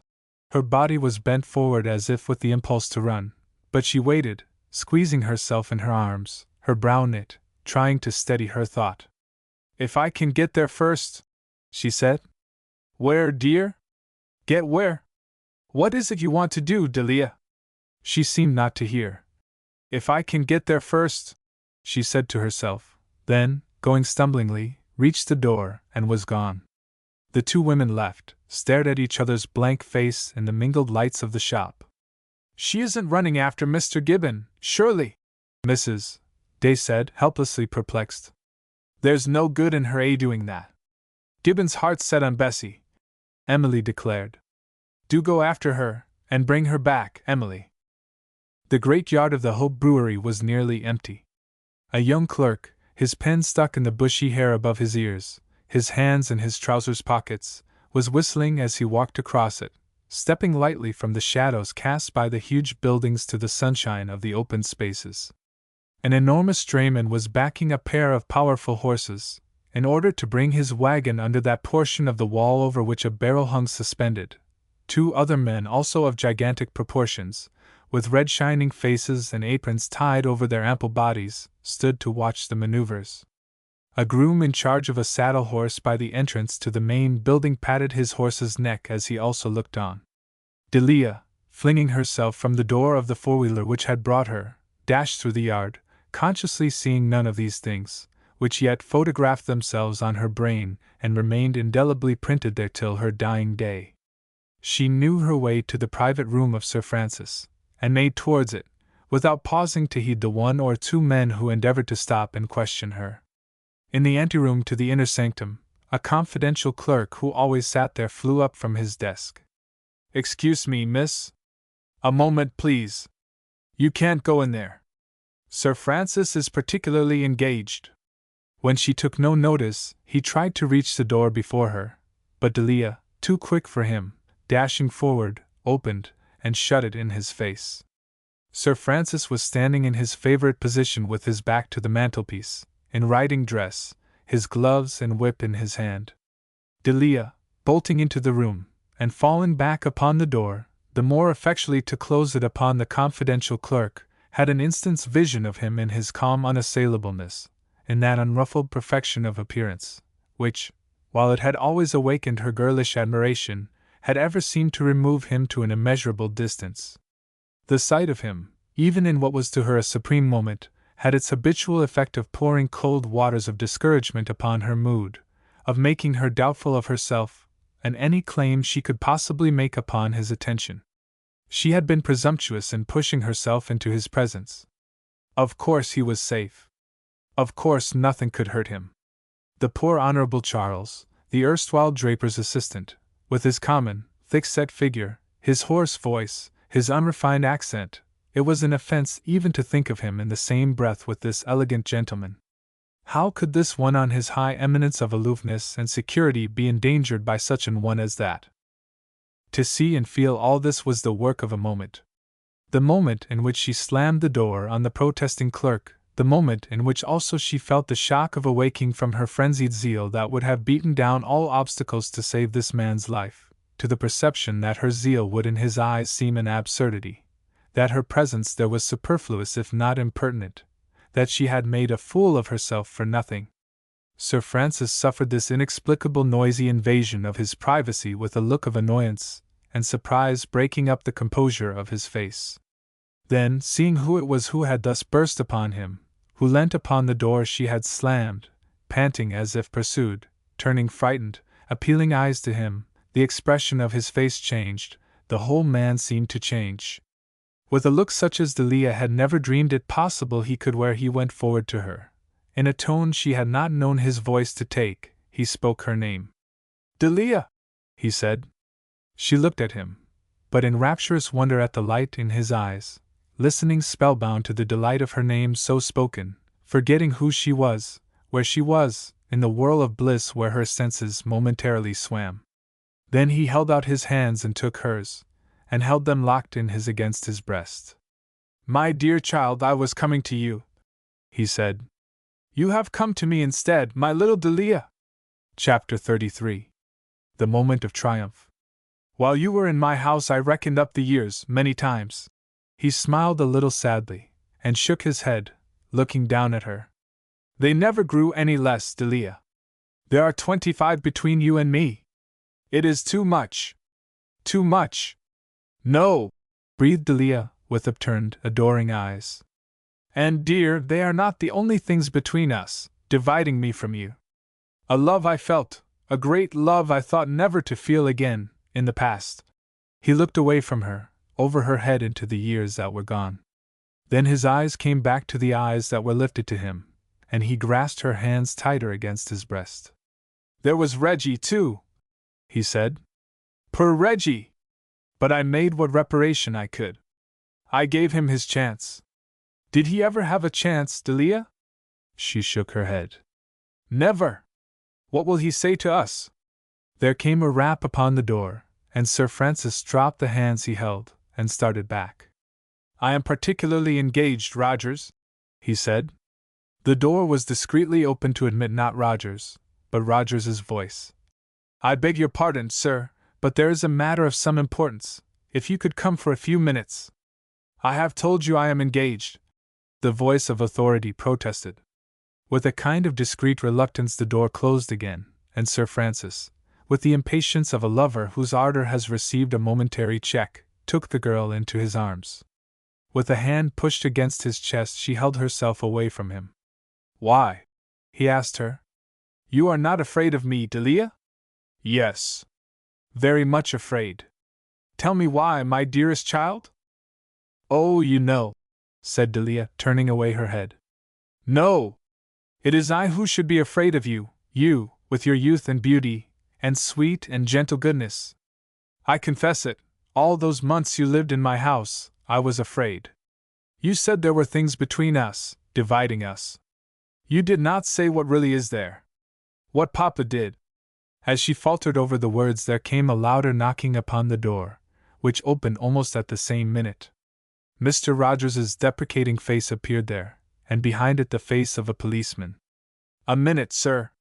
I won't detain you a minute, the clerk said, and Sir Francis walked to the door with an impatient step and closed it behind him. Delia, left to herself, was it for an hour? Was it for a minute? Looked with eyes dazed with happiness upon the hands that had been crushed in his. I used to think that to be loved by him would be heaven, she said. And now I feel nothing. I am numb.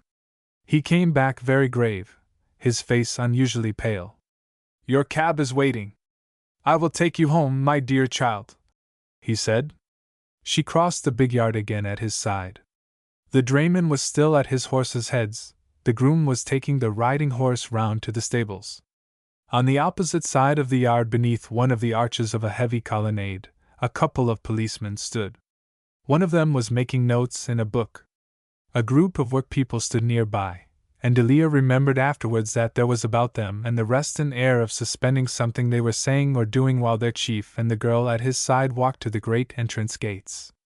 A cab was waiting, by good luck, Sir Francis said as he put her in it, and Delia awoke, it seemed to her, for the first time since he had called her name as she leant against his door, to full consciousness.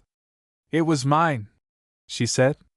I took it to get to you quickly, before you started for home. I was afraid you might be hurt. A man, the man who used to lodge with us, came to me this afternoon, and he threatened you. I was so foolish, I believed he meant it. I was afraid. I thought, as you rode past his house to Castlethorpe, he would wait there, behind the hedge, and shoot you. I seemed to see him doing it. So foolish of me. Of course he was simply frightening me, he would not dare. She lifted the adoring eyes to his face as he sat beside her. Who would dare indeed to harm that excellence? I was afraid he had gone mad, she said, excusing the folly of her thought. Poor fellow, I think he had, Sir Francis said. He held her face turned to him, its pure oval in his hand. Was it love of you that made him mad, Delia? She was too shy of him yet, and too modest to answer the question by word of mouth, but he knew the answer. He won't trouble you any more, Delia, he said very gently. He won't hurt me. He is dead. She would not believe it. It was impossible. He can't be. He was with me half an hour ago. He was well as I am, and very strong. He can't be dead. He seems to have come to the brewery yard, why we shall never know. Perhaps with some mad intention towards me. Perhaps. But it is all conjecture. All we know is that he is there now. Dead. Was he there before me? Did he see me running through the yard to you? No one knows. No one noticed him till they found him lying behind one of the pillars of the colonnade, shot through the head. I am going back there now. They want me. He lifted her from the cab and stood beside her till Emily opened the door. I will be with you again as soon as I can, my darling child, he promised, and got into the cab again and drove away. Delia, creeping up the stairs, shut the door of the sitting-room upon Emily, voluble of questions but getting no satisfactory answers. Shaken with emotion, weak and shivering, she stood looking round the empty room, peopling it with its familiar circle. There was Bessie's place, and there Frankie's especial chair. There, by the little table on one side of the fire, the boarder had sat every evening, book in hand, but eyes wandering ever in Delia's direction. She spoke, or laughed, or sighed, and the change in his face showed that he listened. Bessie had to call his name sharply twice before his attention was gained. Frankie would ask some question about the mixing of his paints. The man would answer with a kind of anxious politeness, getting up to look over the child's shoulder. Passing Delia, he would stoop for the book he had purposely dropped by her chair. "I love you!" she would hear his fierce low whisper in her ear. She had been too depreciative of herself, too innocent of the workings of passion, to have felt anything but irritation and annoyance at the signs in him of a suffering she could not believe in or understand. Was it possible, after all, that she, Delia, whose heart was so tender, whose ways so pitiful, who saved the drowning flies and would not willingly have afflicted the meanest of God's creatures, by means of a pale and pretty face only, had wrought that havoc? With a sob in her throat she came forward into the room. Upon the table were lying the 2 purple clematis flowers, backed by a spray of their own foliage and tied with the tendrils of the plant. Delia recalled the repulsion with which she had seen them lying there. She put out her hand towards them, but drew it back. She could not touch them even now. To each of us, however mean our lives and obscure our history, living or dead, the moment of triumph comes. To Charles Gibbon his came, when Delia, forgetful of her newfound bliss, and the heaven of happiness opening before her, laid her head upon the table beside the poor blooms of the clematis flower, and as if her heart were broken, cried for the fate of the Honorable Charles.